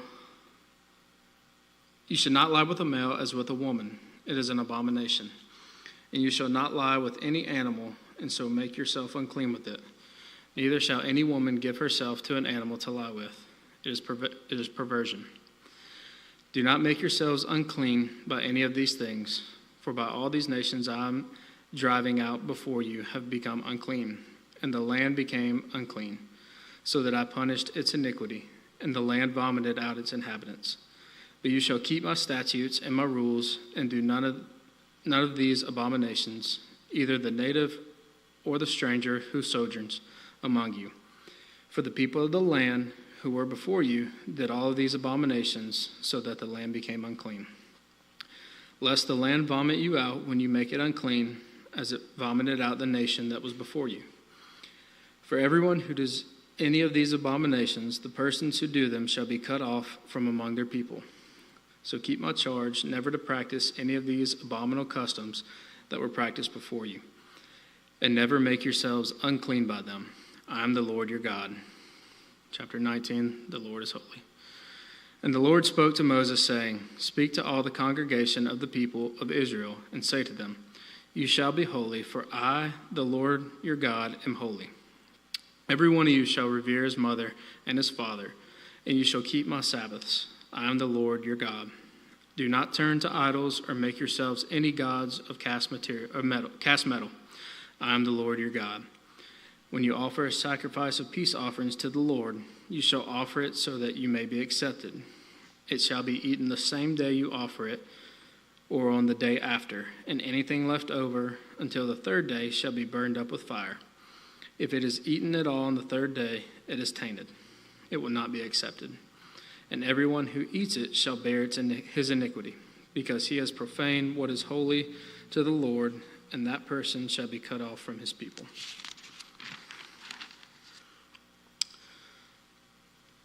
When you reap the harvest of your land, you shall not reap your field right up to its edge.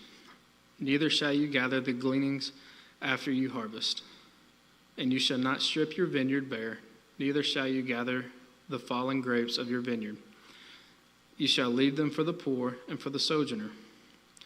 I am the Lord your God. You shall not steal, you shall not deal falsely, you shall not lie to one another. You shall not swear by my name falsely, and so profane the name of your God. I am the Lord. You shall not oppress your neighbor or rob him. The wages of a hired worker shall not remain with you all night until the morning. You shall not curse the deaf or put a stumbling block before the blind, but you shall fear your God. I am the Lord. You shall do no injustice in court. You shall not be partial to the poor or defer to the great, but in righteousness shall you judge your neighbor. You shall not go around as a slanderer among your people, and you shall not stand up against the life of your neighbor. I am the Lord. You shall not hate your brother in your heart, but you shall reason frankly with your neighbor, lest you incur sin because of him. You shall not take vengeance or bear a grudge against the sons of your own people, but you shall love your neighbor as yourself. I am the Lord. You shall keep my statutes. You shall not let your cattle breed with a different kind. You shall not sow your fields with two kinds of seed, nor shall you wear a garment of cloth made of two kinds of material. If a man lies sexually with a woman who is a slave assigned to another man and not yet ransomed or given her freedom, a distinction shall be made. They shall not be put to death because she was not free, but he shall bring his compensation to the Lord, to the entrance of the tent of meeting, a ram for a guilt offering. And the priest shall make atonement for him with the ram of the guilt offering before the Lord for his sin that has been committed, and he shall be forgiven for the sin that he has committed. When you come into the land and plant any kind of tree for food, then you shall regard its fruit as forbidden. 3 years it shall be forbidden to you. It must not be eaten. And in the 4th year all its fruit shall be holy, an offering of praise to the Lord. But in the 5th year you may eat of its fruit, to increase its yield for you. I am the Lord your God. You shall not eat any flesh with the blood in it. You shall not interpret omens or tell fortunes. You shall not round off the hair on your temples or mar the edges of your beard. You shall not make any cuts on your body for the dead or tattoo yourselves. I am the Lord. Do not profane your daughter by making her a prostitute, lest the land fall into prostitution and the land become full of depravity. You shall keep my Sabbaths and reverence my sanctuary. I am the Lord. Do not turn to mediums nor necromancers. Do not seek them out, and so make yourselves unclean by them. I am the Lord your God. You shall stand up before the gray head and honor the face of an old man, and you shall fear your God. I am the Lord. When a stranger sojourns with you in your land, you shall not do him wrong. You shall treat the stranger who sojourns with you as the native among you, and you shall love him as yourself, for you were strangers in the land of Egypt. I am the Lord your God. You shall do no wrong in judgment, in measures of length or weight or quantity. You shall have just balances, just weights, just ephah, and just hin. I am the Lord your God, who brought you out of the land of Egypt. And shall observe all my statutes and all my rules, and do them. I am the Lord. Chapter 20, Punishment for Child Sacrifice. The Lord spoke to Moses, saying, Say to the people of Israel, any one of the people of Israel, or of the strangers who sojourn in Israel, who gives any of his children to Moloch, shall surely be put to death. The people of the land shall stone him with stones. I myself will set my face against that man and will cut him off from among his people, because he has given one of his children to Moloch, and to make my sanctuary unclean, and to profane my holy name. And if the people of the land do at all close their eyes to that man when he gives one of his children to Moloch, and do not put him to death, then I will set my face against that man and against his clan, and will cut them off from among their people, him and all who follow him in whoring after Moloch. If a person turns to mediums and necromancers, whoring after them, I will set my face against that person and will cut off from among his people. Consecrate yourselves, therefore, and be holy, for I am the Lord your God. Keep my statutes and do them. I am the Lord who sanctifies you. For anyone who curses his father or his mother shall surely be put to death. He has cursed his father or his mother. His blood is upon him. If a man commits adultery with the wife of his neighbor, both the adulterer and the adulteress shall surely be put to death. If a man lies with his father's wife, he has uncovered his father's nakedness. Both of them shall surely be put to death. Their blood is upon them. If a man lies with his daughter-in-law, both of them shall surely be put to death. They have committed perversion. Their blood is upon them. If a man lies with a male as with a woman, both of them have committed an abomination. They shall surely be put to death. Their blood is upon them. If a man takes a woman and her mother also, it is depravity. He and they shall be burned with fire, that there may be no depravity among you. If a man lies with an animal, he shall surely be put to death, and you shall kill the animal. If a woman approaches any animal and lies with it, you shall kill the woman and the animal. They shall surely be put to death. Their blood is upon them. If a man takes his sister, a daughter of his father, or a daughter of his mother, and sees her nakedness, and she sees his nakedness, it is a disgrace, and they shall be cut off in the sight of the children of their people. He has uncovered his sister's nakedness, and he shall bear his iniquity. If a man lies with a woman during her menstrual period and uncovers her nakedness, he has made naked her fountain, and she has uncovered the fountain of her blood. Both of them shall be cut off from among their people. You shall not uncover the nakedness of your mother's sister or of your father's sister, for that is to make naked one's relative. They shall bear their iniquity. If a man lies with his uncle's wife, he has uncovered his uncle's nakedness. They shall bear their sin. They shall die childless. If a man takes his brother's wife, it is impurity. He has uncovered his brother's nakedness. They shall be childless. You shall therefore keep all my statutes and all my rules and do them, that the land where I am bringing you to live may not vomit you out. And you shall not walk in the customs of the nation that I am driving out before you. For they did all these things, and therefore I have detested them. But I have said to you, you shall inherit their land, and I will give it to you to possess, a land flowing with milk and honey. I am the Lord your God, who has separated you from these peoples. You shall therefore separate the clean beast from the unclean, and the unclean bird from the clean. You shall not make yourselves detestable by beast or by bird or by anything with which the ground crawls, which I have set apart for you to hold unclean. You shall be holy to me, for I the Lord am holy, and have separated you from the peoples, that you should be mine. A man or a woman who is a medium or a necromancer shall surely be put to death. They shall be stoned with stones, their blood shall be upon them. And the Lord said to Moses, speak to the priests, the sons of Aaron, and say to them, no one shall make himself unclean for the dead among his people, except for his closest relatives, his mother, his father, his son, his daughter, his brother, or his virgin sister, who is near to him because she has no husband. For her he may make himself unclean. He shall not make himself unclean as a husband among his people, and so profane himself. They shall not make bald patches on their heads, nor shave off the edges of their beards, nor make any cuts on their body. They shall be holy to their God, and not profane the name of their God.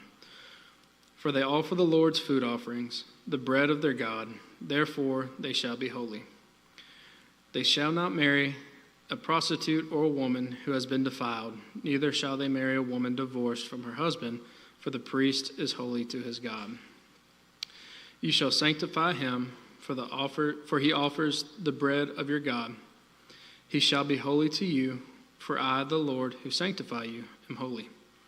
And the daughter of any priest, if she profanes herself by whoring, profanes her father, she shall be burned with fire. The priest who is chief among his brothers, on whose head the anointing oil is poured, and who has been consecrated to wear the garments, shall not let the hair of his head hang loose, nor tear his clothes. He shall not go into any dead bodies, nor make himself unclean, even for his father or for his mother. He shall not go out of the sanctuary, lest he profane the sanctuary of his God, for the consecration of the anointing oil of his God is on him. I am the Lord. And he shall take a wife in her virginity, a widow or a divorced woman, or a woman who has been defiled, or a prostitute, these he shall not marry. But he shall take as his wife a virgin of his own people, that he may not profane his offspring among his people. For I am the Lord who sanctifies him. And the Lord spoke to Moses, saying, speak to Aaron, saying, none of your offspring throughout their generations who has a blemish may approach to the offer of the bread of his God. For no one who has a blemish shall draw near, a man blind or lame, or one who has a mutilated face, or a limb too long, or a man who has injured a foot, or an injured hand, or a hunchback, or a dwarf, or a man with a defect in his sight, or an itching disease, or scabs, or crushed testicles. No man of the offspring of Aaron, the priest who has a blemish, shall come near to offer the Lord's food offerings. Since he has a blemish, he shall not come near to offer the bread of his God. He may eat the bread of his God, both of the most holy and of the holy things, but he shall not go through the veil or approach the altar, because he has a blemish, that he may not profane my sanctuaries, for I am the Lord who sanctifies them. So Moses spoke to Aaron and to his sons and to all the people of Israel. And the Lord spoke to Moses, saying, speak to Aaron and his sons, so that they abstain from the holy things of the people of Israel, which they dedicate to me, so that they do not profane my holy name. I am the Lord. Say to them, if any one of all your offspring throughout your generations approaches the holy things that the people of Israel dedicate to the Lord, while he has an uncleanness, that person shall be cut off from my presence. I am the Lord. None of the offspring of Aaron who has a leprous disease or a discharge may eat of the holy things until he is clean. Whoever touches anything that is unclean through contact with the dead, or a man who has an emission of semen, and whoever touches a swarming thing by which he may be made unclean, or a person from whom he may take uncleanness, whatever his uncleanness may be, the person who touches such a thing shall be unclean until the evening, and shall not eat of the holy things unless he has bathed his body in water. When the sun goes down, he shall be clean, and afterward he may eat of the holy things, because they are his food. He shall not eat what dies of itself, or is torn by beast, and so make himself unclean by it. I am the Lord. They shall therefore keep my charge, lest they bear sin for it and die thereby when they profane it. I am the Lord who sanctifies them. A layperson shall not eat of holy things. No foreign guest of the priest or hired workers shall eat of a holy thing. But if a priest buys a slave and his property for money, the slave may eat of it, and anyone born in his house may eat of his food. If a priest's daughter marries a layman, she shall not eat of the contribution of the holy things. But if a priest's daughter is widowed or divorced and has no child and returns to her father's house, as in her youth, she may eat of her father's food. Yet no lay person shall eat of it. And if anyone eats of a holy thing unintentionally, he shall add the fifth of its value to it and give the holy thing to the priest. They shall not profane the holy things of the people of Israel, which they contribute to the Lord, and so cause them to bear iniquity and guilt by eating their holy things. For I am the Lord who sanctifies them. And the Lord spoke to Moses, saying, Speak to Aaron and his sons and all the people of Israel, and say to them, when any one of the house of Israel or of the sojourners in Israel presents a burnt offering as his offering for any of their vows or freewill offerings that they offer to the Lord, if it is to be accepted for you, it shall be male without blemish, of the bulls or the sheep or the goats. You shall not offer anything that has a blemish, for it will not be acceptable for you. And when anyone offers a sacrifice of peace offerings to the Lord to fulfill a vow, or as a freewill offering from the herd or from the flock to be accepted, it must be perfect. There shall be no blemish in it. Animals blind or disabled or mutilated or having a discharge or an itch or scabs, you shall not offer to the Lord or give them to the Lord as a food offering on the altar. You may present a bull or a lamb that has a part too long or too short for a freewill offering, but for a vow offering it cannot be accepted. Any animal that has its testicles bruised or crushed or torn or cut off, you shall not offer to the Lord.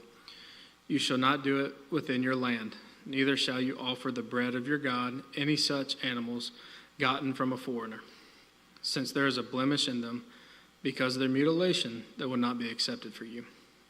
And the Lord spoke to Moses, saying, when an ox or sheep or goat is born, it shall remain 7 days with its mother, and from the 8th day on it shall be acceptable as a food offering to the Lord. But you shall not kill an ox or a sheep and her young in 1 day.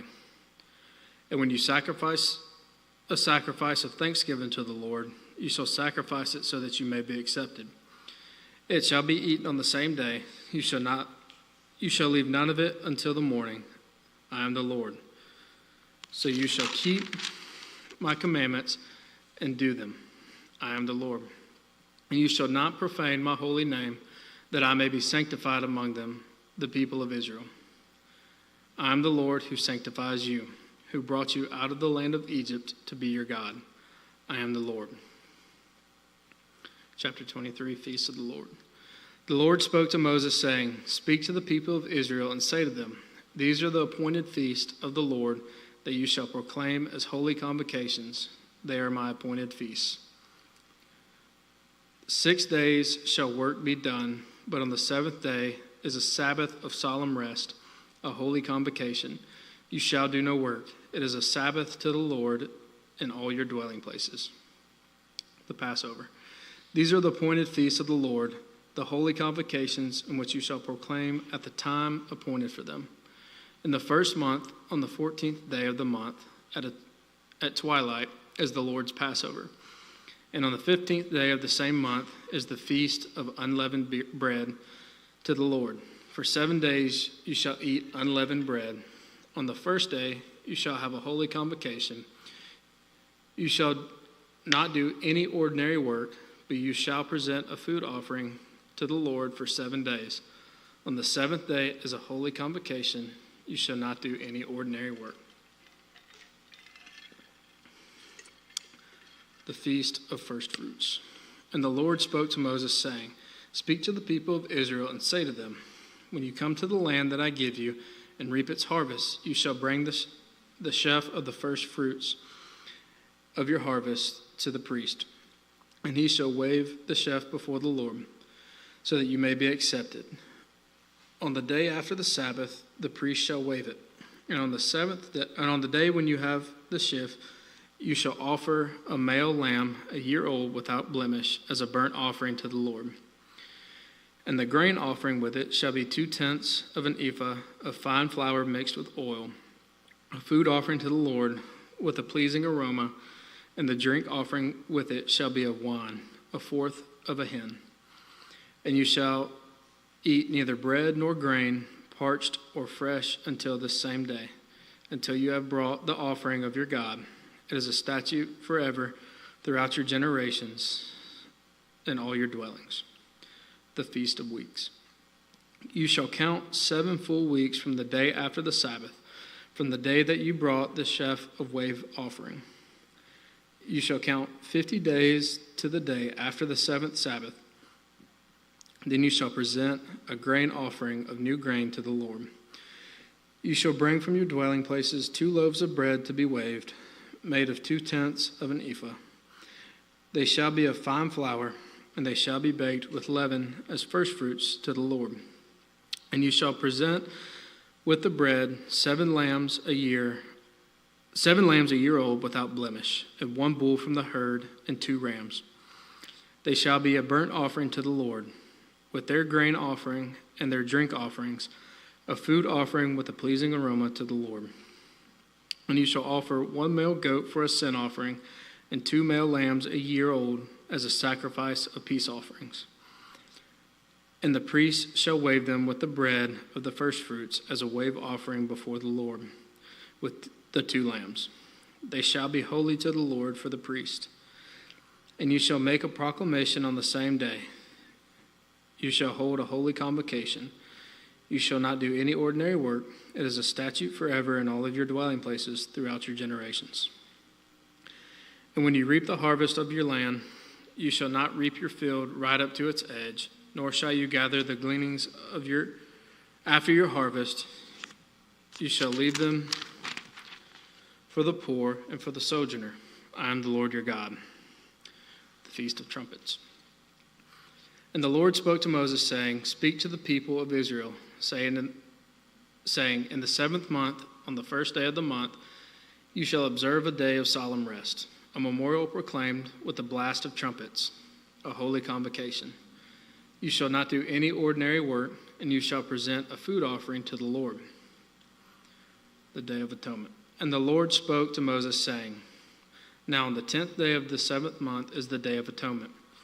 It shall be for you a time of holy convocation, and you shall afflict yourselves and present a food offering to the Lord. And you shall not do any work on that very day, for it is a day of atonement, to make atonement for you before the Lord your God.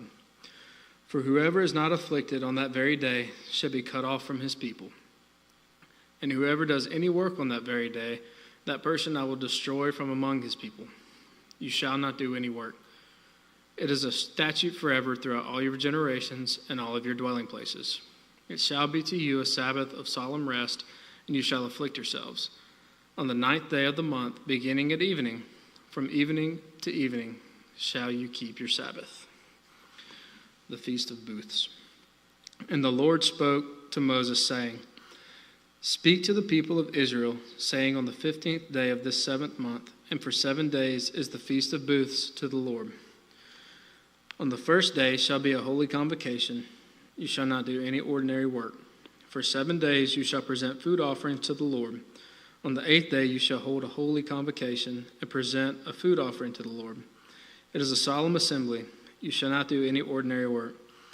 These are appointed feasts of the Lord, in which you shall proclaim as times of holy convocation for presenting to the Lord food offerings, burnt offerings, and grain offerings, sacrifices and drink offerings, each on its proper day, besides the Lord's Sabbaths, and besides your gifts, and besides all of your vow offerings, and besides all of your freewill offerings, which you give to the Lord. On the 15th day of the 7th month, when you have gathered in the produce of the land, you shall celebrate the feast of the Lord 7 days. On the first day shall be a solemn rest, and on the 8th day shall be a solemn rest. And you shall take on the first day the fruit of splendid trees, branches of palm trees, and boughs of leafy trees, and willows of the brook. And you shall rejoice before the Lord your God 7 days. You shall celebrate it as a feast to the Lord for 7 days in the year. It is a statute forever throughout your generations. You shall celebrate it in the 7th month. You shall dwell in booths for 7 days. All native Israelites shall dwell in booths, that your generations may know that I made the people of Israel dwell in booths, and when I brought them out of the land of Egypt, I am the Lord your God. Thus Moses declared to the people of Israel an appointed feast of the Lord. The Lord spoke to Moses, saying, Command the people of Israel to bring you pure oil from the beaten olives for the lamp, that the light may be kept burning regularly. Outside the veil of testimony and the tent of meeting, Aaron shall arrange it from evening to morning before the Lord regularly. It shall be a statute forever throughout your generations. He shall arrange the lamps on the lampstand of pure gold before the Lord regularly. You shall take fine flour and bake 12 loaves from it. 2/10 of an ephah shall be in each loaf. And you shall set them in 2 piles, 6 in a pile, on the table of pure gold before the Lord. And you shall put pure frankincense on each pile, that it may go with the bread as a memorial proportion, as food offering to the Lord. Every Sabbath day Aaron shall arrange it before the Lord regularly. It is from the people of Israel as a covenant forever, and it shall be for Aaron and his sons, and they shall eat it in a holy place, since it is for him a most holy portion of the Lord's offerings, a perpetual due. Now an Israelite woman's son, whose father was an Egyptian, went out among these people of Israel, and the Israelite woman's son and a man of Israel fought in the camp. And the Israelite woman's son blasphemed the name and cursed. Then they brought him to Moses. His mother's name was Shelomith, the daughter of Dibri, of the tribe of Dan. And they put him in custody till the will of the Lord shall be clear to them. Then the Lord spoke to Moses, saying, Bring out of the camp the one who cursed, and let all who heard him lay their hands on his head, and let all the congregation stone him. And speak to the people of Israel, saying, Whoever curses his God shall bear his sin. Whoever blasphemes the name of the Lord shall surely be put to death. All of the congregation shall stone him. The sojourner as well as the native, when he blasphemes the name, he shall be put to death.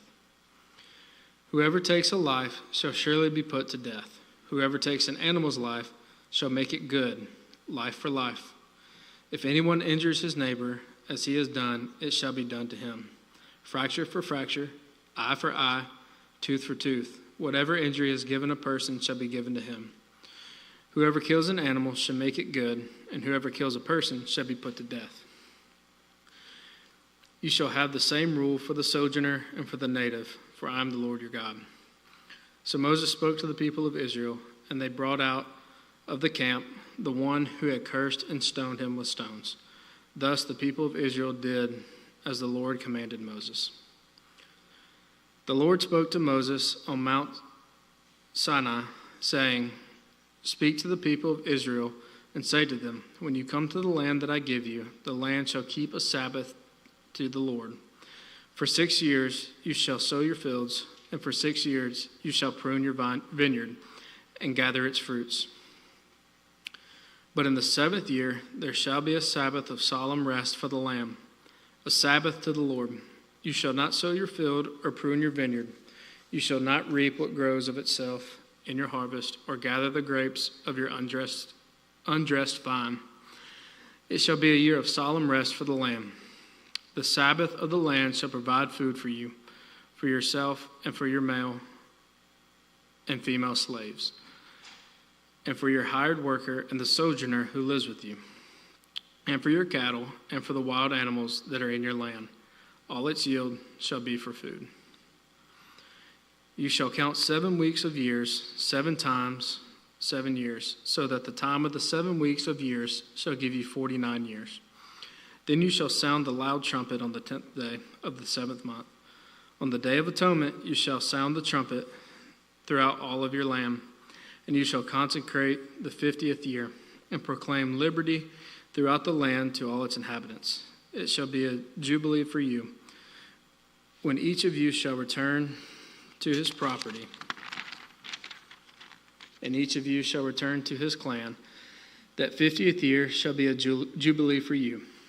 In it you shall neither sow nor reap what grows of itself, nor gather the grapes from the undressed vines, for it is a jubilee. It shall be holy to you. You may eat the produce of the field. In this year of jubilee, each of you shall return to its property. And if you make a sale to your neighbor, or buy from your neighbor, you shall not wrong one another. You shall pay your neighbor according to the number of years after the jubilee, and he shall sell to you according to the number of years for crops.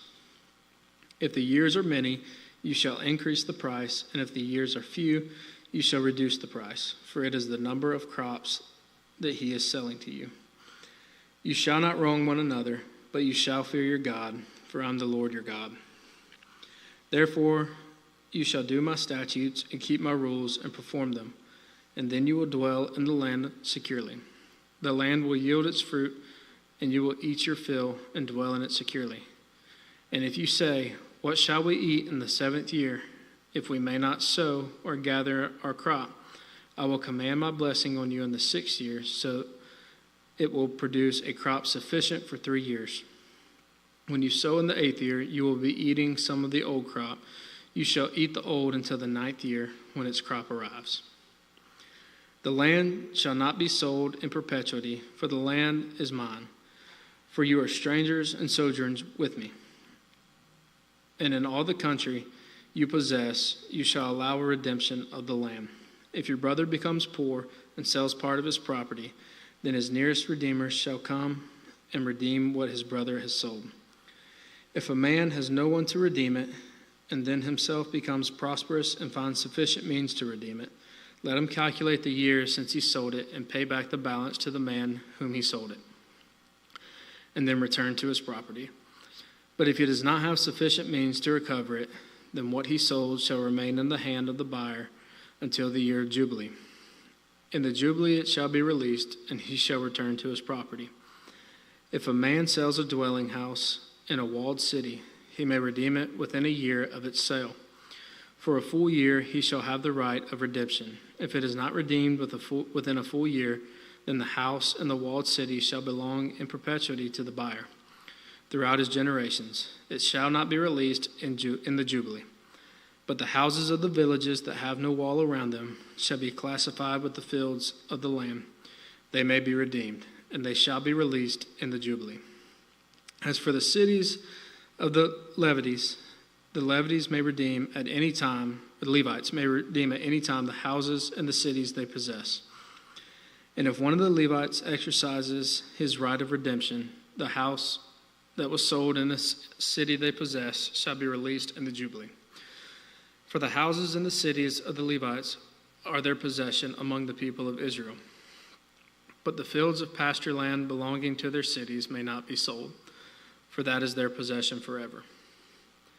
If your brother becomes poor and cannot maintain himself with you, you shall support him as though he were a stranger and have a sojourner, and he shall live with you.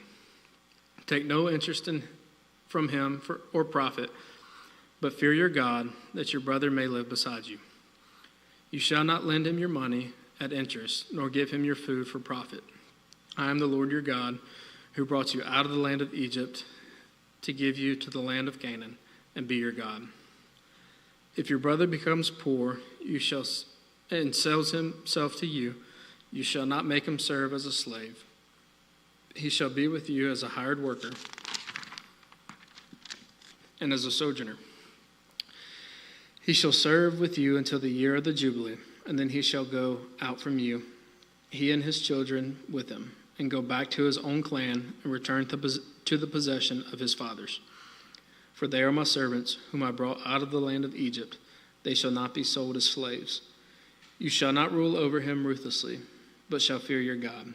As for your male and female slaves, whom you may have, you may buy male and female slaves from among the nations that are around you.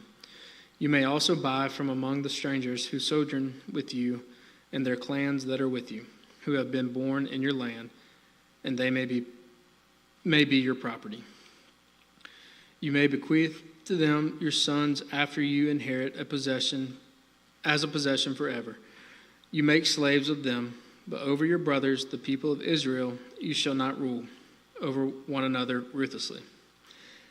If a stranger, a sojourner with you becomes rich, and your brother beside him becomes poor, and sells himself to the stranger or sojourner with you or to a member of the stranger's clan, then after he is sold, he may be redeemed. One of his brothers may redeem him, or his uncle or his cousin may redeem him, or a close relative from his clan may redeem him. Or if he grows rich, he may redeem himself. He shall calculate with his buyer from the year when he sold himself to him until the year of Jubilee, and the price of his sale shall vary with the number of years. The time he was with his owner shall be rated as the time of a hired worker. If there are still many years left, he shall pay proportionately for his redemption some of his sale price. If there remain but a few years into the year of Jubilee, he shall calculate and pay his redemption in proportion to his years of service. He shall treat him as a worker hired year by year. He shall not rule ruthlessly over him in your sight. And if he is not redeemed by these means, then he and his children with him shall be released in the year of Jubilee. For it is to me that the people of Israel are servants. They are my servants whom I brought out of the land of Egypt. I am the Lord your God. You shall not make idols for yourselves, or erect an image or pillar, and you shall not set up a figured stone in your land to bow down to it, for I am the Lord your God. You shall keep my Sabbaths and reverence my sanctuary. I am the Lord. If you walk in my statutes and observe my commandments and do them, then I will give you your rains in their season, and the land shall yield its increase, and the trees of the field shall yield their fruit. Your threshing shall last to the time of the grape harvest, and the grape harvest shall last to the time of the sowing. And you shall eat your bread to the full, and dwell in your land securely. I will give you peace in the land, and you shall lie down, and none shall make you afraid. And I will remove your harmful beasts from the land, and the sword shall not go through your land. You shall chase your enemies, and they shall fall before you by the sword. 5 of you shall chase 100, and 100 of you shall chase 10,000, and your enemies shall fall before you by the sword. I will turn to you and make you fruitful and multiply you, and will confirm my covenant with you. You shall eat old store long kept, and you shall clear out the old to make way for the new. I will make my dwelling among you, and my soul shall not abhor you. And I will walk among you, and will be your God, and you shall be my people. I am the Lord your God, who brought you out of the land of Egypt, that you should not be their slaves. And I have broken the bars of your yoke and made you walk erect.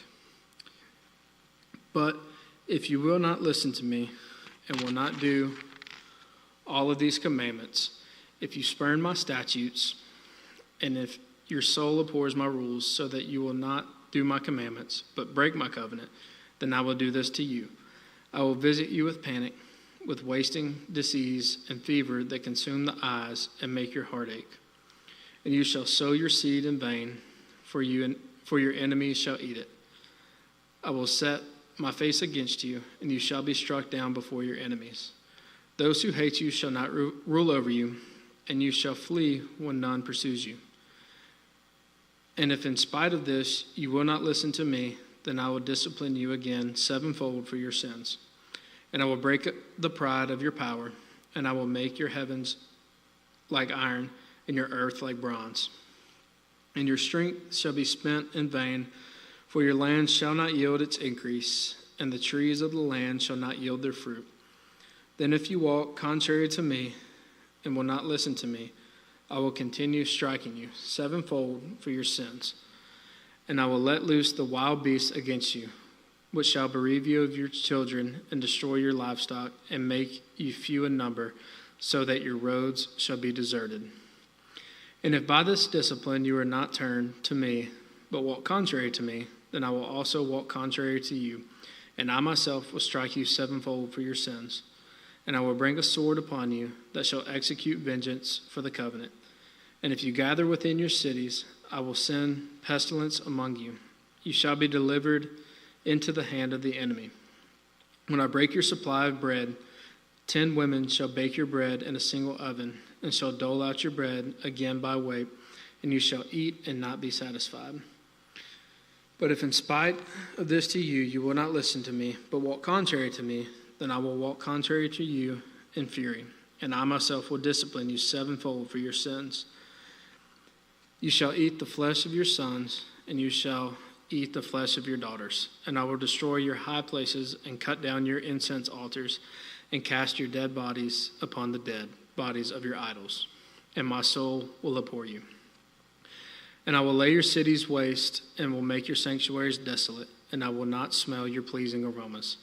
And I myself will devastate the land, so that your enemies who settle in it shall be appalled at it.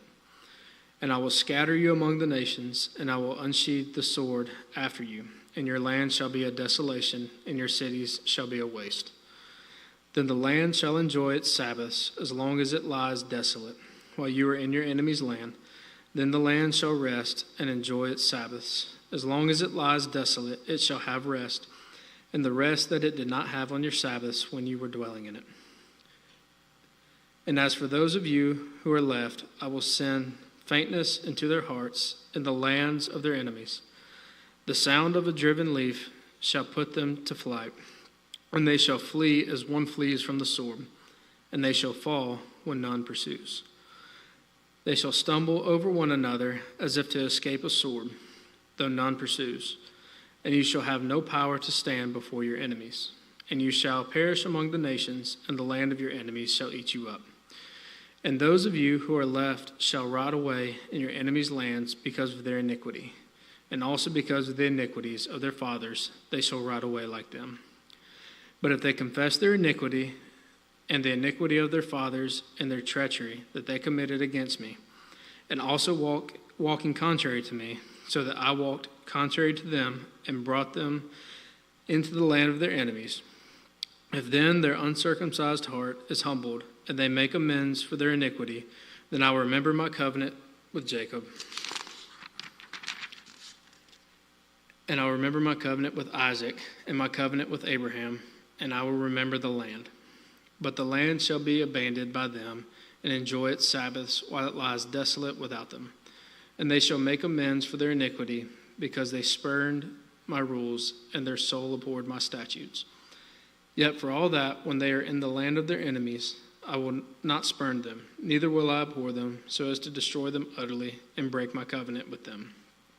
For I am the Lord their God. But I will, for their sake, remember the covenant with their forefathers, whom I brought out of the land of Egypt in the sight of the nations, that I might be their God. I am the Lord. These are the statutes and the rules and the laws that the Lord made between himself and the people of Israel through Moses on Mount Sinai. Chapter 27, Laws about Vows. The Lord spoke to Moses, saying, Speak to the people of Israel and say to them, if anyone makes a special vow to the Lord involving the valuation of persons, Then the valuation of a male from 20 years old up to 60 years old shall be 50 shekels of silver, according to the shekel of the sanctuary. If the person is a female, the valuation shall be 30 shekels. If the person is from 5 years old up to 20 years old, the valuation shall be for a male 20 shekels, and for a female 10 shekels. If the person is from a month old up to 5 years, the valuation shall be for a male 5 shekels of silver, and for a female the valuation shall be 3 shekels of silver. And if the person is 60 years old or over, the valuation for a male shall be 15 shekels, and for a female 10 shekels. And if someone is too poor to pay the valuation, then he shall be made to stand before the priest, and the priest shall value him. The priest shall value him according to what the vower can afford. If the vow is an animal that may be offered as an offering to the Lord, all of it that he gives to the Lord is holy.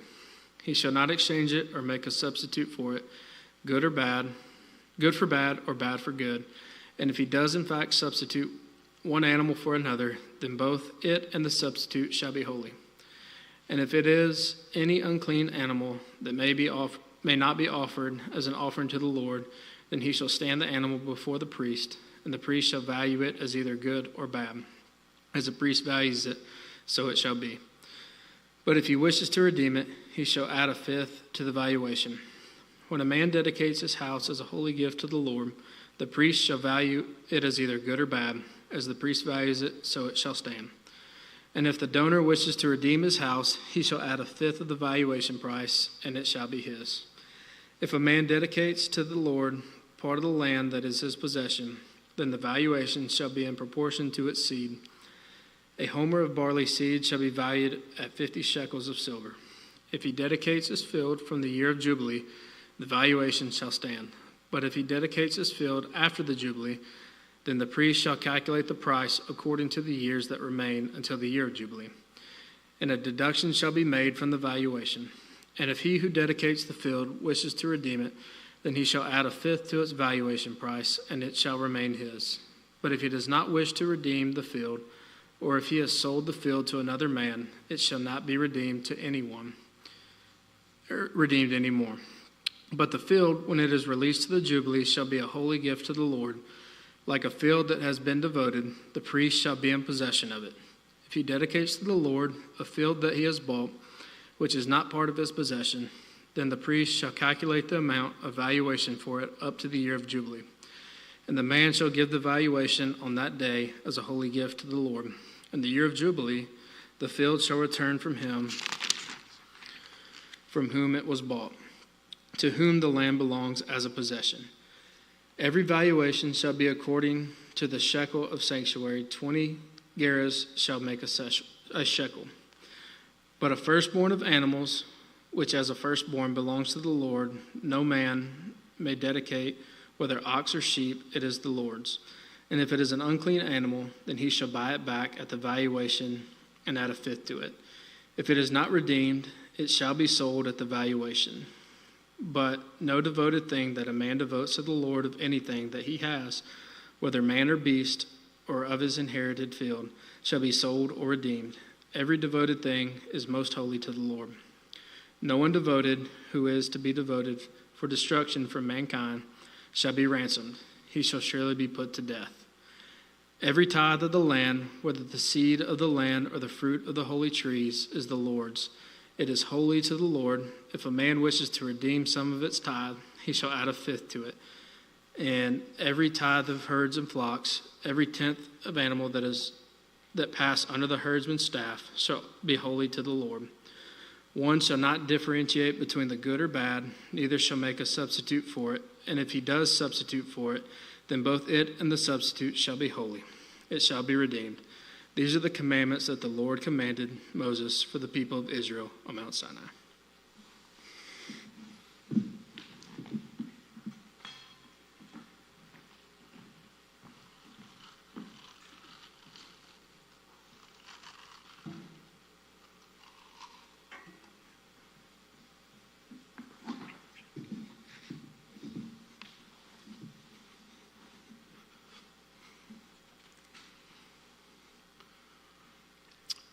Numbers.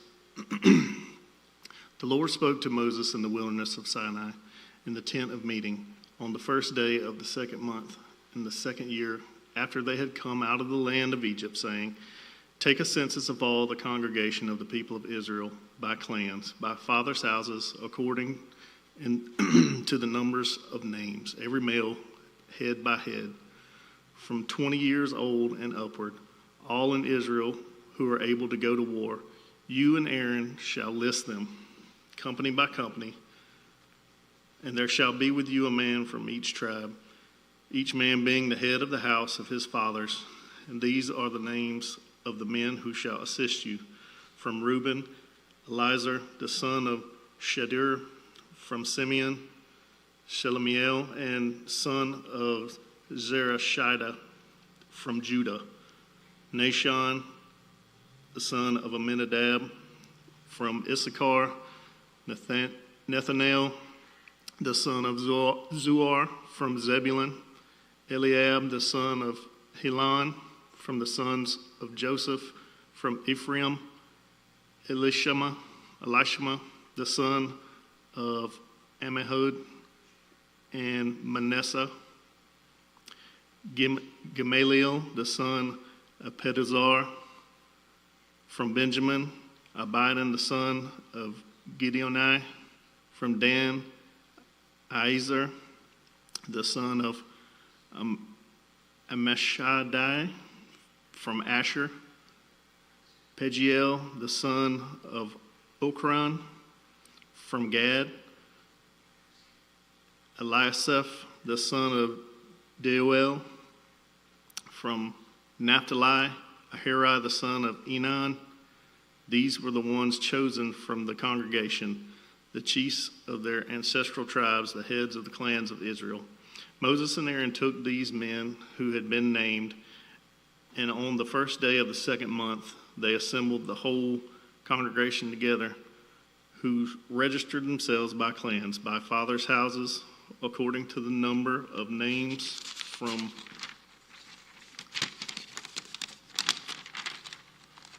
20 years old upward, head by head, as the Lord commanded Moses.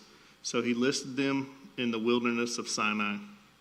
The people of Reuben, Israel's firstborn, their generations, by their clans, by their fathers' houses, according to the number of names, head by head, every male from 20 years old and upward, all who were able to go to war. Those listed of the tribe of Reuben were 46,500. Of the people of Simeon, their generations, by their clans, by their fathers' houses, those of them who were listed according to the number of names, head by head, every male from 20 years old and upward, all who were able to go to war. Those listed of the tribe of Simeon were 59,300. Of the people of Gad, their generations, by their clans, by their fathers' houses, according to the number of the names from 20 years old and upward, all who were able to go to war. Those listed of the tribe of Gad were 45,650.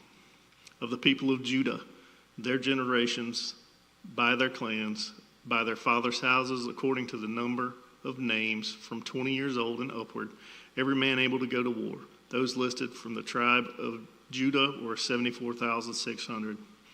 Of the people of Issachar, their generations, by their clans, by their fathers' houses, according to the number of names, from 20 years old and upward, every man able to go to war. Those listed of the tribe of Issachar were 54,400. Of the people of Zebulun, their generations, by their clans, by their fathers' houses, according to the number of names, from 20 years old and upward, every man able to go to war. Those listed of the tribe of Zebulun were 57,400. Of the people of Joseph, namely, of the people of Ephraim, their generations, by their clans, by their fathers' houses, according to the number of names, from 20 years old and upward, every man able to go to war. Those listed of the tribe of Ephraim were 40,500. Of the people of Manasseh, their generations, by their clans, by their fathers' houses, according to the number of names, from 20 years old and upward, every man able to go to war. Those listed in the tribe of Manasseh were 32,200. Of the people of Benjamin, their generations, by their clans, by their fathers' houses, according to the number of names, from 20 years old and upward, every man able to go to war, those listed of the tribe of Benjamin were 35,400. Of the people of Dan, their generations, by their clans, by their fathers' houses, according to the number of names, from 20 years old and upward, every man able to go to war, those listed of the tribe of Dan were 62,700. Of the people of Asher, their generations, by their clans, by their fathers' houses, according to the number of names, from 20 years old and upward, every man able to go to war, those listed of the tribe of Asher were 41,500. Of the people of Naphtali, their generations, by their clans, by their fathers' houses, according to the number of names, from 20 years old and upward, every man able to go to war, those listed of the tribe of Naphtali were 53,400. These are those who were listed, whom Moses and Aaron listed with the help of the chiefs of Israel, 12 men, each representing his father's house. So all those listed of the people of Israel by their fathers' houses from 20 years old and upward, every man able to go to war in Israel, all those listed were 603,550. Levites exempted. But the Levites were not listed along with them by their ancestral tribe. For the Lord spoke to Moses, saying, only the tribe of Levi you shall not list, and you shall not take a census of them among the people of Israel, but appoint the Levites over the tabernacle of the testimony, and over all its furnishings, and over all that belongs to it. They are to carry the tabernacle and all its furnishings. And they shall take care of it, and shall camp around the tabernacle. When the tabernacle is to set out, the Levites shall take it down, and when the tabernacle is to be pitched, the Levites shall set it up. And if any outsider comes near, he shall be put to death. The people of Israel shall pitch their tents by their companies, each man in his own camp, and each man by his own standard. But the Levites shall camp around the tabernacle of the testimony, so that there may be no wrath on the congregation of the people of Israel. And the Levites shall keep guard over the tabernacle of the testimony. Thus did the people of Israel. They did according to all that the Lord commanded Moses. The Lord spoke to Moses and Aaron, saying, the people of Israel shall camp each by his own standard, with the banners of their fathers' houses. They shall camp facing the tent of meeting on every side. Those to camp on the east side towards the sunrise shall be of the standard of the camp of Judah by their companies. The chief of the people of Judah being Nahshon, the son of Amminadab, his company as listed being 74,600. Those to camp next to him shall be the tribe of Issachar, the chief of the people of Issachar being Nathanael, the son of Zoar, his company as listed being 54,400. Then the tribe of Zebulun, the chief of the people of Zebulun being Eliab, the son of Helon, his company as listed being 57,400. All those listed of the camp of Judah by their companies were 186,400. They shall set out first on the march. On the south side they shall be the standard. On the south side shall be the standard of the camp of Reuben by their companies, the chief of the people of Reuben being Elizur, the son of Shedur. His company as listed being 46,500. And those to camp next to him shall be the tribe of Simeon, the chief of the people of Simeon being Shelumiel, the son of Zurishaddai. His company as listed being 59,300. Then the tribe of Gad, the chief of the people of Gad being Eliasaph, the son of Ruel. His company as listed being 45,650. All those listed of the camp of Reuben by their companies were 151,450. They shall set out second. Then the tent of meeting shall be set out with the camp of the Levites in the midst of the camps. As they camp, so shall they set out, each in position, standard by standard. On the west side shall be the standard of the camp of Ephraim by their companies, the chief of the people of Ephraim being Elishama, the son of Ammihud, his company as listed being 40,500. And next to him shall be the tribe of Manasseh, the chief of the people of Manasseh being Gamaliel, the son of Pedazur, his company as listed being 32,200. Then the tribe of Benjamin, the chief of the people of Benjamin being Abidan, the son of Gideoni, his company as listed being 35,400. All those listed of the camp of Ephraim by their companies were 108,100. They shall set out third on the march. On the north side shall be the standard of the camp of Dan by their companies, the chief of the people of Dan being Ahiezer, the son of Ammishaddai, his company as listed being 62,700. And those to camp next to him shall be the tribe of Asher, the chief of the people, and Asher being Pagiel, the son of Okran, his company as listed being 41,500. Then the tribe of Naphtali, the chief of the people of Naphtali being Ahira, the son of Enan, his company as listed being 53,400. All those listed at the camp of Dan were 157,600. They shall set out last, standard by standard. These are the people of Israel as listed by their fathers' houses. All those listed in the camps by their companies were 603,550. But the Levites were not listed among the people of Israel, as the Lord commanded Moses. Thus did the people of Israel, according to all that the Lord commanded Moses. So they camped by their standards, and so they set out, each one in his clan, according to his father's house.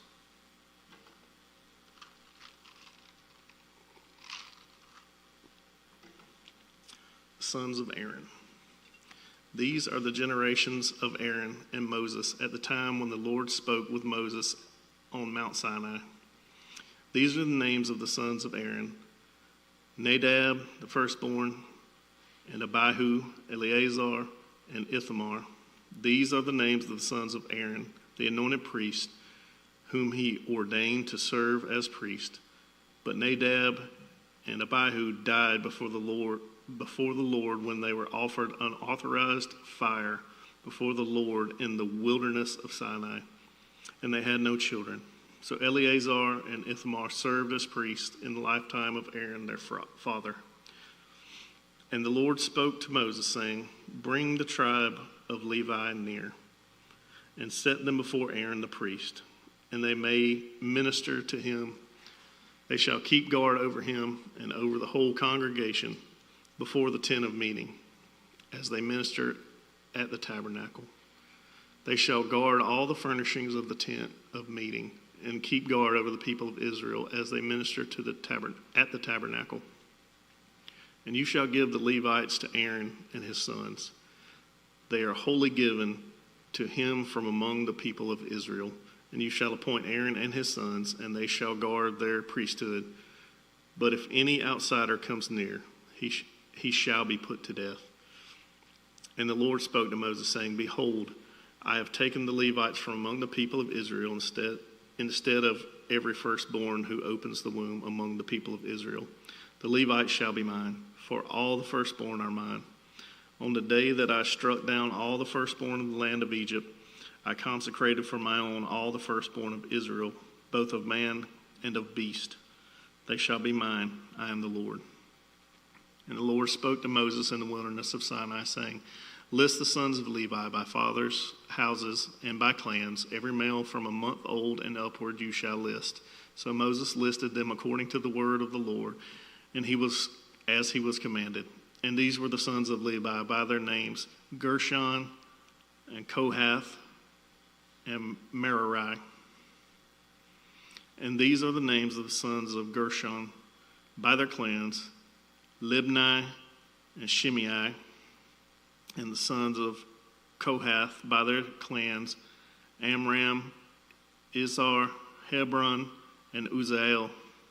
And the sons of Merari by the clans, Meli and Mushai.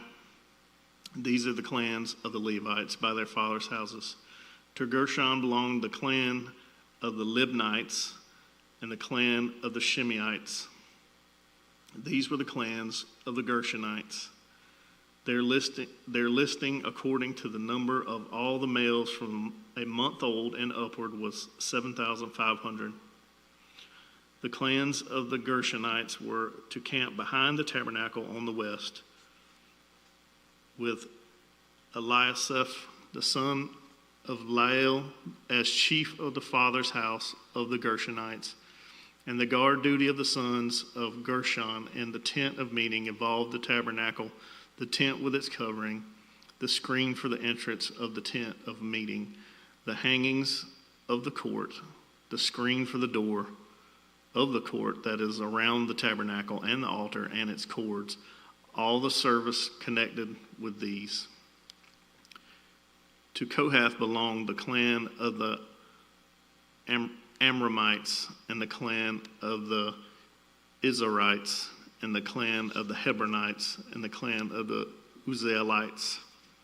These are the clans of the Kohathites, according to the number of all the males from a month old and upward.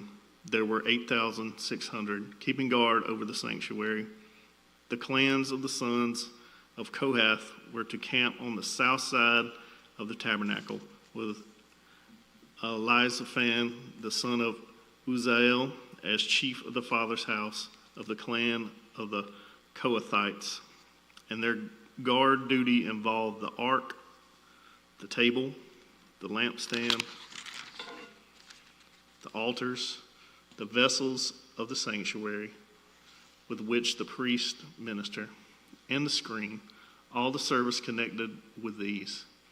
And Eleazar, the son of Aaron, the priest, was to be chief over the chiefs of the Levites, and to have oversight of those who kept guard over the sanctuary. To Merari belonged the clan of the Malites and the clan of the Mushites. These are the clans of Merari. These listing according to the number of all the males from a month old and upward was 6,200. And the chief of the father's house of clans of Merari and Zuriel, the son of Abihail, they were to camp on the north side of the tabernacle. And the appointed guard duty of the sons of Merari involved the frames of the tabernacle, the bars, the pillars, the bases, and all their accessories, all the service connected with these, all the pillars around the court with their bases and pegs and cords. Those who were to camp before the tabernacle on the east, before the tent of meeting, toward the sunrise, were Moses and Aaron and his sons, guarding the sanctuary itself to protect the people of Israel. And any outsider who came near was to be put to death. All those listed among the Levites whom Moses and Aaron listed at the commandment of the Lord by clans, all the males from a month old and upward, were 22,000.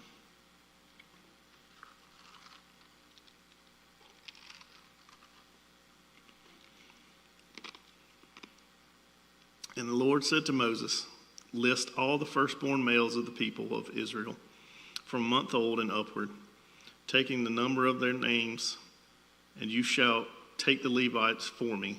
I am the Lord. Instead of all the firstborn among the people of Israel, and the cattle of the Levites, instead of all the firstborn among the cattle of the people of Israel.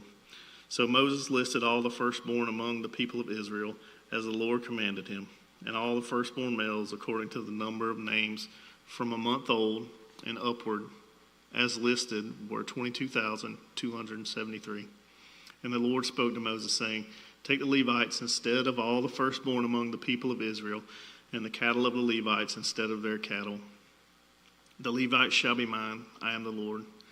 And as the redemption price for the 273 of the firstborn of the people of Israel, over and above the number of the male Levites, you shall take 5 shekels per head.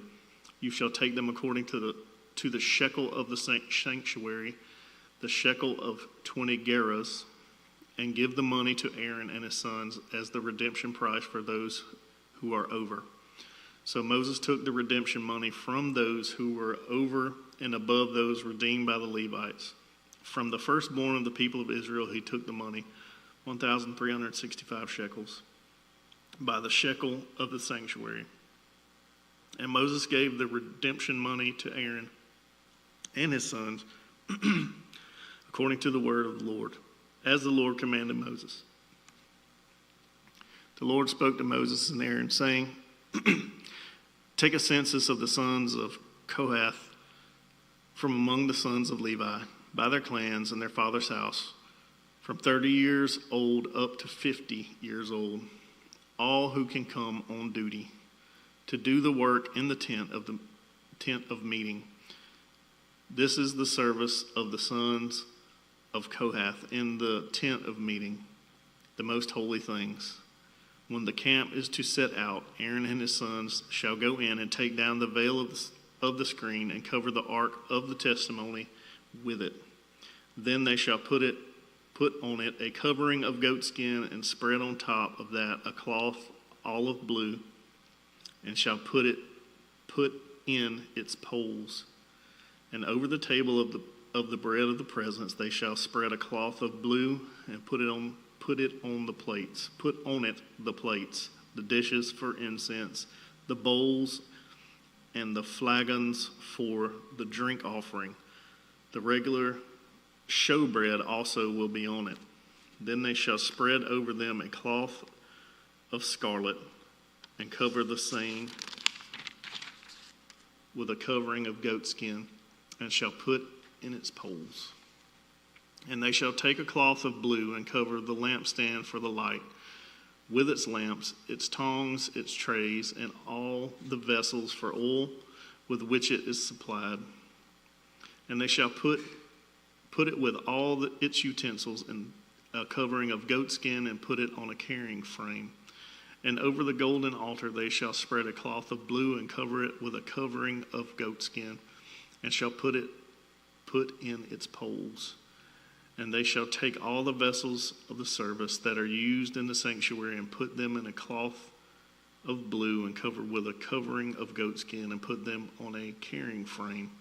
And they shall take away the ashes from the altar and spread a purple cloth over it. And they shall put on it all the utensils of the altar, which are used for the service there, the fire pans, the forks, the shovels, and the basins, all the utensils of the altar. And they shall spread on it a covering of goatskin, and shall put in its poles.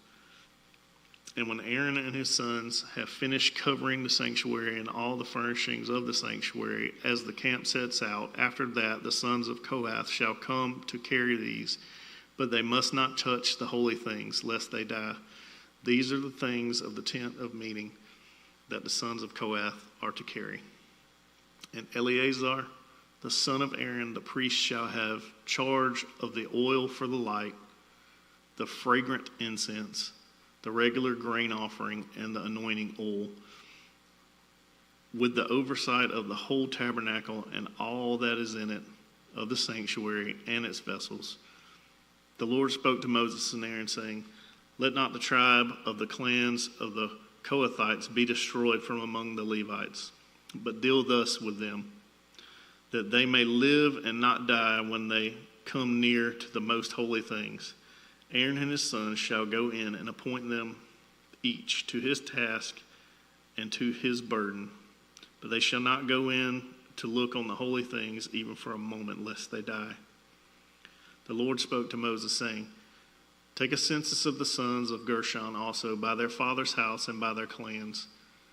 From 30 years old up to 50 years old, you shall list them, all who come to do duty to do service in the tent of meeting. This is the service of the clans of the Gershonites in serving and bearing burdens. They shall carry the curtains of the tabernacle and the tent of meeting with its covering and the covering of goatskin that is on top of it, and the screen for the entrance of the tent of meeting, and the hangings of the court, and the screen for the entrance of the gate of the court that is around the tabernacle and the altar, and their cords and all the equipment for their service.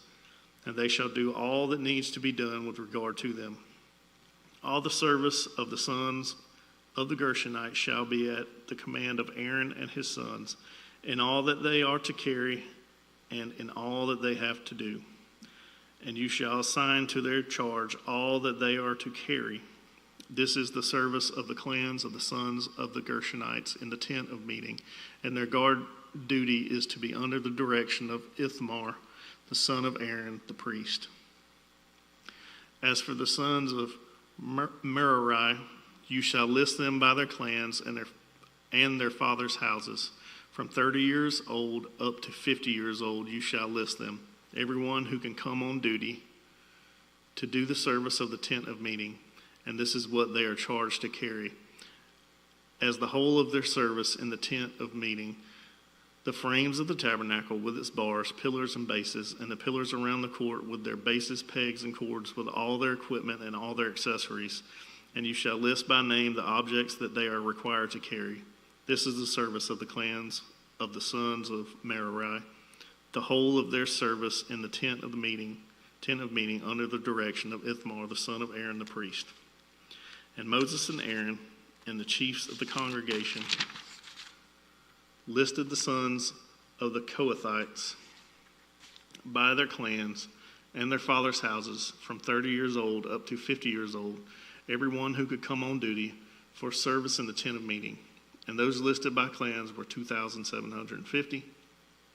This was the list of the clans of the Kohathites, all who served in the tent of meeting, whom Moses and Aaron listed according to the commandment of the Lord by Moses.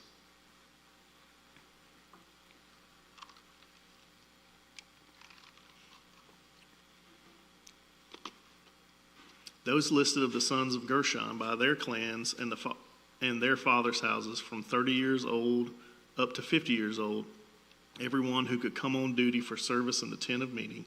Those listed by their clans and their fathers' houses were 2,630. This was the list of the clans of the sons of Gershon, all who served in the tent of meeting, whom Moses and Aaron listed according to the commandment of the Lord. Those listed of the clans of the sons of Merari by their clans and their fathers' houses from 30 years old up to 50 years old, everyone who could come on duty for service in the tent of meeting. Those listed by clans were 3,200. This was the list of the clans of the sons of Merari, whom Moses and Aaron listed according to the commandment of the Lord by Moses. All those who were listed of the Levites, whom Moses and Aaron and the chiefs of Israel listed by their clans and their fathers' houses, from 30 years old up to 50 years old, everyone who could come to do the service of ministry and the service of bearing burdens in the tent of meeting. Those listed were 8,580. According to the commandment of the Lord, through Moses they were listed, each one with his task of serving or carrying. This they were listed by him, as the Lord commanded Moses. The Lord spoke to Moses, saying, "Command the people of Israel that they put out of the camp everyone who is leprous or has a discharge, and everyone who is unclean through contact with the dead. You shall put out both male and female, putting them outside the camp, that they may not defile their camp, in the midst of which I dwell." And the people of Israel did so, and put them outside the camps, as the Lord said to Moses. So the people of Israel did. And the Lord spoke to Moses, saying, "Speak to the people of Israel, when a man or woman commits any of the sins that people commit by breaking faith with the Lord, and that person realizes his guilt, he shall confess his sin that he has committed, and he shall make full restitution for his wrong, adding a fifth to it and giving it to him to whom he did the wrong. But if the man has no next of kin to whom restitution may be made for the wrong, restitution for wrong shall go to the Lord for the priests, in addition to the ram of atonement, with which atonement is made for him, and every contribution, all the holy donations of the people of Israel, which they bring to the priest, shall be his. Each one shall keep his holy donations. Whatever anyone gives to the priest shall be his. And the Lord spoke to Moses, saying, Speak to the people of Israel. If any man's wife goes astray and breaks faith with him, if a man lies with her sexually, and it is hidden from the eyes of her husband, and she is undetected, though she has defiled herself, and there is no witness against her, since she was not taken in the act. And if the spirit of jealousy comes over him, and he is jealous of his wife who has defiled herself, or if the spirit of jealousy comes over him, and he is jealous of his wife, though she has not defiled herself, then the man shall bring his wife to the priest.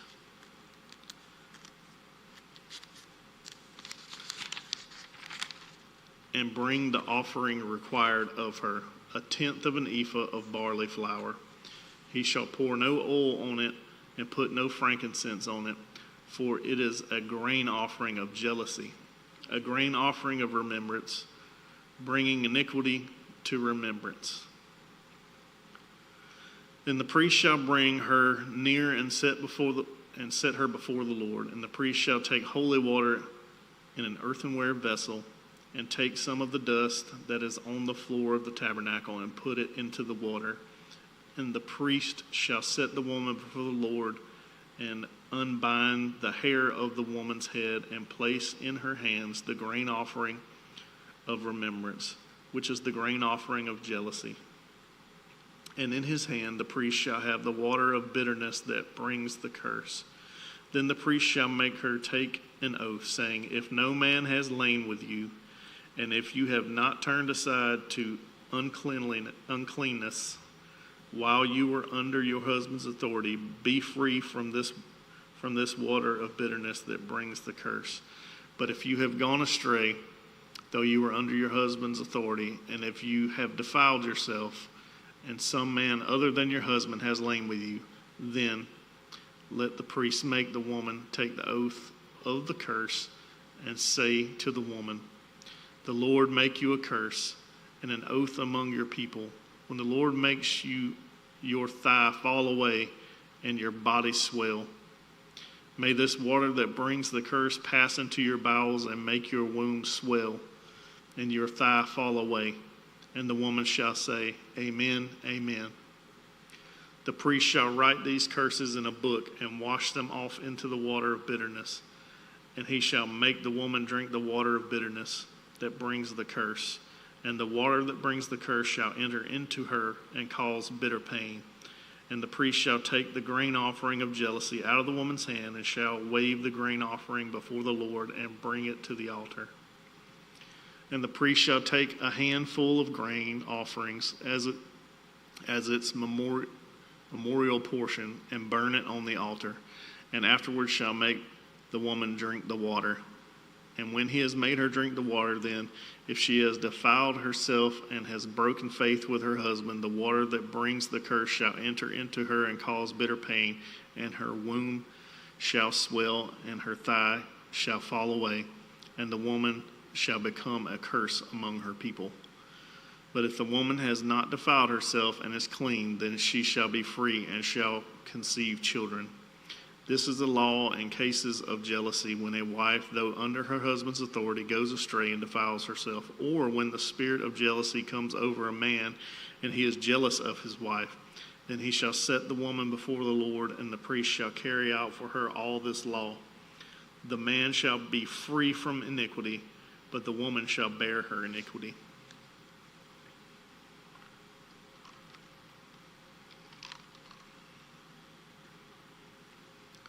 And the Lord spoke to Moses, saying, Speak to the people of Israel, and say to them, When either a man or a woman makes a special vow, the vow of the Nazarite, to separate himself to the Lord, he shall separate himself from wine and strong drink. He shall drink no vinegar made from wine or strong drink and shall not drink any juice of grapes or eat grapes, fresh or dried. All the days of his separation he shall eat nothing that is produced by the grapevine, not even the seeds or the skins. All the days of his vow of separation no razor shall touch his head, until the time is completed for which he separates himself to the Lord. He shall be holy. He shall let the locks of hair of his head grow long.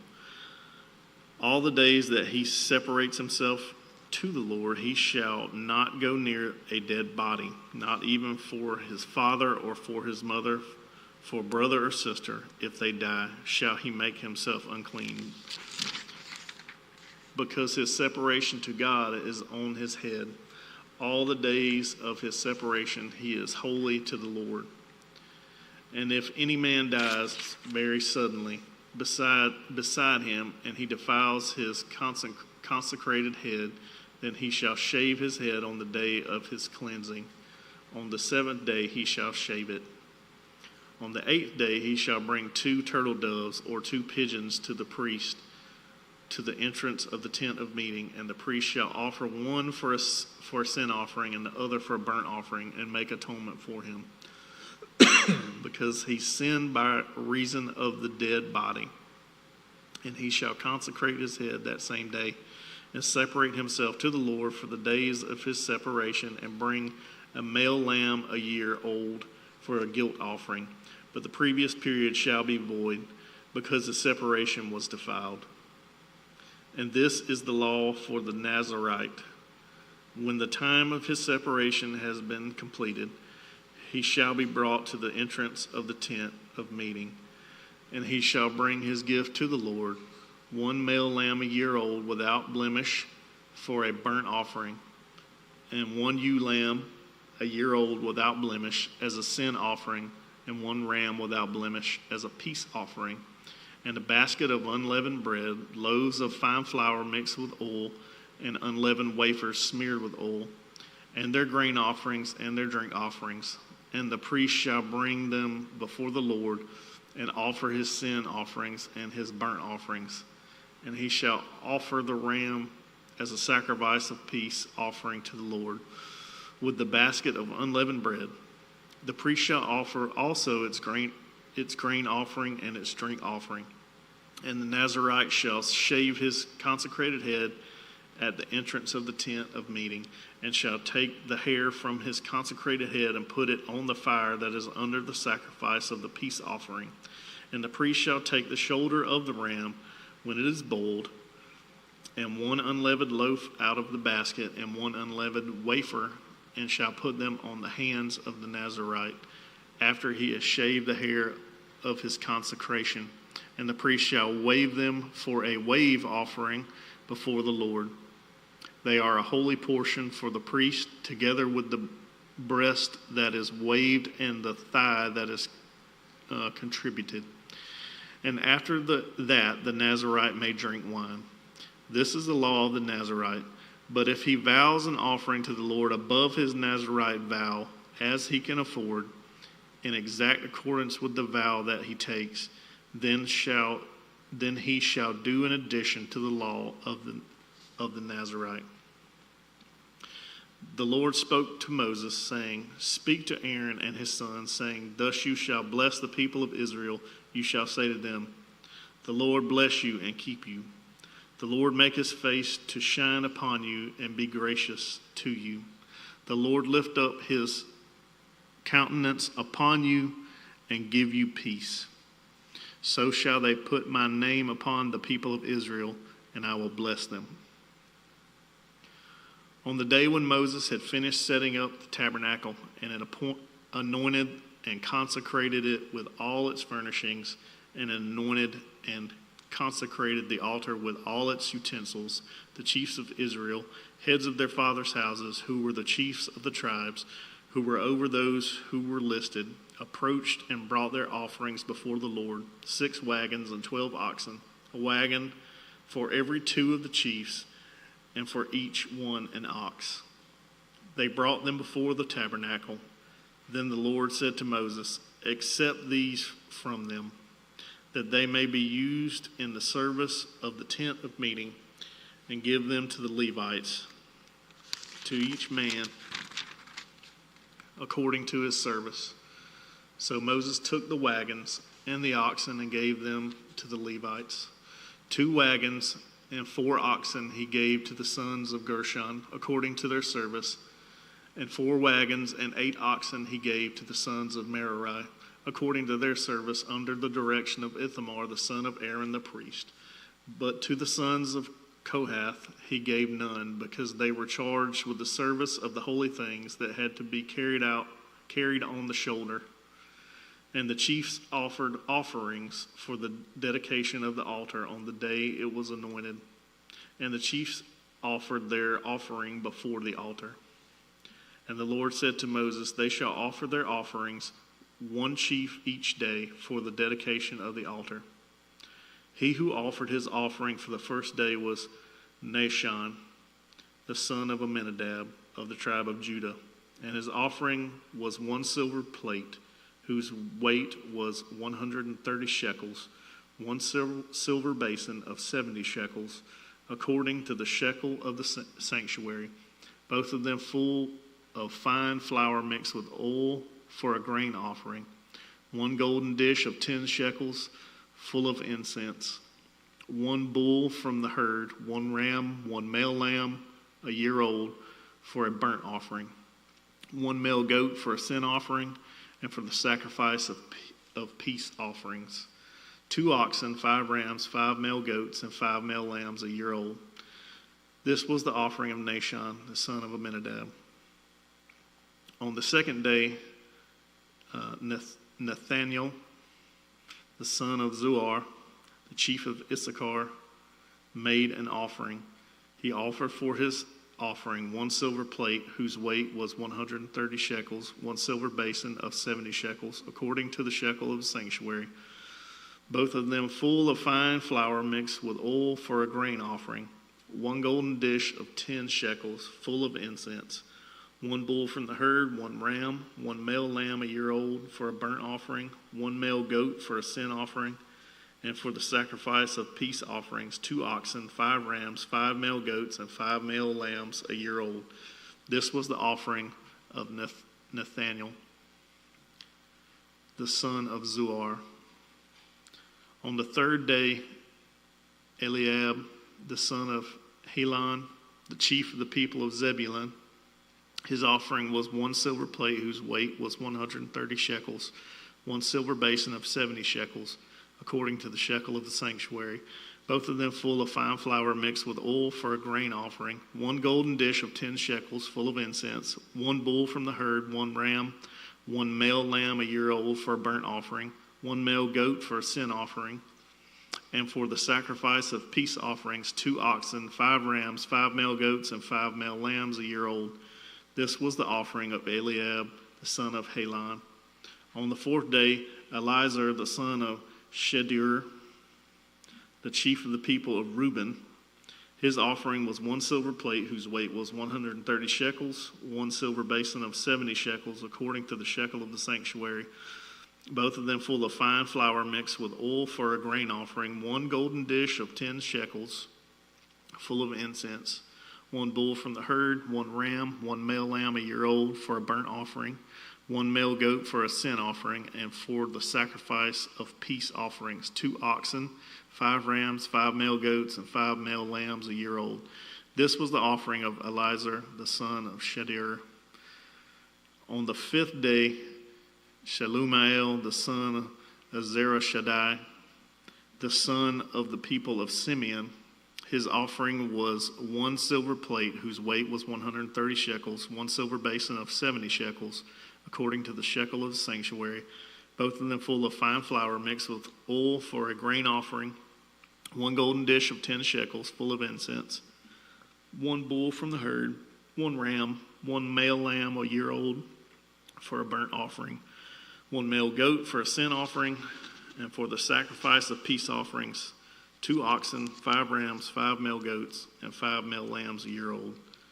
This was the offering of Shelumiel, the son of Zerah-Shaddai.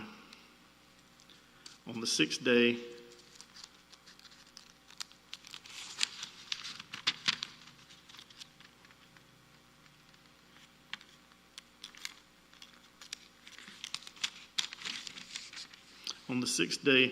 Eliasaph, the son of Deuel, the chief of the people of Gad, his offering was 1 silver plate whose weight was 130 shekels, 1 silver basin of 70 shekels, according to the shekel of the sanctuary, both of them full of fine flour mixed with oil for a grain offering, 1 golden dish of 10 shekels full of incense, 1 bull from the herd, 1 ram, 1 male lamb a year old for a burnt offering, 1 male goat for a sin offering, and for the sacrifice of peace offerings, 2 oxen, 5 rams, 5 male goats, and 5 male lambs a year old. This was the offering of Eliasaph, the son of Deuel.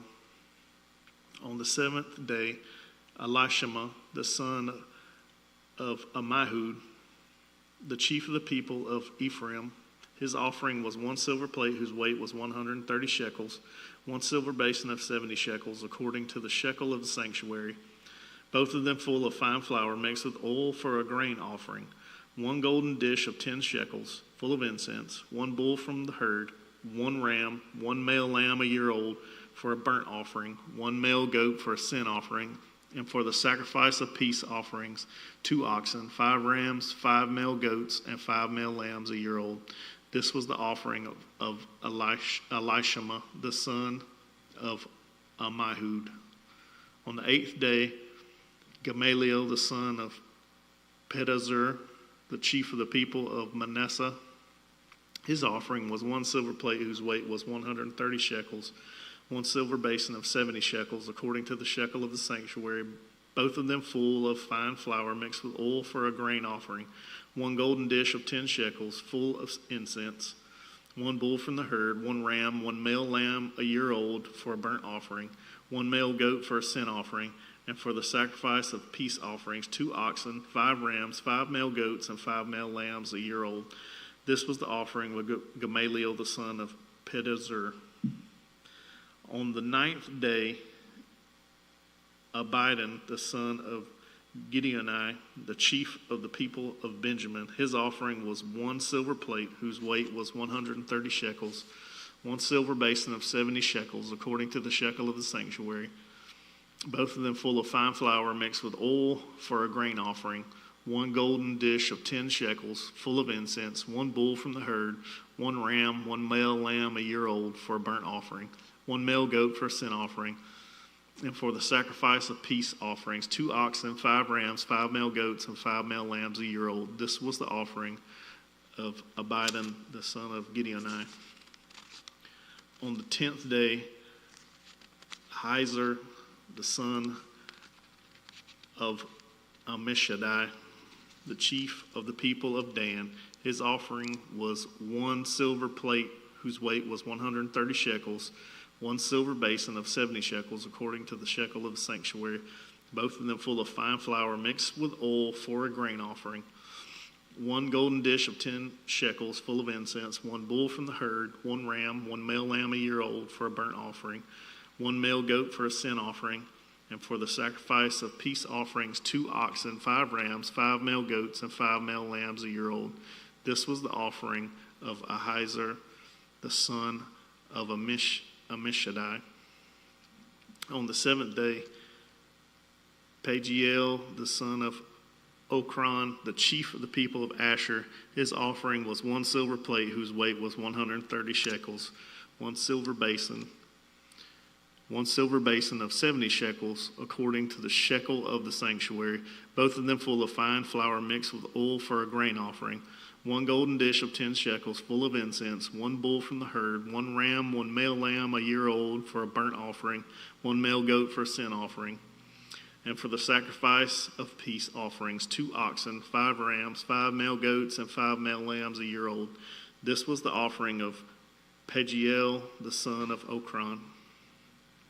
On the 12th day, Ahira, the son of Enan, the chief of the people of Naphtali, his offering was 1 silver plate whose weight was 130 shekels, 1 silver basin of 70 shekels, according to the shekel of the sanctuary, both of them full of fine flour mixed with oil for a grain offering, 1 golden dish of 10 shekels full of incense, 1 bull from the herd, 1 ram, 1 male lamb a year old for a burnt offering, 1 male goat for a sin offering, and for the sacrifice of peace offerings, 2 oxen, 5 rams, 5 male goats, and 5 male lambs a year old.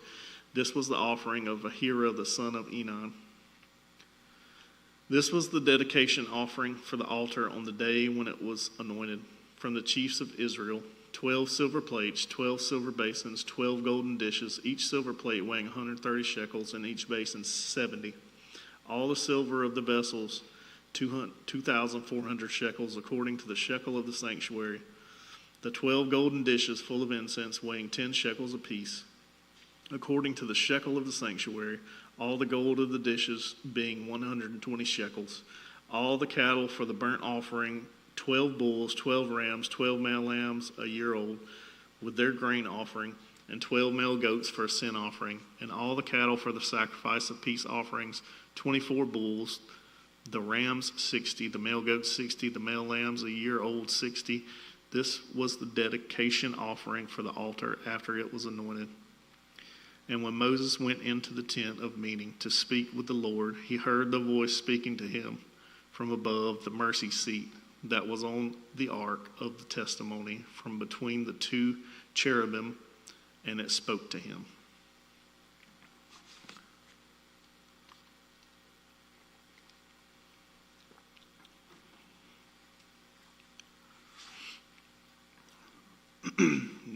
Now the Lord spoke to Moses, saying, "Speak to Aaron and say to him, when you set up the lamps, the 7 lamps shall give light in front of the lampstand."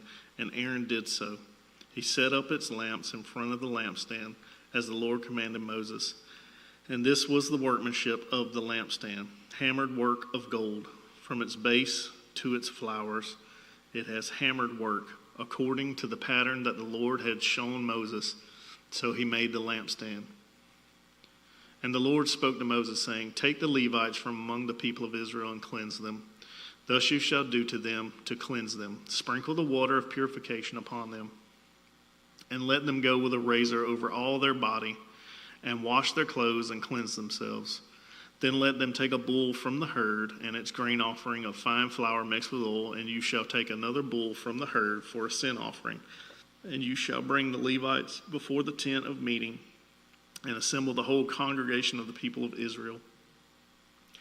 When you bring the Levites before the Lord, the people of Israel shall lay their hands on the Levites, and Aaron shall offer the Levites before the Lord as a wave offering from the people of Israel, that they may do the service of the Lord. Then the Levites shall lay their hands on the heads of the bulls, and you shall offer the one for a sin offering and the other for a burnt offering to the Lord, to make atonement for the Levites. And you shall set the Levites before Aaron and his sons, and shall offer them as a wave offering to the Lord. Thus you shall separate the Levites from among the people of Israel, and the Levites shall be mine. And after that the Levites shall go in to serve at the tent of meeting, when you have cleansed them and offered them as a wave offering. For they are wholly given to me from among the people of Israel, instead of all who open the womb, the firstborn of all people of Israel. I have taken them for myself. For all the firstborn among the people of Israel are mine, both of man and of beast. On the day that I struck down all the firstborn in the land of Egypt, I consecrated them for myself, and I have taken the Levites instead of all the firstborn among the people of Israel.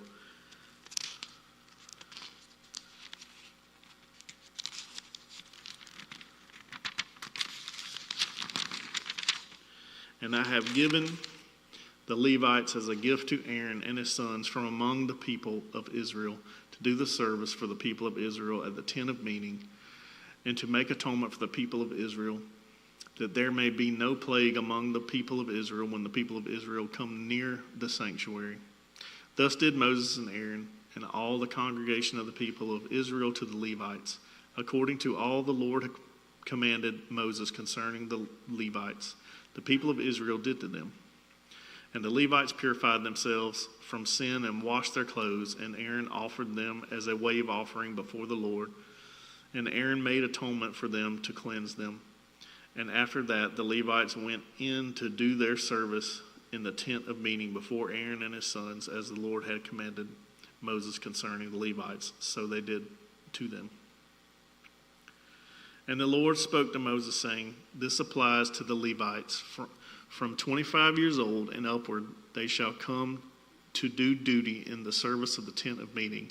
And from the age of 50 years, they shall withdraw from the duty of the service and serve no more. They minister to their brothers in the tent of meeting by keeping guard, but they shall do no service. Thus shall you do to the Levites in assigning their duties. And the Lord spoke to Moses in the wilderness of Sinai in the first month of the second year after they had come out of the land of Egypt, saying, let the people of Israel keep the Passover at its appointed time. On the 14th day of this month at twilight, you shall keep it at its appointed time. According to all its statutes and all its rules, you shall keep it. So Moses told the people of Israel that they should keep the Passover. And they kept the Passover in the first month on the 14th day of the month at twilight in the wilderness of Sinai, according to all that the Lord commanded Moses. So the people of Israel did. And there were certain men who were unclean through touching a dead body, so that they could not keep the Passover on that day. And they came before Moses and Aaron on that day. And those men said to him, we are unclean through touching a dead body. Why are we kept from bringing the Lord's offering at its appointed time among the people of Israel? And Moses said to them, wait, that I may hear what the Lord will command concerning you. The Lord spoke to Moses, saying, speak to the people of Israel, saying, if any one of you or of your descendants is unclean through touching a dead body, or is on a long journey, he shall still keep the Passover to the Lord. In the second month, on the 14th day at twilight, they shall keep it. They shall eat it with unleavened bread and bitter herbs.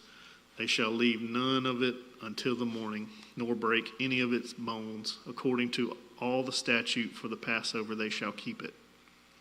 But if anyone who is clean and is not on a journey fails to keep the Passover, that person shall be cut off from his people, because he did not bring the Lord's offering at its appointed time. That man shall bear his sin. And if a stranger sojourns among you and would keep the Passover to the Lord according to the statute of the Passover and according to its rule, so shall he do. You shall have one statute, both for the sojourner and for the native.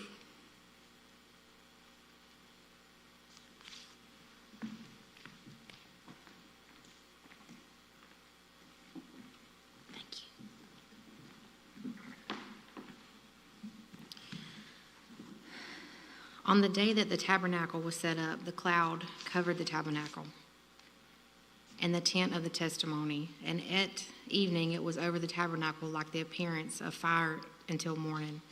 So it was always, the cloud covered it by day and the appearance of fire by night. And whenever the cloud lifted from over the tent, after that the people of Israel set out.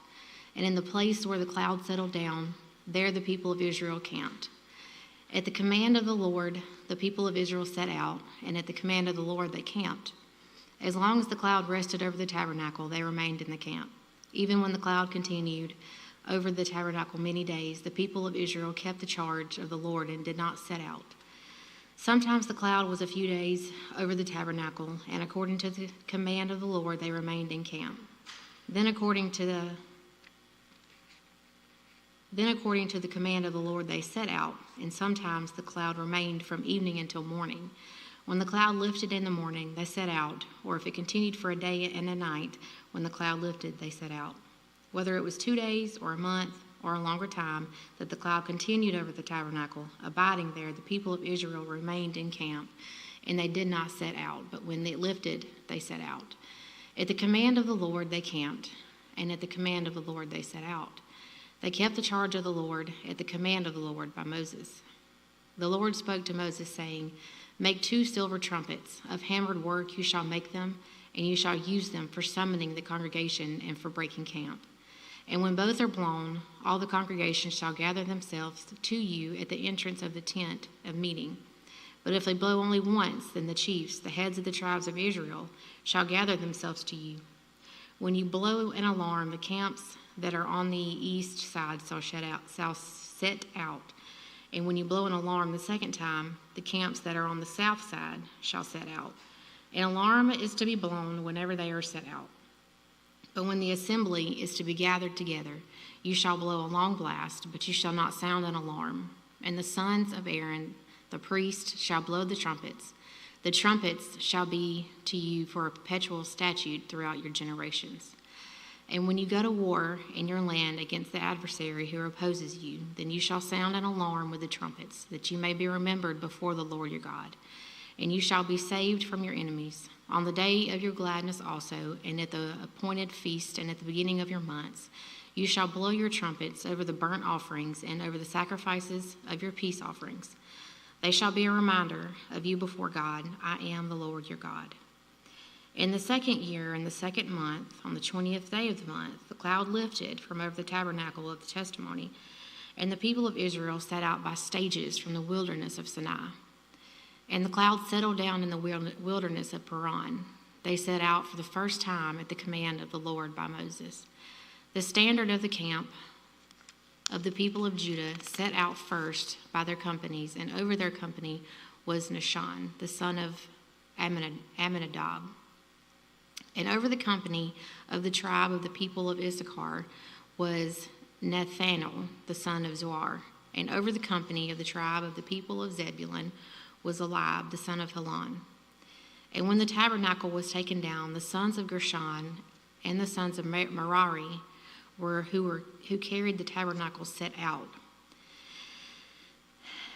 And the standard of the camp of Reuben set out by their companies, and over their company was Elazar, the son of Shadur. And over the company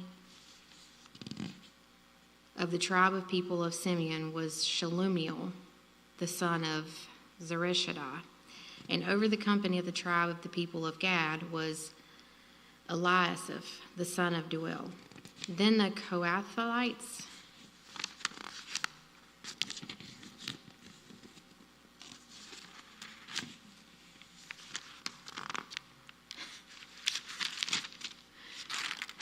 set out carrying the holy things, and the tabernacle was set up before their arrival. And the standard of the camp of the people of Ephraim set out by their companies, and over their company was Elishama, the son of Ammiud. And over the company of the tribe of the people of Manasseh was Gamaliel, the son of Pedazur. And over the company of the tribe of the people of Benjamin was Abidan, the son of Gideon. Then the standard of the camp of the people of Dan, acting as the rear guard of all the camps, set out by their companies, and over their company was Ahazar, the son of Ammishaddai. And over the company of the tribe of the people of Asher was Pagiel, the son of Ochran. And over the company of tribe of the people of Naphtali was Ahira, the son of Enan. This was the order of march of the people of Israel by their companies when they set out. And Moses said to Hobab, the son of Reuel and Midianite, Moses' father-in-law, we are setting out for the place of which the Lord said, I will give it to you. Come with us, and we will do good to you, for the Lord has promised good to Israel. But he said to him, I will not go. I will depart from my own land and to my kindred. And he said, please do not leave us, for you know where we should camp in the wilderness, and you will serve as eyes for us. And if you do go with us, whatever good the Lord will do to us, the same we will do to you.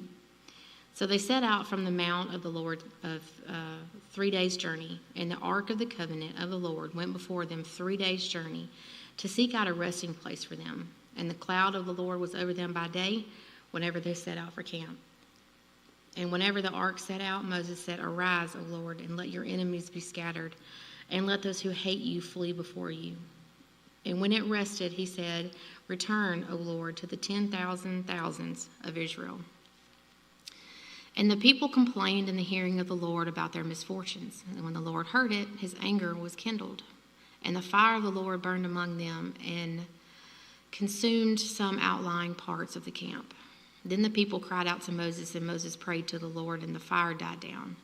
So the name of that place was called Taberah, because of the fire of the Lord burned among them. Now the rabble that was among them had a strong craving, and the people of Israel also wept again and again, "Oh, that we had meat to eat. We remember the fish we ate in Egypt that cost nothing, the cucumbers, the melons, the leeks, the onions, and the garlic. But now our strength is dried up, and there is nothing at all but this manna to look at." Now the manna was like coriander seed, and its appearance like that of bdellium. The people went about and gathered it and ground it and had meals, or beat it in mortars and boiled it in pots and made cakes of it. And the taste of it was the taste of cakes baked with oil. When the dew fell upon the camp in the night, the manna fell with it. Moses heard the people weeping throughout their clans, everyone at the door of his tent, and the anger of the Lord blazed hotly, and Moses was displeased. Moses said to the Lord, why have you dealt ill with your servant, and why have I not found favor in your sight, that you lay the burden of all this people on me? Did I conceive all this people? Did I give them birth, that you can say to me, carry them in your bosom as a nurse carries a nursing child to the land that you swore to give their fathers? Where am I to get meat to give all these people? For they weep before me and say, give us meat that we may eat. I'm not able to carry all these people alone. The burden is too heavy for me. If you will treat me like this, kill me at once, if I find favor in your sight, that I may not see my wretchedness. Then the Lord said to Moses, gather for me 70 men of the elders of Israel, whom you know to be elders of the people and officers over them, and bring them to the tent of meeting, and let them take their stand there with you. And I will come down and talk with you there. And I will take some of the Spirit that is on you and put it on them. And they shall bear the burden of the people with you, so that you may not bear it yourself alone. And say to the people, consecrate yourselves for tomorrow, and you shall eat meat. For you have wept in the hearing of the Lord, saying, who will give us meat to eat? For it was better for us in Egypt. Therefore the Lord will give you meat, and you shall eat. Therefore you shall not eat just 1 day or 2 days or 5 days or 10 days or 20 days, but a whole month, until it comes out of your nostrils and becomes loathsome to you, because you have rejected the Lord who is among you and have wept before him, saying, why did we come out of Egypt? But Moses said, the people among whom I am number 600,000 on foot, and you have said, I will give them meat, and they may eat for a whole month. Shall flocks and herds be slaughtered for them and be enough for them? Or shall all the fish of the sea be gathered together for them and be enough for them? And the Lord said to Moses, is the Lord's hand shortened? Now you shall see whether my word will come true for you or not. So Moses went out and told the people the words of the Lord. And he gathered 70 men of the elders of the people and placed them around the tent. Then the Lord came down in the cloud and spoke to him, and took some of the Spirit that was on him and put it on the 70 elders. As soon as the Spirit rested on them, they prophesied, but they did not continue doing it. 2 men remained in the camp, one named Eldad, the other named Medad, and the Spirit rested on them. They were among those registered, but they had not gone out to the tent, and so they prophesied in the camp. And a young man ran and told Moses, Eldad and Medad are prophesying in the camp. And Joshua, the son of Nun, the assistant of Moses from his youth, said, my lord Moses, stop them. But Moses said to him, are you jealous for my sake? Why, that all the Lord's people were prophets, that the Lord would put his Spirit on them. And Moses and the elders of Israel returned to camp. Then a wind from the Lord sprang up, and it brought quail from the sea, and let them fall beside the camp, about a day's journey on the side and a day's journey on the other side, around the camp, and about 2 cubits above the ground. And the people rose all that day and all night and all the next day and gathered the quail. Those who gathered least gathered 10 homers, and those who spread out for themselves all around camp. While the meat was yet between their teeth, before it had consumed, the anger of the Lord was kindled against the people. And the Lord struck down the people with a very great plague. Therefore the name of the place was called Kibroth Hattaavah, because they buried the people who had the craving. From Kibroth Hattaavah the people journeyed to Hazareth, and they remained at Hazareth. Miriam and Aaron spoke against Moses because of the Cushite woman whom he had married, for he had married a Cushite woman. And they said, has the Lord indeed spoken only through Moses? Has he not spoken through us also? And the Lord heard it. Now the man Moses was very meek, more than all the people who were on the face of the earth. And suddenly the Lord said to Moses and to Aaron and Miriam, come out, you three, to the tent of meeting. And the three of them came out. And the Lord came down in a pillar of cloud and stood at the entrance of the tent and called Aaron and Miriam. And they both came forward. And he said, hear my words. If there is a prophet among you, I, the Lord myself, make myself known to him in a vision. I speak with him in a dream. Not so with my servant Moses. He is faithful in all my house. With him I speak mouth to mouth, clearly and not in riddles, and he beholds the form of the Lord. Why then were you not afraid to speak against my servant Moses? And that the anger of the Lord was kindled against them, and he departed. When the cloud removed from over the tent, behold, Miriam was leprous like the snow. And Aaron turned toward Miriam, and behold, she was leprous. And Aaron said to Moses, O my Lord, do not punish us, because we have done foolishly and have sinned. Let her not be as one of dead, whose flesh is half eaten away when he comes out of his mother's womb. And Moses cried out to the Lord, O God, please heal her, please. But the Lord said to Moses, if her father had but spit in her face, should she not be shamed 7 days? Let her be shut outside the camp 7 days, and after that she may be brought in again. So Miriam was shut outside the camp for 7 days, and the people did not set out on the march till Miriam was brought in again. After that the people set out from Hazeroth and camped in the wilderness of Paran. The Lord spoke to Moses, saying, send men to spy out the land of Canaan, which I am giving to the people of Israel. From each tribe of their fathers you shall send a man, every one a chief among them. So Moses sent them from the wilderness of Paran. According to the command of the Lord, all of the men who were heads of the people of Israel.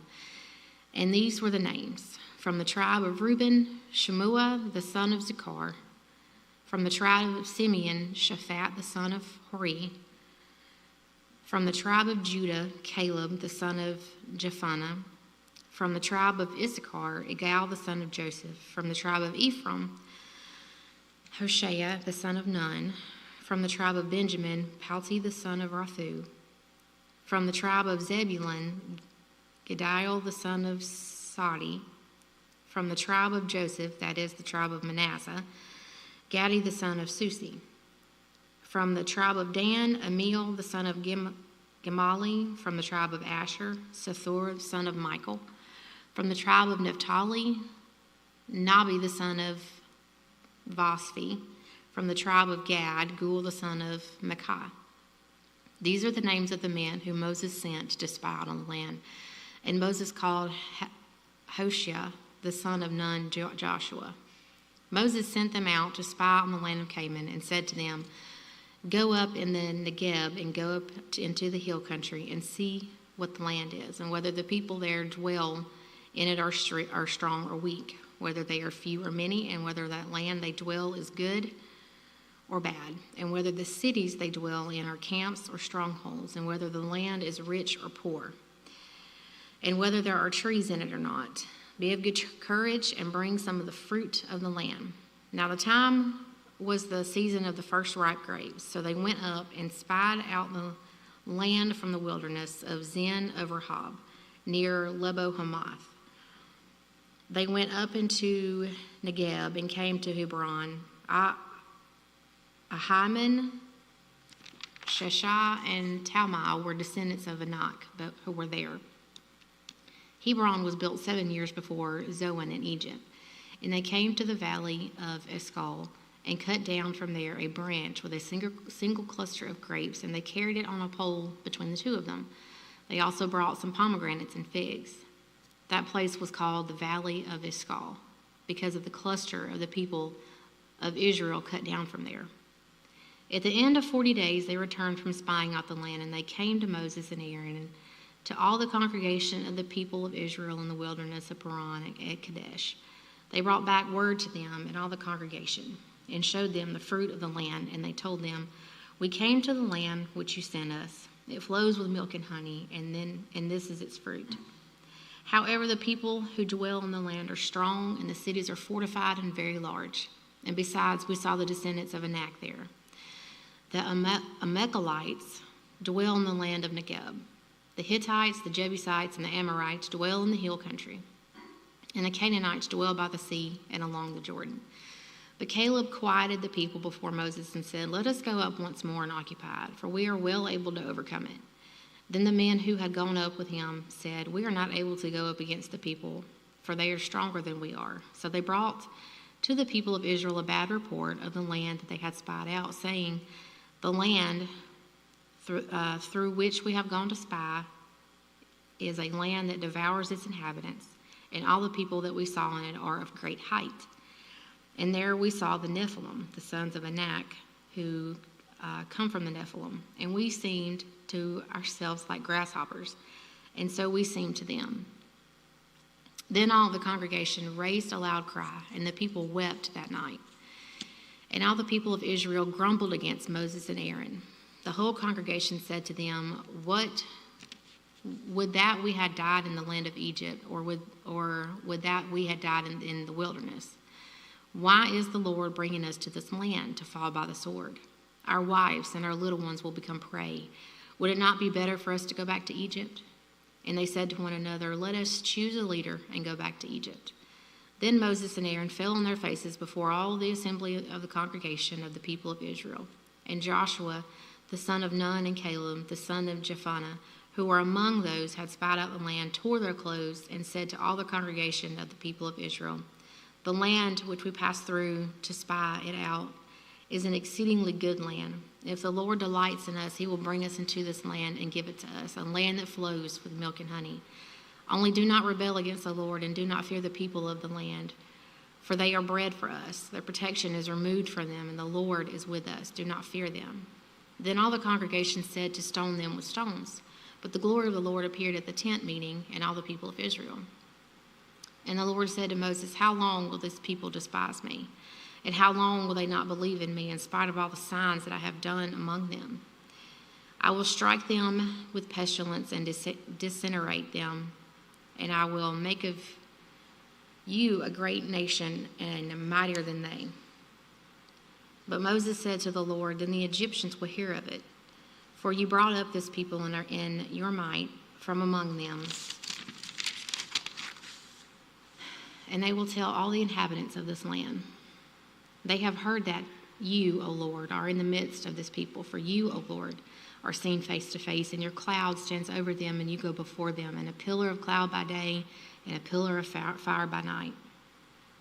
Now if you kill this people as one man, then the nations who have heard your fame will say, it is because the Lord was not able to bring this people into the land that he swore to give them, that he has killed them in the wilderness. And now, please let the power of the Lord be great as you have promised, saying, the Lord is slow to anger and abounding in steadfast love, forgiving iniquity and transgression, but he will by no means clear the guilty, visiting the iniquity of the fathers of the children to the third and fourth generations. Please pardon the iniquity of this people according to the greatness of your steadfast love, as you have forgiven this people from Egypt until now." Then the Lord said, "I have pardoned according to your word, but truly as I live and as all the earth shall be filled with the glory of the Lord, none of the men who have seen my glory and my signs that I did in Egypt and in the wilderness, and yet have put me to the test these 10 times and have not obeyed my voice, shall see the land that I swore to give to their fathers. And none of those who despise me shall see it, but my servant Caleb, because he has a different spirit and has followed me fully, I will bring into the land in which he went, and his descendants shall possess it. Now, since the Amalekites and the Canaanites dwell in the valleys, turn tomorrow and set out for the wilderness by the way of the Red Sea." And the Lord spoke to Moses and to Aaron, saying, "How long shall this wicked congregation grumble against me? I have heard the grumblings of people of Israel, which they grumble against me. Say to them, as I live, declares the Lord, what you have said in my hearing I will do to you. Your dead bodies shall fall in this wilderness, and all of your numbers, listed in the census from 20 years old and upward, who have grumbled against me, Not one shall come into the land where I swore that I would make you dwell, except for Caleb the son of Jephunneh and Joshua the son of Nun. But your little ones, who you said will become a prey, I will bring in, and they shall know the land that you have rejected. But as for you, your dead bodies shall fall in their wilderness, and your children shall be the shepherds in the wilderness. 40 years they shall suffer for your faithlessness until the last of your dead bodies lies in the wilderness. According to the numbers of the days in which you spied out the land, 40 days, a year for each day, you shall bear your iniquity 40 years, and you shall know my displeasure. I, the Lord, have spoken. Surely this I will do to all the wicked congregation who are gathered against me in the wilderness. They shall come to a full end, and there they shall die. And the men whom Moses sent to spy out the land, whom returned and made all the congregation grumble against him by bringing up a bad report about the land, the men who brought up a bad report of the land died by a plague before the Lord. Of those men who went to spy out the land, only Joshua the son of Nun and Caleb the son of Jephunneh remained alive. When Moses told these words to all the people of Israel, the people mourned greatly, and they rose early in the morning and went up to the heights of the hill country, saying, Here we are. We will go to the place that the Lord has promised, for we have sinned. But Moses said, Why now are you transgressing the command of the Lord, that you will go up will not succeed? Do not go up, for the Lord is not among you, lest you be struck down before your enemies. For there the Amalekites and the Canaanites are facing you, and you shall fall by the sword. Because you have turned your back from following the Lord will not be with you. But they presumed to go up to the heights of the hill country, although neither the ark of the covenant nor the Lord nor Moses departed out of the camp. Then the Amalekites and the Canaanites who lived in that hill country came down and defeated them and pursued them, even to Hormah. The Lord spoke to Moses, saying, Speak to the people of Israel and say to them, When you come into the land you are to inhabit, which I am giving you, and you offer to the Lord from the herd or from the flock a food offering or a burnt offering or a sacrifice, to fulfill a vow or as a free will offering or to your appointed feast, to make a pleasing aroma to the Lord. Then he who brings his offering shall offer to the Lord a grain offering of 1/10 of an ephah of fine flour, mixed with 1/4 of a hin of oil, and you shall offer with the burnt offering or for the sacrifice 1/4 of a hin of wine from the drink offering for each lamb. Or for a ram you shall offer the grain offering 2/10 of an ephah of fine flour mixed with 1/3 of hin of oil, and for the drink offering you shall offer 1/3 of a hin of wine, a pleasing aroma to the Lord. And when you offer a bull as a burnt offering or a sacrifice to fulfill a vow or for peace offerings to the Lord, then one shall offer with the bull a grain of offering of 3/10 of an ephah of fine flour mixed with 1/2 a hin of oil, and you shall offer the drink offering 1/2 a hin of wine as a food offering, pleasing aroma to the Lord. Thus it shall be done for each bull or ram, or for each lamb a young goat.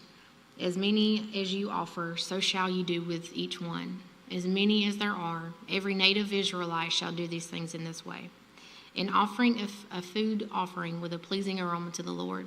And if a stranger is sojourning with you, or anyone is living permanently among you, and he wishes to offer a food offering with a pleasing aroma to the Lord, he shall do as you do. For the assembly there shall be one statute for you, and for the stranger who sojourns with you, a statute forever throughout the generations. You and the sojourner shall be alike before the Lord. One law and one rule shall be for you and for the stranger who sojourns with you. The Lord spoke to Moses, saying, Speak to the people of Israel and say to them, When you come into the land to which I bring you, and when you eat of the bread of the land, you shall present a contribution to the Lord. Of the first of your dough you shall represent a loaf as a contribution, like a contribution from the threshing floor, so shall you present it. Some of the first of your dough you shall give to the Lord as a contribution throughout your generations. But if you sin unintentionally and you do not observe all of these commandments that the Lord has spoken to Moses, all that the Lord has commanded you by Moses from the day that the Lord gave you the commandment and onward through your generations, then it will be done unintentionally without the knowledge of the congregation. And all the congregation shall offer one bull from the herd of a burnt offering, a pleasing aroma to the Lord. with its grain offering and its drink offering, according to the rule, 1 male goat for a sin offering. And the priest shall make atonement for all the congregation of people of Israel, and they shall be forgiven. Because it was a mistake, and they have brought their offering, a food offering to the Lord, and their sin offering before the Lord for their mistake. And all the congregation of the people of Israel shall be forgiven, and the stranger who sojourns among them, because the whole population was involved in the mistake. If one person sins unintentionally, he shall offer a female goat, a year old, for a sin offering, and the priest shall make atonement before the Lord for the person who makes the mistake, when he sins unintentionally, to make atonement for him, and he shall be forgiven. You shall have one law for him who does anything unintentionally, for him who is native among the people of Israel, and for the stranger who sojourns with them. But the person who does anything with a higher hand, whether he is native or a sojourner, reviles the Lord, and that person shall be cut off from among his people, because he has despised the word of the Lord and has broken his commandment. That person shall be utterly cut off. His iniquity shall be on him. While the people of Israel were in the wilderness, they found a man gathering sticks on the Sabbath day. And those who found him gathering sticks brought him to Moses and Aaron and to all the congregation. They put him in custody because it had not been made clear what should be done with him. And the Lord said to Moses, "The man shall be put to death. All the congregation shall stone him with stones outside the camp." And all the congregation brought him outside the camp and stoned him to death with stones, as the Lord commanded Moses. The Lord said to Moses, "Speak to the people of Israel and tell them to make tassels on the corner of their garments throughout their generations, and to put a cord of blue on the tassel and on each corner. And it shall be a tassel for you to look at and remember all the commandments of the Lord, to do them, not to follow after your own heart and your own eyes, which you are inclined to whore after. So you shall remember and do all my commandments, and be holy to your God. I am the Lord your God, who brought you out of the land of Egypt to be your God. I am the Lord your God." Now Korah, the son of Izhar, the son of Kohath, son of Levi, and Dathan, and Abiram, the sons of Eliab, and on the son of Peleth, the sons of Reuben, took men, and they rose up before Moses with the number of the people of Israel, 250 chiefs of the congregation, chosen from the assembly, well-known men. They assembled themselves together against Moses and against Aaron, and said to them, "You have gone too far, for all in the congregation are holy, every one of them, and the Lord is among them. Why then do you exalt yourselves above the assembly of the Lord?" When Moses heard it, he fell on his face, and he said to Korah and all his company, "In the morning the Lord will show who is his and who is holy, and will bring him near to him. The one whom he chooses he will bring near to him. Do this, take censers, Korah and all his company, put fire in them and put incense on them before the Lord tomorrow. And the man whom the Lord chooses shall be the holy one. You have gone too far, sons of Levi."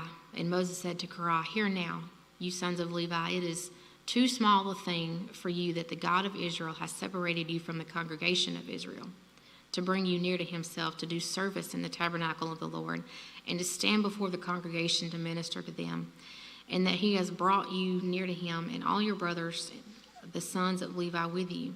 And would you seek the priesthood also? Therefore it is against the Lord that you and all your company have gathered together. What is Aaron that you grumble against him?"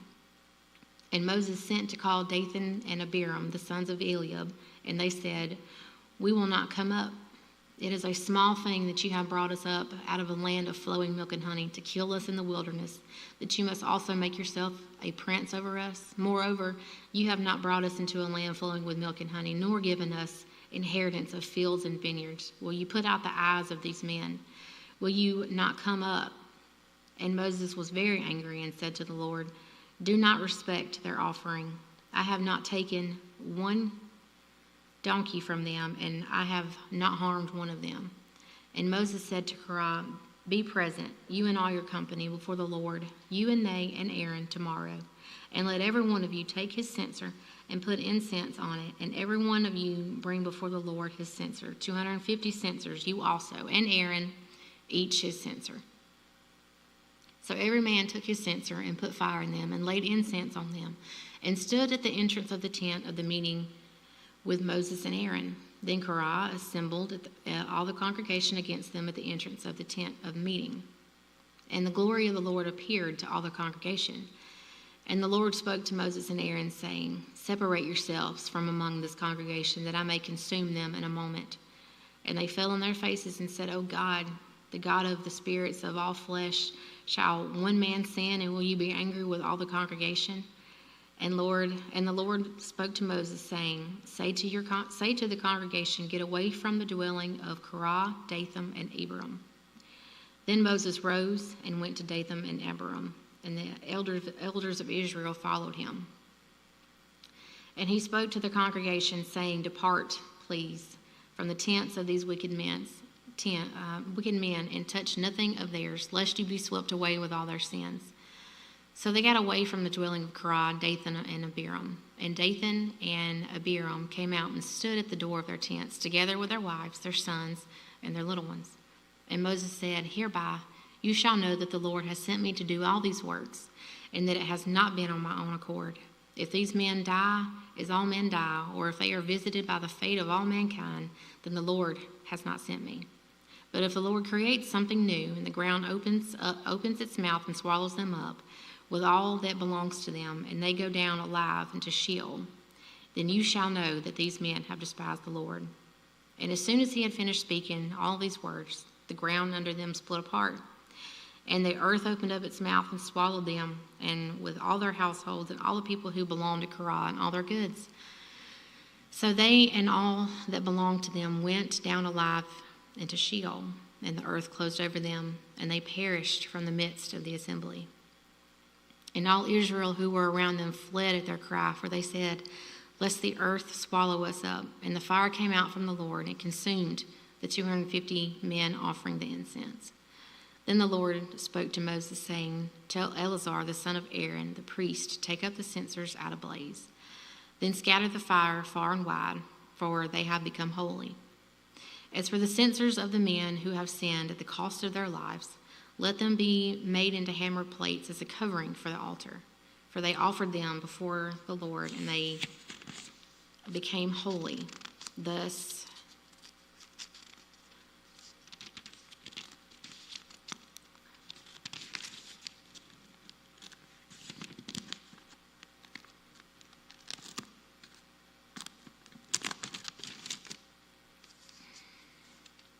so Eleazar the priest took the bronze censers which those who were burned had offered, and they were hammered out as a covering for the altar, to be a reminder of the people of Israel, so that no outsider who is not of the descendants of Aaron should draw near to burn incense before the Lord, lest he become like Korah and his company, as the Lord said to him through Moses. But on the next day, all of the congregation of the people of Israel grumbled against Moses and against Aaron, saying, You have killed the people of the Lord. And when the congregation had assembled against Moses and against Aaron, they turned toward the tent of meeting. And behold, the cloud covered it, and the glory of the Lord appeared. And Moses and Aaron came out to the front of the tent of meeting, and the Lord spoke to Moses, saying, Get away from the midst of this congregation, that I may consume them in a moment. And they fell on their faces. And Moses said to Aaron, Take your censer and put fire on it from the altar, and lay incense on it, and carry it quickly to the congregation, and make atonement for them. For the wrath has gone out from the Lord, the plague has begun. So Aaron took it as Moses said, and ran in the midst of the assembly. And behold, the plague had already begun among them. And he put on the incense and made atonement for the people. And he stood between the dead and the living, and the plague was stopped. Now those who died in the plague were 14,700, besides those who died in the affair of Korah. And Aaron returned to Moses at the entrance of the tent of meeting, when the plague was stopped. The Lord spoke to Moses, saying, Speak to the people of Israel, and get from them staffs, one for each father's house, from all their chiefs according to their father's house, 12 staffs. Write each man's name on his staff, and write Aaron's name on the staff of Levi. For there shall be one staff for the head of each father's house, and then you shall deposit them in the tent of meeting before the testimony, where I meet with you. And the staff of the men whom I choose shall sprout. Thus I will make to cease from me the grumblings of the people of Israel, which they grumbled against you. Moses spoke to the people of Israel, and all their chiefs gave him staffs, one for each chief, according to their father's house, 12 staffs. And the staff of Aaron was among their staffs, and Moses deposited the staffs before the Lord in the tent of testimony. On the next day, Moses went into the house of testimony, and behold, the staff of Aaron for the staff of Levi had sprouted and put forth buds and produced blossoms, and it bore ripe almonds. Then Moses brought out all the staffs from before the Lord to all the people of Israel, and they looked, and each man took his staff. And the Lord said to Moses, put back the staff of Aaron before the testimony, to be kept as a sign for the rebels, that you may make an end of their grumblings against me, lest you die. Thus did Moses, and the Lord, as the Lord commanded him, so he did. And the people of Israel said to Moses, behold, we perish, we are undone, we are all undone. Everyone who comes near the tabernacle of the Lord shall die. Are we all to perish? So the Lord said to Aaron, you and your sons and your father's house with you shall bear iniquity, connected with the sanctuary, and you and your sons with you shall bear iniquity, connected with the priesthood. And with you shall bring your brothers also, the tribe of Levi, the tribe of your father, that they may join you and minister to you while you and your sons are with you before the tent of the testimony. They shall keep guard over you and over the whole tent, but shall not come near to the vessels of the sanctuary or to the altar, lest they and you die. They shall join you and keep guard over the tent of meeting for all the service of the tent, and no one outside shall come near you. And you shall keep guard over the sanctuary and over the altar, that there may never again be the wrath of the people of Israel.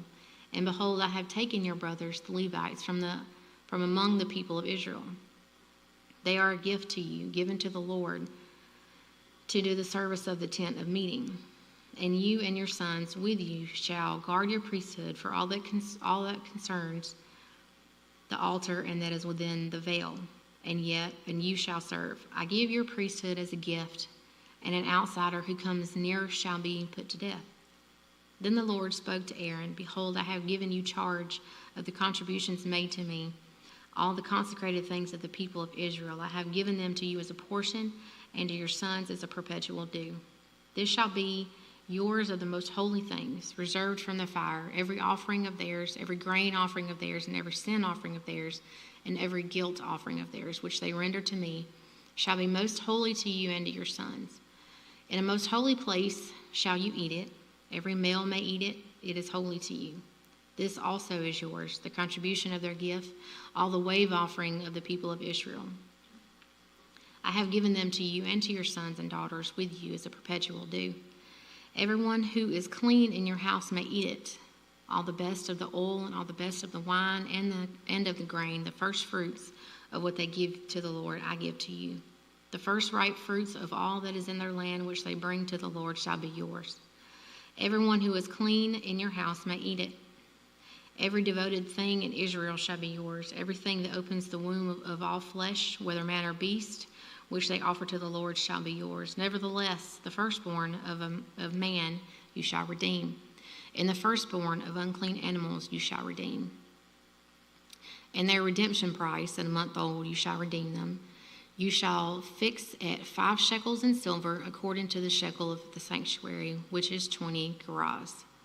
But the firstborn of a cow, or the firstborn of a sheep, or the firstborn of a goat, you shall not redeem. They are holy. You shall sprinkle their blood on the altar, and shall burn their fat as a food offering, with a pleasant aroma to the Lord. But their flesh shall be yours, as the breast that is waved, and to the right thighs are yours. All the holy contributions that the people of Israel present to the Lord I give you, and to your sons and daughters with you as a perpetual due. It is a covenant of salt forever before the Lord, for you and for your offspring with you. And the Lord said to Aaron, you shall have no inheritance in their land, neither shall you have any portion among them. I am your portion and your inheritance among the people of Israel. To the Levites I have given every tithe in Israel an inheritance in return for their service that they do, their service in the tent of meeting, so that the people of Israel do not come near to the tent of meeting, lest they bear sin and die. But the Levites shall do the service of the tent of meeting, and they shall bear their iniquity. It shall be a perpetual statute throughout your generations, and among the people of Israel they shall have no inheritance. For the tithe of the people of Israel, which they present as a contribution to the Lord, I have given to the Levites for an inheritance. Therefore I have said of them that they shall have no inheritance among the people of Israel. And the Lord spoke to Moses, saying, Moreover, you shall speak and say to the Levites, when you take from the people of Israel the tithe that I have given you from them for your inheritance, then you shall present a contribution from it to the Lord, a tithe of the tithe. And your contribution shall be counted to you as though it were the grain of the threshing floor, and as the fullness of the winepress. So you shall also present a contribution to the Lord from all your tithes, which you receive from the people of Israel. And from it you shall give the Lord's contribution to Aaron the priest. Out of all these gifts to you, you shall present every contribution due to the Lord. From each its best part is to be dedicated. Therefore you shall say to them, when you have offered from it the best of it, then the rest shall be counted to the Levites' produce from the threshing floor, as the produce of the winepress. And you may eat it in any place, you and your households, for it is your reward in return for your service in the tent of meeting. And you shall bear no sin by reason of it, when you have contributed the best of it. But you shall not profane the holy things of the people of Israel, lest you die. Now the Lord spoke to Moses and to Aaron, saying, This is the statute of the law of the Lord has commanded, telling people of Israel to bring you a red heifer without defect, in which there is no blemish, and on which a yoke has never come. And you shall give it to Eleazar the priest, and it shall be taken outside the camp and slaughtered before him. And Eleazar the priest shall take some of its blood with his finger, and sprinkle some of its blood toward the front of the tent of meeting 7 times. And the heifer shall be burned in his sight. Its skin, its flesh, its blood with its dung shall be burned. And the priest shall take cedar wood and hyssop and scarlet yarn, and throw them into the fire, burning the heifer. Then the priest shall wash his clothes and bathe his body in water, and afterward he may come into the camp, but the priest shall be unclean until evening. The one who burns the heifer shall wash his clothes in water and bathe his body in water, and shall be unclean until evening. And a man who is clean shall gather up the ashes of the heifer and deposit them outside the camp in a clean place. And they shall be kept for the water, for impurity, and for the congregation of the people of Israel. It is a sin offering. And the one who gathers the ashes of the heifer shall wash his clothes and be unclean until evening. And this shall be a perpetual statute for the people of Israel, and for the stranger who sojourns with them. Whoever touches the dead body of any person shall be unclean 7 days. He shall cleanse himself with water on the 3rd day, and on the 7th day, and so be clean. But if he does not cleanse himself on the 3rd day, and on the 7th day, he will not become clean. Whoever touches a dead body, the body of anyone who has died, and does not cleanse himself, defiles the tabernacle of the Lord. And that person shall be cut off from Israel, because the water for impurity was not thrown on him. He shall be unclean. His uncleanness is still on him. This is the law when someone dies in a tent. Everyone who comes in the tent and everyone who is in the tent shall be unclean 7 days. And every open vessel that has no cover fastened on it is unclean. Whoever in the open field touches something who has killed with a sword or has died naturally, or touches a human bone or a grave, shall be unclean 7 days. For the unclean, they shall take some ashes of the burnt sin offering, and fresh water shall be added in a vessel. Then a clean person shall take hyssop and dip it in the water, and sprinkle it on the tent and on all the furnishings, and the person who touched the bone, or to be slain, or the dead, or the grave. And the clean person shall sprinkle it on the unclean, and on the 3rd day, and on the 7th day.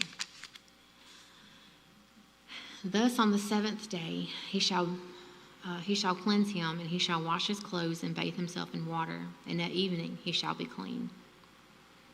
If the man who is unclean does not cleanse himself, that person shall be cut from the midst of the assembly, since he has defiled the sanctuary of the Lord, because the water for impurity has not been thrown on him, he is unclean. And it shall be a statute forever for them. The one who sprinkles the water for impurity shall wash his clothes, and the one who touches the water for impurity shall be unclean until evening.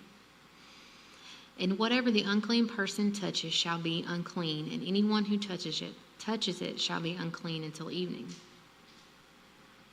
And the people of Israel, the whole congregation who came into the wilderness of Zin in the first month, and the people who stayed in Kadesh, and Miriam died there and was buried there. Now there was no water for the congregation, and they assembled themselves together against Moses and against Aaron. And the people quarreled with Moses and said, Would that we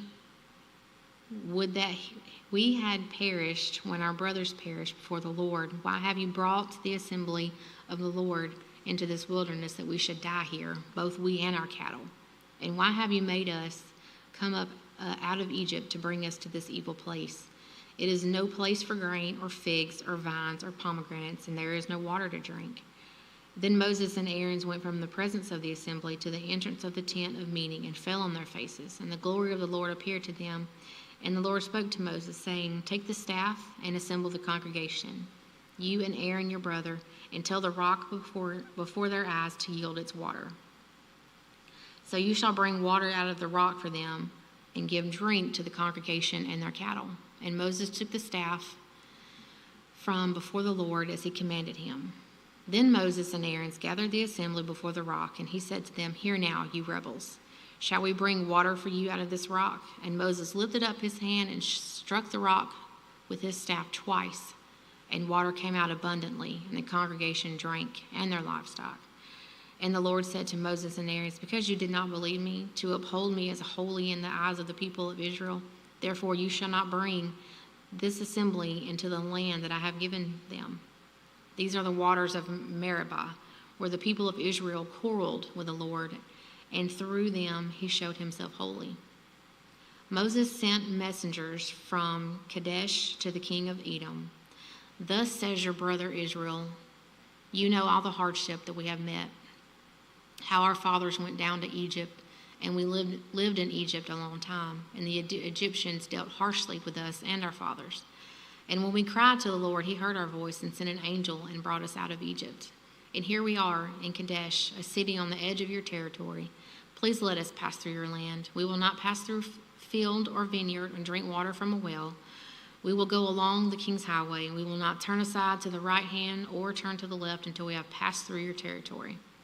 But Edom said to him, You shall not pass through, lest I come out with a sword against you.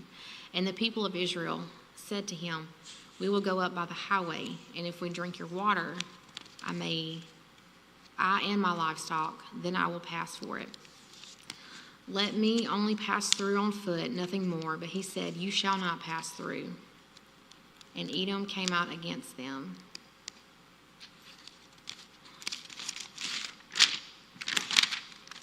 With a large army and with a strong force. Thus Edom refused to give Israel passage through his territory, so Israel turned away from him. And they journeyed from Kadesh, and the people of Israel, the whole congregation, came to Mount Hor.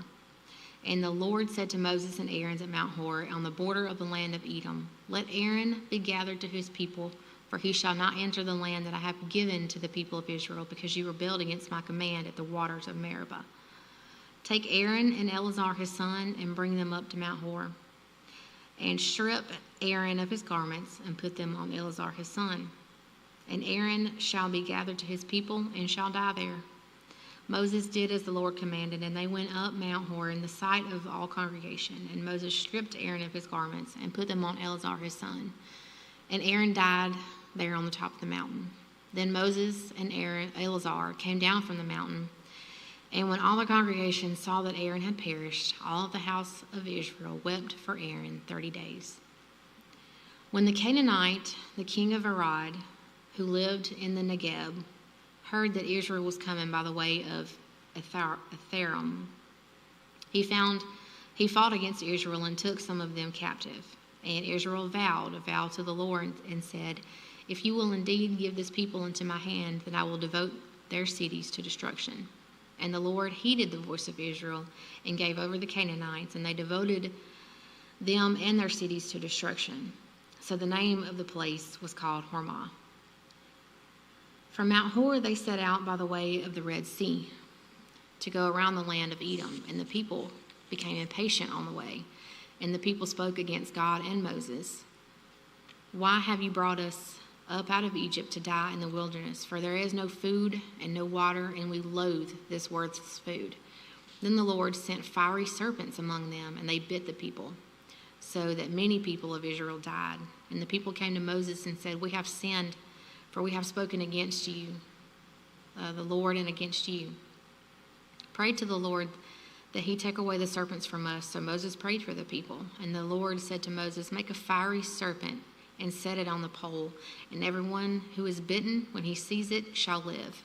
So Moses made a bronze serpent and set it on a pole. And if a serpent bit anyone, he would look at the bronze serpent and live. And the people of Israel set out and camped in Oboth. And they set out from Oboth and camped at Arbarim in the wilderness that is opposite Moab, toward sunrise. From there they set out and camped in the valley of Zered. From there they set out and camped on the other side of the Arnon, which is in the wilderness that extends from the border of the Amorites. For the Arnon is the border of Moab, between Moab and the Amorites. Therefore it is said in the book of the wars of the Lord, Waheb and Zephah, and the valleys of the Arnon, the slope of the valleys that extends to the seat of Ar, and leans on the borders of Moab. And from there they continued to Beer, that is the well of which the Lord said to Moses, gather the people there so that I may give them water. Then Israel sang this song, spring up, O well, sing to it, the well that the princes made, that the nobles of the people dug with the scepter and with their staffs. And from the wilderness they went on to Mattanah, and from Mattanah to Nahalal, from the Nahalal to Bamoth, and from Bamoth to the valley lying in the region of Moab, by the top of Pisgah that looked down on the desert. Then Israel sent messengers to Sihon, the king of the Amorites, saying, let me pass through your land. We will not turn aside into field or vineyard. We will not drink the water of a well. We will go by the king's highway until we have passed through your territory. But Sihon would not allow Israel to pass through his territory. He gathered all his people and went out against Israel in the wilderness, and came to Jahaz and fought against Israel. And Israel defeated him with the edge of a sword and took the possession of the land from the Aaron of the Jabbok as far as to the Amorites, for the border of the Amorites was strong. And Israel took all these cities, and Israel settled in all the cities of Amorites in Heshbon and in all its villages. For Heshbon was the city of Sihon and the king of Amorites, who had fought against the former king of Moab and taken all his land out of his hand as far as the Arnon. Therefore the ballad singers say, come to Heshbon, let it be built, let the city of Sihon be established. For fire come out of Heshbon, flame from the city of Sihon. It devoured Ar of Moab and swallowed the heights of the Arnon. Woe to you, O Moab, you are undone, O people of Chemosh. He has made his sons fugitives and his daughters captive to an Amorite king, Sihon. So we overthrew them. Heshbon as far as Dibon perished, and we laid waste as far as Nophah. Fire spread as far as Medeba. Thus Israel lived in the land of the Amorites, and Moses sent to spy out Jazer, and they captured its villages and disposed of the Amorites who were there. They then turned and went up by the way of Bashan, and Og, the king of Bashan, came out against them, he and all his people, to battle at Edrei. But the Lord said to Moses, do not fear him, for I have given him into your hand and all his people and his land, and you shall do to him as you did to Sihon, king of the Amorites, who lived at Heshbon. So they defeated him and his sons and his people until they had no survivors left, and they possessed the land. Then the people of Israel set out and camped in the plains of Moab, beyond the Jordan at Jericho. And Balak the son of Zippor saw all the people Israel had done to the Amorites, and Moab was in great dread of the people, because there were many. Moab was overcome with fear of the people of Israel, and Moab said to the elders of Midian, "This horde will now lick up all that is around us, as the ox licks up the grass of the field." So Balak the son of Zippor, who was king of Moab at the time, sent messengers to Balaam the son of Beor at Pethor, which is near the river in the land of the people of Amal, to call him, saying, "Behold, a people have come out of Egypt. They cover the face of the earth, and they are dwelling opposite me. Come now, curse this people for me, since they are too mighty for me. Perhaps I shall be able to defeat them and drive them from the land, for I know that he whom you bless is blessed, and he whom you curse is cursed." So the elders of Moab and the elders of Midian departed with the fees for divination in their hand, and they came to Balaam and gave him Balak's message. And he said to them, "Lodge here tonight, and I will bring back word to you, as the Lord speaks to me." So the princes of Moab stayed with Balaam, and God came to Balaam and said, "Who are these men with you?" And Balaam said to God, "Balak the son of Zippor, king of Moab, has sent me, saying, Behold, a people has come out of Egypt, and it covers the face of the earth. Now come, curse them for me. Perhaps I shall be able to fight against them and drive them out." God said to Balaam, "You shall not go with them. You shall not curse these people, for they are blessed." For Balaam rose in the morning and said to the princes of Balak, "Go to your own land, for the Lord has refused to let me go with you." So the princes of Moab rose and went to Balak and said, "Balaam refuses to come with us." Once again Balak sent princes, more in number and more honorable than these, and they came to Balaam and said to him, "Thus says Balak the son of Zippor, let nothing hinder you from coming to me, for I will surely do you a great honor, and whatever you say to me I will do. Come, curse this people for me." But Balaam answered and said that the servants of Balak, "Though Balak were to give me his house full of silver and gold, I could not go beyond the command of the Lord my God to do less or more. So you, too, please stay here tonight, that I may know more what the Lord will say to me."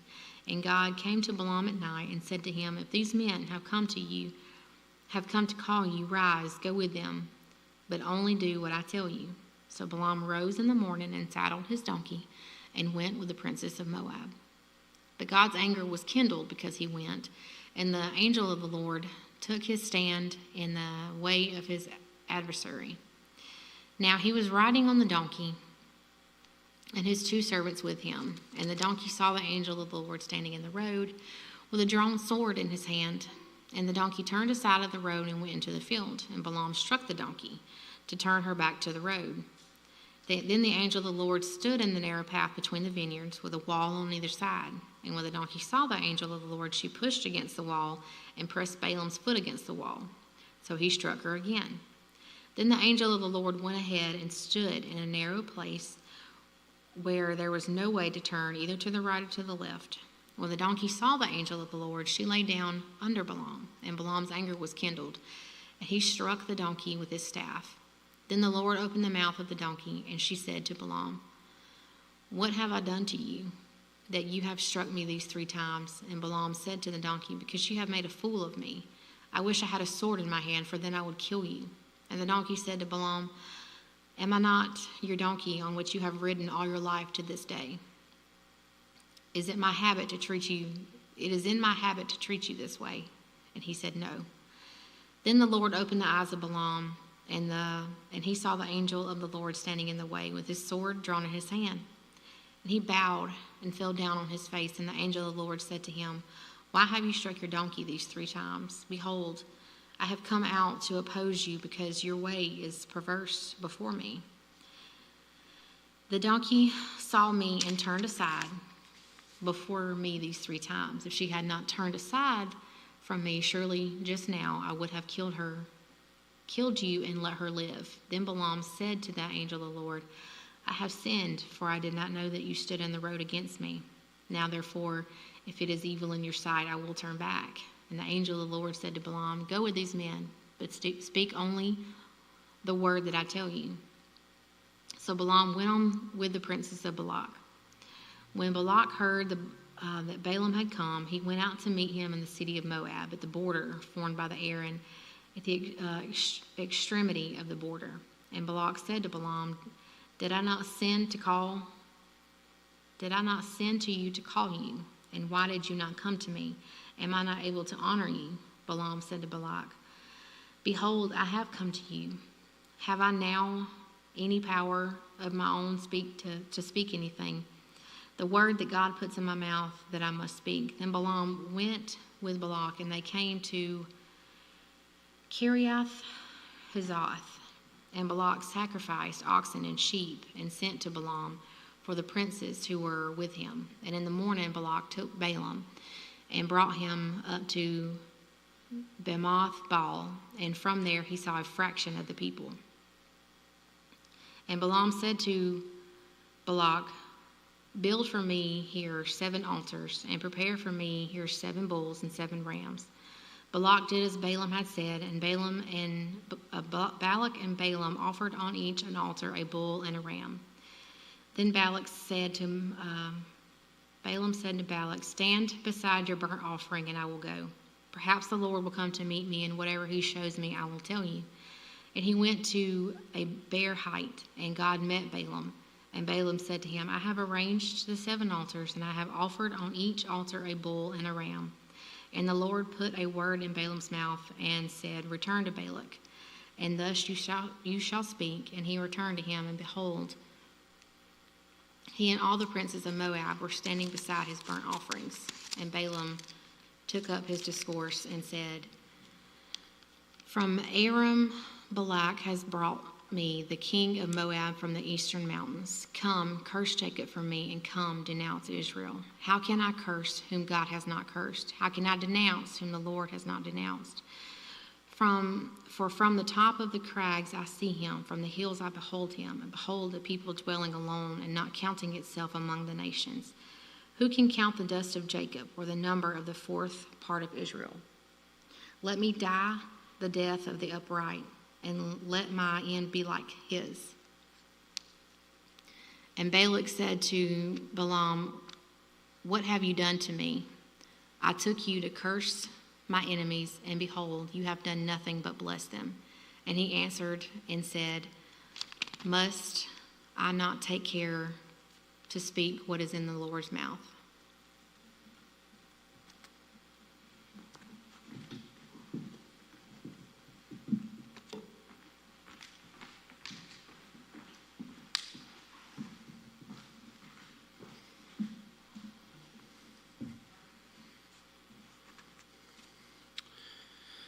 And Balak said to him, Please come with me to another place from which you may see them. You shall see only a fraction of them, and shall not see them all. Then curse them for me from there. And he took him to the field of Zophim, to the top of Pisgah, and built 7 altars, and offered a bull and a ram on each altar. Balaam said to Balak, Stand here beside your burnt offering, while I meet the Lord over there. And the Lord met Balaam, and put a word in his mouth, and said, Return to Balak, and thus shall you speak. And he came to him, and behold, he was standing beside his burnt offering, and the princes of Moab with him. And Balak said to him, What has the Lord spoken? And Balaam took up his discourse and said, Rise, Balak, and hear. Give ear to me, O son of Zippor. God is not man that he should lie, or a son of man that he should change his mind. Has he said, and will he not do it? Or has he spoken, and will he not fulfill it? Behold, I received a command to bless. He has blessed, and I cannot revoke it. He has not beheld misfortune in Jacob, nor has he seen trouble in Israel. The Lord their God is with them, and the shout of a king is among them. God brings them out of Egypt, and is for them like the horns of the wild ox. For there is no enchantment against Jacob, no divination against Israel. Now it shall be said of Jacob and Israel, What has God wrought? Behold, a people, as a lioness it rises up, and as a lion it lifts itself. It does not lie down until it has devoured the prey and drunk the blood of the slain. And Balak said to Balaam, Do not curse them at all, and do not bless them at all. But Balaam answered Balak, Did I not tell you all that the Lord says that I must do? And Balak said to Balaam, Come now, I will take you to another place. Perhaps it will please God that you may curse them for me from there. So Balak took Balaam to the top of Peor, which overlooks the desert. And Balaam said to Balak, Build for me here 7 altars, and prepare for me here 7 bulls and 7 rams. And Balak did as Balaam had said, and offered a bull and a ram on each altar. When Balaam saw that it pleased the Lord to bless Israel, he did not go as at other times to look for omens, but set his face toward the wilderness. And Balaam lifted up his eyes and saw Israel camping tribe by tribe. And the Spirit of God came upon him, and he took up his discourse and said, The oracle of Balaam the son of Beor, the oracle of the man whose eye is open, the oracle of him who hears the words of God, who sees the vision of the Almighty falling down with his eyes uncovered. How lovely are your tents, O Jacob, your encampments, O Israel, like palm groves that stretch afar, like gardens beside a river, like aloes that the Lord has planted, like cedar trees beside the waters. Water shall flow from his buckets, and his seed shall be in many waters. His king shall be higher than Agag, and his kingdom shall be exalted. God brings him out of Egypt, and is for him like the horns of the wild ox. He shall eat up the nations, his adversaries, and shall break their bones in pieces, and pierce them through with his arrows. He crouched, he lay down like a lion, and like a lioness, who will rouse him up? Blessed are those who bless you, and cursed are those who curse you. And Balak's anger was kindled against Balaam, and he struck his hands together. And Balak said to Balaam, I called you to curse my enemies, and behold, you have blessed them these 3 times. Therefore now flee to your own place. I said, I will certainly honor you, but the Lord has held you back from honor. And Balaam said to Balak, Did I not tell your messengers whom you sent to me, if Balak should give me his house full of silver and gold, I would not be able to go beyond the word of the Lord, to do either good or bad of my own will. What the Lord speaks, that will I speak. And now, behold, I am going to my people. Come, I will let you know what this people will do to your people in the latter days. And he took up his discourse and said, The oracle of Balaam, the son of Beor, the oracle of the man whose eye is opened, the oracle of him who hears the words of God, and knows the knowledge of the Most High, who sees the vision of the Almighty falling down with his eyes uncovered. I see him, but not now. I behold him, but not near. A star shall come out of Jacob, and a scepter shall rise out of Israel. It shall crush the forehead of Moab, and break down all the sons of Sheth. Edom shall be dispossessed. Seir also, his enemies, shall be dispossessed. Israel is doing valiantly, and one from Jacob shall exercise dominion and destroy the survivors of cities. Then he looked on Amalek and took up his discourse and said, Amalek was the first among the nations, but its end is utter destruction. And he looked on the Kenite and took up his discourse and said, Enduring is your dwelling place, and your nest is set in the rock. Nevertheless, Cain shall be burned when Asher takes you away captive. And he took up his discourse and said, Alas, who shall live when God does this? But ships shall come from Kittim, and shall afflict Asher and Eber, and he too shall come to utter destruction.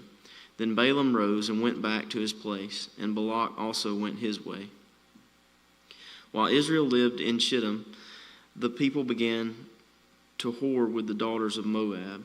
These invited the people to the sacrifices of their gods, and the people ate and bowed down to their gods. So Israel yoked himself to Baal at Peor, and the anger of the Lord was kindled against Israel.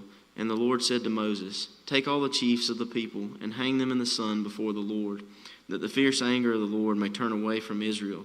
And Moses said to the judges of Israel, Each of you kill those of his men who have yoked themselves to Baal of Peor. And behold, one of the people of Israel came and brought a Midianite woman to his family in the sight of Moses and in the sight of the whole congregation of the people of Israel, while they were weeping in the entrance of the tent of meeting. When Phinehas, the son of Eleazar, son of Aaron, the priest, saw it, he rose and left the congregation and took a spear in his hand and went after the man of Israel into the chamber and pierced both of them, the man of Israel and the woman, through her belly. Thus the plague on the people of Israel was stopped. Nevertheless, those who died by the plague were 24,000. And the Lord said to Moses, Phinehas, the son of Eleazar, son of Aaron, the priest, has turned back my wrath from the people of Israel, in that he was jealous with my jealousy among them, so that I did not consume the people of Israel in my jealousy. Therefore say, Behold, I give to him my covenant of peace, and it shall be to him and to his descendants after him the covenant of a perpetual priesthood, because he was jealous for his God and made atonement for the people of Israel. The name of the slain man of Israel who was killed with the Midianite woman was Zimri, the son of Salu, chief of a father's house belonging to the Simeonites. And the name of the Midianite woman who was killed was Cosbi, the daughter of Zur, who was the tribal head of a father's house in Midian. And the Lord spoke to Moses, saying, Harass the Midianites and strike them down, for they have harassed you with their wiles, with which they beguiled you in the matter of Peor, and in the matter of Cosbi, the daughter of the chief of Midian, their sister, who was killed on the day of the plague on account of Peor. After the plague, the Lord said to Moses and to Eleazar, the son of Aaron the priest, Take a census of all the congregation of the people of Israel, from 20 years old and upward, by their fathers' houses, all in Israel who are able to go to war. And Moses and Eleazar the priest spoke with them in the plains of Moab by the Jordan at Jericho, saying, Take a census of the people from 20 years old and upward, as the Lord commanded Moses. The people of Israel who came out of the land of Egypt were Reuben, the firstborn of Israel, the sons of Reuben, of Hanok, the clan of the Hanakites, of Palu, the clan of the Paluites, of Hezron, the clan of the Hezronites, of Carmi, the clan of the Carmanites. These are the clans of the Reubenites, and those listed were 43,730. And the sons of Palu, Eliab, the sons of Eliab, Nemuel, Dathan, and Abiram. These are the Dathan and Abiram chosen from the congregation, who contended against Moses and Aaron in the company of Korah, when they contended against the Lord, and the earth opened its mouth and swallowed them up together with Korah. When that company died, when the fire devoured 250 men, and they became a warning. But the sons of Korah did not die. The sons of Simeon, according to their clans, of Nemuel, the clan of the Nemuelites, of Jamin, the clan of the Jamanites, of Jachin, the clan of the Jachanites, of Zerah, the clan of the Zerahites, of Shal, the clan of the Shalites. These are the clans of the Simeonites, 22,200. The sons of Gad, according to their clans, of Zephon, the clan of the Zephonites, of Haggai, the clan of the Haggites, of Shuni, the clan of the Shunites, of Ozni, the clan of the Oznites, of Eri, the clan of the Erites, of Arad, the clan of the Aradites, of Areli, the clan of the Arelites. These are the clans of the sons of Gad, as they were listed, 40,500. The sons of Judah were and Onan. And and Onan died in the land of Canaan. And the sons of Judah, according to their clans, were of Shelah, the clan of the Shelonites, of Perez, the clan of the Perizzites, of Zerah, the clan of the Zerahites. And the sons of Perez were of Hezron, the clan of the Hezronites, of Hamul, the clan of the Hamalites. These are the clans of Judah, as they were listed, 76,500. The sons of Issachar, according to their clans, of Tola, the clan of the Tolites, of Puva, the clan of the Punites, of Jashub, the clan of the Jashubites, of Shimron, the clan of the Shimronites. These are the clans of Issachar as they were listed, 64,300. The sons of Zebulun, according to their clans, of Sered, the clan of the Seredites, of Elon, the clan of the Elonites, of Jaleel, the clan of the Jaleelites. These are the clans of the Zebulunites, as they were listed, 60,500. The sons of Joseph, according to their clans, Manasseh and Ephraim. The sons of Manasseh, of Machir, the clan of the Machirites, and Machir was the father of Gilead. Of Gilead, the clan of the Gileadites. These are the sons of Gilead. Of Iezer, the clan of the Iezerites. Of Helek, the clan of the Helekites. And of Azriel, the clan of the Azrielites. And of Shechem, the clan of the Shechemites. And of Shemida, the clan of the Shemadites. And of Hepher, the clan of the Hepherites. Now Zelophehad, the son of Hepher, had no sons, but daughters. And the names of the daughters of Zelophehad were Malah, Noah, Hoglah, Milcah, and Tirzah. These are the clans of Manasseh, and those listed were 52,700. These are the sons of Ephraim according to their clans. Of Shutelah, the clan of the Shutelahites, of Becher, the clan of the Becherites, of Tahan, the clan of the Taanites, and these are the sons of Shutelah, of Iran, the clan of the Aaronites. These are the clans of the sons of Ephraim, as they were listed, 32,500. These are the sons of Joseph, according to their clans. The sons of Benjamin, according to their clans, of Bela, the clan of the Balites, of Ashbel, the clan of the Ashbelites, of Ahiram, the clan of the Ahiramites, of Shepopham, the clan of the Shupamites, of Hupam, the clan of the Hupamites. And the sons of Bela were Ard and Naaman. Of Ard, the clan of the Ardites, of Naaman, the clan of the Naamites. These are the sons of Benjamin according to their clans, and those listed were 45,600. These are the sons of Dan according to their clans. Of Shuham, the clan of the Shuhamites. These are the clans of Dan according to their clans. All the clans of the Shuhamites, as they were listed, were 64,400.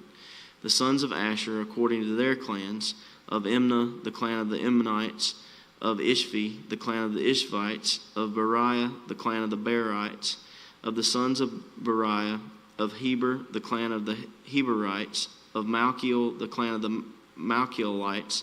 And the name of the daughter of Asher was Sarah. These are the clans of the sons of Asher, as they were listed, 53,400. The sons of Naphtali, according to their clans. Of Jaziel, the clan of the Jazielites. Of Guni, the clan of the Gunites. Of Jezer, the clan of the Jezerites. Of Shillem, the clan of the Shillemites. These are the clans of Naphtali according to their clans, and those listed were 45,400. This was a list of the people of Israel, 601,730. The Lord spoke to Moses, saying, Among these the land shall be divided for inheritance according to the number of names. To a large tribe you shall give a large inheritance, and to a small tribe you shall give a small inheritance. Every tribe shall be given its inheritance in proportion to its list. But the land shall be divided by lot, according to the names of the tribes of their fathers they shall inherit. Their inheritance shall be divided according to lot between the larger and the smaller. This was the list of the Levites according to their clans. Of Gershon, the clan of the Gershonites. Of Kohath, the clan of the Kohathites. Of Merari, the clan of the Merarites. These are the clans of Levi, the clan of the Libnites, the clan of the Hebronites, the clan of the Malites, the clan of the Mushites, the clan of the Korahites, and Kohath was the father of Amram. The name of Amram's wife was Jochebed, the daughter of Levi, who was born to Levi in Egypt, and she bore to Amram Aaron and Moses and Miriam their sister. And to Aaron were born Nadab, Abihu, Eleazar, and Ithamar. But Nadab and Abihu died when they offered unauthorized fire before the Lord, and those listed were 23,000, every male from a month old and upward, for they were not listed among the people of Israel, because there was no inheritance given to them among the people of Israel. These were those listed by Moses and Eleazar the priest, who listed the people of Israel in the plains of Moab by the Jordan at Jericho. But among these there was not one of those listed by Moses and Aaron the priest, who had listed the people of Israel in the wilderness of Sinai.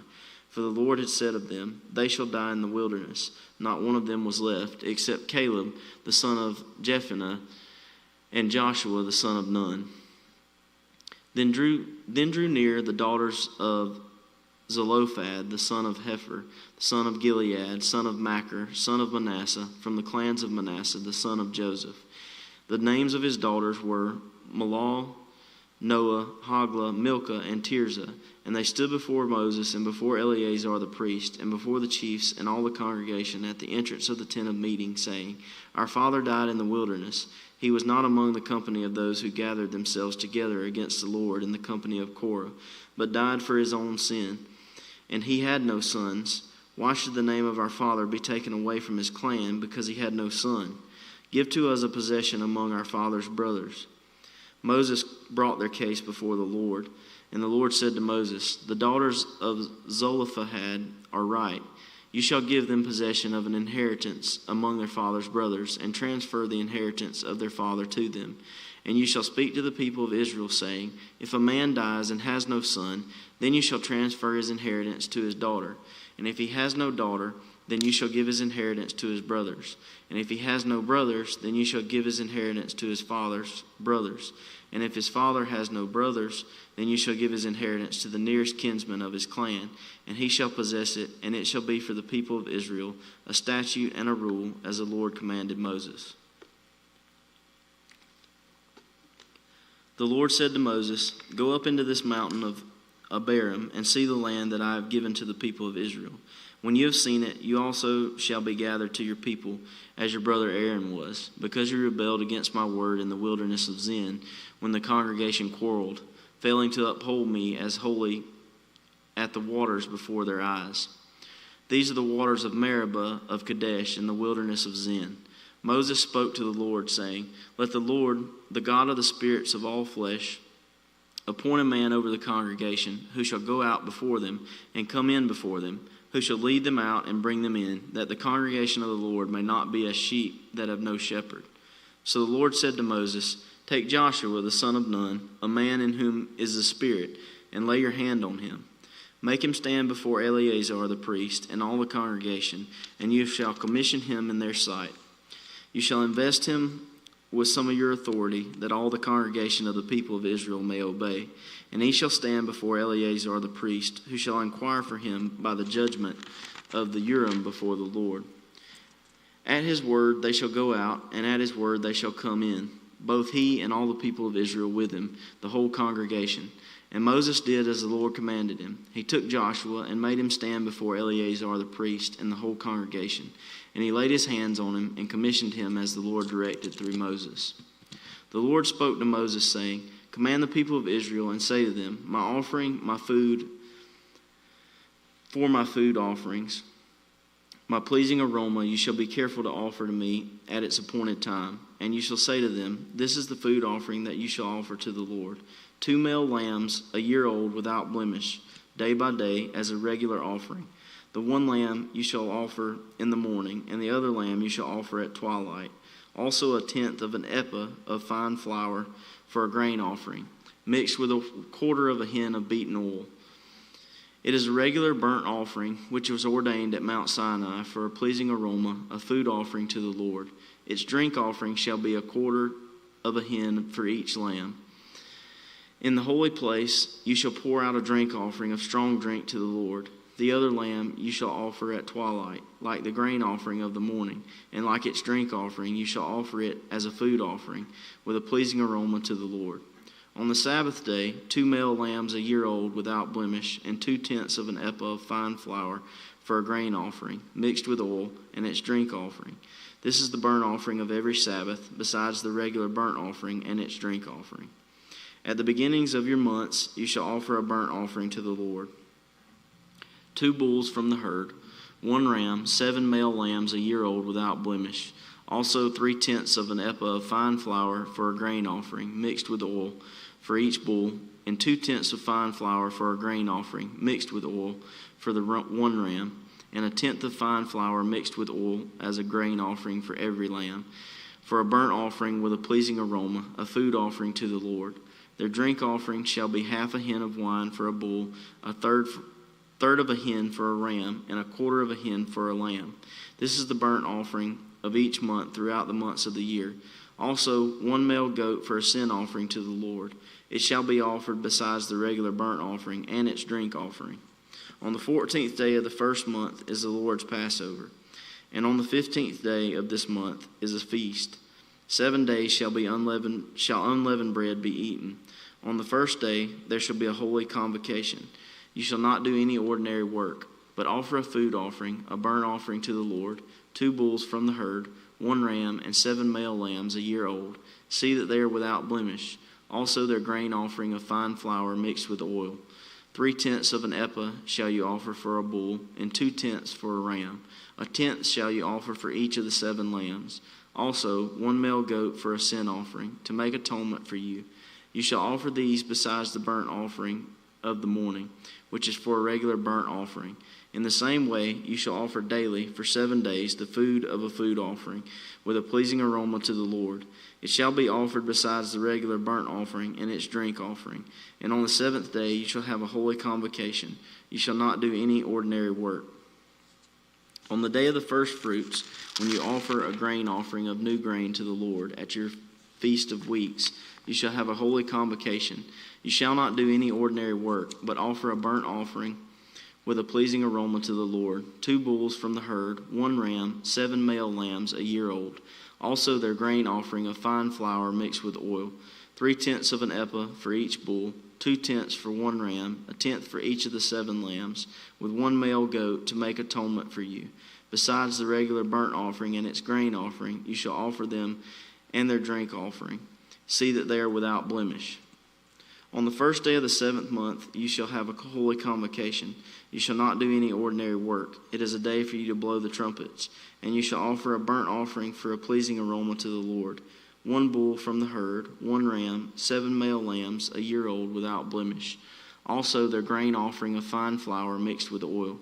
3/10 of an ephah for the bull, 2/10 for the ram, and 1/10 for each of the 7 lambs, with 1 male goat for a sin offering to make atonement for you. Besides the burnt offering of the new moon and its grain offering, and the regular burnt offering and its grain offering, and their drink offering, according to the rule for them, for a pleasing aroma, a food offering to the Lord. On the 10th day of this 7th month, you shall have a holy convocation and afflict yourselves. You shall do no work, but you shall offer a burnt offering to the Lord, a pleasing aroma, 1 bull from the herd, 1 ram, 7 male lambs a year old. See that they are without blemish, and their grain offering shall be of fine flour mixed with oil, 3/10 of an ephah for the bull, 2/10 for the 1 ram, 1/10 for each of the 7 lambs, also 1 male goat for a sin offering, besides the sin offering of atonement, and the regular burnt offering and its grain offering, and their drink offerings. On the 15th day of the 7th month, you shall have a holy convocation. You shall not do any ordinary work, and you shall keep a feast to the Lord 7 days. And you shall offer a burnt offering, a food offering, with a pleasing aroma to the Lord, 13 bulls from the herd, 2 rams, 14 male lambs a year old. They shall be without blemish, and their grain offering of fine flour mixed with oil, 3/10 of an ephah for each of the 13 bulls, 2/10 for each of the 2 rams, and 1/10 for each of the 14 lambs. Also 1 male goat for a sin offering, besides the regular burnt offering, its grain offering, and its drink offering. On the 2nd day, 12 bulls from the herd, 2 rams, 14 male lambs a year old without blemish, with the grain offering and the drink offerings for the bulls, for the rams, and for the lambs in the prescribed quantities. Also 1 male goat for a sin offering, besides the regular burnt offering and its grain offering, and their drink offerings. On the 3rd day, 11 bulls, 2 rams, 14 male lambs a year old without blemish, with the grain offering and the drink offerings for the bulls, for the rams, and for the lambs in the prescribed quantities. Also 1 male goat for a sin offering, besides the regular burnt offering and its grain offering and its drink offering. On the 4th day, 10 bulls, 2 rams, 14 male lambs a year old without blemish, with the grain offering and the drink offerings for the bulls, for the rams, and for the lambs in the prescribed quantities. Also 1 male goat for a sin offering, besides the regular burnt offering, its grain offering, and its drink offering. On the 5th day, 9 bulls, 2 rams, 14 male lambs a year old without blemish, with the grain offering and the drink offerings for the bulls, for the rams, and for the lambs in the prescribed quantities. Also 1 male goat for a sin offering, besides the regular burnt offering, and its grain offering, and its drink offering. On the 6th day, 8 bulls, 2 rams, 14 male lambs a year old without blemish, with the grain offering and the drink offerings for the bulls, for the rams, and for the lambs in the prescribed quantities. Also 1 male goat for a sin offering, besides the regular burnt offering, its grain offering, and its drink offerings. On the 7th day, 7 bulls, 2 rams, 14 male lambs a year old without blemish, with the grain offering and the drink offerings for the bulls, for the rams, and for the lambs in the prescribed quantities. Also 1 male goat for a sin offering, besides the regular burnt offering, its grain offering, and its drink offering. On the 8th day you shall have a solemn assembly. You shall not do any ordinary work, but you shall offer a burnt offering, a food offering with a pleasing aroma to the Lord. 1 bull, 1 ram, 7 male lambs a year old without blemish, and the grain offering and the drink offerings for the bull, and for the ram, and for the lambs in the prescribed quantities. Also 1 male goat for a sin offering, besides the regular burnt offering, and its grain offering, and its drink offering. These you shall offer to the Lord at your appointed feasts, in addition to your vow offerings, and your free will offerings, for your burnt offerings, and for your grain offerings, and for your drink offerings, and for your peace offerings. So Moses told the people of Israel everything, just as the Lord had commanded Moses. Moses spoke to the heads of the tribes of the people of Israel, saying, This is what the Lord has commanded. If a man vows a vow to the Lord, or swears by an oath to bind himself by a pledge, he shall not break his word. He shall do according to all that proceeds out of his mouth. If a woman vows a vow to the Lord, and binds herself by a pledge, while within her father's house in her youth, and her father hears of her vow, and of her pledge by which she has bound herself, and says nothing to her, then all her vows shall stand, and every pledge by which she has bound herself shall stand.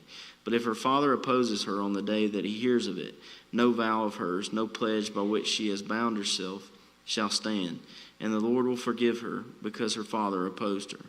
If she marries a husband while under her vows, or any thoughtless utterance of her lips by which she has bound herself, and her husband hears of it and says nothing to her on the day that he hears, then her vows shall stand, and her pledges by which she has bound herself shall stand. But if on the day that her husband comes to hear of it, he opposes her, then he makes void her vow that was on her, and the thoughtless utterance of her lips by which she bound herself, and the Lord will forgive her. But any vow of a widow or of a divorced woman, anything by which she has bound herself, shall stand against her. And if she vowed in her husband's house, or bound herself by a pledge with an oath, and her husband heard of it, and said nothing to her, and did not oppose her, then all her vows shall stand, and every pledge by which she bound herself shall stand. But if her husband makes them null and void on the day that he hears them, then whatever proceeds out of her lips concerning her vows, or concerning her pledge of herself, shall not stand. Her husband has made them void, and the Lord will forgive her. Any vow and any binding oath to afflict herself, her husband may establish, or her husband may make void. But if her husband says nothing to her from day to day, then he establishes all her vows, or all her pledges that are upon her. He has established them, because he said nothing to her on the day that he heard of them. But if he makes them null and void after he has heard of them, then he shall bear her iniquity.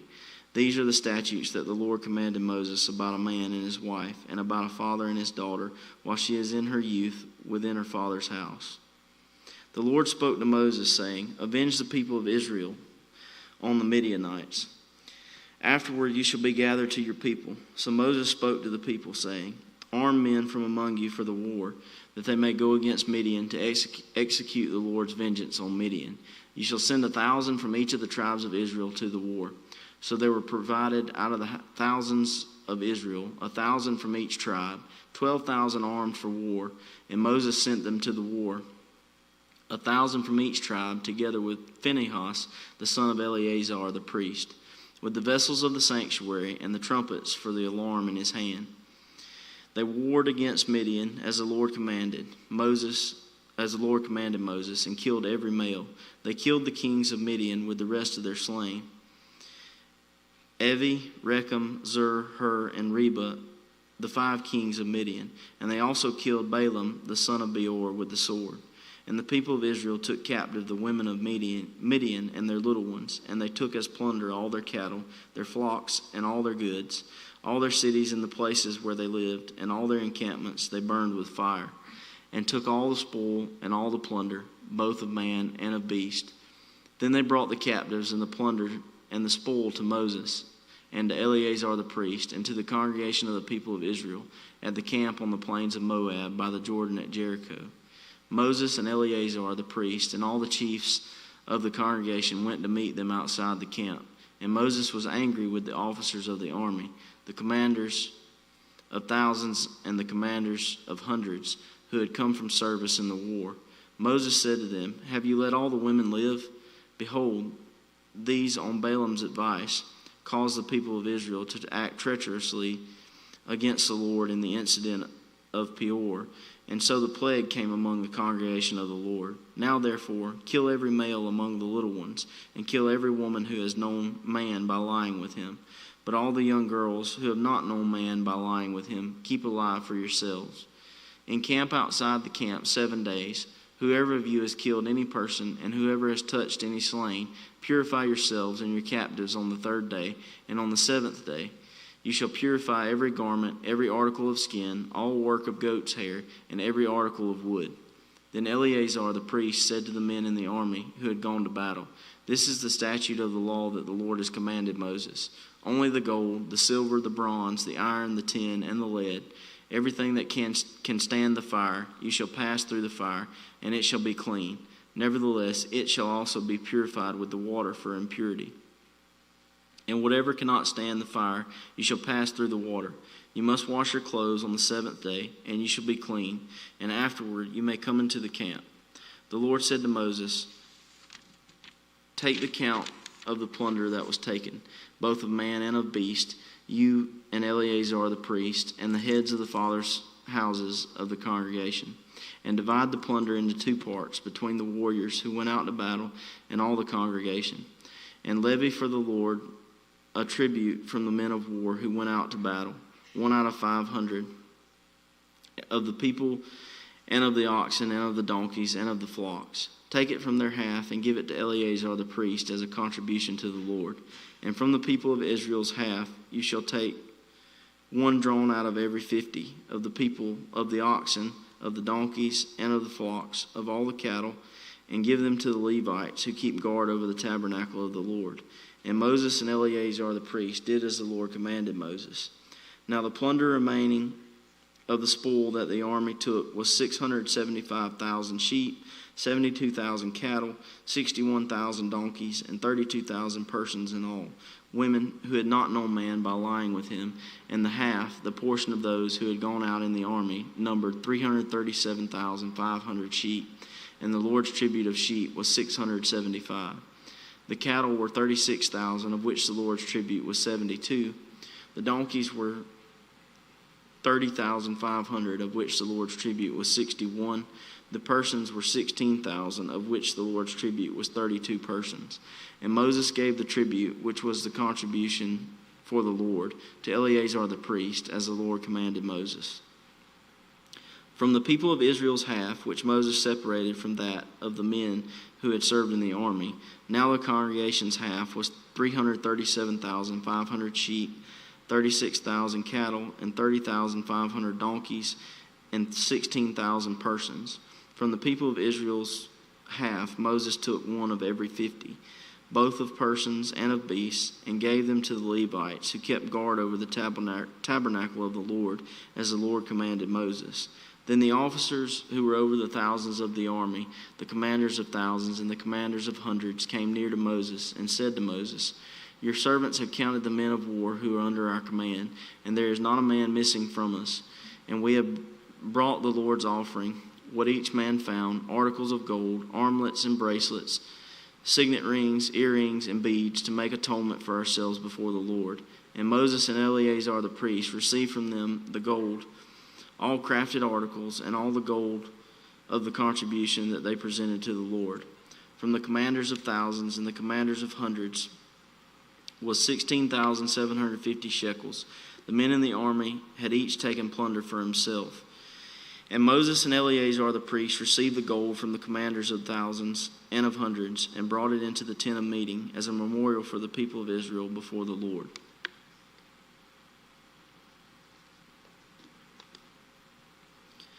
Now the people of Reuben and the people of Gad had a very great number of livestock, and they saw the land of Jazer and the land of Gilead, and behold, the place was a place for livestock. So the people of Gad and the people of Reuben came and said to Moses and to Eleazar the priest, and to the chiefs of the congregation, Adareth, Dibon, Jazer, Nimrah, Heshbon, Eliah, Saban, Nebo, and beyond, the land that the Lord struck down before the congregation of Israel is a land for livestock, and your servants have livestock. And they said, If we have found favor in your sight, let this land be given to your servants for possession. Do not take us across the Jordan. But Moses said to the people of Gad and to the people of Reuben, Shall your brothers go to the war while you sit here? Why will you discourage the heart of the people of Israel from going over into the land that the Lord has given them? Your fathers did this when I sent them from Kadesh Barnea to see the land. For when they went up to the valley of Escol and saw the land, they discouraged the heart of the people of Israel from going into the land that the Lord had given them. And the Lord's anger was kindled on that day, and he swore, saying, Surely none of the men who came up out of Egypt from 20 years old and upward shall see the land that I swore to give to Abraham, to Isaac, and to Jacob, because they have not wholly followed me. None except Caleb the son of Jephunneh the Kenizzite, and Joshua the son of Nun, for they have wholly followed the Lord. And the Lord's anger was kindled against Israel, and he made them wander in the wilderness 40 years, until all the generation that had done evil in the sight of the Lord was gone. And behold, you have risen in your father's place, a brood of sinful men, to increase still more the fierce anger of the Lord against Israel. For if you turn away from following him, he will again abandon them in the wilderness, and you will destroy all this people. Then they came near to him and said, We will build sheepfolds here for our livestock, and cities for our little ones. But we will take up arms, ready to go before the people of Israel, until we have brought them to their place. And our little ones shall live in the fortified cities because of the inhabitants of the land. We will not return to our homes until each of the people of Israel has gained his inheritance. For we will not inherit with them on the other side of the Jordan and beyond, because our inheritance has come to us on this side of the Jordan to the east. So Moses said to them, If you will do this, if you will take up arms to go before the Lord for the war, and every armed man of you will pass over the Jordan before the Lord until he has driven out his enemies from before him, and the land is subdued before the Lord, then after that you shall return and be free of obligation to the Lord and to Israel, and this land shall be your possession before the Lord. But if you will not do so, behold, you have sinned against the Lord, and be sure your sin will find you out. Build cities for your little ones and folds for your sheep, and do what you have promised. And the people of Gad and the people of Reuben said to Moses, Your servants will do as my Lord commands. Our little ones, our wives, our livestock, and all our cattle shall remain there in the cities of Gilead. But your servants will pass over, every man who is armed for war, before the Lord to battle, as my Lord orders. So Moses gave command concerning them to Eleazar the priest, and to Joshua the son of Nun, and to the heads of the fathers' houses of the tribes of the people of Israel.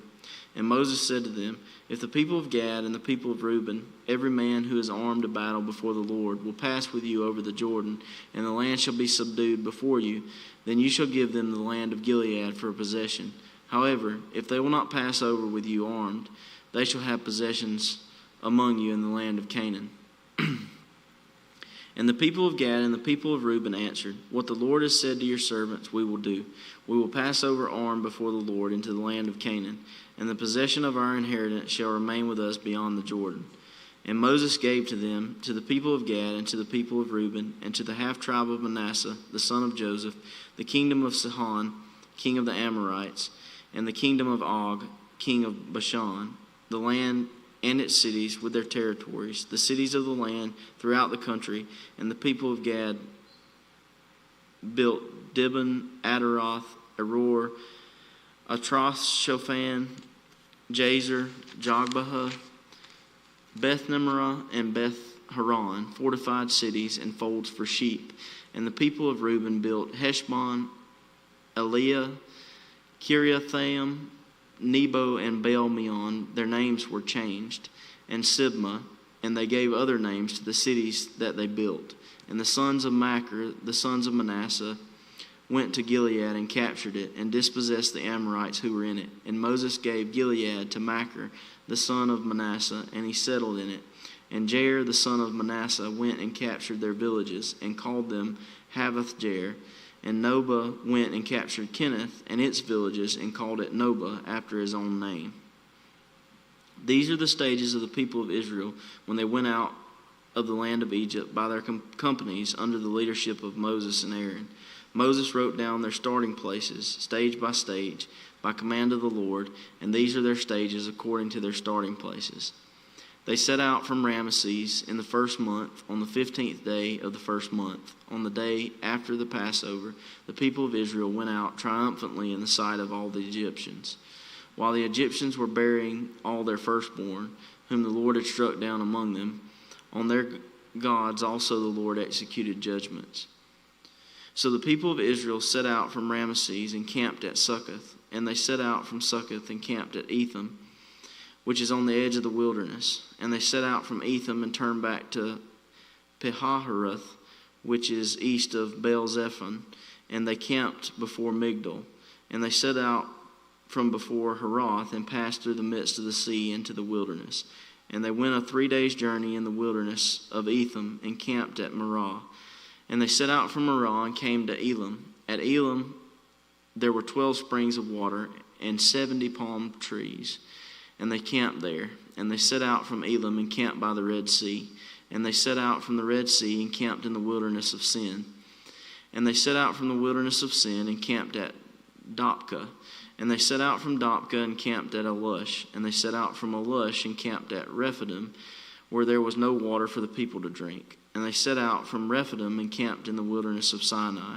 And they set out from the wilderness of Sinai and camped at Kibroth Hattaavah. And they set out from Kibroth Hattaavah and camped at Hazareth. And they set out from Hazareth and camped at Ritmah. And they set out from Ritmah and camped at Rimmon Perez. And they set out from Rimmon Perez and camped at Libnah. And they set out from Libnah and camped at Rissa. And they set out from Rissa and camped at Keelatha.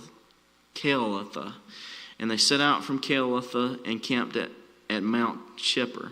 And they set out from Mount Shepher and camped at Heradah. And they set out from Heradah and camped at Makaloth.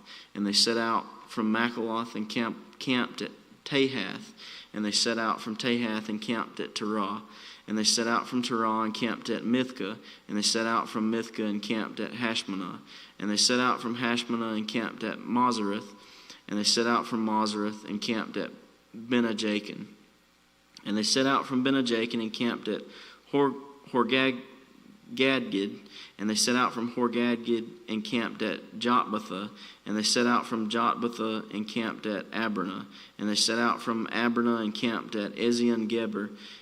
And they set out from Ezion-Geber and camped in the wilderness of Zin, that is, Kadesh. And they set out from Kadesh and camped at Mount Hor on the edge of the land of Edom.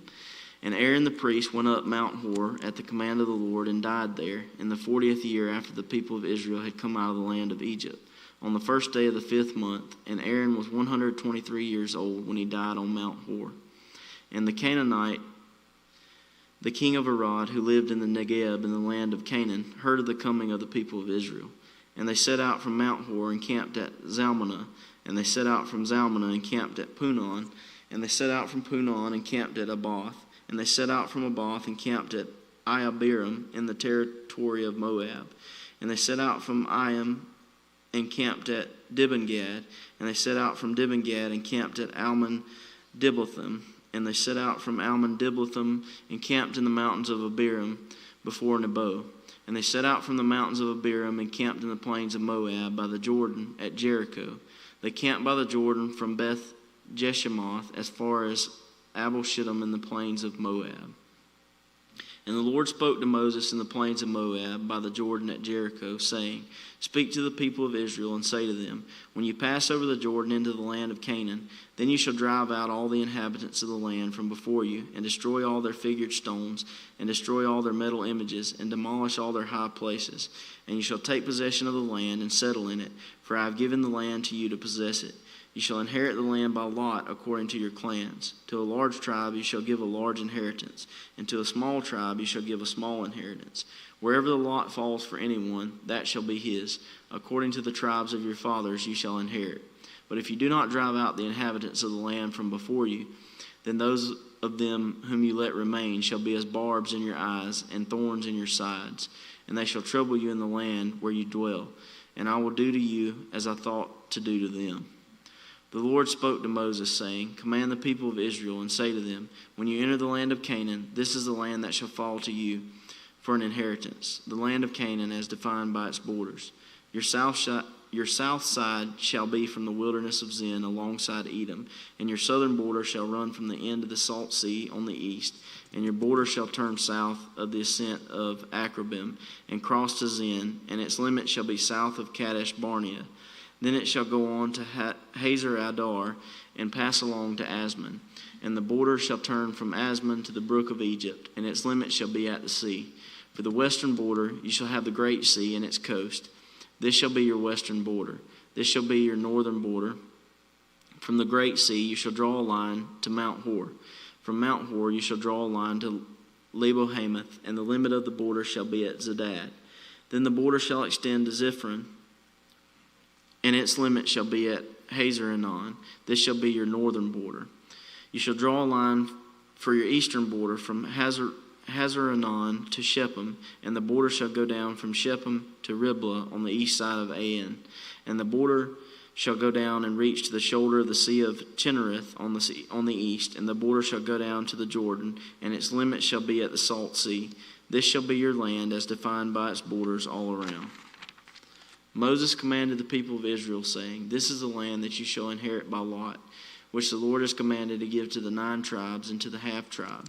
For the tribe of the people of Reuben by fathers' houses, and the tribe of the people of Gad by their fathers' houses have received their inheritance, and also the half-tribe of Manasseh. The 2 tribes and the half-tribe have received their inheritance beyond the Jordan, east of Jericho, toward the sunrise. The Lord spoke to Moses, saying, These are the names of the men who shall divide the land to you for inheritance: Eleazar the priest and Joshua the son of Nun. You shall take 1 chief from every tribe to divide the land for inheritance. These are the names of the men: of the tribe of Judah, Caleb the son of Jephunneh; of the tribe of the people of Simeon, Shemuel the son of Ammihud; of the tribe of Benjamin, Eladad the son of Chislon; of the tribe of the people of Dan, a chief, Buki the son of Jogli; of the people of Joseph, of the tribe of the people of Manasseh, a chief, Haniel the son of Ephod; and of the tribe of the people of Ephraim, a chief, Kemuel the son of Shiftan; of the tribe of the people of Zebulun, a chief, Elzaphan the son of Parnak; of the tribe of the people of Issachar, a chief, Peltiel the son of Azan; and of the tribe of the people of Asher, a chief, Ahihud the son of Shelomi; of the tribe of the people of Naphtali, a chief, Padahel the son of Ammihud.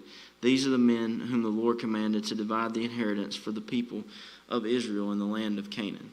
The Lord spoke to Moses in the plains of Moab by the Jordan at Jericho, saying, Command the people of Israel to give to the Levites some of the inheritance of their possession as cities for them to dwell in, and you shall give to the Levites pasture lands around the cities. The cities shall be theirs to dwell in, and their pasture lands shall be for their cattle and for their livestock and for all their beasts. The pasture lands of the cities which you shall give to the Levites shall reach from the wall of the city outward 1,000 cubits all around, and you shall measure outside the city on the east side 2,000 cubits, and on the south side 2,000 cubits, and on the west side 2,000 cubits, and on the north side 2,000 cubits, the city being in the middle. This shall belong to them as pasture land for their cities. The cities that you give to the Levites shall be the 6 cities of refuge, where you shall permit the manslayer to flee, and in addition to them you shall give 42 cities. All the cities that you give to the Levites shall be 48, with their pasture lands. And as for the cities that you shall give from the possession of the people of Israel, from the larger tribes you shall take many, and from the smaller tribes you shall take few, each in proportion to the inheritance that it inherits, shall give of its cities to the Levites. And the Lord spoke to Moses, saying, Speak to the people of Israel, and say to them, When you cross the Jordan into the land of Canaan, then you shall select cities to be cities of refuge for you, that the manslayer who kills any person without intent may flee there. The cities shall be for you a refuge from the avenger, that the manslayer may not die until he stands before the congregation for judgment. And the cities that you give shall be your 6 cities of refuge. You shall give 3 cities beyond the Jordan, and 3 cities in the land of Canaan, to be cities of refuge. These 6 cities shall be for refuge for the people of Israel, and for the stranger, and for the sojourner among them, that anyone who kills any person without intent may flee there. But if he struck him down with an iron object so that he died, he is a murderer. The murderer shall be put to death. And if he struck him down with a stone tool that could cause death, and he died, he is a murderer. The murderer shall be put to death. Or if he struck him down with a wooden tool that could cause death, and he died, he is a murderer. The murderer shall be put to death. The avenger of blood shall himself put the murderer to death. When he meets him, he shall put him to death. And if he pushed him out of hatred, or hurled something at him, lying in wait, so that he died, or in enmity struck him down with his hand, so that he died, then he who struck the blow shall be put to death. He is a murderer. The avenger of blood shall put the murderer to death when he meets him. But if he pushed him suddenly without enmity, or hurled anything on him without lying in wait, or used a stone that could cause death, and without seeing him dropped it on him, so that he died, though he was not his enemy, and did not seek his harm, then the congregation shall judge between the manslayer and the avenger of blood, in accordance with these rules. And the congregation shall rescue the manslayer from the hand of the avenger of blood, and the congregation shall restore him to his city of refuge to which he had fled, and he shall live in it until the death of the high priest, who is anointed with the holy oil. But if the manslayer shall at any time go beyond the boundaries of his city of refuge to which he fled, and the avenger of blood finds him outside the boundaries of his city of refuge, and the avenger of blood kills the manslayer, he shall not be guilty of his blood. He shall not be guilty of blood, for he must remain in his city of refuge until the death of the high priest. But after the death of the high priest, the manslayer may return to the land of his possession. And these things shall be for a statute and rule for you throughout your generations in all your dwelling places. If anyone kills a person, the murderer shall be put to death on the evidence of witnesses. But no person shall be put to death on the testimony of one witness. Moreover, you shall accept no ransom for the life of a murderer who is guilty of death, but he shall be put to death. And you shall accept no ransom for him who has fled to his city of refuge, that he may return to dwell in the land before the death of the high priest. You shall not pollute the land in which you live, for blood pollutes the land, and no atonement can be made for the land for the blood that is shed in it, except by the blood of the one who shed it. You shall not defile the land in which you live, in the midst of which I dwell, for I, the Lord, dwell in the midst of the people of Israel. The heads of the fathers' houses of the clan of the people of Gilead, the son of Machir, son of Manasseh, from the clans of the people of Joseph, came near and spoke before Moses and before the chiefs, the heads of the fathers' houses of the people of Israel. They said, The Lord commanded my Lord to give the land for inheritance by lot to the people of Israel. And my Lord was commanded by the Lord to give the inheritance of Zelophehad, our brother, to his daughters. But if they are married to any of the sons of the other tribes of the people of Israel, then their inheritance will be taken from the inheritance of our fathers and added to the inheritance of the tribe into which they marry. So it will be taken away from the lot of our inheritance. And when the jubilee of the people of Israel comes, then their inheritance will be added to the inheritance of the tribe into which they marry. And their inheritance will be taken from the inheritance of the tribe of our fathers. And Moses commanded the people of Israel, according to the word of the Lord, saying, The tribe of the people of Joseph is right.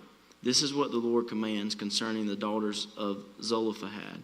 Let them marry whom they think best. Only they shall marry within the clan of the tribe of their father. The inheritance of the people of Israel shall not be transferred from one tribe to another. For every one of the people of Israel shall hold on to the inheritance of the tribe of his fathers. And every daughter who possesses an inheritance in any tribe of the people of Israel shall be wife to one of the clan of the tribe of her father, so that every one of the people of Israel may possess the inheritance of his fathers. So no inheritance shall be transferred from one tribe to another. For each of the tribes of the people of Israel shall hold on to its own inheritance. The daughters of Zelophehad did as the Lord commanded Moses. From Malal, Tirzah, Hoglah, Milcah, and Noah, the daughters of Zelophehad, were married to sons of their father's brothers. They were married into the clans of the people of Manasseh, the son of Joseph, and their inheritance remained in the tribe of their father's clan. These are the commandments and the rules that the Lord commanded through Moses to the people of Israel in the plains of Moab by the Jordan at Jericho.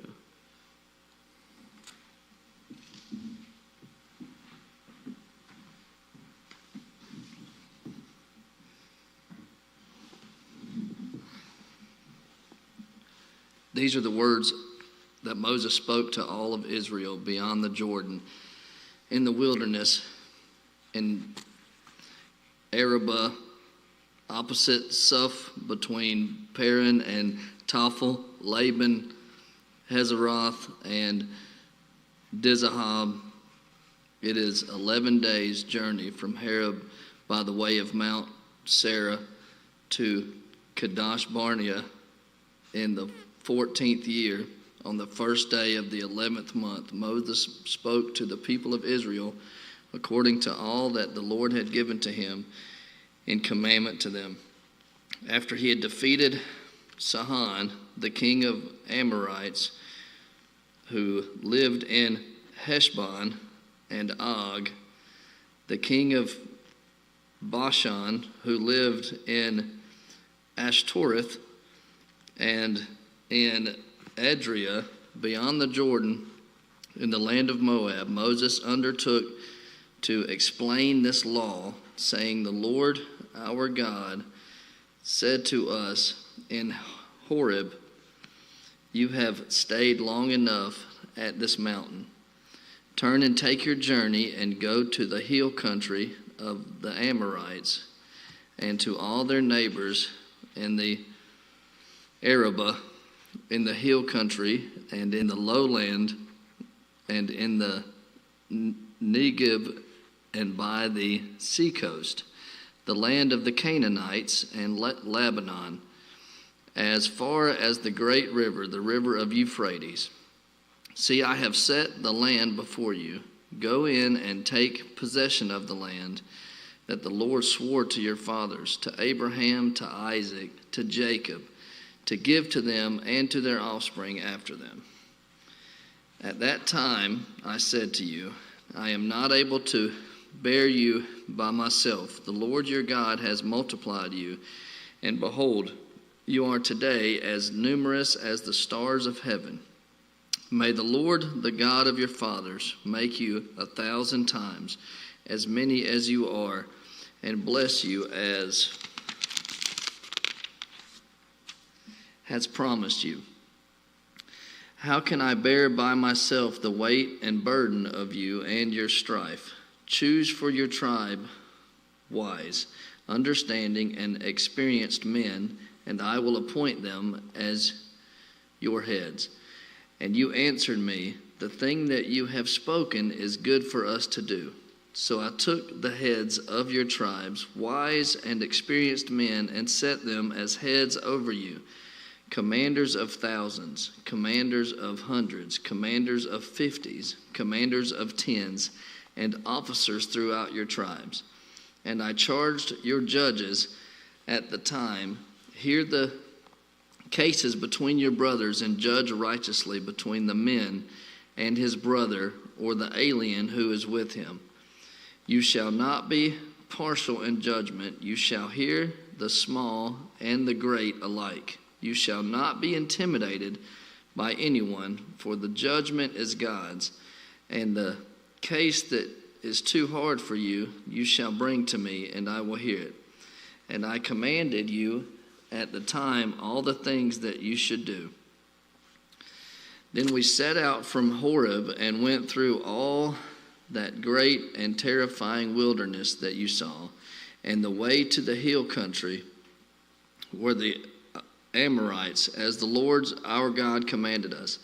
And we came to Kadesh Barnea, and I said to you, you have came to the hill country of the Amorites, which the Lord our God is giving us.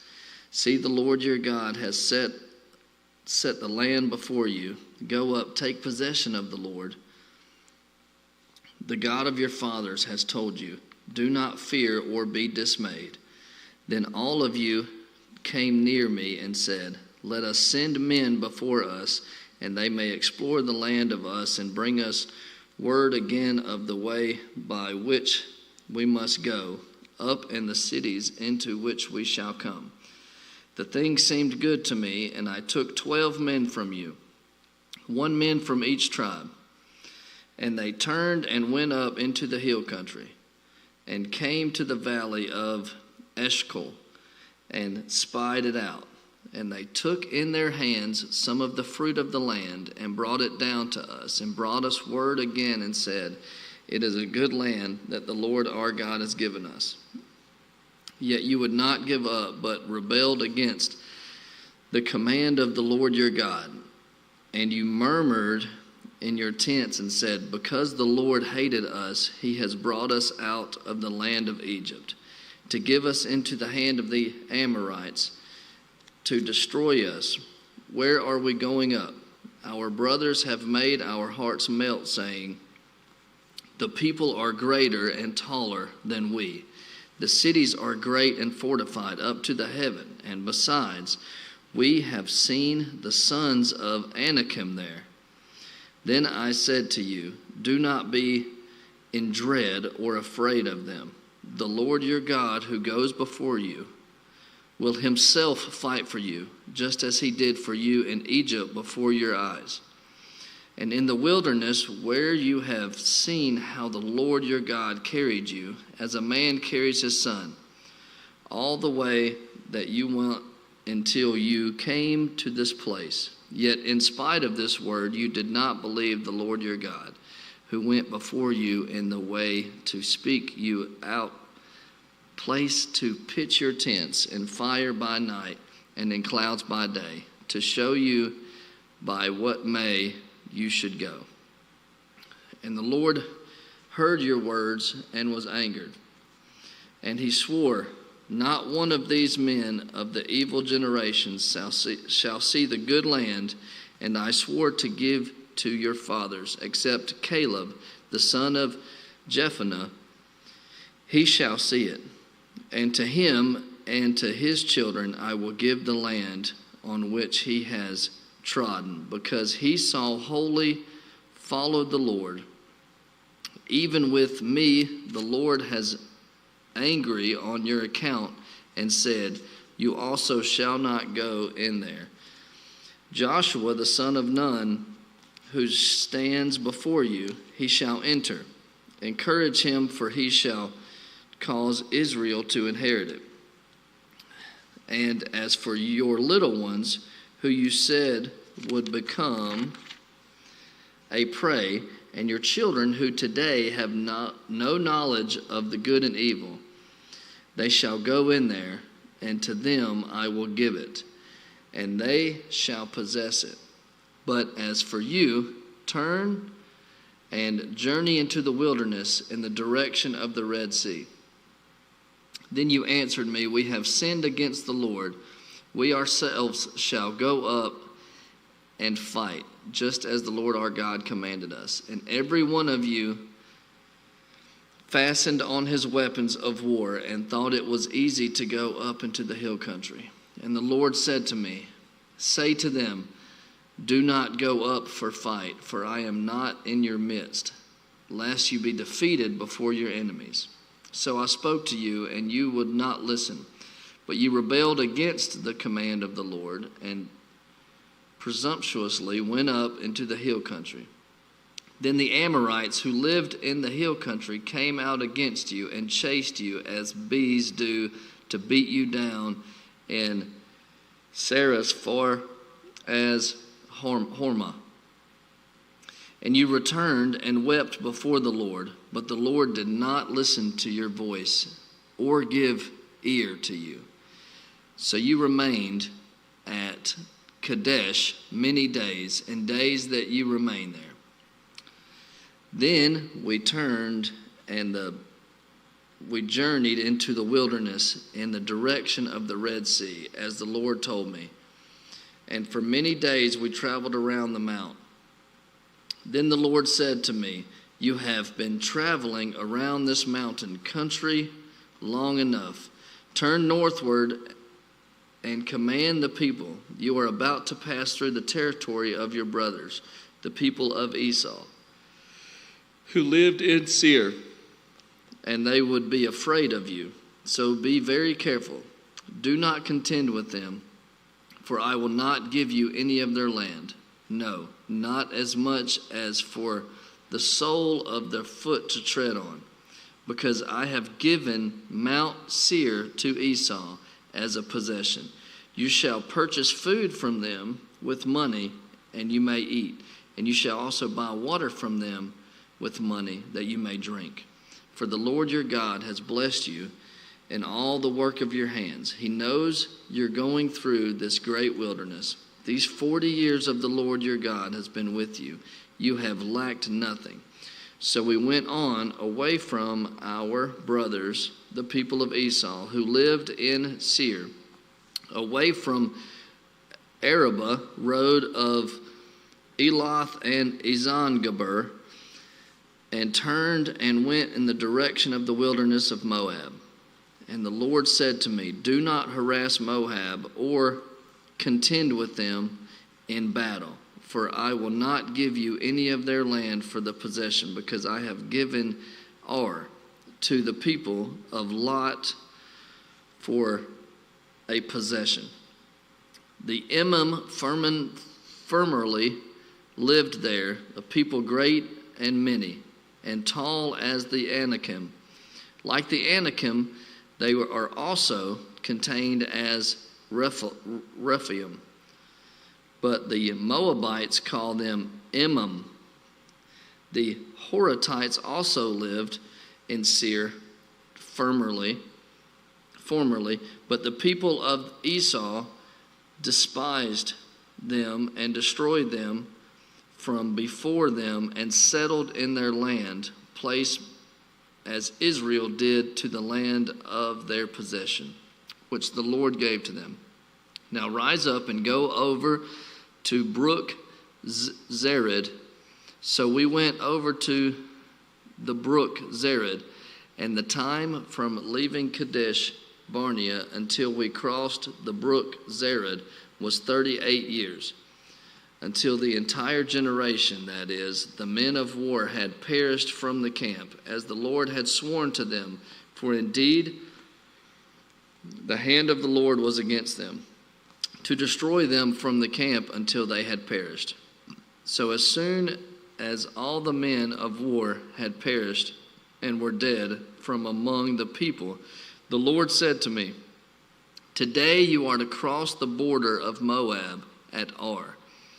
And when you approached the territory of the people of Ammon, do not harass them or contend with them, for I will not give you any of the land of the people of Ammon as a possession, because I have given it to the sons of Lot for a possession. It is also contained as the land of Rephaim. Rephaim formerly lived there, but the Ammonites call them Zimzumim, a people great and many and tall as the Anakim. But the Lord destroyed them before the Ammonites, and they dispossessed them and settled in their place, as he did for the people of Esau who live in Seir, when he destroyed the Horatites before them, and they dispossessed them and settled in their place, even to the day, as for the Avim who lived in villages as far as Gaza. The Caphtorim who became from Caphtor destroyed them and settled in their place. Rise up, set out on your journey, and go over to the valley of the Arnon. Behold, I have given unto your hand Sihon, the Amorite king of Heshbon, and his land. Begin to take possession and contend with him in battle. This day I will begin to put the dread and fear of you on the peoples who are under the whole heaven, who shall hear and report of you and shall tremble and be in anguish because of you. So I sent messengers from the wilderness of Kedemoth to Sihon, the king of Heshbon, with words of peace, saying, let me pass through your land. I will go only by the road. I will turn aside neither to the right nor to the left. You shall sell my food for money, but I may eat, and give me water for money, and I may drink. Only let me pass through on foot, as the sons of Esau who live in Seir and the Moabites who live in Ar did for me, until I go over the Jordan into the land with the Lord our God is given to us. But Sihon, the king of Heshbon, would not let us pass by him, for the Lord your God hardened his spirit and made his heart obstinate, that he might give him unto your hand, as he is this day. The Lord said to me, behold, I have begun to have Sihon and his land over to you, begun to take possession, that you may occupy his land. Then Sihon came out against us, he and all his people, to battle at Jahaz. And the Lord our God gave him over to us, and we defeated him and his son and all his people. And we captured all his cities at the time and devoted to destruction every city, man, woman, and children. We left no survivors, only the livestock we took as spoil for ourselves, with the plunder of the cities that we captured.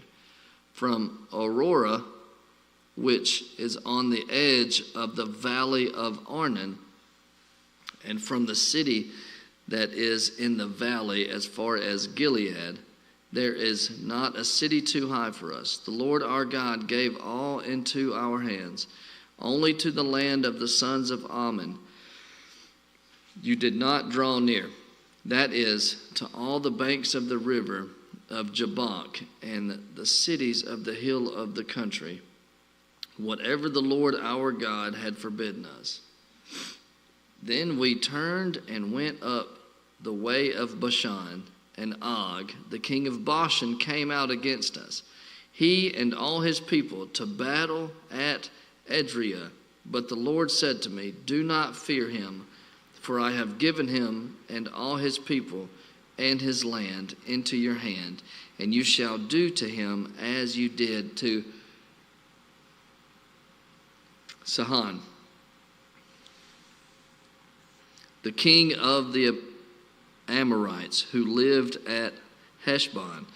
So the Lord our God gave into the hand of Og also the king of Bashan and all his people, and we struck him down until he had no survivor left.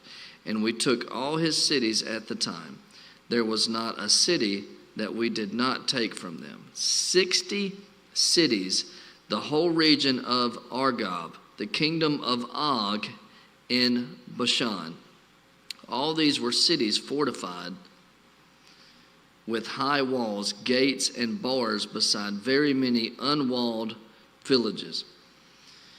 And we devoted them to destruction, as we did to Sihon, the king of Heshbon, devoting the destruction every city, man, woman, and children. But all the livestock and the spoil of the cities we took as our plunder. So we took the land at the time out of the hand of 2 kings of the Amorites who were beyond the Jordan, from the valley of Arnon to Mount Hermon. The Sidonians call Hermon Sirion, while the Amorites call it Sinar. All the cities of the tableland, and all Gilead, and all Bashan, as far as Silica and Edrei, cities of the kingdom of Og in Bashan. For only Og, the kingdom of Bashan, was left of the remnant of the Rephaim. Behold, this bed was a bed of iron. Is it not in Rabbah of Ammonites? 9 cubits was its length, and 4 cubits was its breadth, according to the common cubit. When we took possession of this land at the time, I gave to the Reubenites and the Gadites the territory beginning at Aurora, which is the edge of the valley of the Arnon, and half of the hill country of Gilead, which its cities. The rest of Gilead and all Bashan, the kingdom of Og, that is, all the region of Argob, I gave to the half-tribe of Manasseh. All the portion of Bashan is called the land of Rephaim. Jar the Manassite took all the region of Argob, that is Bashan, as far as the border of Geshurites and the Maacathites, and called the villages after his own name. Havoth Jar, as it is to this day, to Machir I give Gilead, and to the Reubenites and the Gadites I give the territory from Gilead as far as the valley of Arnon, which is the middle of the valley as a border, as far over as the river Jabbok, the border of Ammonites, the Arabah, also with the Jordan as the border. From Chinnereth, as far as the sea of Arabah, the Salt Sea, under the slopes of Pisgah on the east. And I commanded you at the time, saying, the Lord your God has given you this land to possess. All your men of valor shall cross over armed before your brothers, the people of Israel, all your wives, your little ones, and your livestock. I know that you have much livestock, shall remain in the cities that I have given you, until the Lord gives you rest to your brothers, as to you, and they also occupy the land that the Lord your God gives them beyond the Jordan. Then each of you may return his possession, which I have given you. And I commanded Joshua at the time, your eyes also have seen all that the Lord has done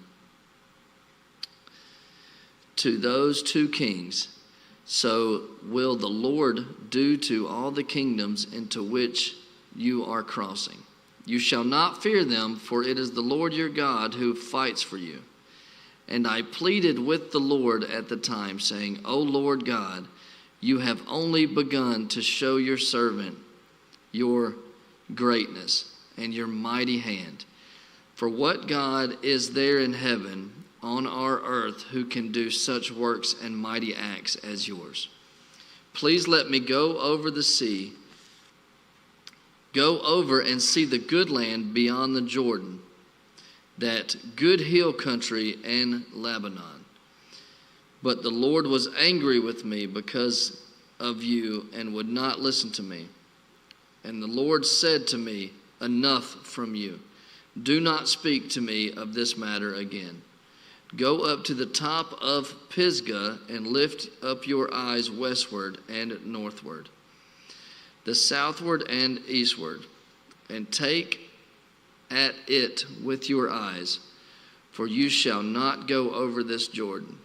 But charge Joshua and encourage and strengthen him, for he shall go over at the head of his people, and he shall put them in possession of the land that you shall see. So we remained in the valley opposite Beth Peor. And now, O Israel, listen to the statutes, that rules that I am teaching you, and do them, that you may live and go in and take possession of the land, and the Lord, the God of your fathers, is given you.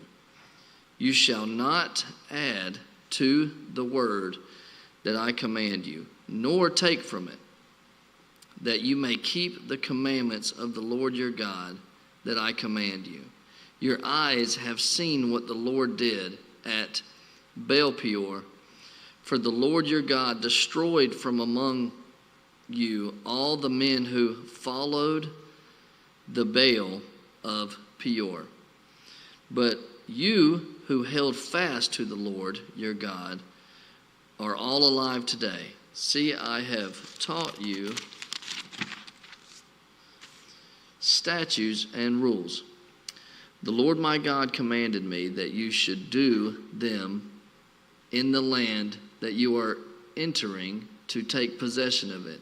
Take them and do them, for that will be your wisdom and your understanding in the sight of the peoples, who, when they hear all these statutes, will say, surely this great nation is a wise and understanding people. For what great nation is there that the God so near to it as the Lord our God is to us, whenever we call upon him? And what great nation is there that this statutes and rules so righteous as all this law that I set before you today?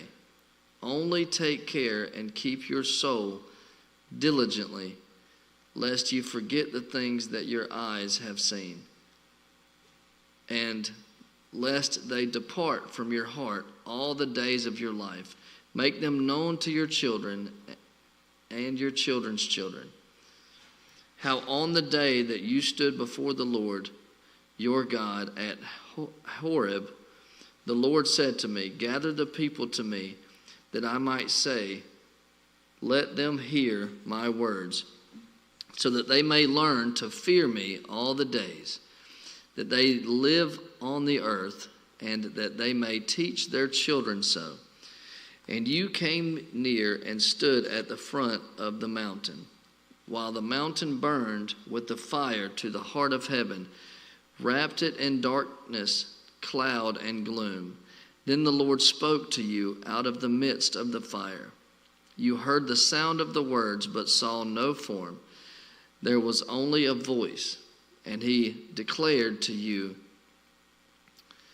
his covenant, which he commanded you to perform, that is the 10 Commandments.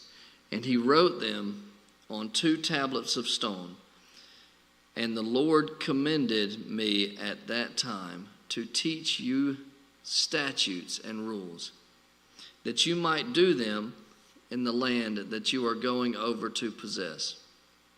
Therefore, watch your slaves very carefully, since you saw no form on the day that the Lord spoke to you at Horeb out of the midst of the fire. Beware, lest you act corruptly by making a carved image for yourself in that form of any figure, the likeness of male or female, the likeness of any animal that is on the earth, the likeness of any winged bird that flies in the air, the likeness of anything that creeps on the ground, the likeness of any fish that is in the water under the earth.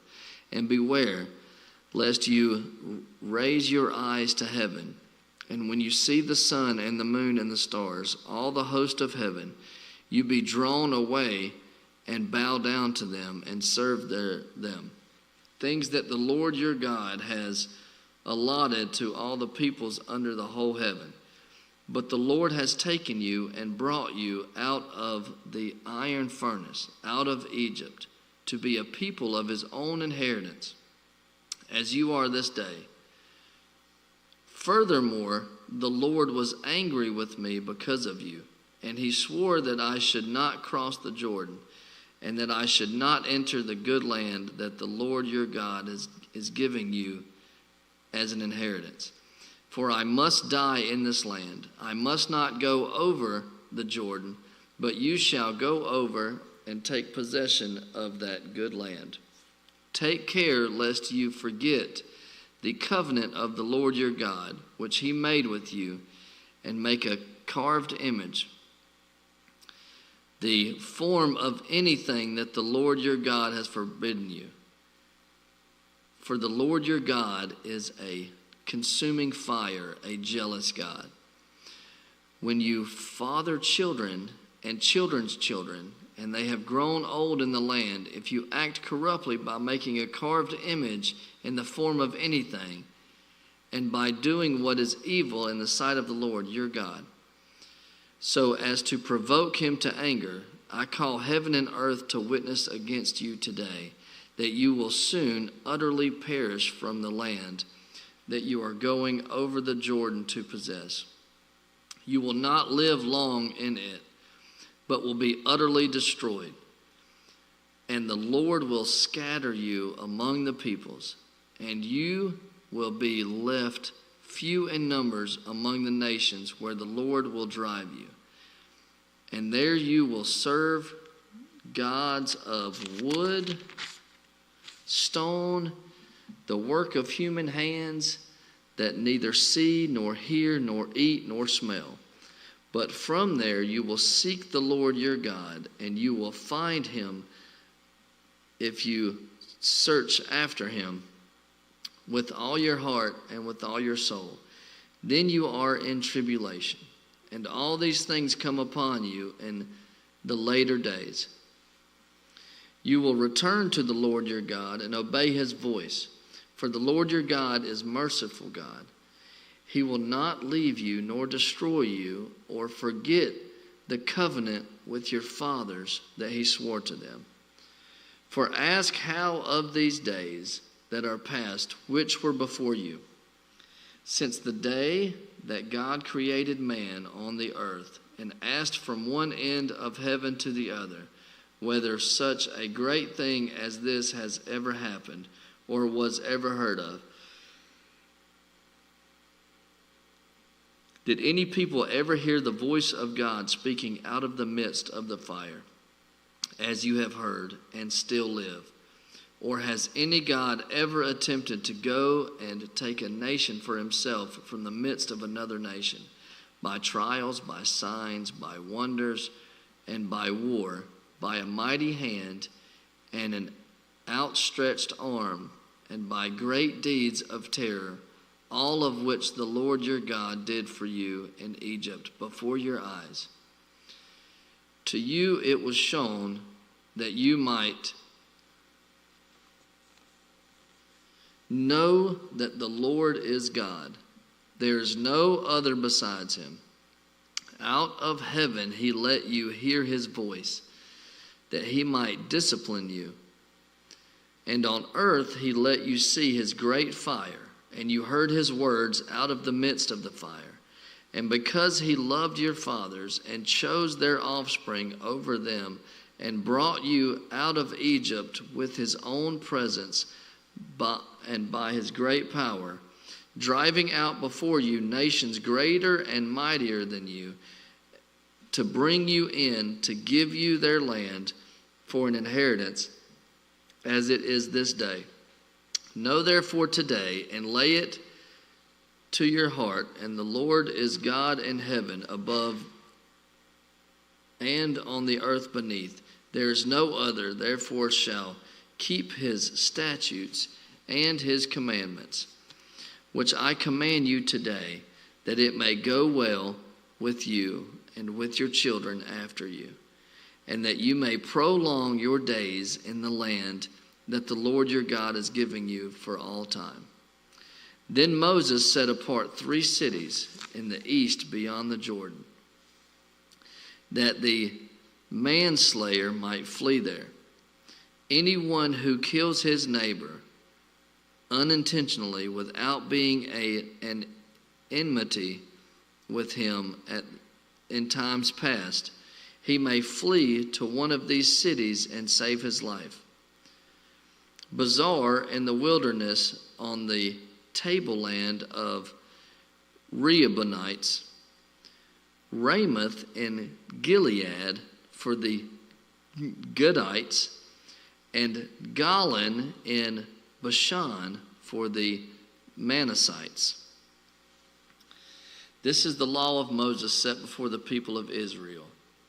These are the testimonies and statutes and the rules which Moses spoke to the people of Israel when they came out of Egypt beyond the Jordan, in the valley opposite Beth Peor, in the land of Sihon, the king of the Amorites, who lived at Heshbon, whom Moses and the people of Israel defeated when they came out of Egypt.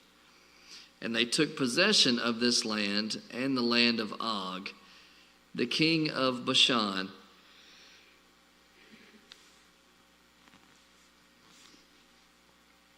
the two kings of Amorites who lived in the east beyond the Jordan, from Aroria, which is on the edge of the valley of Arnon, as far as Mount Sirion, that is Hermon, together with all the Arabah on the east side of Jordan, as far as the sea of the Arabah, under the slopes of Pisgah. And Moses summoned all Israel and said to them, Hear, O Israel, the statutes and rules that I speak in your hearing today, and you shall learn them and be careful to do them. The Lord our God made a covenant with us in Horeb. Not with our fathers did the Lord make this covenant, but with us, who are all of us here alive today. The Lord spoke with you face to face at the mountain, out of the midst of the fire, while I stood between the Lord and you at the time, to declare to you the word of the Lord. For you were afraid because of the fire, and you did not go up on the mountain. He said, I am the Lord your God, who brought you out of the land of Egypt, out of the house of slavery. You shall have no other gods before me. You shall not make for yourself a carved image of any likeness of anything that is heaven above, or that is on the earth beneath, or that is in the water under the earth. You shall not bow down to them or serve them, for I, the Lord your God, am jealous, visiting the iniquity of the fathers on the children to the third and fourth generation of those who hate me, but showing steadfast love to thousands of those who love me and keep my commandments. You shall not take the name of the Lord your God in vain, for the Lord will not hold him guiltless who takes his name in vain. Observe the Sabbath day to keep it holy, as the Lord your God commanded you. 6 days you shall labor and do all your work, but the seventh day is a Sabbath to the Lord your God. On it you shall not do any work, you or your son or your daughter or your male servant or your female servant or your ox or your donkey or any of your livestock, or the sojourner who is within your gates, that your male servant and your female servant may rest as well as you. You shall remember that you were a slave in the land of Egypt, and the Lord your God brought you out from there with a mighty hand and outstretched arm. Therefore the Lord your God commanded you to keep the Sabbath day. Honor your father and your mother as the Lord your God commanded you, and that your days may be long, and that it may go well with you in the land that the Lord your God is giving you. You shall not murder, and you shall not commit adultery, and you shall not steal, and you shall not bear false witness against your neighbor, and you shall not covet your neighbor's wife, and you shall not desire your neighbor's house, his field, or his male servant, or his female servant, his ox, or his donkey, or anything that is your neighbor's. These words the Lord spoke to all your assembly at the mountain in the midst of the fire, the cloud, and the thick darkness with a loud voice. And he added no more. And he wrote them on 2 tablets of stone and gave them to me. And as soon as you heard the voice out of the midst of the darkness while on the mountain, was burning with fire and came near to me, all the heads of your tribes and your elders. And you said, Behold, the Lord your God has shown us his glory and greatness, and we have heard his voice out of the midst of the fire. This day we have seen God speak with man, and man still live. Now, therefore, why should we die? For this great fire will consume us. If we hear the voice of the Lord our God any more, we shall die. For who is there of all flesh that has heard the voice of the living God speaking out of the midst of the fire as we have, and has still lived? Go near and hear all that the Lord our God will say, and speak to us all the Lord our God will speak to you, and we will hear and do it. And the Lord heard your words, and you spoke to me. And the Lord said to me, I have heard the words of his people, which they have spoken to you. They are right in all that they have spoken. Oh, that they had such a heart as this always, to fear me and to keep all my commandments, that I might go well with them and with their descendants forever. Go and say to them, return to your tents, but you stand here by me, and I will tell you whole commandments and the statutes, that the rules that you have shall teach them, that they may do them in the land that I am giving them to possess. You shall be careful, therefore, to do as the Lord your God has commanded you. You shall not turn aside to the right hand or to the left. You shall walk in all the way that the Lord your God has commanded you, that you may live, and that it may go well with you, and that you may live long in the land that you shall possess.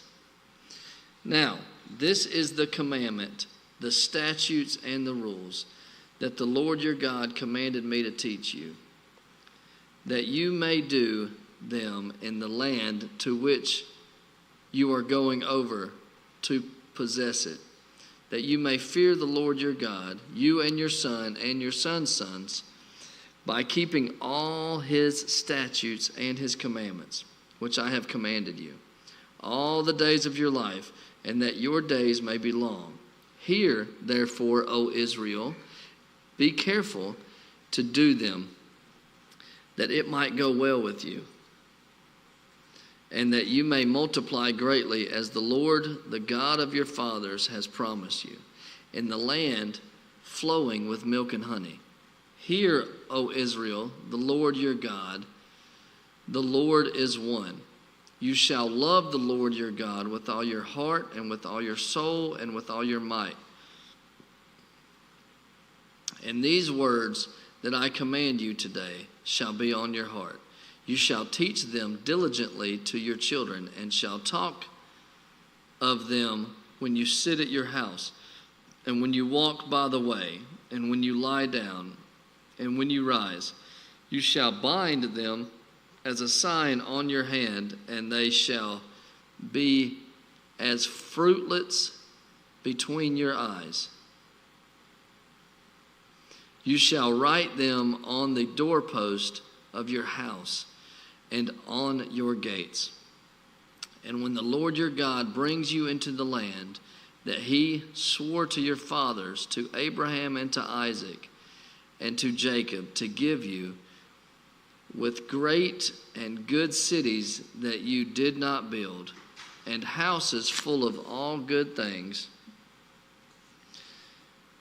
that did not fill, and cisterns that you did not dig, and vineyards and olive trees that you did not plant.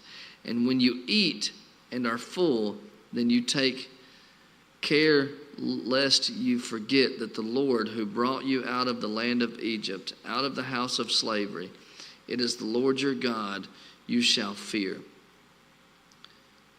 Him you shall serve, and by his name you shall swear. You shall not go after other gods, the gods of the peoples who are around you. for the Lord your God is in your midst and is a jealous God. Lest the anger of the Lord your God be kindled against you, and he destroy you from off the face of the earth. You shall not put the Lord your God to the test, as you tested him at Massah. You shall diligently keep the Lord's commandments and his testimonies and his statutes, which he has commanded you. And you shall do what is right and what is good in the sight of the Lord, that it may go well with you. Take possession of the good land that the Lord swore to give you to your fathers, but by thrusting out all the enemies from before you, as the Lord has promised. When your son asked you in time to come, what is the meaning of the testimonies and the statutes and the rules that the Lord our God has commanded you? Then you shall say to your son, we are Pharaoh's slaves in Egypt, and the Lord brought us out of Egypt with a mighty hand. And the Lord showed signs and wonders, great and grievous, against Egypt and against Pharaoh and all his household before our eyes. And he brought us out from there, that he might bring us in and give us the land that he swore to give to our fathers. And the Lord commanded us to do all these statutes, to fear the Lord our God, for our God always, that he might preserve us alive as we are this day. And it will be righteousness for us if we are careful to do all these commandments before the Lord our God, as he has commanded us. When the Lord your God brings you into the land that you are entering to take possession of it, and clears away many nations before you, the Hittites, the Girgashites, the Amorites, the Canaanites, the Perizzites, the Hivitites, the Jebusites, 7 nations more numerous and mightier than you. And when the Lord your God gives them over to you, and you defeat them, then you must devote them to complete destruction. You shall make no covenant with them, and shall show no mercy to them. You shall not intermarry with them, giving your daughters to their sons, or taking their daughters for your sons, for they would turn away your sons from following me to serve their other gods. Then the anger of the Lord would be kindled against you, and he would destroy you quickly. But thus shall you deal with them. You shall break down their altars and dash in pieces their pillars, and chop down their Asherim, and burn their carved images with fire. For you are a people holy to the Lord your God. The Lord your God has chosen you to be a people for his treasured possession.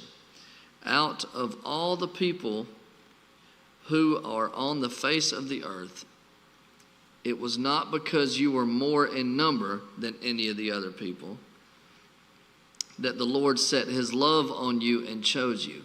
For you were the fewest of all people, but it is because the Lord loves you and is keeping the oath that he swore to your fathers, that the Lord has brought you out with a mighty hand and redeemed you from the house of slavery, from the hand of Pharaoh, king of Egypt.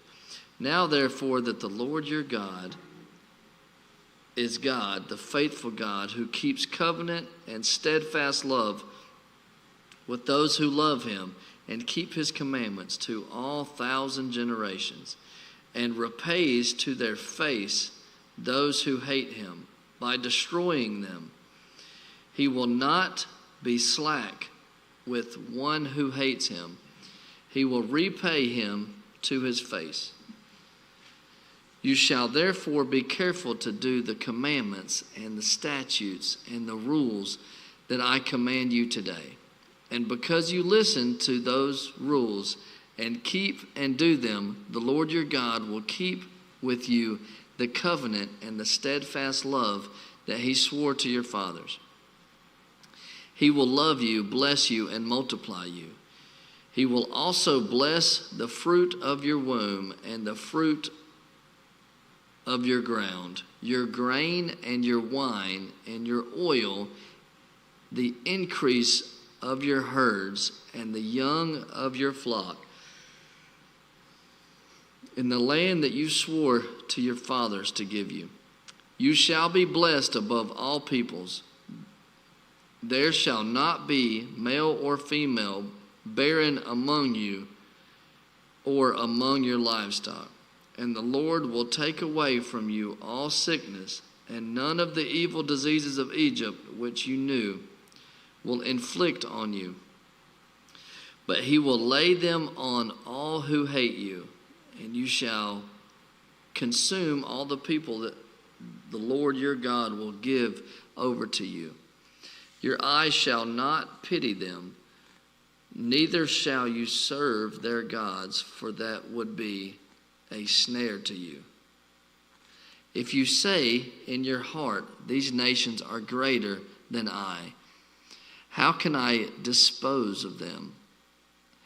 You shall not be afraid of them, but you shall remember that the Lord your God did to Pharaoh and to all of Egypt the great trials that your eyes saw, the signs, the wonders, the mighty hand, and the outstretched arm by which the Lord your God brought you out.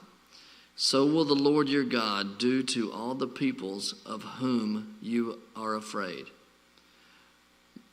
Moreover, the Lord your God will send hornets among them until those who are left and hide them, slaves from you, are destroyed. You shall not be in dread of them, for the Lord your God is in your midst, a great and awesome God. The Lord your God will clear away those nations before you little by little. You may not make an end of them at once, lest the wild beasts grow too numerous for you. But the Lord your God will give them over to you and throw them into great confession until they are destroyed. And he will give their kings into your hand, and you shall make their name perish from under heaven. No one shall be able to stand against you until you have destroyed them.